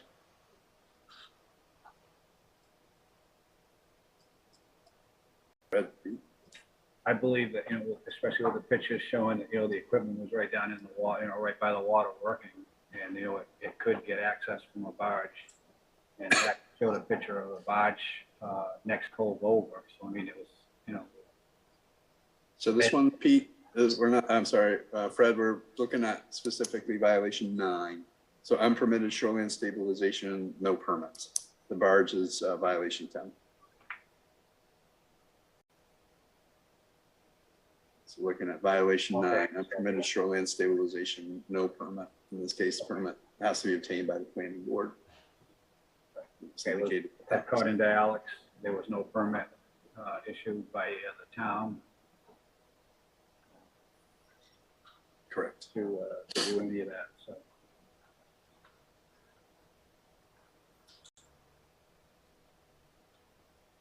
So I think there's sort of 3 factual issues here that you have to reach a conclusion on. Was the work performed based on the evidence that you've seen? Does that constitute a shoreline stabilization project? If it does, was it performed by Big Lake Marine? And if so, was it done without a permit? So, in looking at that, it was indicated to Attorney Braun that this was a shoreline stabilization project. There's been other documentation, but I can't find it right off. There's evidence that, well, Durant excavating materials were there.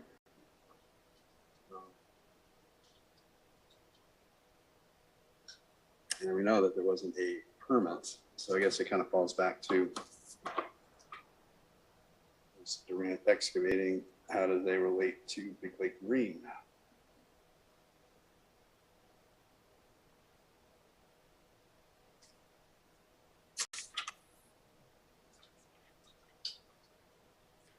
Red Pete. Again, the pictures tell us that there was vegetation there. It was definitely removed. There was equipment there that obviously moved it. So to return to David's question briefly, not to interrupt that chain of thought, but in the relation between Big Lake Marine and Durant, I think that it's valid that the board should consider that, because if you're looking at evidence of, of something by something operated by Durant, how does that show that it was Big Lake Marine? I think the town's position is that these are all related entities controlled by the same person. So evidence of Durant doing something is evidence of Big Lake Marine. I would agree with that.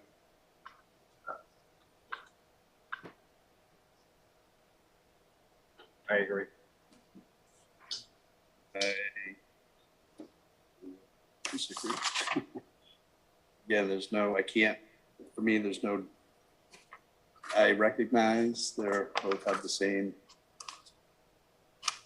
owner operator, but considering that town did two notice of violation, one to Durant, one to Big Lake Marine, in the case that they consider them as two separate entities. I see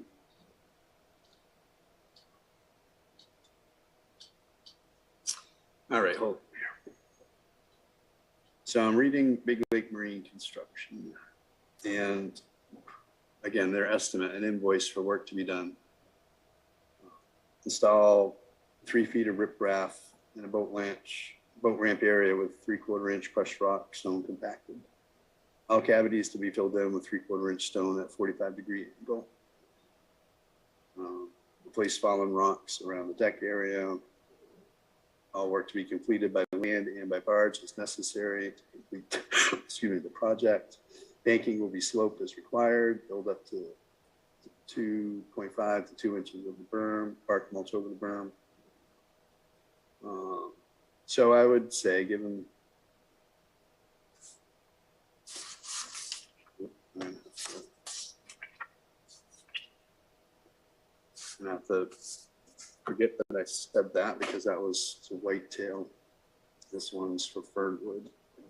4 feet by 285 feet of erosion control measures as required by the DEP. Banking and sloping approximately 45 degrees. All cavities to be filled with 3/4 inch stone at 45-degree angle to prepare for installation of 6 by 12 riprap. Install approximately 2 feet by 285 fiber filter fabric and approximately 4 feet of bark mulch above the riprap. So I guess based on estimate of work, there is definitely some indication that they are going to be doing some work here with regards to the shoreline stabilization. So given that estimate of work and the signature on it, it's been accepted, would lead me to believe that Big Lake Marine did do some of this work. So I'm hearing a consensus of the board on those factual findings, that there was shoreland stabilization, that it was done by Big Lake Marine, and that it was done without a permit in violation of 15C12. Yes, I would agree. Okay, so can I suggest a motion that based on those factual findings, the board moves to uphold violation 9 because it contends it was a shore fund stabilization project without a permit in violation of 15C12. So moved. I second it. All those in favor? David, yes. Fred Miller, yes. Pete Lockwood, yes. Unanimous. 9 is upheld. That brings us to violation 10.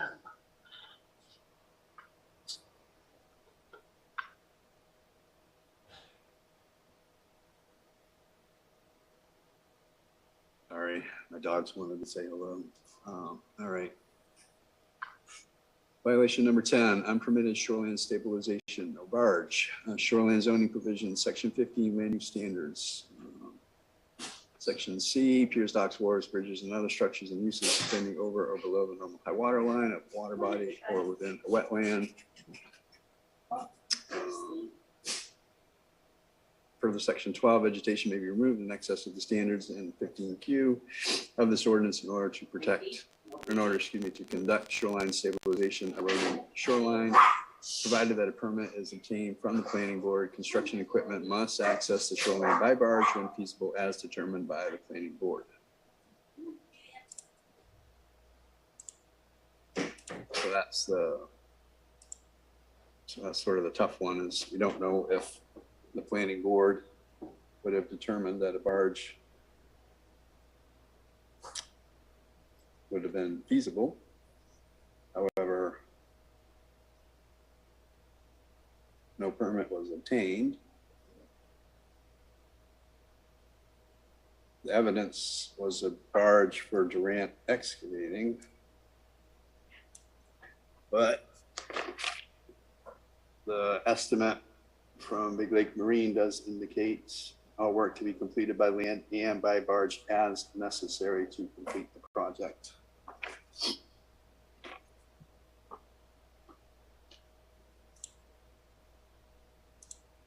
I would say, given Alex's feedback on how he viewed the situation, given that the estimate includes, the signed estimate includes the condition for doing work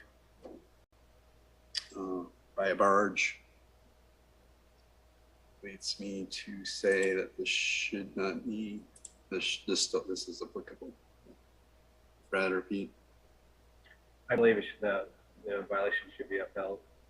It wasn't applied for. I mean, the equipment was shown there in place doing the work.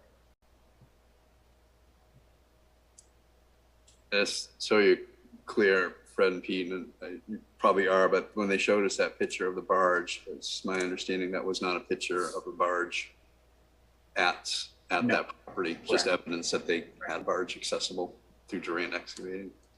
Right. I think that was shown to go to the, as relevant to the finding that it was feasible to use a barge. That was my understanding as well. Okay. I agree. So I'm sensing there's a consensus among the group that this was a shoreline stabilization project. It was completed from land without a barge, even though a barge was feasible under these conditions, and that work was done by Big Lake Marine, and it was done without a permit. Yes. So moved. Do we have a second? So motion to uphold based on those factual findings. Conclusion that section 15C12 was violated. And so do we need another motion? Another so moved? Yeah, if you don't mind, just so it's okay. So moved. Do I have a second? I'll second that. Okay, and before we go to vote, I just want to confirm that this estimate does say all work to be completed by land and by barge as necessary. So they are indicating they would do that work. So anyways, all those in favor, David, yes. Fred Miller, yes. Pete Lockwood, yes. And finally, violation 11, unpermitted tree removal within 100 feet of Sebago Lake, that has been withdrawn. by town. So a motion to vacate on the basis that it is withdrawn. So moved. Second that. Any further discussion? All those in favor? David, yes. Fred Miller, yes. Pete Lockwood, yes. And violation 12. Oh, did I make that up? I made that up. Okay, I can see as well. There's the argument that Big Lake's work did not meet the requirements for, or the argument that it would have been allowed under the permit by rule, and the town maintains that it did not meet the requirements of permit by rule.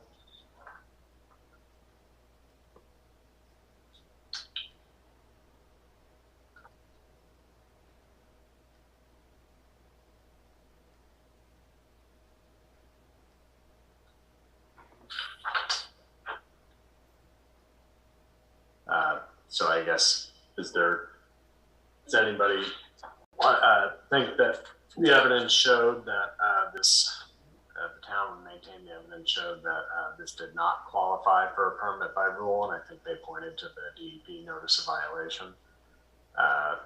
The board concluded, as a matter of fact, that based on that evidence, this would not qualify for a permit by rule. Yes, I would agree with that. Yeah, understood. Yeah, I read that violation notice, so yeah, I would definitely agree with that.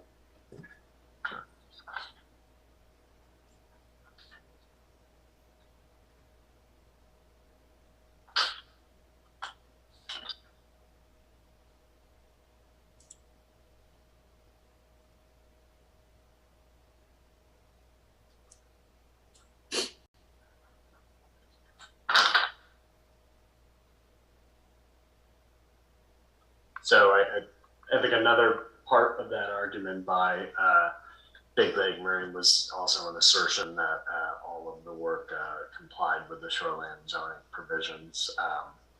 I think I would suggest to the board that based on all the factual findings, the board would conclude that Big Lake did not comply with all of the provisions of the shoreline zoning or provisions based on the findings the board's already made. Is that accurate?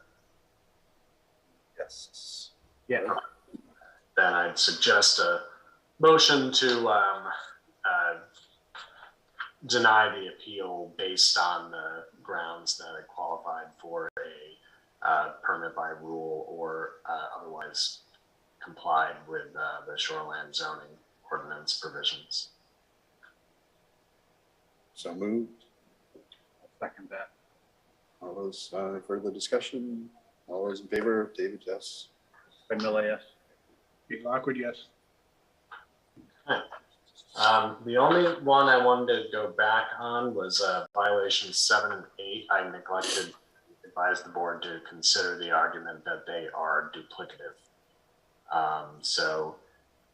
Does anybody want to revisit the motions to uphold 7 or 8 on the basis that they are duplicative? No, I don't believe them to be duplicative. Okay, and the reasons for that, can I say that they're the same as how the board treated that issue when it was raised by management controls? Yeah, but it also falls back to violations 1 and 2. Okay, same reasoning there. Yep. Okay, so I think we've addressed all the issues as I see it on this, and I've got clear preliminary findings of fact and conclusions of law here. So I would suggest that the board make a motion to instruct me to prepare a draft decision reflecting that, and then also move to continue these deliberations to the next scheduled meeting. So moved. Second. Further discussion? All those in favor? David, yes. Fred Miller, yes. Pete Lockwood, yes. Okay, so Mr. Chair, turn it back to you. My understanding is that is all the old business that all the parties have agreed to address today. That would be my understanding as well. Yeah. So, we took, we took everything off the table. So the ratification of findings of fact, that's actually completed. So all the public hearings, Durant excavation, that's been completed, as well as Durant excavating, 28 Whitetail, so 18 Fernwood, 28 Whitetail Lane have both been completed. So I will entertain a motion to table the administrative appeal, re-notice of violation 310-2022 for Gregory P. Vaughn on behalf of Big Lake Marine, and administrative appeal, re-notice of violation issued 128-2022, B.B. Ratchet Esquire on behalf of Management Controls for 28 Whitetail Lane.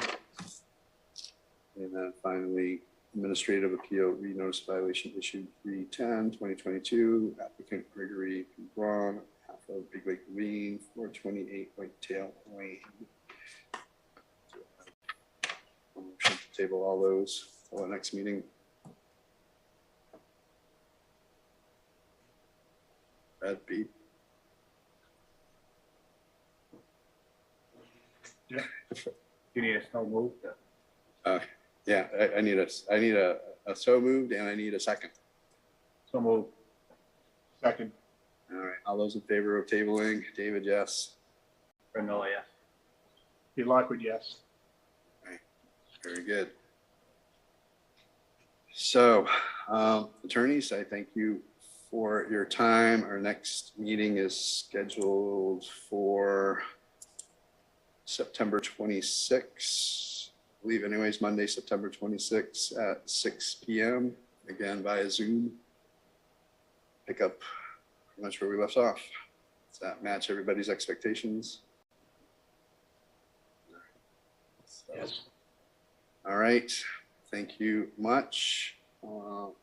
Mr. Wilson, we also have on our agenda new business, administrative appeal, re-denied business license. We have bylaws in place, Mr. Wilson, which require us to not take on any additional business after 10 p.m. So unfortunately, we're going to have to table this until our next meeting, and hopefully we'll have time to get to it then. So if not, there is another meeting on the 27th. So we have a meeting on the 26th and then a meeting on the 27th. And those are both in September, right back to back on Monday and Tuesday?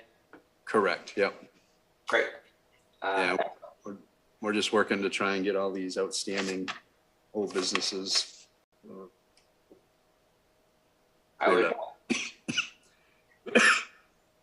I'll be back on the 26th at 7. Well, yeah, I guess that's 6, but it starts at 6, but I doubt we will get to that before 7. So, well, have a good month, everyone. Thank you. Thank you. So, because we're not going to take on any new stuff, I'm going to go ahead and skip code enforcement officer communications, and I just need a motion for adjournment. Motion for adjournment. Second. All right, all those in favor, David, yes. Brindle, yes.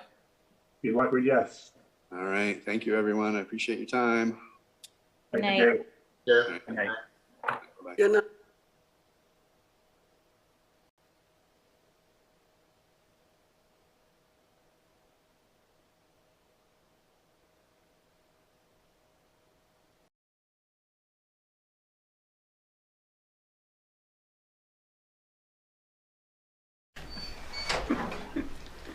Good evening and welcome to the Comprehensive Plan Committee meeting.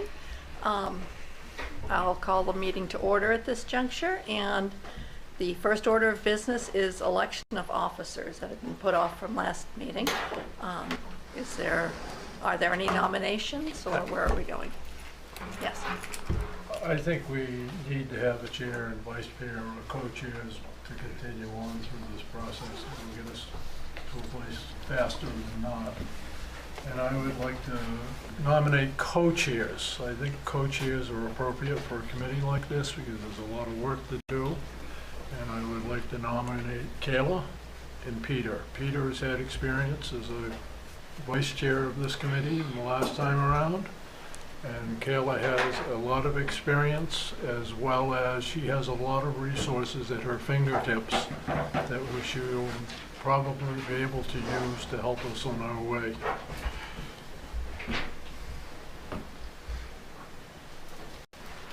Is that a nomination or a? That is a discussion? nomination. Okay. Is there a second? If they're willing and able, I would second that nomination, but I would want to hear whether they're, well, we know they're able, but we want to hear if they're willing. Yeah. Well, now that it's seconded, it's opened up for discussion. Sure, I'll go first. I would be more than happy to serve as a co-chair. I do feel as though I have a recent working relationship with town staff, department heads. I feel that that would be good experience, and I also am very familiar with other members of the community, and I am young and able and think that I would serve well. Yes, and I'm honored to serve as co-chair in this position. I've been in the town a long time. I'm old and I'm retired.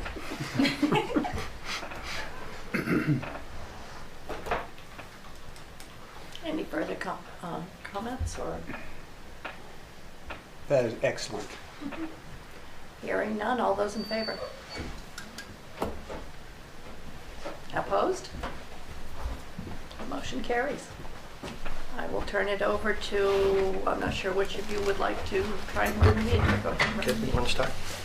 Sure. certainly You alternate. might have to help me a little bit, and that's where Yeah, sure. a little bit of inexperience comes in. So, next item on the agenda is approving the minutes from our August 25th meeting.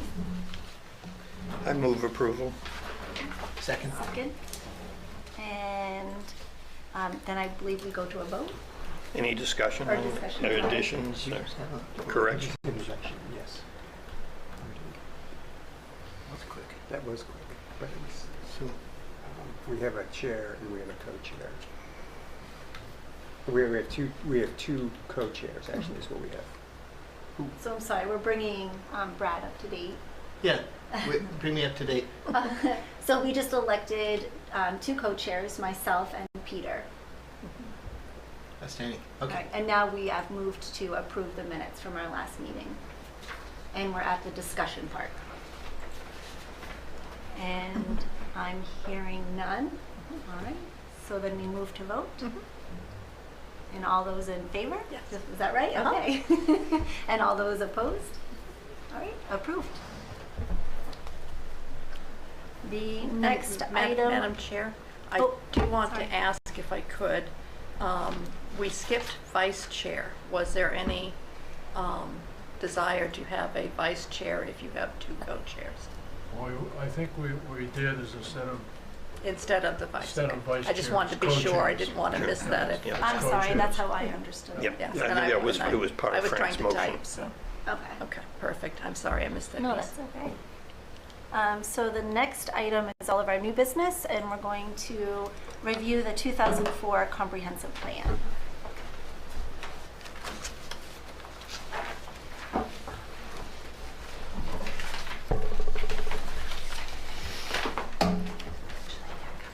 So, Madam Chair, I'd ask, first of all, everybody had an opportunity to see the document.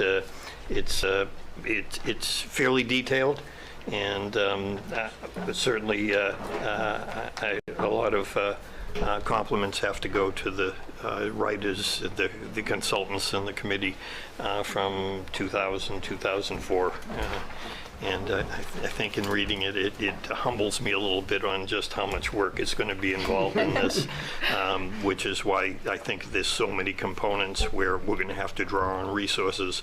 But like was discussed at the last meeting, it means we're all going to have to take a certain amount of responsibility, because there's work that even the consultants aren't going to be able to do that we would do. And I think I made a mention at the last meeting that it's boilerplate. I think some of it is. And then the stuff that I really am interested in is the stuff that is unique to Raymond. And that's really what makes, I think, the comprehensive plan effective and go. One of the things, and I appreciate very much the information that was forwarded on the RFPs. And I think that in reading them, although some of them are pretty detailed, and I know the town has a policy which will get guidance from the town on as far as how this RFP is crafted. Certainly it's got to be something that's very transparent, and along with deadlines for applications and the like. But one thing I noticed that was a common theme, and it might be helpful for us prior to having a consultant on board, because I believe that there's a lot of work we can do even before, so that when we finally do arrive on a consultant, we'll hit the ground running. Is this consistent thread about, I think I found it in the Gray RFP specifically, and then also in the SACO, where they keep referring to the Growth Management Act, which I believe is a component that came out of its Title 30A, I believe. So, you know, I mean, as far as looking at exactly what the state requires, and the sense I'm getting is that the state may require it. It doesn't mean you necessarily comply with it. But I believe in the Gray RFP, it was made very clear that what the consultant would do would use that as one of the guiding documents for deciding basically what the basic elements of the comprehensive plan are. And I'm pretty sure that any consultant that we have that comes on board is going to say, well, you know, certainly a lot of this is going to be derived from that document. And I happen to pull it up, and it does list a lot of things that we would certainly, or we have already incorporated in the 2004 plan. But also there was a requirement that towns update their comprehensive plan every 3 years. So such things as looking, as the state includes things into the Title 30, such as planning for climate change. Obviously, that wasn't something that was really discussed in 2004. So my understanding is to stay compliant with that document, that state statute, that it has to be revisited not every decade or whatever, but it really would be revisited more like on a 2 or 3 basis. So those are my observations as far as the review and the current plan and the RFPs and the like. So, Mr. Chair, would you like me to find that section of 30A and send it out to the members? That'd be very helpful. I pulled it up, but it's about 9 pages. Yeah, I can post it online. That'd be terrific.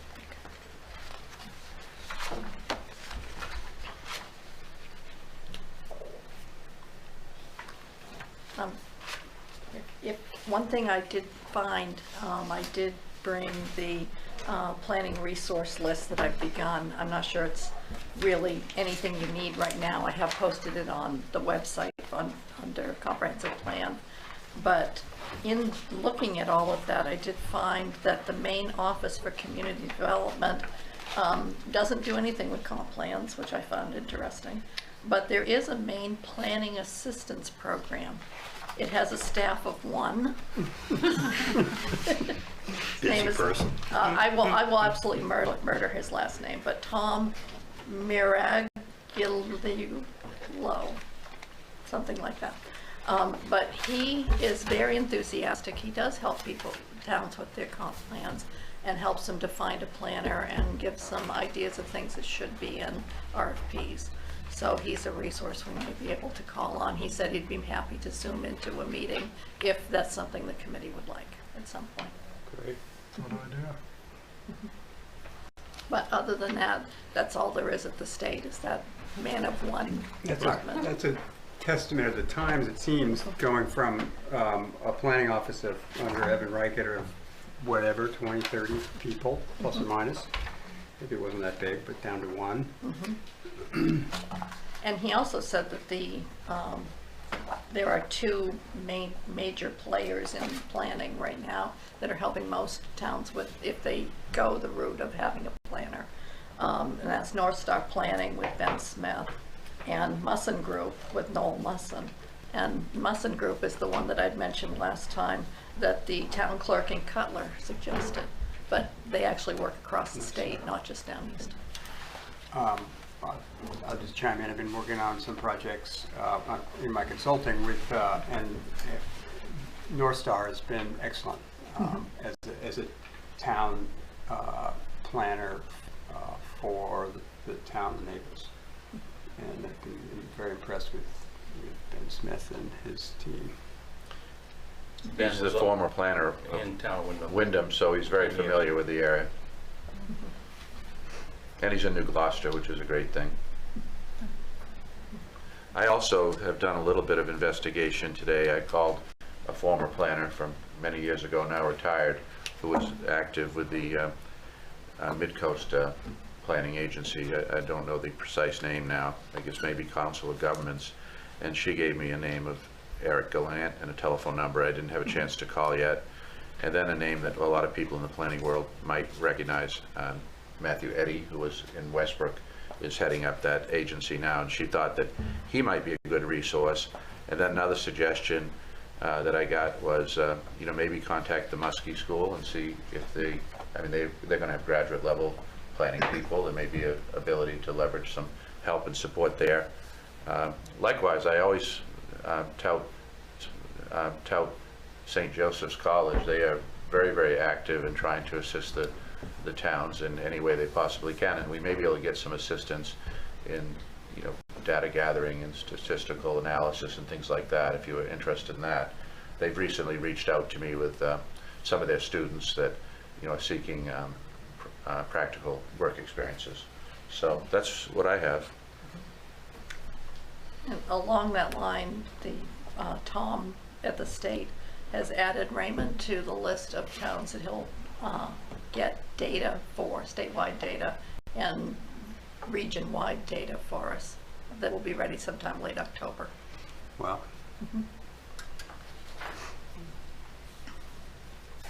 Can I have your list and I'll add it to this document? Okay. I can get it tomorrow. Yeah. Sorry, I didn't get a chance to talk with you No, today.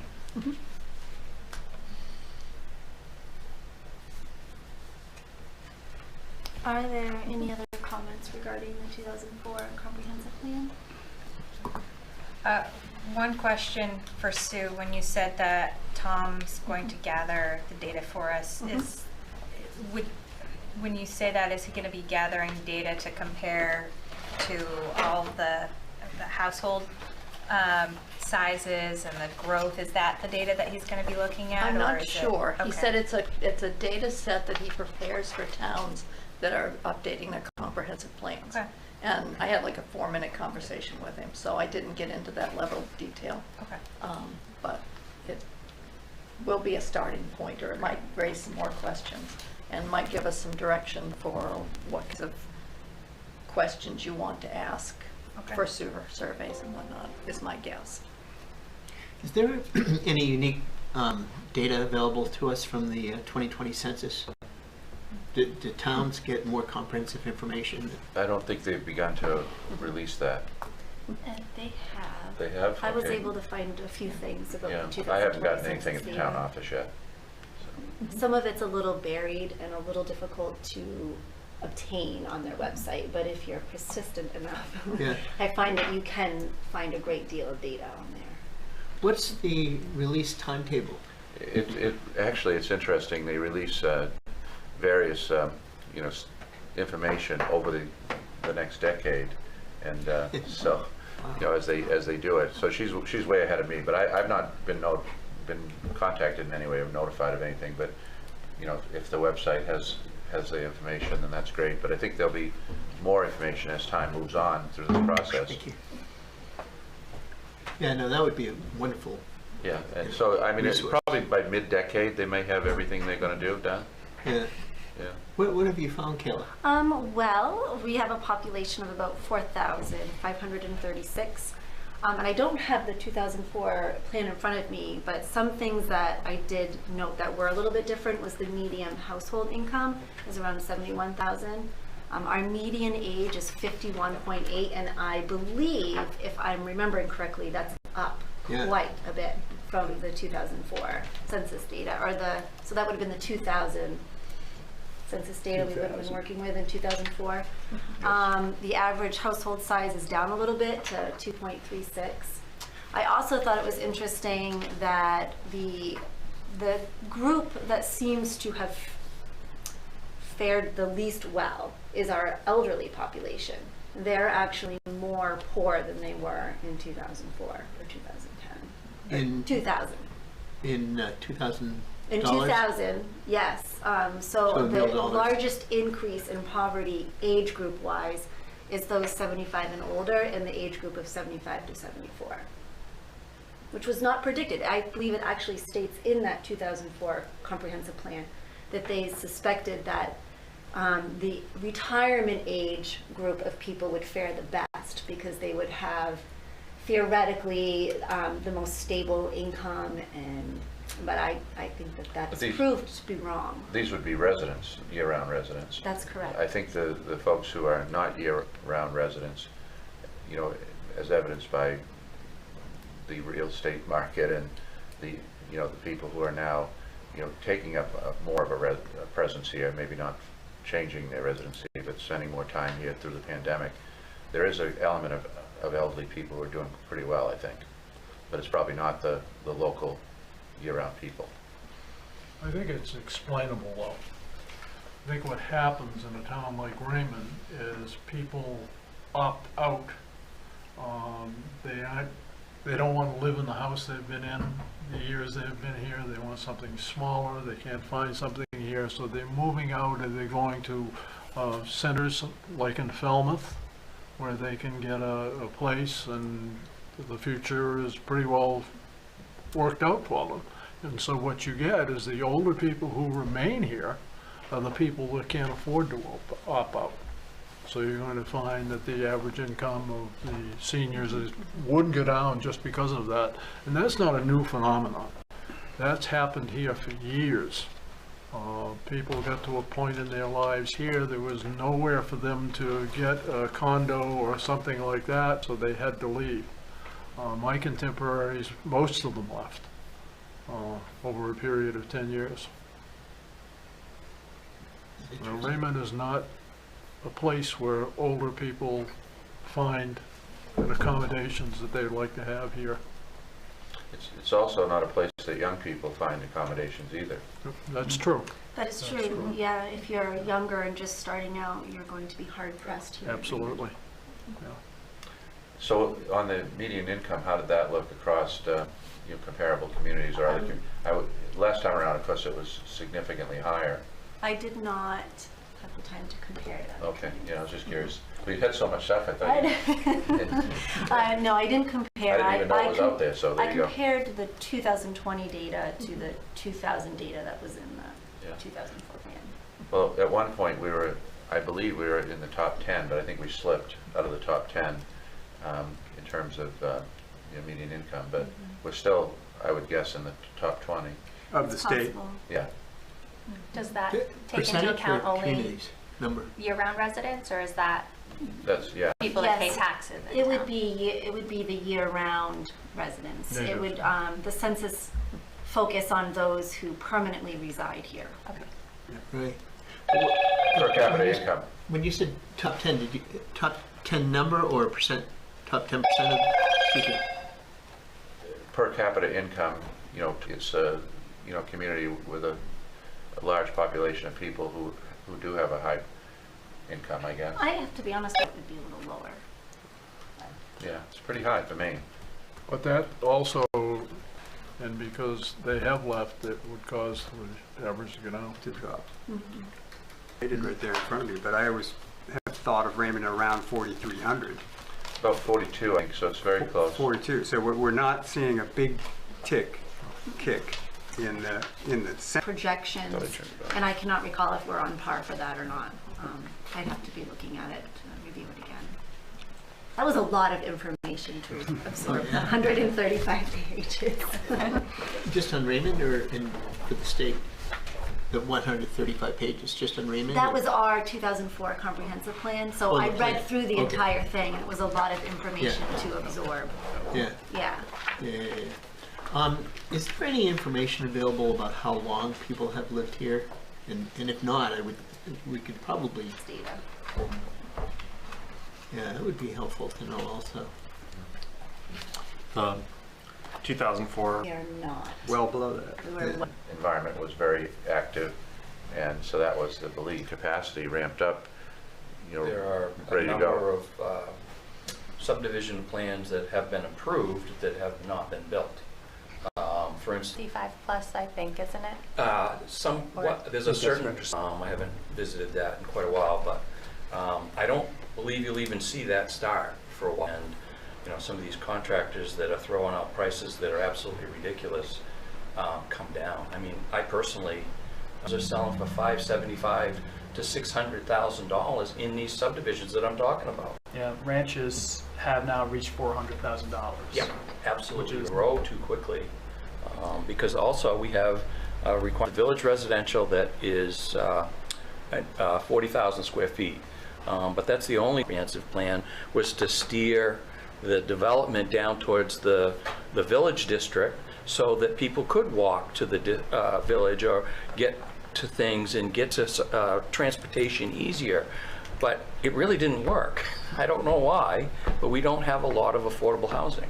Do we have a lot of land available for that sort of housing in that area? I believe so. AMI, you know, restrictions or affordable for like a first-time home buyer that's like coming in. I guess it would be. Okay, just because I think that larger part for the capital A programs than the little A programs, obviously, because there isn't a subsidy for the little A. Hey, Chris, can you educate us? What I thought there was some expiration. They have to go back and look at their stormwater calculations and go back to the DEP for another permit for the site plan, and then that would trigger them to come back to the planning board and make. And that stays with the property, so. But then the bottom fell out, and I believe for 5 years while that moratorium was in place, we didn't meet the threshold. Sure. The year that I went to the planning board or the select board and talked about, I think you were on the board, we talked in 2005 when I started. The previous back, we've gotten a lot of stuff done since this was published.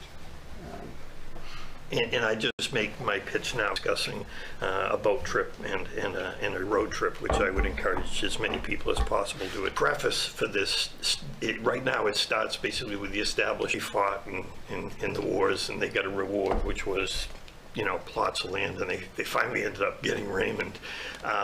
But I would think if we could go back, the First Nation, as they call it in Canada, before we were Raymond residents, or they would. One item I think I wanted is in some of the studies that have been done about where we stand with all of our water, how have we done as far as protecting our natural resources. The portion in there about China Lake was a little scary. Kayla, I could add a couple things to that Raymond's Point system. So we have that in place, and I can tell you it should be a very high priority to protect our lakes. Crescent Lake has a history of having bad oxygen levels in it. I think Panther's a little more healthy. Sebago obviously is a drinking water supply, so that's monitored by Portland Water District. But I would tell you from my experience being here for as long as I have, the lakes are in pretty good shape. But it is something you have to be aggressive about, and code enforcement's important for not cutting the buffers and making sure that when construction's done, there's erosion control. So that's been a high. I think, just to take Jackie's points a bit further, when I was reviewing the plan, what we've done or where we've come. So I'm sure a lot of this will come naturally over the course of our next few meetings, but I'd like to keep the plan present and the baseline is too, so that we're not building on 2004, we're building on 2020.